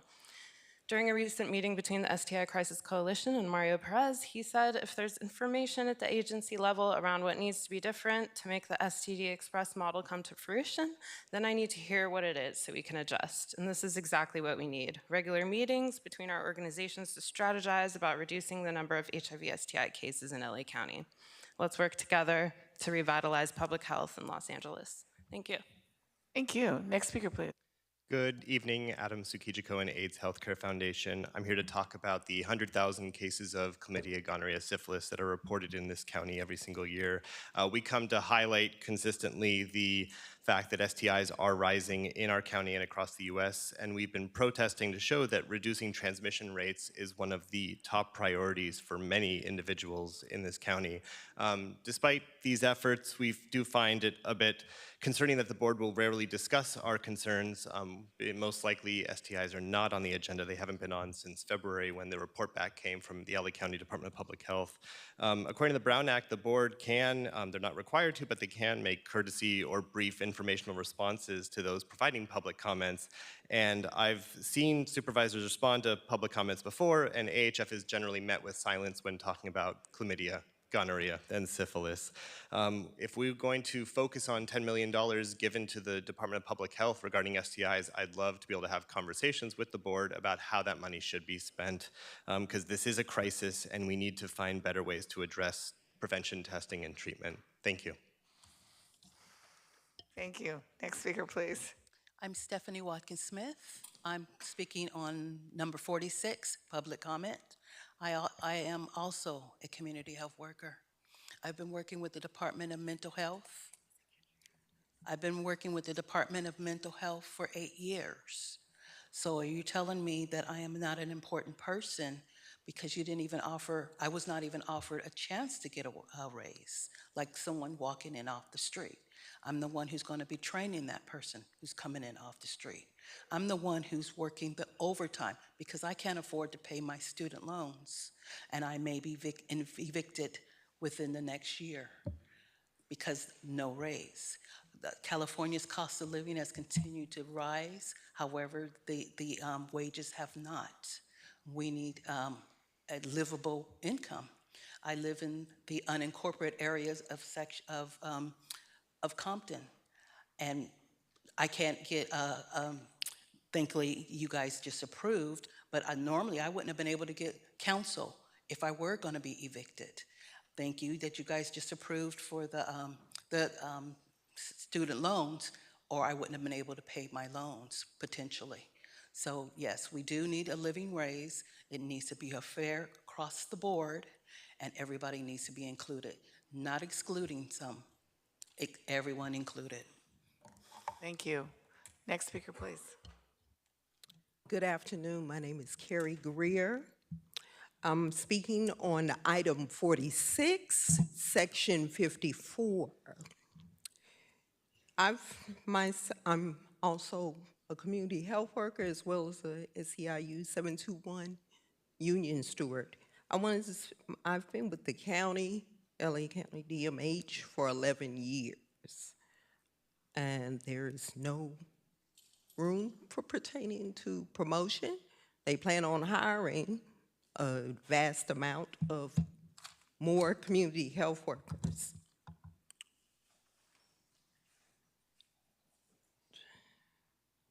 Thank you for your efforts to recruit more staff at DMH. It is appreciated, but we are here to address problems with how these investments in the department are being handled. Morale is already low at DMH, but the CEO seems to be focusing only on recruitment without considering how their decisions impact staff retention. No organization can survive without addressing both. Thank you. Next speaker, please.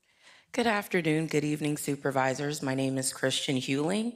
I'm here to comment on items 46 in general public comment on behalf of SEIU Local 721 President David Green, proudly representing over 55,000 LA County employees, including the community health workers here with me today. All of us agree we have a nationwide healthcare worker shortage. Recruiting new workers is critical in upholding the already vulnerable safety net. It is just as vital and important to retain the workers we already have. Otherwise, we cannot sustain the workforce LA County needs. Frontline staff have been overworked and inadequately resourced for many years, especially in the Department of Mental Health. Yet these dedicated 721 members stay because of their true dedication to the department's mission. In addition to a healthcare crisis, we also have a crisis of the unhoused. Community health workers from DMH are on the front lines of it all, dealing one-on-one with patients and clients. They have the wisdom that comes from experience accumulated over the many years of service. The experience must be recognized and rewarded, not disregarded and slighted. This is about recruitment, retention, development, and listening to our DMH workforce. There are multiple areas that the CEO operates unilaterally to implement solutions, when instead the CEO should listen to the workforce. The dual crisis of both the unhoused and staffing shortages facing LA County are unprecedented. But SEIU Local 721 is eager and ready to think outside of the box, along with the CEO's office, to keep this board's promise of a safe and healthy LA County. Thank you. Thank you so much. Next speaker, please. I wanted to speak on item 52, 56, and public comment. Okay? All right. All right. Most of you guys know me. My name is Andrea McPherson, and I've been speaking publicly for people just like me for many years now. But I want to speak on a specific thing today. I felt that LA Care has shown racism towards me. And it's important that I speak to you guys about it because there's different things that they have, different decisions that they have made, and it has not been okayed by you guys, by the Board of Supervisors or the Board of Governors. The RACs are on a hiatus. And that means that the staff told us that we could not come back and have an advisory committee. And that's one of the items that you guys have, but it's been taken to, I guess, the next meeting that we're supposed to have and talking about advisory committee meetings and things like that. Well, they basically said, look, you cannot have a meeting again until January. And not only that, you have to fill out another application because there's no grandfathering. But what is that, AB 2449 and SB 1100, all of these different things having to do with the Brown Act, it was delegated to be amended January 2023, but yet we're still not getting any of that from the staff. They are not following proper protocol, and they needed to be called out. There's absolutely no way that they should make decisions for us. We are stakeholders. We are the advisory committees. We have a right to have a voice. And the staff should not delegate and just basically speak out during our meetings while we're trying to practice the Brown Act. And with that being said, that's why I say it's harassment, because I've done nothing but speak about beneficial things like resource guides, like how the social determinants of health have everything to do with homelessness, and how LA Care needs to give back to the homeless population. The staff would filibuster by stating that homelessness has nothing to do with health care, but yet 6 months later, $25 million would go to one shelter.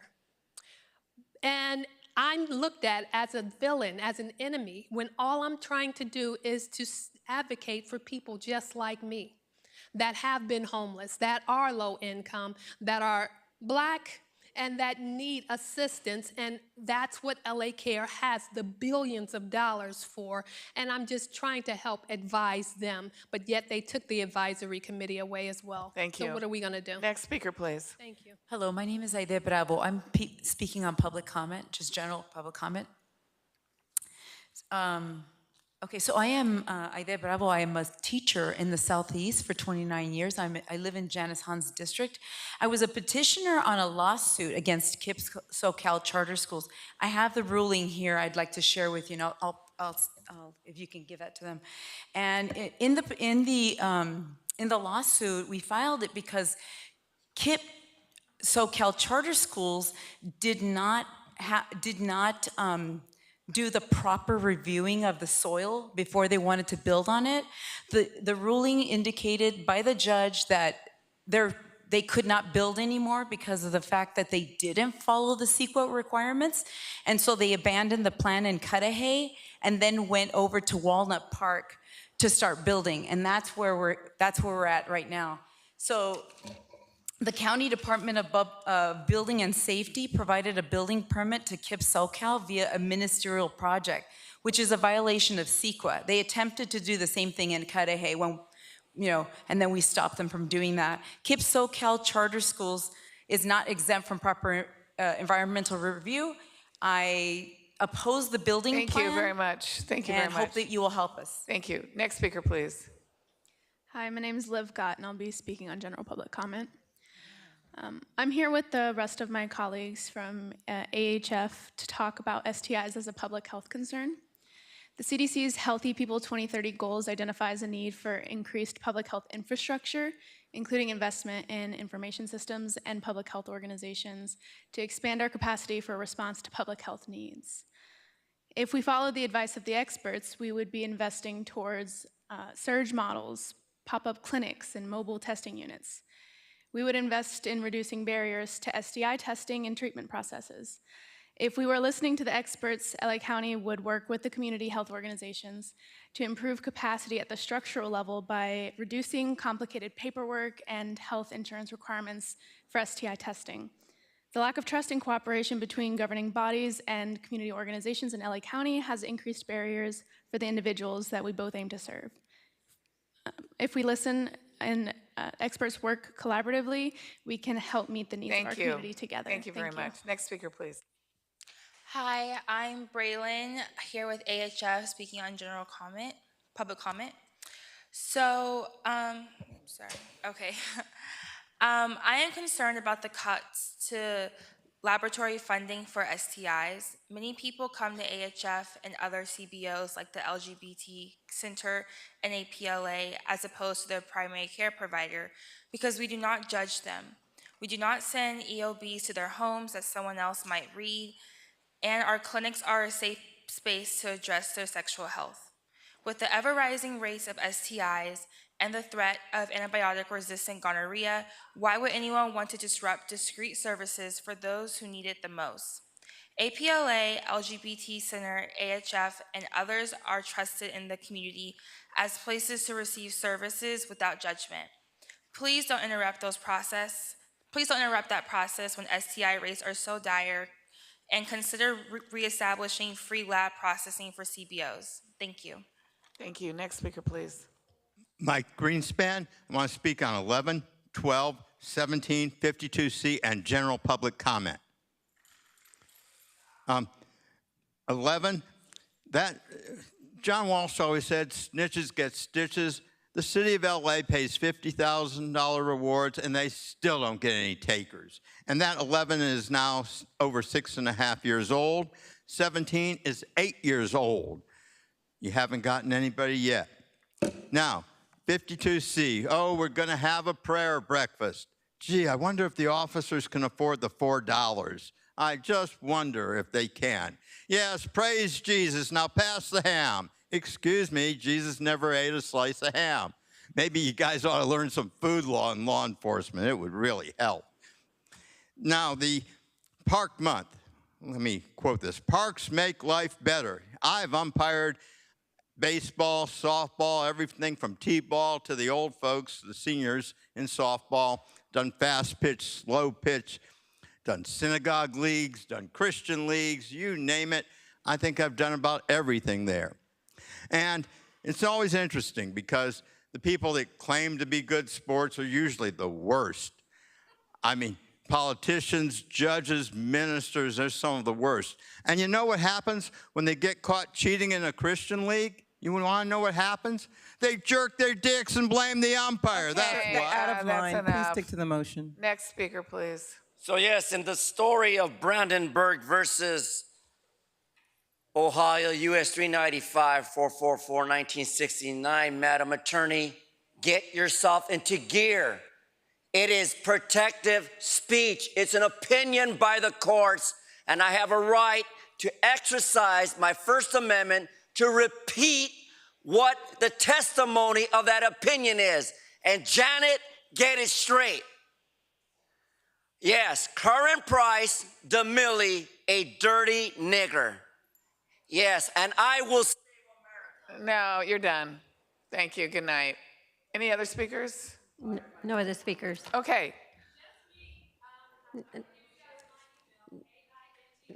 She already spoke. Oh, you already spoke. Can you just give it to our staff member and they will share it with each and every one of us? Okay. Seeing no other members of the public that want to address us, Executive Officer, please indicate the agenda item numbers on which we will be voting. The following items are before you. 1, 3 through 5, 7 and 8, 11 through 13, 17 through 22, 24 with Supervisor Hahn and Supervisor Barger abstaining from the vote, 25 through 34, 36, 38 and 39, 41, 43 through 51, 52C, 55, 57, 1D through 6D. Okay, the move by Supervisor Solis, seconded by Supervisor Mitchell to approve these items with the exceptions noted by the Executive Officer. Executive Officer, please call the roll. Supervisor Solis. Aye. Supervisor Solis, aye. Supervisor Mitchell. Supervisor Mitchell, aye. Supervisor Horvath. Aye. Supervisor Horvath, aye. Supervisor Barger. Aye. Supervisor Barger, aye. Supervisor Hahn. Aye. Supervisor Hahn, aye. Motion carries 5-0. Okay, at this time, it would be appropriate to hear adjournments, and I think I'm starting. We're going in orders of 4, 5, 1, 2, and 3. I move, colleagues, that when we adjourn today, we adjourn in the memory of Jimmy Kim, who was a former gold medal Olympian and Cerritos resident who passed away at the young age of 56.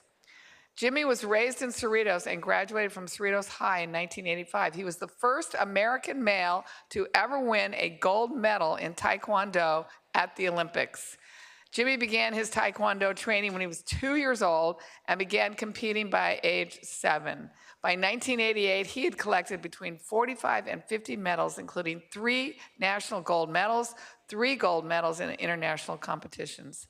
Jimmy was there at the Olympics competing when the sport of Taekwondo was first introduced at the Games, which were held that year in Seoul, South Korea. He was a real hometown hero of Cerritos. The loss of this athlete and teammate is a tremendous loss for those who knew him. Jimmy is survived by his wife, Lauren, 3 sons, his father and mother, and 2 sisters. I also move that when we adjourn today, we adjourn in the memory of Julian Dennis Kitchens, who passed away at the age of 66. Dennis was the husband of the mayor of Signal Hill, Tina Hansen. He met Tina in 1980 at Pepperdine University. And again, she's currently the mayor of Signal Hill. I've known her and Dennis for a very, very long time. Dennis and his family have been members of Bethany Church of Long Beach since 2011. He was a stay-at-home dad doing volunteer work for his kids' school. His hobbies included cooking with an emphasis on soul food and Southern cuisine. He was raised in a small town of Blakely, Georgia. He also had stints in acting, including productions of Meet Me in St. Louis, Murder with Orchids, Arsenic and Old Lace, and various one-act plays for dinner theater and 2 Christmas play productions at his church. He is survived by his wife of 37 years, Tina, and their twins, Caitlin and Benjamin. May he rest in peace. I also move that when we adjourn today, we adjourn in the memory of Patricia Haponsky. She passed away at the age of 93. Patricia grew up in Prosser, Washington. After graduating from nursing school, she moved to Santa Monica, where she worked at St. John's Hospital. She and her husband, Arthur, moved to Torrance in 1956, where they settled in to raise their 5 children. Their social life revolved mostly around St. Margaret Mary Church in Lomita. Patricia was active in Our Lady of Fatima Guilds for many years, and later in the Stevens Ministry. Her interests included taking cooking classes and oil painting, where she concentrated on seascapes. She is preceded in death by her husband of 57 years, Arthur, and survived by her 5 children, 10 grandchildren, and 2 great-grandchildren. And I also move that when we adjourn today, we adjourn in memory of Richard Scandaliato, who was only 23 when he passed away. He was a beloved son, brother, grandson, nephew, cousin, and friend. He was raised in both San Pedro and Rolling Hills Estates. I knew his grandfather, Richard, who is the president of our homeowners association in South Shores neighborhood of San Pedro. He told me about his grandson Richie's passing. His passion was learning. As a result of Richie's natural intellect and hard work, he earned the National Merit Scholar Award and graduated summa cum laude from Loyola High School, and then matriculated to UCLA, where he pursued higher education with relentless determination and vacillated between studying art and science. His legacy as an inspiring scholar will be forever remembered by the institution he attended and the minds he influenced. Richie's love of life was contagious, and he approached each moment with zest and enthusiasm. He admired the beauty of his hometown, enjoyed long walks on the cliffs of the Palos Verdes Peninsula, and spent many happy days at the beaches of the South Bay. He grew up a UCLA and a New York Yankees fan and spent his childhood playing baseball at both Palos Verdes and Silver Spur Little Leagues. Richie will be remembered for his quick wit intellect, sense of humor, kind spirit, boundless energy, unique perspective on the world, and his radiant smile. He's survived by his parents, Rich and Kathy, brother Michael, grandparents, Richard and Joanne, and many other loving families members. Thank you.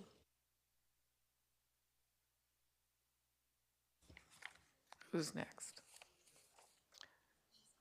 Oh, so, please, Supervisor Slice. Yes, thank you, Madam Chair. I move that when we adjourn today, we adjourn in the memory of Jocelyn Reese and Brandy Escamilla. Jocelyn Reese and Brandy Escamilla were tragically killed at the Beyond Wonderland Electric Music Festival in Seattle, Washington last month.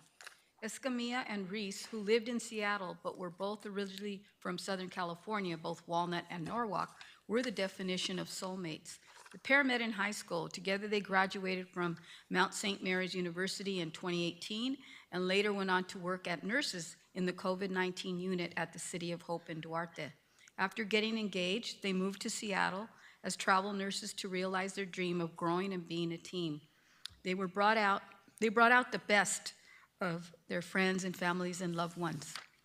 They are gone too far young and too far too soon.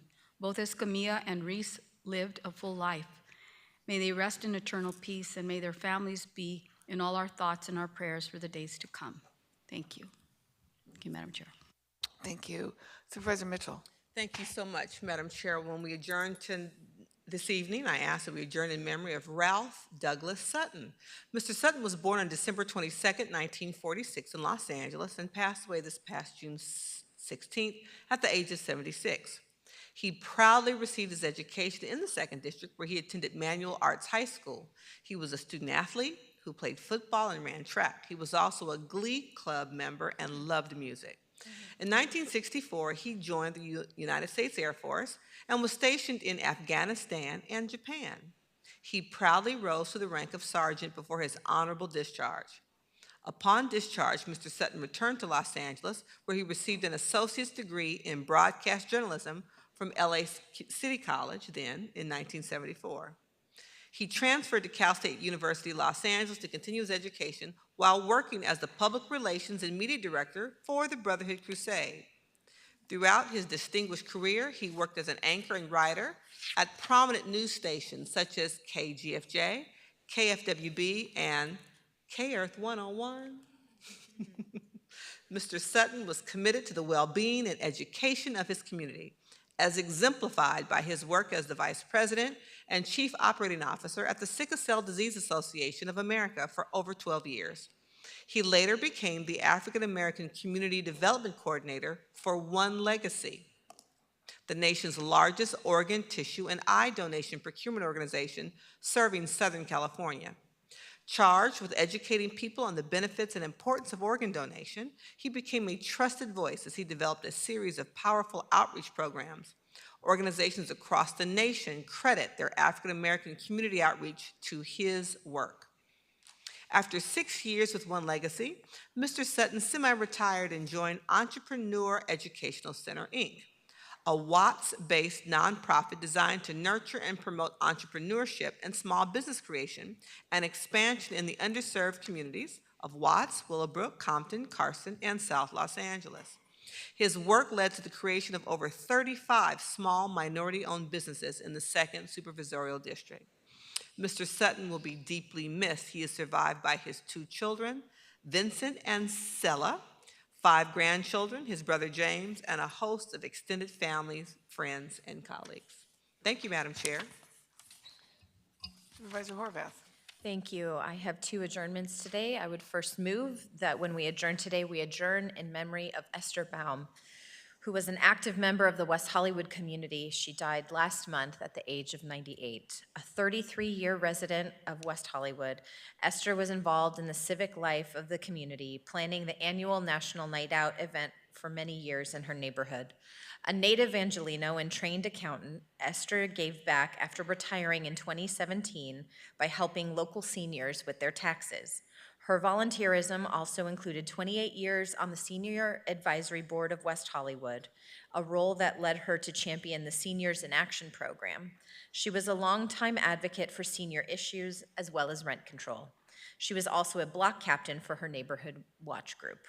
Other volunteerism in the 3rd District included service at the Cancer Center in Santa Monica, where she reconstructed the files and payroll records after the building caught fire.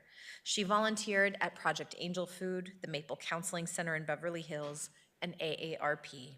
Esther was a longtime member of Congregation Kol Ami. She and her late husband, Robert, had one daughter who is also an accountant. The West Hollywood community mourns the loss of this important and dedicated pillar of the community. May her memory be a blessing. And I would also move that when we adjourn today, we adjourn in memory of Reverend Steve Peters, an important national HIV/AIDS activist who died on July 8th. He was 70 and a resident of Silver Lake, whose impact has been felt throughout and across our Los Angeles communities. In 1982, Reverend Peters came to Los Angeles after resigning as the pastor of the Metropolitan Community Church of Hartford, Connecticut, where he was a leading gay activist. While in LA in April 1984, he was diagnosed with AIDS and stage 4 lymphoma.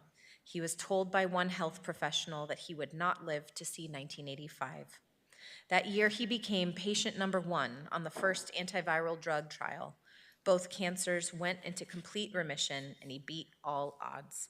Reverend Peters served for the next 11 years as field director of AIDS ministry for the MCC denomination. He traveled the world teaching and preaching about hope, grief, and surviving AIDS.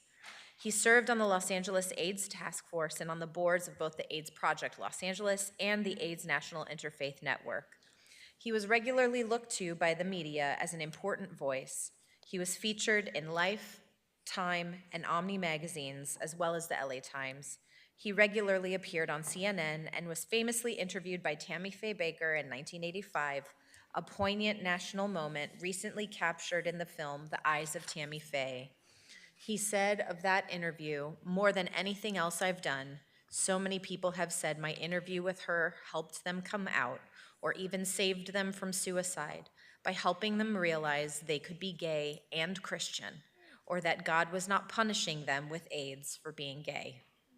In October 2019, examples of his work in AIDS ministry and of his life as a person with HIV/AIDS were placed in the Smithsonian National Museum of American History. I'll close with more words from Reverend Peters. The quality of life is not measured by the length of life, but by the fullness with which we enter into each present moment. And as long as we are alive, we are called upon to love. Let us all be called upon to love with his legacy to show us the way. Thank you, Madam Chair. Can I join? Absolutely. We can have it from everyone if you'd like. Sorry. Yeah, absolutely. Absolutely. Thank you. Okay. We will take all the motions as seconded. If there's no objection to the unanimous vote, that will be the action. We're concluding our meeting. Can you believe how quickly it went today? But let me thank everyone who keeps this board meeting on Tuesdays going, all of our executive staff, our DA security, our own sheriff's deputies who are here, our floor team who is out there constantly making sure each, thank the dog. Hi, Winston. Keeping the public, moving, getting their place, coordinating. Thanks to our moderator who moderates all the people who call in. A lot of people didn't think we could do half calling in, half in person. I think we've done it really well. So thank you very much for everybody. Thank you to our ISD and our sound and our technicians. Thank you all. It takes a lot of people to keep these 5 women, going. Okay, so that concludes today's meeting. We will be showing a video presentation. Supervisor Barger has a video presentation recognizing Fiona Curie as the youngest student to graduate from Los Angeles City College. I wonder how old she was. The next public hearing and closed session meeting of the board will be held Tuesday, July 18th at 9:30. The next regular meeting of the Board of Supervisors will be held Tuesday, July 25th, 2023 at 9:30. I don't think you can call any of our meetings regular, but that's what they're trying to call it. So we'll see you all. Have a good night. Everybody drive safely, and we'll see you next time. Fiona, I am so honored to celebrate you today. As the youngest student to ever graduate from Los Angeles City College at 12 years old, you have made history. When I heard your story about earning your associate's degree while maintaining straight A's and a 4.0 GPA, and I learned you lived in the Antelope Valley, I was so proud to know you are a resident of the great 5th District. You have set such an incredibly wonderful example for other youth about breaking the mold and forging your own path. When our young people hear about your achievements, they'll be encouraged to set the bar high for themselves too.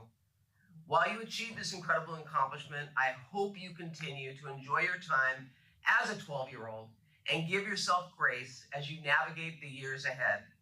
You have unlimited opportunities ahead of you and such an incredibly bright future. I hope you enjoy every moment of it and have fun being young and figuring out your next steps. Please know that our community is cheering you on every single step of the way. With that, I'd like to present you with this scroll on behalf of the Los Angeles County Board of Supervisors. Fiona, I'd love it if you could share a little bit about your experience as a college student and what you have planned next. As a college student, it's been very hard to complete assignments from difficult classes, but I've also found out it's been fun to learn subjects such as anthropology and astronomy, and also my favorite, which is art. I've just found out that it's just a really interesting and fun experience to be in college at such a young age.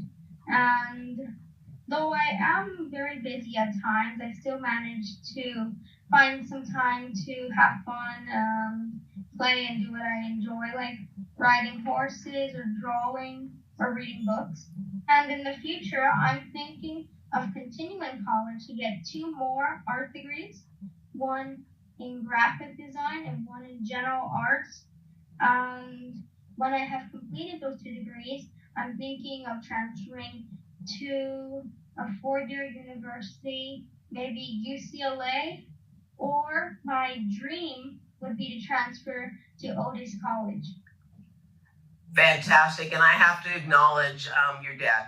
I know that the encouragement and support comes from within, and I want to thank you for lifting up your daughter and showing her that anything is possible when you have not only the will but also the support to make it happen.